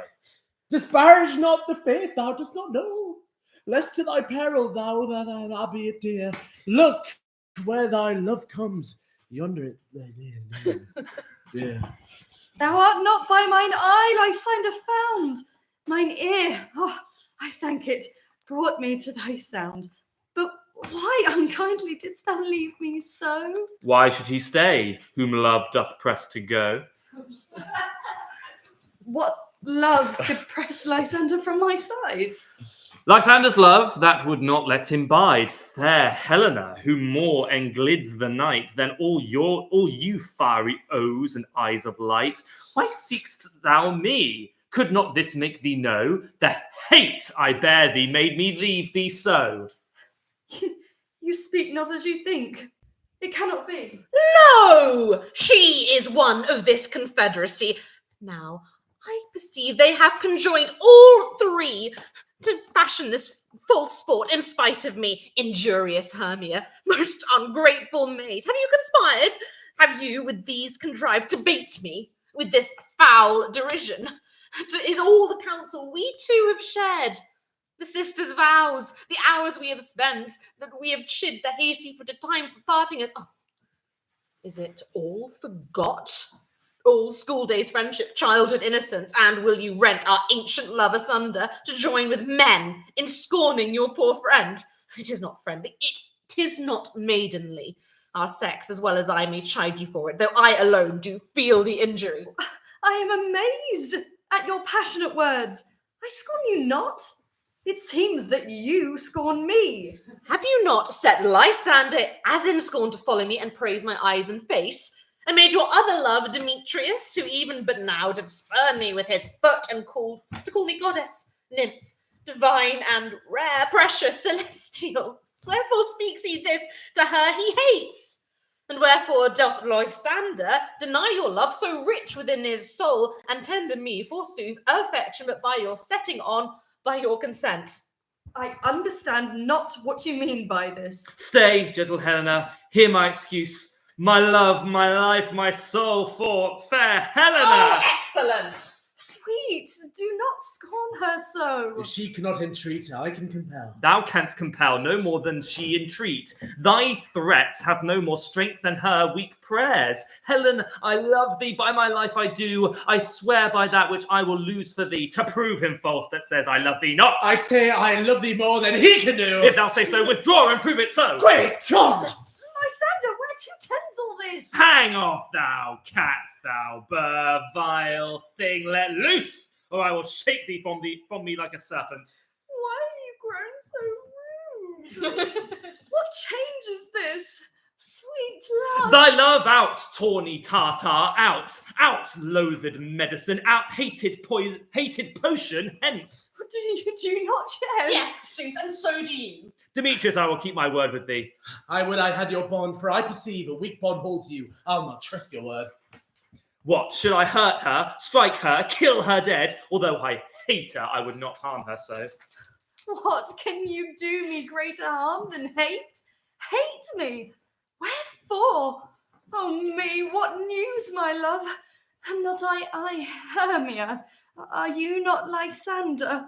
I am as fair now as I was erewhile. Since night you loved me, yet since night you left me. Why then you left me? Oh, the gods forbid! In earnest shall I say. I, by my life, I never did desire to see thee more. Therefore be out of hope, of question, of doubt, be certain. Nothing truer, 'tis no jest, that I do hate thee and love Helena. Oh me, you juggler, you canker blossom, you thief of love! What, have you come by night and stolen my love's heart from him? Fine, if faith. Have you no modesty, no maiden shame, no touch of bashfulness? What, will you tear impatient answers from my gentle tongue? Fie, you counterfeit, you puppet! You puppet? Why so? Aye, that way goes the game. Now I perceive that she hath made compare between our statures. She hath urged her height, and with her personage, her tall personage, her height forsooth, she hath prevailed with him. And are you grown so high in his esteem, because I am so dwarfish and so low? How low am I, thou painted maypole? Speak, how low am I? I am not yet so low, but that my nails can reach unto thine eye. I pray you don't mock me, gentlemen. Let her not hurt me. I was never cursed. I have no gift at all in shrewishness. I am a right maid for my cowardice. Let her not strike me. You may think, because she is something lower than myself, that I can match her. Be not afraid, she shall not harm thee, Helena. No, sir, she shall not, though you take her part. Oh, when she is angry, she is keen and shrewd. She was a vixen when she went to school, and though she be but little, she is fierce. Oh, little, again, nothing but low and little. Why will you suffer her to flout me thus?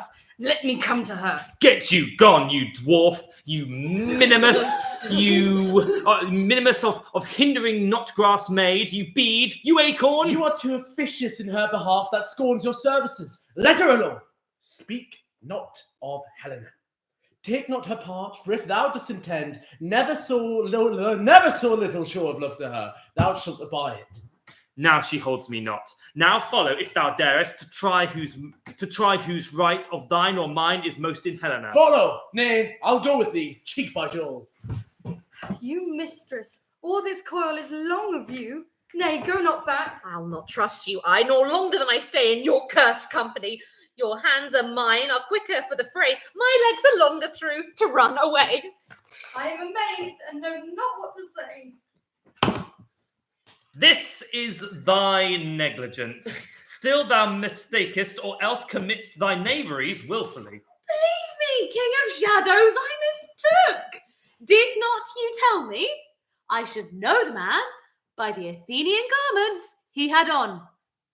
And so far blameless proves my enterprise, that I have anointed an Athenian's eyes.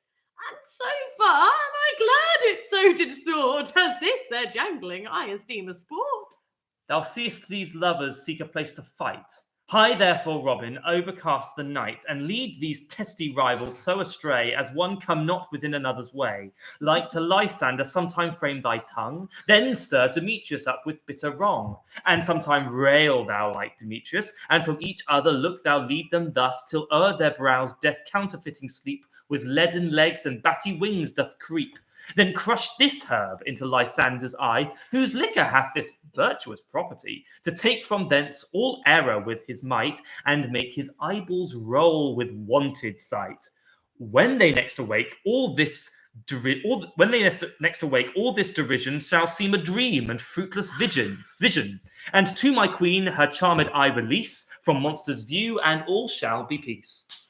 My fairy lord, this must be done with haste, for night's swift dragons cut the clouds full fast, and yonder shines Aurora's harbinger, at whose approach ghosts wandering here and there troop home to churchyards, damned spirits all that in crossways and floods have burial, already to their wormy beds are gone, for fear lest day should look their shames upon. They wilfully themselves exile from light, and must for aye consort with black-browed night. But we are spirits of another sort. I, with the morning's love, have oft made sport, and like a forester the groves may tread, even till the eastern gate, all fiery red, opening on Neptune with fair blessed beams, turns into yellow gold his salt green streams. But notwithstanding haste, make no delay. We may effect this business yet ere day. Up and down, I will lead them up and down. I am feared in field and town, goblin, lead them up and down. Here comes one, here villain, drawn and ready, where art thou? Lysander, speak again. Thou runaway, thou coward, art thou fled? Speak, whoa, speak in some bush. Where dost thou hide thy head? Thou coward! Art thou bragging to the stars? Telling the bushes that thou look'st for wars, and wilt not come? Come, recreant! Come, thou child! I'll whip thee with a rod! He is defiled that draws a sword on thee! Yea, art thou there?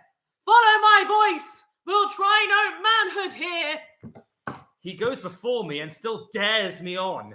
When I come where he calls, then he is gone. This villain is much lighter heeled than I. I follow fast, but faster he did fly. And that fallen am I in dark uneven way, and here will rest me. Come, thou gentle day, for if but once thou show me thy green light, thy grey light, I'll find Demetrius and revenge this spite. Ho, ho, ho! Coward! Why comest thou not? Abide me if thou darest, for well I wot thou runn'st before me, shifting every place, and darest not stand nor look me in the face. Where art thou now? Come hither, I am here. Nay then, thou mockst me. Thou shalt buy this dear, if ever I thy face by daylight see. Now go thy way, faintness constraineth me, to measure out my length on this cold bed. By day's approach, look to be visited. O weary night, O long and tedious night! Abate thy hour, shine comforts from the east, that I may back to Athens by daylight from these that my poor companies detest, and sleep, that sometimes shuts up sorrow's eyes, steal me a while from mine own company. Yet but three? Oh, come, one more, two of both kinds make up for. Here she comes, cursed and sad. Cupid is a knavish lad, thus to make poor females mad. Never so weary, never so in woe, bedabbled with a dew and torn with briars, I can no further crawl, no further go. My legs can keep no pace with my desires. Here will I rest me till the break of day. Heaven shield Lysander, if they mean a fray. On the ground, sleep sound. I'll apply to your eye, gentle lover, remedy. When thou wakest, thou takest true delight in the sight of thy former lady's eye. And the country proverb known, that every man should take his own, in your waking shall be shown. Jack shall have Jill, naught shall go ill. The man shall have his mare again, and all shall be well. Philomel with melody, swinging a sweet lullaby. La la la la la lullaby. La la la la la lullaby. Never harm, nor spell, nor charm. Come, my lovely lady, my so good night with lullaby. Come, sit thee down upon this flowery bed, and stick musk roses in thy sleek and smooth head, and kiss thy fair large ears, my gentle joy. I am such a tender ass. If my hair do but tickle me, I must scratch. What, wilt thou hear some music, my sweet love? I have a reasonable good ear in music. Let's have the tongues and the bones. Oh, say, sweet love, what thou desirest to eat. Truly, a peck of provender. I could munch your good dry oats. Methinks I have a great desire to be a bottle of ale. Good ale, sweet ale hath no fellow. I'll have a venturous fairy that shall seek the squirrel's hoard and fetch thee new nuts. I had rather have a handful or two of dried peas, but I pray you, I have an exposition of sleep come upon me. Sleep thou, and I will wind thee in my arms, and doth the woodbine the sweet honeysuckle gently entwist the female ivy, so inuring as the bulky fingers of the elm. Oh, how I love thee, how I dote on thee. Seest thou this sweet sight? Her dotage now I do begin to pity. For meeting her of late behind the woods, seeking sweet favours from this hateful fool, I did upbraid her and fall out with her. I will undo this hateful imperfection of her eyes, and gentle Puck, take this transformed scalp from off the head of this Athenian swain, that he, awaking when the other do, may all to Athens back again repair, and think no more of this night's accidents, but as the fierce vexation of a dream. But first I will release the fairy queen. Be as thou wast wont to be. See as thou wast wont to see. Dian's bud or Cupid's flower have such force and blessed power. Now, my Titania, wake you, my sweet queen. My Oberon, what visions have I seen? Methought I was enamoured of an ass. There lies your love. How came these things to pass? Oh, mine eyes do loathe his visage now. Silence a while. Robin, take off his head. Titania, music call and strike more dead than common sleep of all these five the sense. Fair king, attend and mark, I do hear the morning lark. Then, my queen, in silence sad, trip we after the night's shade. We the globe can compass soon, swifter than the wandering moon. Come, my lord, and in our flight, tell me how we came this night, that I, sleeping here, was found with these mortals on the ground. Philomel with melodies, singing our sweet lullaby, lullaby, lullaby. Never harm, nor spell, nor charm, come our lovely lady nigh. So good night with lullaby. Good morrow, friends. St. Valentine is past. Begin these wood birds out to couple now. Pardon, my lord. I pray you all stand up. I note you two are rival enemies. How comes this gentle accord in the world that hatred is so far from jealousy to sleep by hate and fear no enmity? My lord, I shall reply amazedly. Half asleep, half waking, but as yet I swear I cannot truly say how I came here.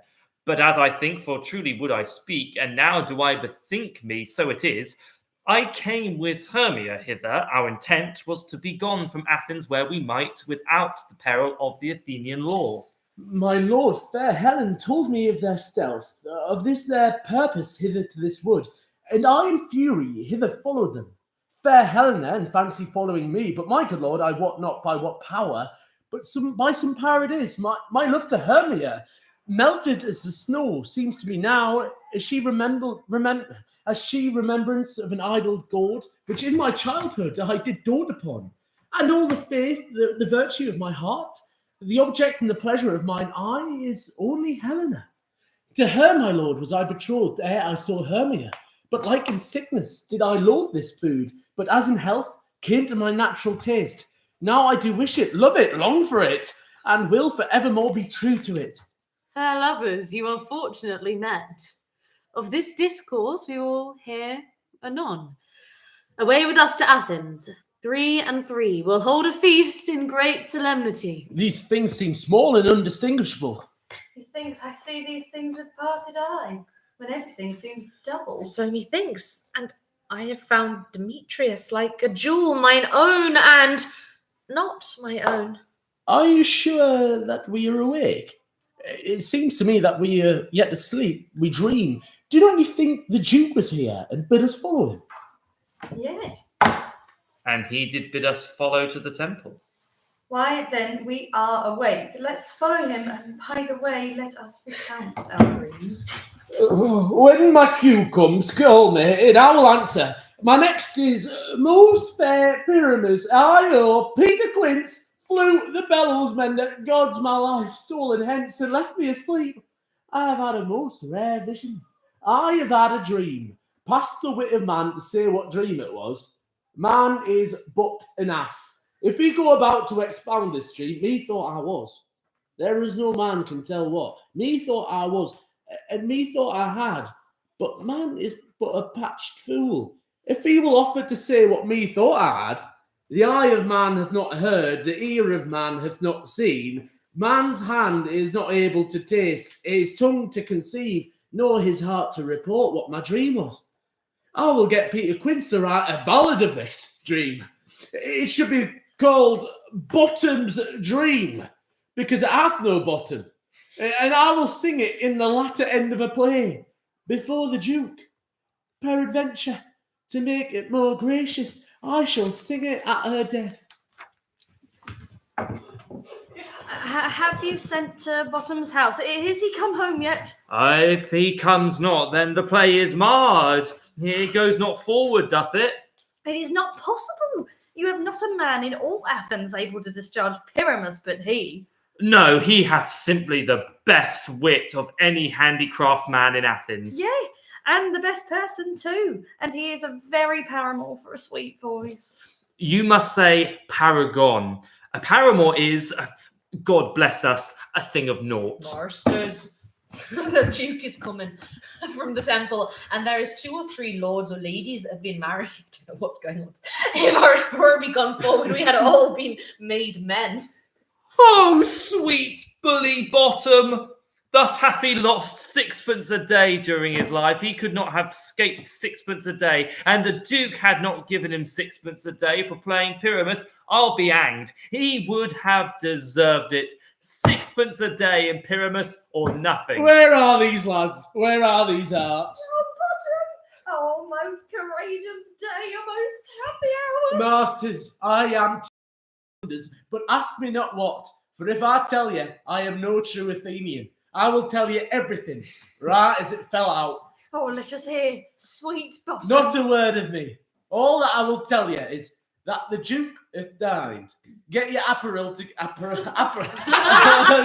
your apparel together. Good strings to your beards, new ribbons to your pumps. Meet presently at the palace. Every man look o'er his part. For the short and the long is, our play is preferred. In any case, let Thisbe have clean linen, and let not him that plays the lion bare his nails, for they shall hang out for the lion's clothes. And, most dear actors, eat no onions, no garlic, for we are to utter sweet breath. And I do not doubt but hear them say, it is a sweet comedy. No more words. Away, go away. Come now. What masks, what dances shall we have to wear away the long age of 3 hours between our after supper and bedtime? Where is our usual manager of mirth? What revels are in hand? Is there no play to ease the anguish of the torturing hour?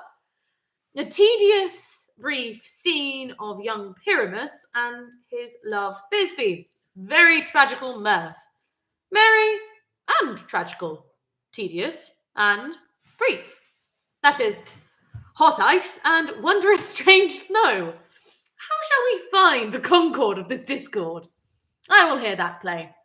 For never anything can be miss, but when simpleness and duty tender it. Go, bring them in, and take your places, ladies. If we offend, it is with our good will, that you should think we come not to offend, but with good will. All for your delight, we are not here, that you should here repent you. The actors are at hand, and by their show you shall know all that you are like to know. This fellow doth not stand upon points. Gentles, perchance you wonder at this show, but wonder on, till truth make all things plain. This man is Pyramus, if you would know. This beauteous lady, Thisbe is certain. This man with lime and rough cast doth present wall, that vile wall which did these lovers sunder, and through wall's chink, poor souls, they are content to whisper. I wonder if the lion be to speak. In this same interlude it doth befall that I, once Quince by name, present a wall, and such a wall as I would have you think that had it a crannied hole or chink, through which the lovers, Pyramus and Thisbe, did whisper often very secretly. This loam, this rough cast, and this stone doth show that I am that same wall. The truth is so, and this the cranny is, right and sinister, through which the fearful lovers are to whisper. Would you desire lime and hair to speak better? O grim-looked night, O night with hue so black, O night which ever art when day's not, O night, alack, alack, alack, I fear my Thisbe's promises forgot, and though, O wall, O sweet, O lovely wall, that stands between her father's ground and mine, the wall, O sweet and lovely wall, show me thy chink to blink through with mine eye. Thanks, courteous wall. Jove shield thee well for this. But what see I? No Thisbe do I see. Oh, wicked wall, through whom I see no bliss. Cursed be thy stones for thus deceiving me. The wall, methinks, being sensible, should curse again. No, in truth, sir, he should not. Deceiving me is Thisbe's cue. She is to enter now, and I'm to spy her through the wall. You shall see it will fall, pat, as I told you. Yonder she comes. O wall, full often hast thou heard my moans for parting my fair Pyramus and me. My cherry lips have often kissed thy stones with lime and hair knit up in thee. I see a voice. Now will I to the chink to spy, and I can hear my Thisbe's face. Thisbe!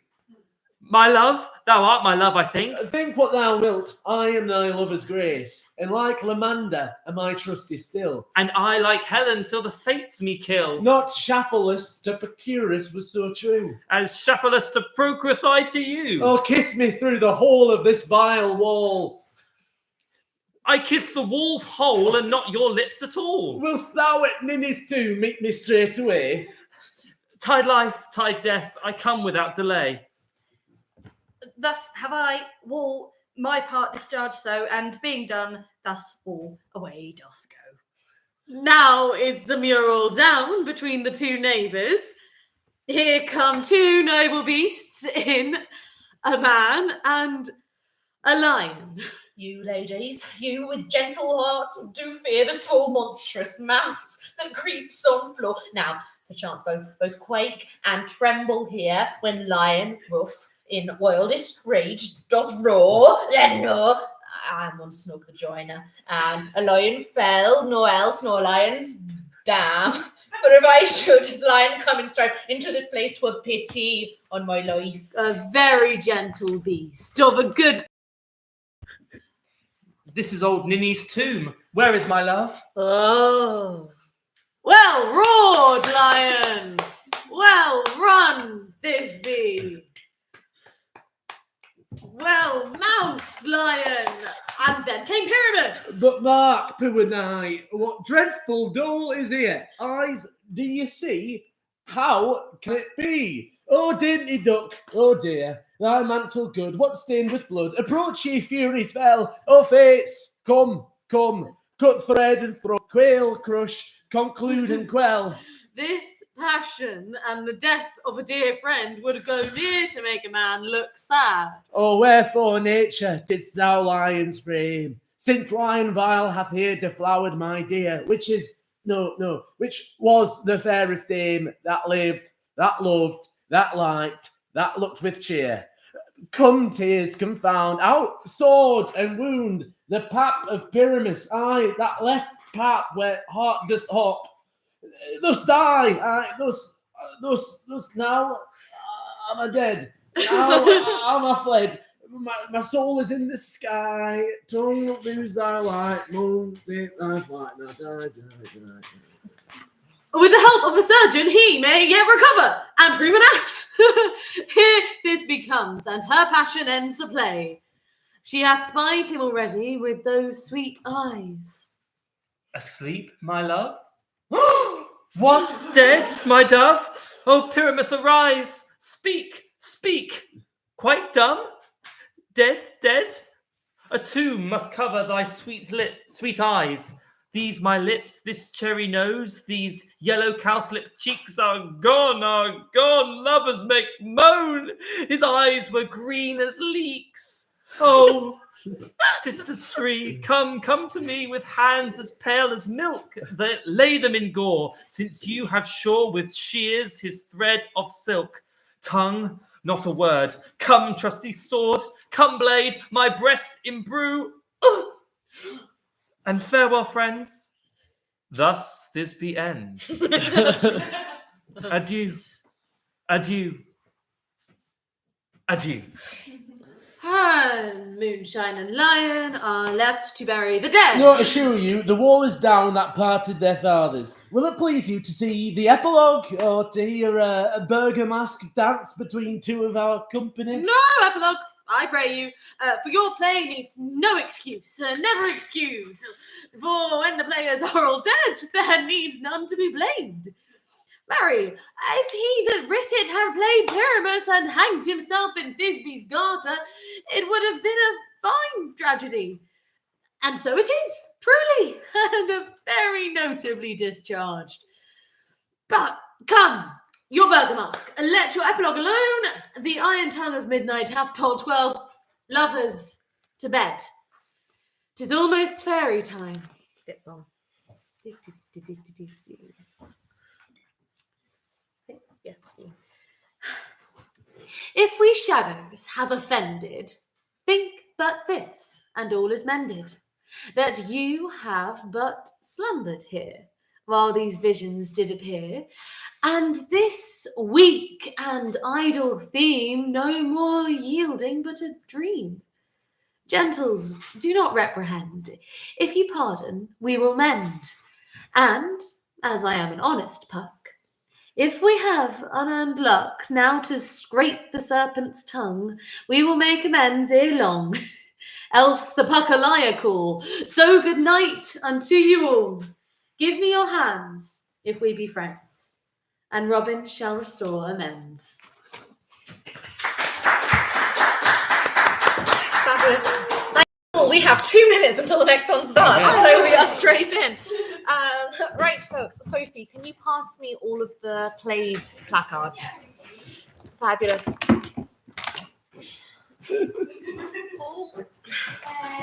Yay. Just one more. Just one more. Yeah, I don't blame Thank you so much. Enjoy. Have a good sleep. I will. Relax, rest. Thank you. Can we get the Shakespeare one as well? The Shakespeare thing on the Oh, thing. That one can be later. Yeah. One last time. Oh my God, you guys must be in a really weird. I really want to be here. Really want to be here. I really want to be here. Really want a drink. No. Sorry, I forgot this has been live. It is 9:10. All right. William. Is that me? No. No, that's you. Oh. Off we go. It is 8th of November, 1623, and Isaac Jaggard of Jaggard's Printer's Shop, at the sign of the Half Eagle and Key in Barbican, has entered. The first folio, 16 originals, brackets, and 20 reproductions, close brackets, of Shakespeare's comedies, histories, and tragedies, and Libody of the Worshipful Company of Stationers and Newspapers Makers, claiming copyright. The process was lengthy, and watch him now, hurrying to reach Edward Blount's publishing house with the finished manuscript carefully ordered and arranged for binding. You whoreson loggerhead! You were born to do me shame. You scullion, you rampallion, you fustelarian, I'll tickle your catastrophe. I'm sorry, it was an accident. My thoughts are whirled like a potter's wheel. I know where I am, nor what to do. Well, it's not the end of the world. Barely a quarter of the pages have pig shit on them. Would thou wert clean enough to spit upon? It's not the state of the paper that matters, it's the order. The pages are all confused. Love thyself last, cherish those hearts that hate thee. Corruption wins not more than honesty. Villain, I have done thy mother. It's not the most fluid transition, I will give you that. The complete manuscript in order needs to be with Blunt, the printer, by close of business today, or he's threatening to drop the project altogether. Copyright approval took too long, and he only joined the syndicate as a favour to my father in the first place. Can't your father talk to him? Explain? He's dead. Oh, I'm sorry. It was his passion project, to finally print the authoritative version of Shakespeare's plays. He tried a few years ago alone, but never got full permission or the text. And now, here it is. It's the first folio ever created in England devoted solely to plays. He so wanted to live to see it complete. Well, it's not over yet. I can read and help you put these pages back in their right order. When does this publisher close? 3/4 of an hour. Quite some deadline. Publish or leave these pages to rot in history. To be or not to be, that No, is... it's not a question, it's a reality. So, 45 minutes to get this printed? Yes, 45 minutes. Why, then, let us begin. Let's try to spot the pages out of place. Uria, where ought, or Uria? It's the wrong way up. Romeo, wherefore art thou Romeo? Deny thy father, and refuse thy name, or if thou wilt not, be but sworn my love, and I'll no longer be a Capulet. I'll take thy words, call me but love, and I'll be new baptized. Henceforth I never will be Romeo. Thou subtle, false, disloyal man! What man art thou that thus bescreened a knight, so stumblest on my counsel? By a name I know how to tell thee who I am. My name, dear saint, is hateful to myself, because it is an enemy to thee. Had I it written, I would tear the word. I have not yet heard 100 words of that tongue's utterance, yet I know the sound. Are you not Romeo and a Montague? Neither, fair saint, if either thee dislike. How camest thou hither? Tell me, and wherefore? The rankest compound of villainous smell that ever offended nostril. The orchard walls are high and hard to climb, and the place death. Considering who thou art, did any of my kinsmen find thee here? With love's light wings did I o'erperch these walls. For stony limits cannot hold love out, and what love can do that dares love attempt. Therefore thy kinsmen are no let to me. Away, you starveling, you elf-skin, you dried neat's tongue, bull's pizzle, you stockfish! Alack, there lies more peril in thine eyes than 20 of thy swords. Look thou but sweet, and I am proof against their enmity. Thou know'st the mask of night is on my face, else would a maiden blush bepaint my cheek, for thou hast heard me speak tonight. Fain would dwell on form, fain deny what has been spoke, but farewell, compliment. He is deformed, crooked, old and sere, ill-faced, worse body, shapeless everywhere.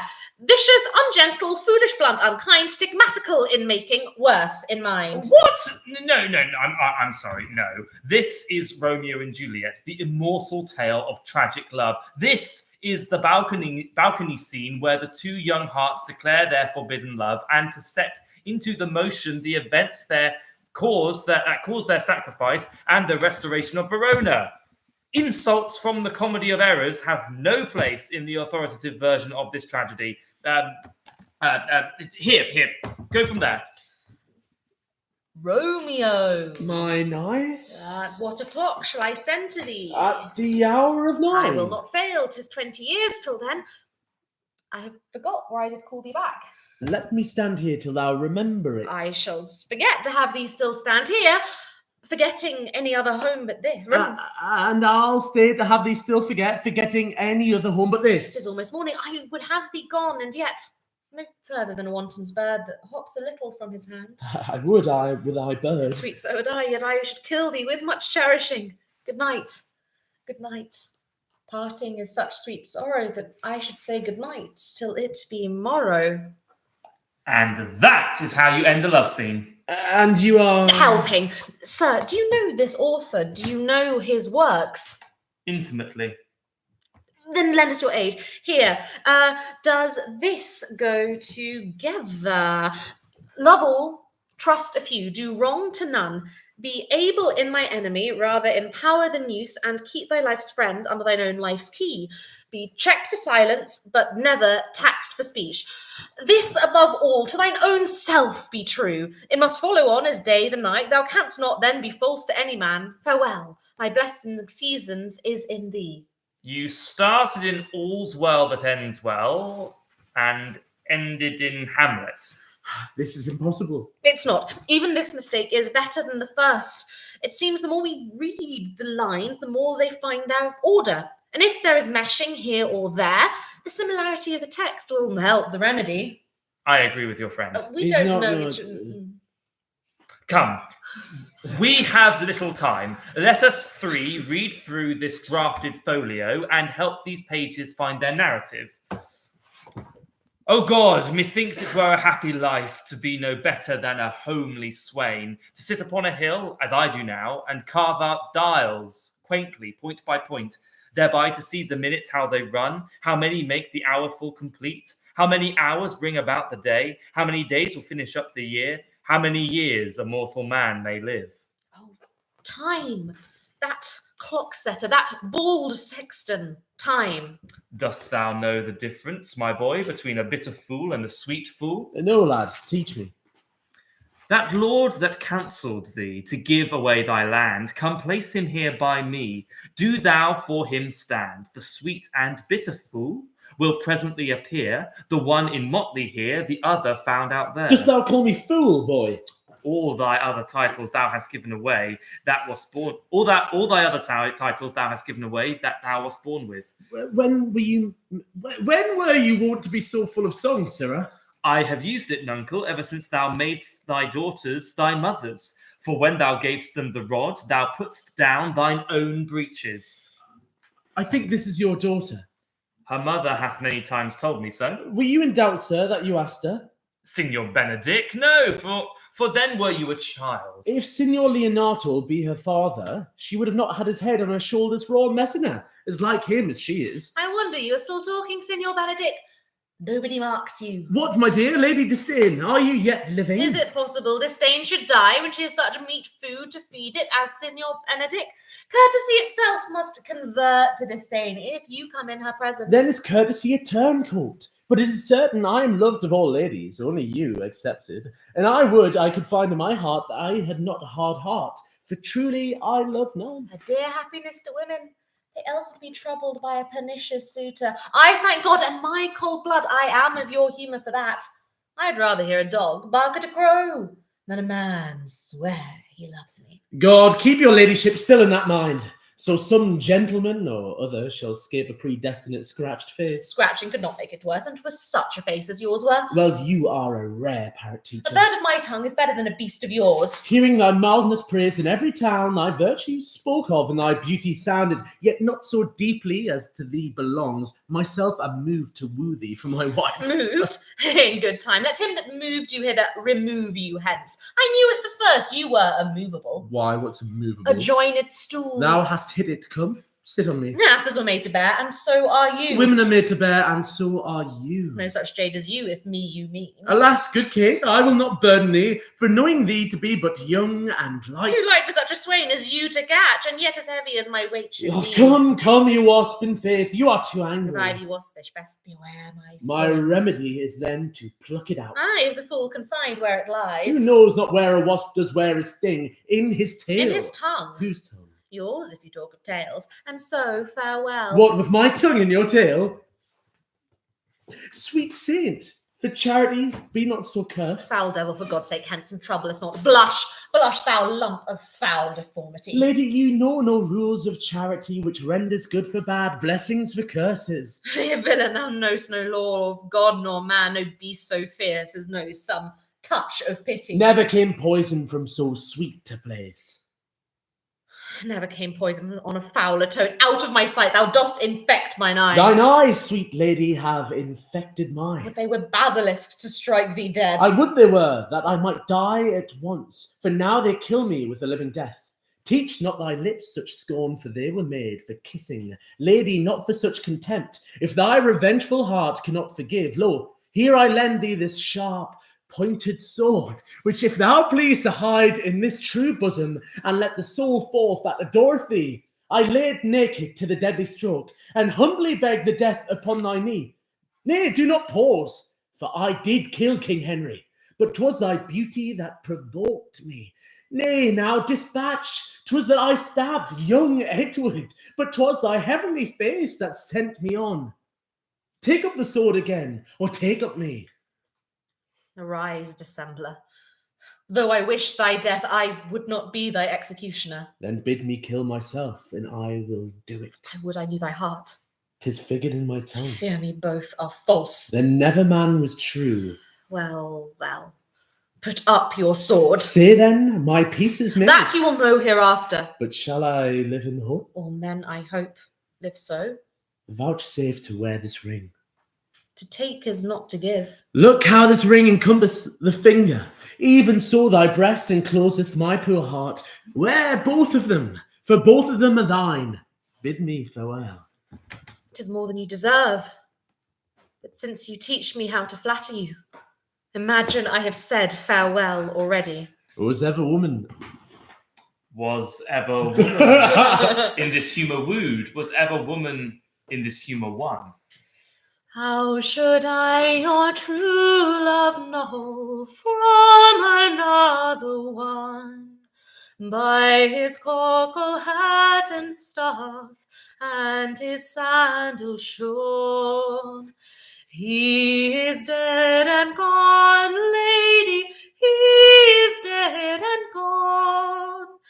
At his head a grass-green turf, at his heels a soul, white his shroud as the mountain snow, larded with sweet flowers, that bewept to the grave did go with true love showers. Oh Lord, what fools these mortals be. I love thee not, therefore pursue me not. Hence, get thee gone, and follow me no more. You draw me, you hard-hearted adamant, and yet you draw not iron, but my heart is true as steel. Leave you your power to draw on you, I'll have no power to follow you. Do I entice you? Do I speak you fair? Or rather, do I not in plainest truth tell you I do not, nor I cannot love you? Even for that do I love you the more I am your spaniel.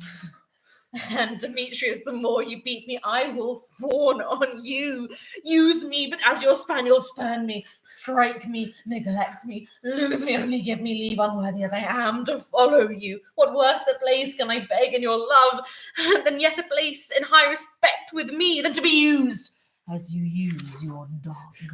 Tempt me too much the hatred of my spirit, for I am sick when I do look on thee. And I am sick when I look not on you. I'll run from thee and hide in the brakes, and leave thee to the mercy of wild beasts. The world hath not as much as heart as you. Run where you will, the story shall be changed. Apollo flies and Daphne holds the chase. The dove purchases the griffin, the mild hind makes speed to catch the tiger, bootless speed, when cowardice pursues and valour flies. I will not stay thy questions. Let me go. Or if thou follow me, do not believe, but I shall do thee mischief in the wood. I, the temple, in the field, the town, you do me mischief. Fie, Demetrius, your wrongs do set a scandal on our sex. We cannot fight for love, as men may do. We should be wooed. We're not made to woo. I'll follow thee, and make a heaven of hell, to die upon the hand I love so well. Under the greenwood tree, who loves to lie with me, and tune his merry note unto the sweet bird. Come hither, come hither, come hither. Here shall you see no enemy but winter and rough weather. Who doth ambition shun, who loves to live in the sun, seeking the food he eats and pleased with what he gets. Come hither, come hither, come hither. Here shall you see no enemy but winter and rough weather. If music be the food of love, play on. Give me excess of it. That surfeiting the appetite may sicken and so die. That strain again, it had a dying fall. Oh, it came o'er my ear like the sweet sound that breathes upon the bank of violets, stealing and giving odour. Enough, no more. 'Tis not so sweet now as it was before. Why I, in this weak piping time of peace, have no delight to pass away the time, unless to spy my shadow in the sun and descant on mine own deformity. And therefore, since I cannot prove a lover to entertain these fair, well-spoken days, I am determined to prove a villain, and hate the idle pleasures of these days. Plots have I laid, inductions dangerous by drunken prophecies, libels, and dreams, to set my brother Clarence and the king in deadly hate the one against the other. My noble lord. What dost thou say, Iago? Did Michael Cassio, when you wooed my lady, know of your love? He did, from first to last. Why dost thou ask? But for a satisfaction of my thoughts, no further harm. Why of thy thoughts, Iago? I did not think he had been acquainted with her. Oh, yes, and went between us very oft. Indeed. Indeed, aye, indeed. Discernest thou aught than that? Is he not honest? Honest, my lord. Honest, aye, honest. My lord, you know I love you. I think thou dost. And for I know thou art full of love and honesty, and waste thy words before thou givest them breath. Therefore these stops of thine fright me the more. My lord, for aught I know. What dost thou think? Think, my lord. Think, my lord. By heaven, he echoes me, as if there was some monster in his thought, too hideous to be shown. Thou dost mean something I heard thee say even now, thou likest not that. When Cassio left my wife, what didst not like? Oh, beware, my lord, of jealousy. It is the green-eyed monster which doth mock the meat it feeds on. That cuckold lives in bliss, who, certain of his fate, loves not the wronger. But, oh, what damned minutes tells he o'er, who dotes, yet doubts, suspects, yet strongly loves.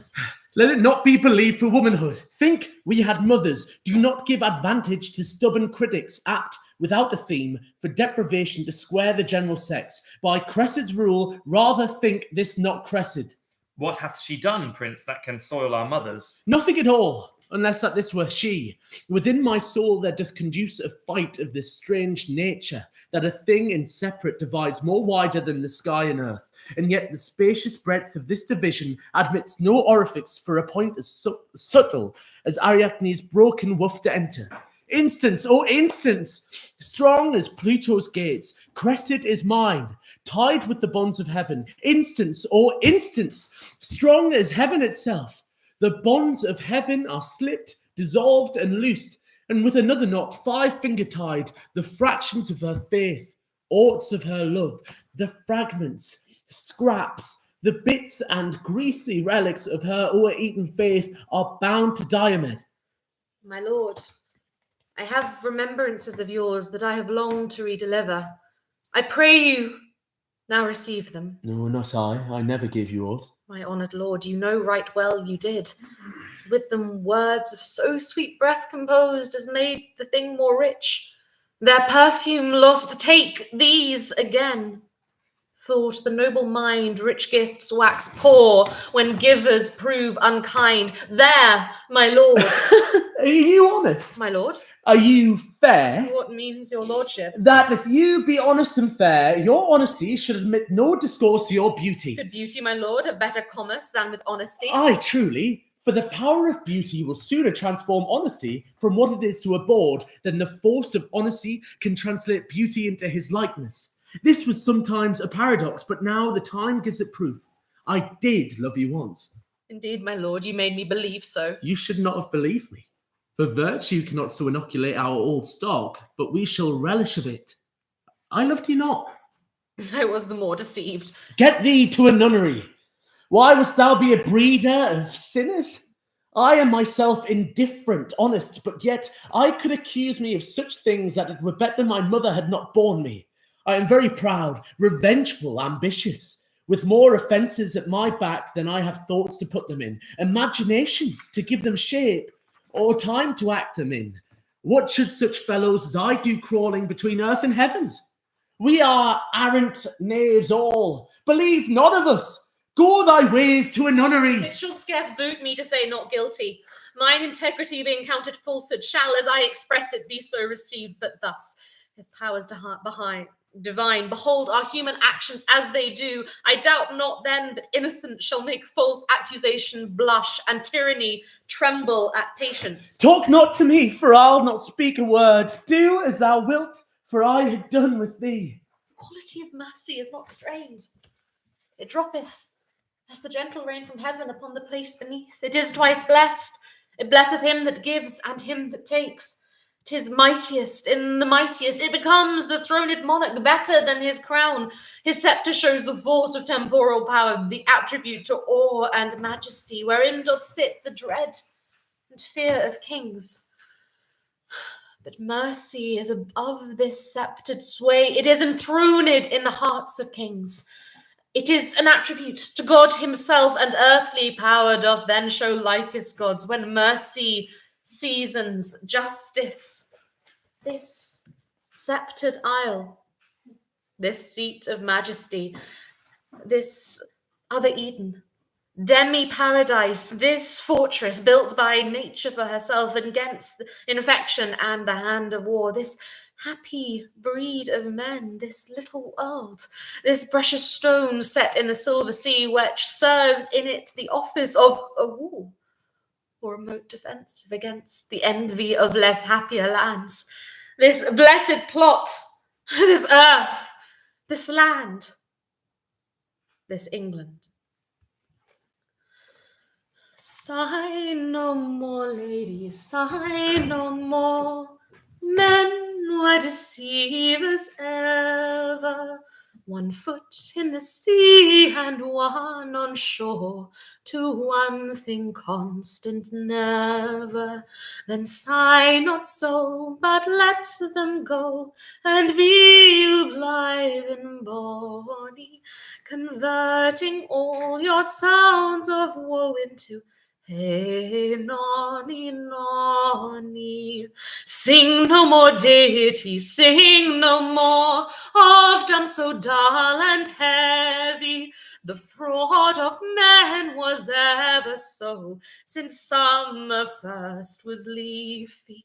Then sigh not so, but let them go, and be you blithe and bonny, converting all your sounds of woe into hey, nonny, nonny. Be not afeard. Not you. Oh, it's not me. I'm starting to lose my mind. Be not afeard.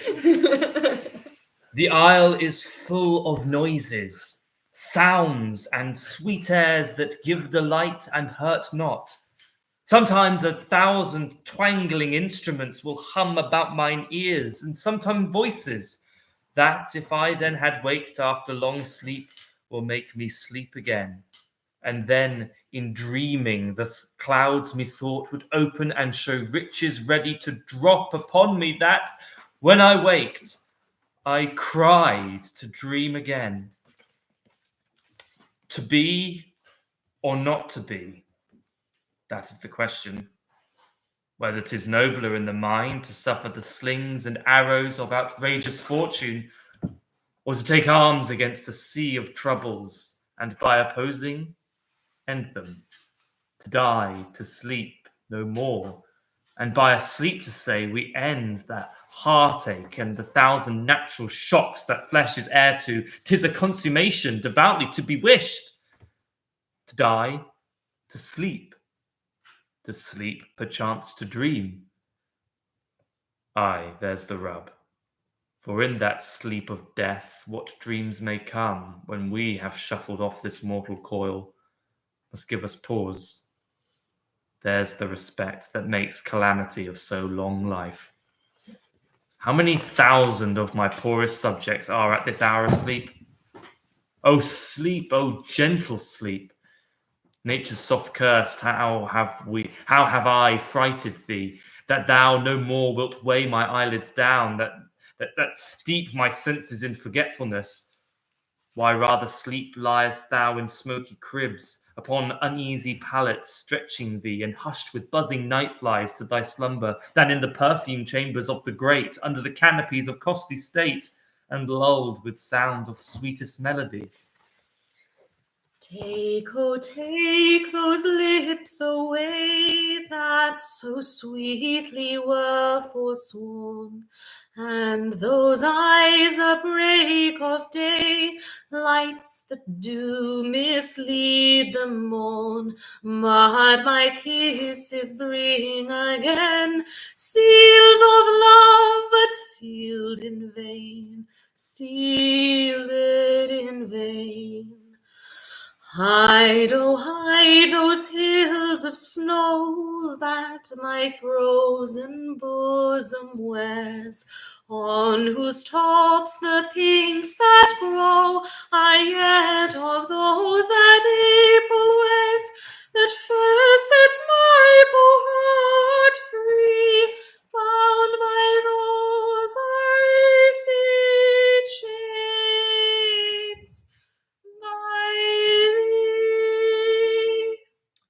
Approach, Sir Andrew.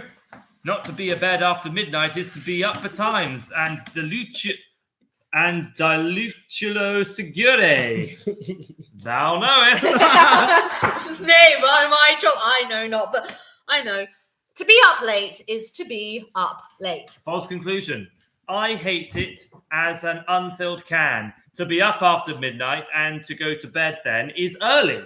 So that to go to bed after midnight is to go to bed betimes. Does not our life consist of the four elements? So they say, but I think it rather consists of eating and drinking. Art a scholar. Let us therefore eat and drink. Marion, I say, a stoup of wine. My masters, are ye mad? Or what are you? Have ye no wit, manners, nor honesty, but to gabble like tinkers at this time of night? Do ye make an alehouse of my lady's house, that ye squeak out your cosier's catches without any mitigation or remorse of voice? Is there no respect of place, persons, nor time in you? We did keep time, sir, in our catches. Snack up! Dost thou think because thou art virtuous, there shall be no more cakes and ale? Go, sir, rub your chain with crumbs. A stoup of wine, Maria! Sir Toby, I must be round with you. My lady bade me tell you that though she harbours you as her kinsman, she is nothing allied to your disorders. If you can separate yourself and your misdemeanours, you are welcome to the house. If not, and it would please you to take leave of her, she is very willing to bid you farewell. Farewell, dear heart, since I must needs be gone. His eye to show his days are almost done. Is even so? But I will never die. So tell me they lie. This is much credit to you. Shall I bid him go? And what if you do? Shall I bid him go and spare him No, you dare not. Why? Is not this better now than groaning for love? Now art thou sociable, now art thou Romeo, now art thou what thou art, by art as well as nature, for this drivelling love is like a great natural that runs lolling up and down to hide his bauble in a hole. How, my love? Perchance. Nay, and most like. You must not stay here longer. Your demission is come from Caesar, therefore hear it, Antony. Where's Fulvia's process? Caesar's, would I say? Both. Call in the messengers. As I am Egypt's queen, thou blushest, Antony, and that blood of thine is Caesar's homager, else so thy cheek pays shame when shrill cunt Fulvia scolds. The messengers! Let Rome and Tiber melt, and the wide arch of the ranged empire fall. Here is my space. Kingdoms are clay. A dungy earth alike feeds beast as man. The nobleness of life is to do thus when such a mutual pair. And such a twain can't do it, in which I bind on pain of punishment. The world to weet, we stand up peerless. Oh, excellent falsehood. Why did he marry Fulvia and not love her? I'll seem the fool I am not. Antony will be himself. But stirred by Cleopatra. Now for the love of love and her soft hours, let's not confound the time with conference harsh. There's not a minute of our lives should stretch without some pleasure now. What sport tonight? Hear the ambassadors. Fie, wrangling queen, whom everything becomes to chide, to laugh, to weep, whose every passion fully strives to make itself in thee fair and admired. No messenger but thine and all alone. Tonight we'll wander through the streets and note the qualities of people. Come, my queen, last night you did desire it. Speak not to us. I do much wonder that one man, seeing how much another man is a fool when he dedicates his behaviours to love, will, after he hath laughed at such shallow follies in others, become the argument of his own scorn by falling in love. And such a man is Claudio. He was wont to speak plain and to the purpose, like an honest man and a soldier, and now is he turned orthography. His words are a very fantastical banquet, just so many strange dishes. Brutus, bear not me, I'll not endure it. You forget yourself to hedge me in. I am a soldier. I, older in practice, abler than yourself to make conditions. Go to, you are not, Cassius. I am. I say you are not. Urge me no more, I shall forget myself. Have mind upon your health, tempt me no further. Away, slight man. Is it possible? Hear me, for I will speak. Must I give way and room to your rash choler? Shall I be frighted when a madman stares? Oh, ye gods, must I endure all this? All this, aye, more.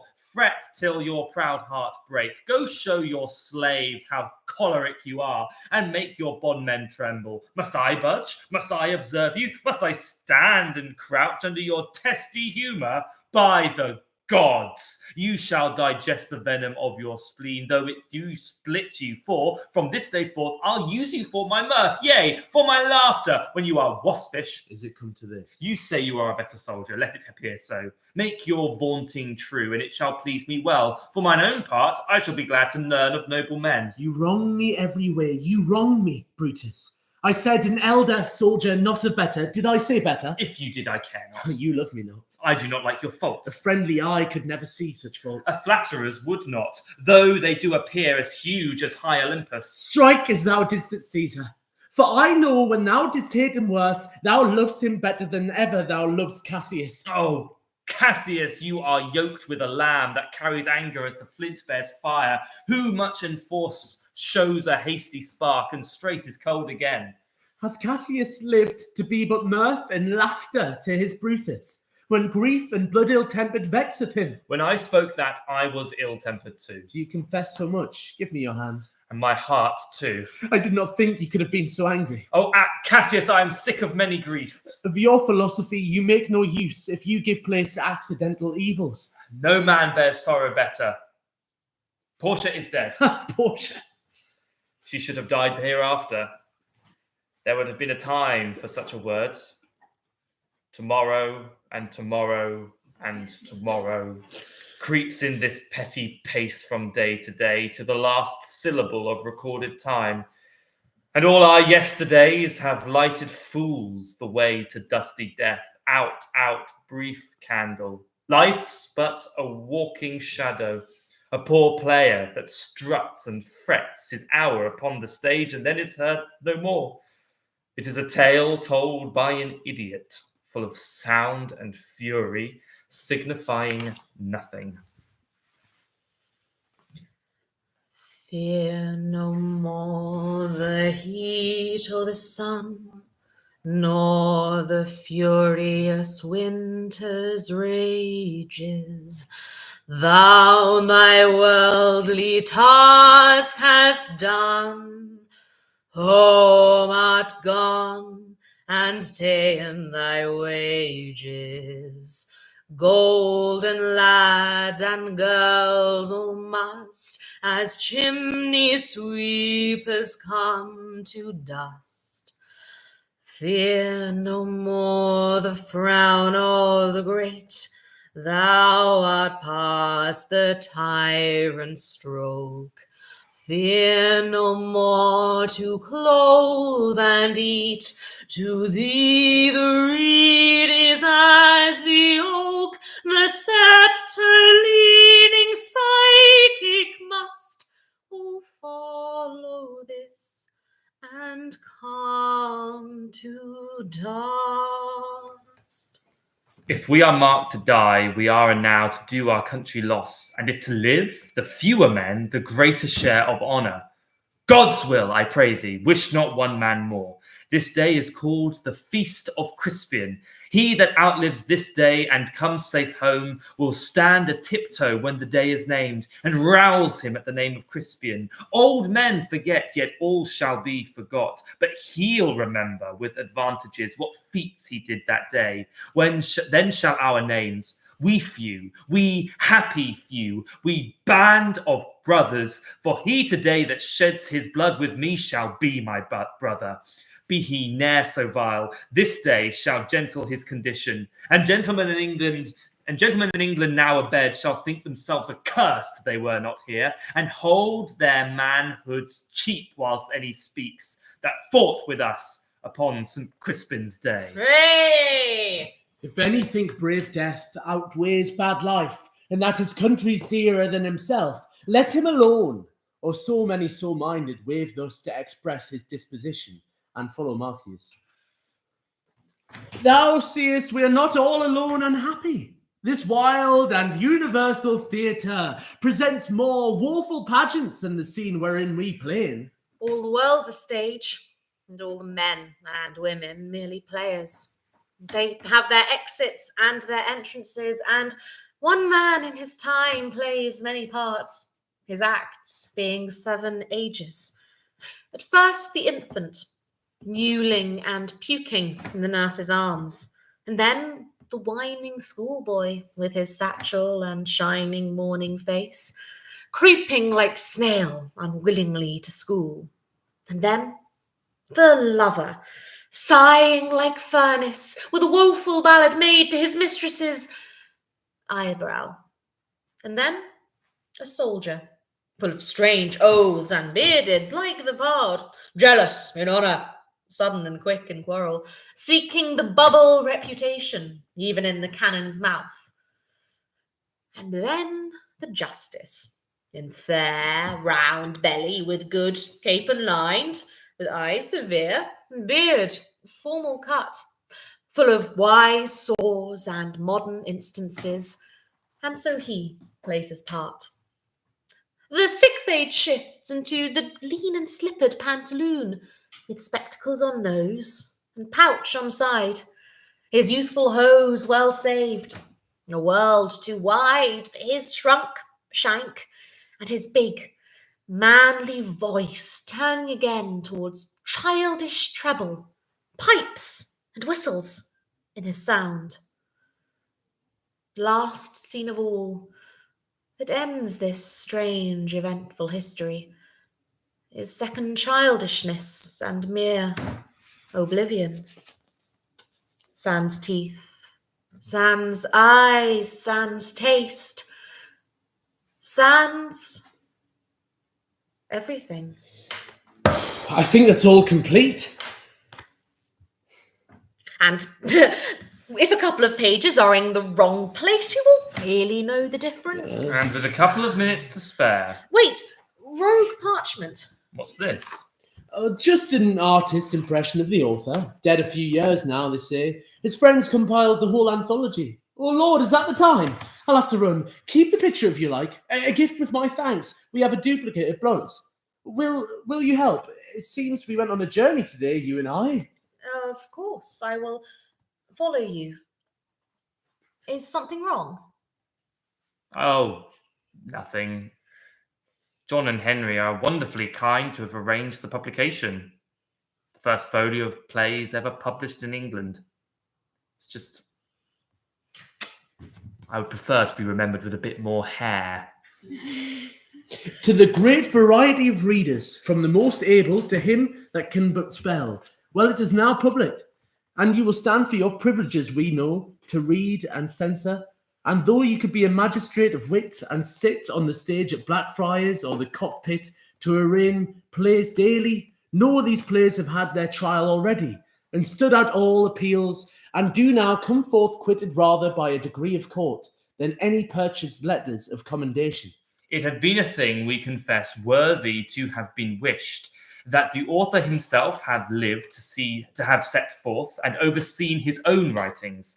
But since it hath been ordained otherwise, and he by death departed from that right, we pray you do not envy his friends the office of their care and pain to have collected and published them. He was a happy imitator of nature and a most gentle expresser of it.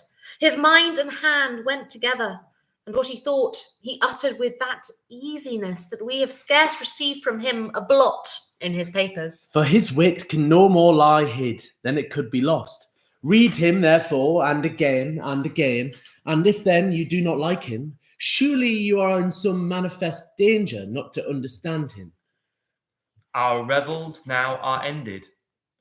These, our actors, as I foretold you, were all spirits, and are melted into air, into thin air. And, like the baseless fabric of this vision, the cloud-capped towers, the gorgeous palaces, the solemn temples, the great globe itself, yea, all which it inherit, shall dissolve, and like this insubstantial pageant faded, leave not a rack behind. We are such stuff as dreams are made on, and our little life is rounded with a sleep. Give me your hands if we be friends, and Robin shall restore amends.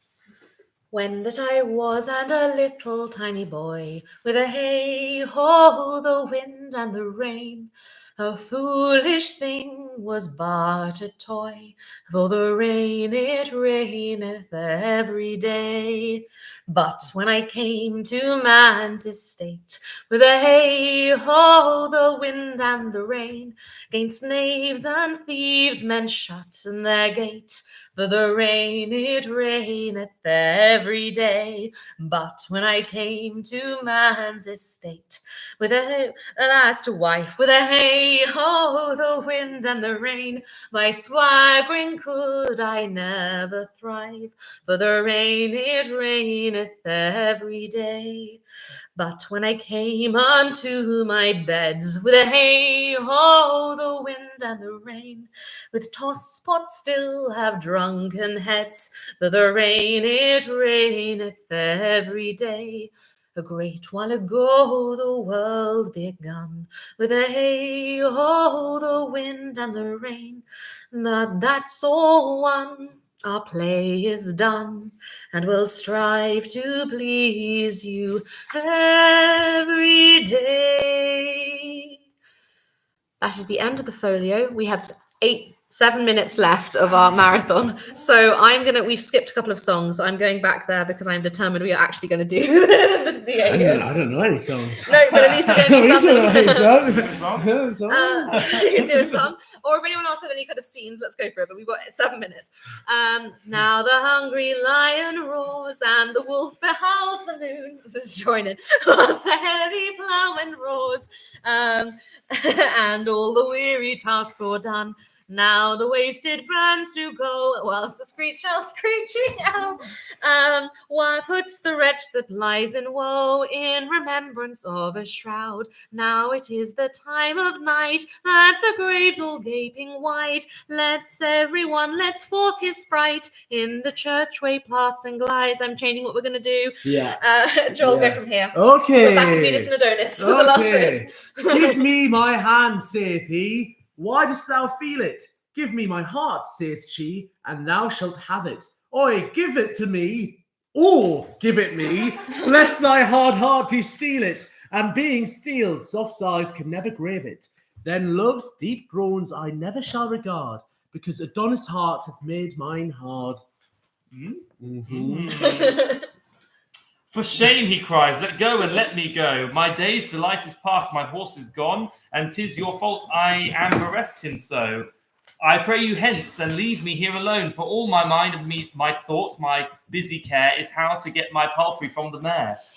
Thus she replies, the palfrey, as he should, welcomes the warm approach of sweet desire. Affection is a coal that must be cooled, else suffer it will set the heart on fire. The sea hath bounds, but deep desire hath none. Therefore no marvel though thy horse be gone. Now like a jade he stood, tied to the tree, servilely mastered with a leathern rein. But when he saw his love, his use fair fee, he held such petty bondage in disdain, throwing the base thong from his bending crest, enfranchising his mouth, his back, his breast. Who sees his true love in her naked bed, teaching the sheets a whiter hue than white. But when his glutton eye so full hath fed, his other agents aim at like delight. Who is so faint that dare not be so bold, to touch the fire and weather being cold? How like a jade he stood, tied to the tree, servilely mastered with a leathern rein. But when he saw his love, his fair fee, I done something wrong. Come back. Who sees his true love in her naked bed, teaching. No. Let me excuse thy courser, gentle boy. Let him learn of him. I heartily beseech thee to take advantage on presented joy. Though I were dumb, yet his proceedings teach thee. Oh, learn to love, but lesson is but plain, and once made perfect, never lost again. I know not love, quoth he, nor will not know it, unless it be a ball, and then I chase it. 'Tis much to borrow, and I will not owe it. My love to love is love, but to disgrace it. But I have heard it is a life in death, that laughs and weeps and all but with a breath. Who wears a garment shapeless and unfinished, who plucks the bud before one leaf put forth. If springing things be any jot diminished, they wither in their prime, prove nothing worth. The colt that's backed and burdened being young, loose of his pride and never waxeth strong. You hurt... You hurt my hand with ring, let us part. And leave this idle theme, this bootless chat. Remove your siege from my unyielding heart. To love's alarms it will not ope the gate. Dismiss your vows, your feigned tears, your flattery. For where a heart is hard, they make no battery. What canst thou talk, quoth he? Hast thou a tongue? Oh, wouldst thou not, or I have no hearing? The mermaid's voice hath done me double wrong. I had my load before, now pressed with bearing. Melodious discourse, heavenly tune, harsh sounding ears, deep sweet music, and heart's deep sore wounding. Had I no eyes but ears, my ears would love that inward beauty and invisible. Or were I deaf, thy outward parts would move, each part in me were but sensible. Though neither eyes nor ears to hear nor see, yet should I be in love by touching thee. Say that the sense of feeling would bereft me, and that I could not see, nor hear, nor touch, and nothing but the very smell were left me. Yet would my love to thee be still as much? For from the stillatory of thy face excelling comes breath perfumed that breedeth love by smelling. But oh, what banquet wert thou to the taste, being nurse and feeder of the other four? Would they not wish the feast may ever last, and bid suspicion double lock the door, lest jealousy that sour unwelcome guest should by his stealing in disturb the feast? Once more the ruby-coloured portal opened, which to his speech did honey passage yield, like a red morn that ever yet betokened, rat to the seaman, tempest to the field, sorrow to shepherds, woe unto the birds, gusts and foul flaws to herdmen and to herds. This ill presage advisedly she marketh, even as the wind is hushed before it raineth, or as the wolf doth grin before he barketh, or as the berry breaks before it staineth, or like the deadly bullet of a gun, his meaning struck her ere his words begun. And at his look she flatly falleth down, for looks kill love, and love by looks reviveth. A smile recures the wounding of a frown, but blessed bankrupt, that by love so thriveth. The silly boy, believing she is dead, claps her pale cheek till clapping makes it red. And all amazed break off his late intent, for sharply he did think to reprehend her, which cunning love did wittily prevent, fair fool the wit that can so well defend her. For on the grass she lies as she were slain, till his breath breathe in his life again. Again. Oh. He wrings her nose, he strikes her on the cheeks, he bends her fingers, holds her pulses hard, he chafes her lips, 1,000 ways he seeks to mend the hurt that his unkindness marred. He kisses her, and she, by her good will never rise, so he will kiss her still. 10 o'clock! It's 12 hours! 10 o'clock! There we Cards go. around all. If people are watching still, thank you. We are done. It is 12 hours. Thank you to every actor, particularly to the ones still here, but also to everyone who's been around. Thank you to Joel, who's been here for 12 hours. If people are still watching and have not yet donated, please do. There is a QR code. There is all that kind of stuff. Thank you, and good night. I need a drink.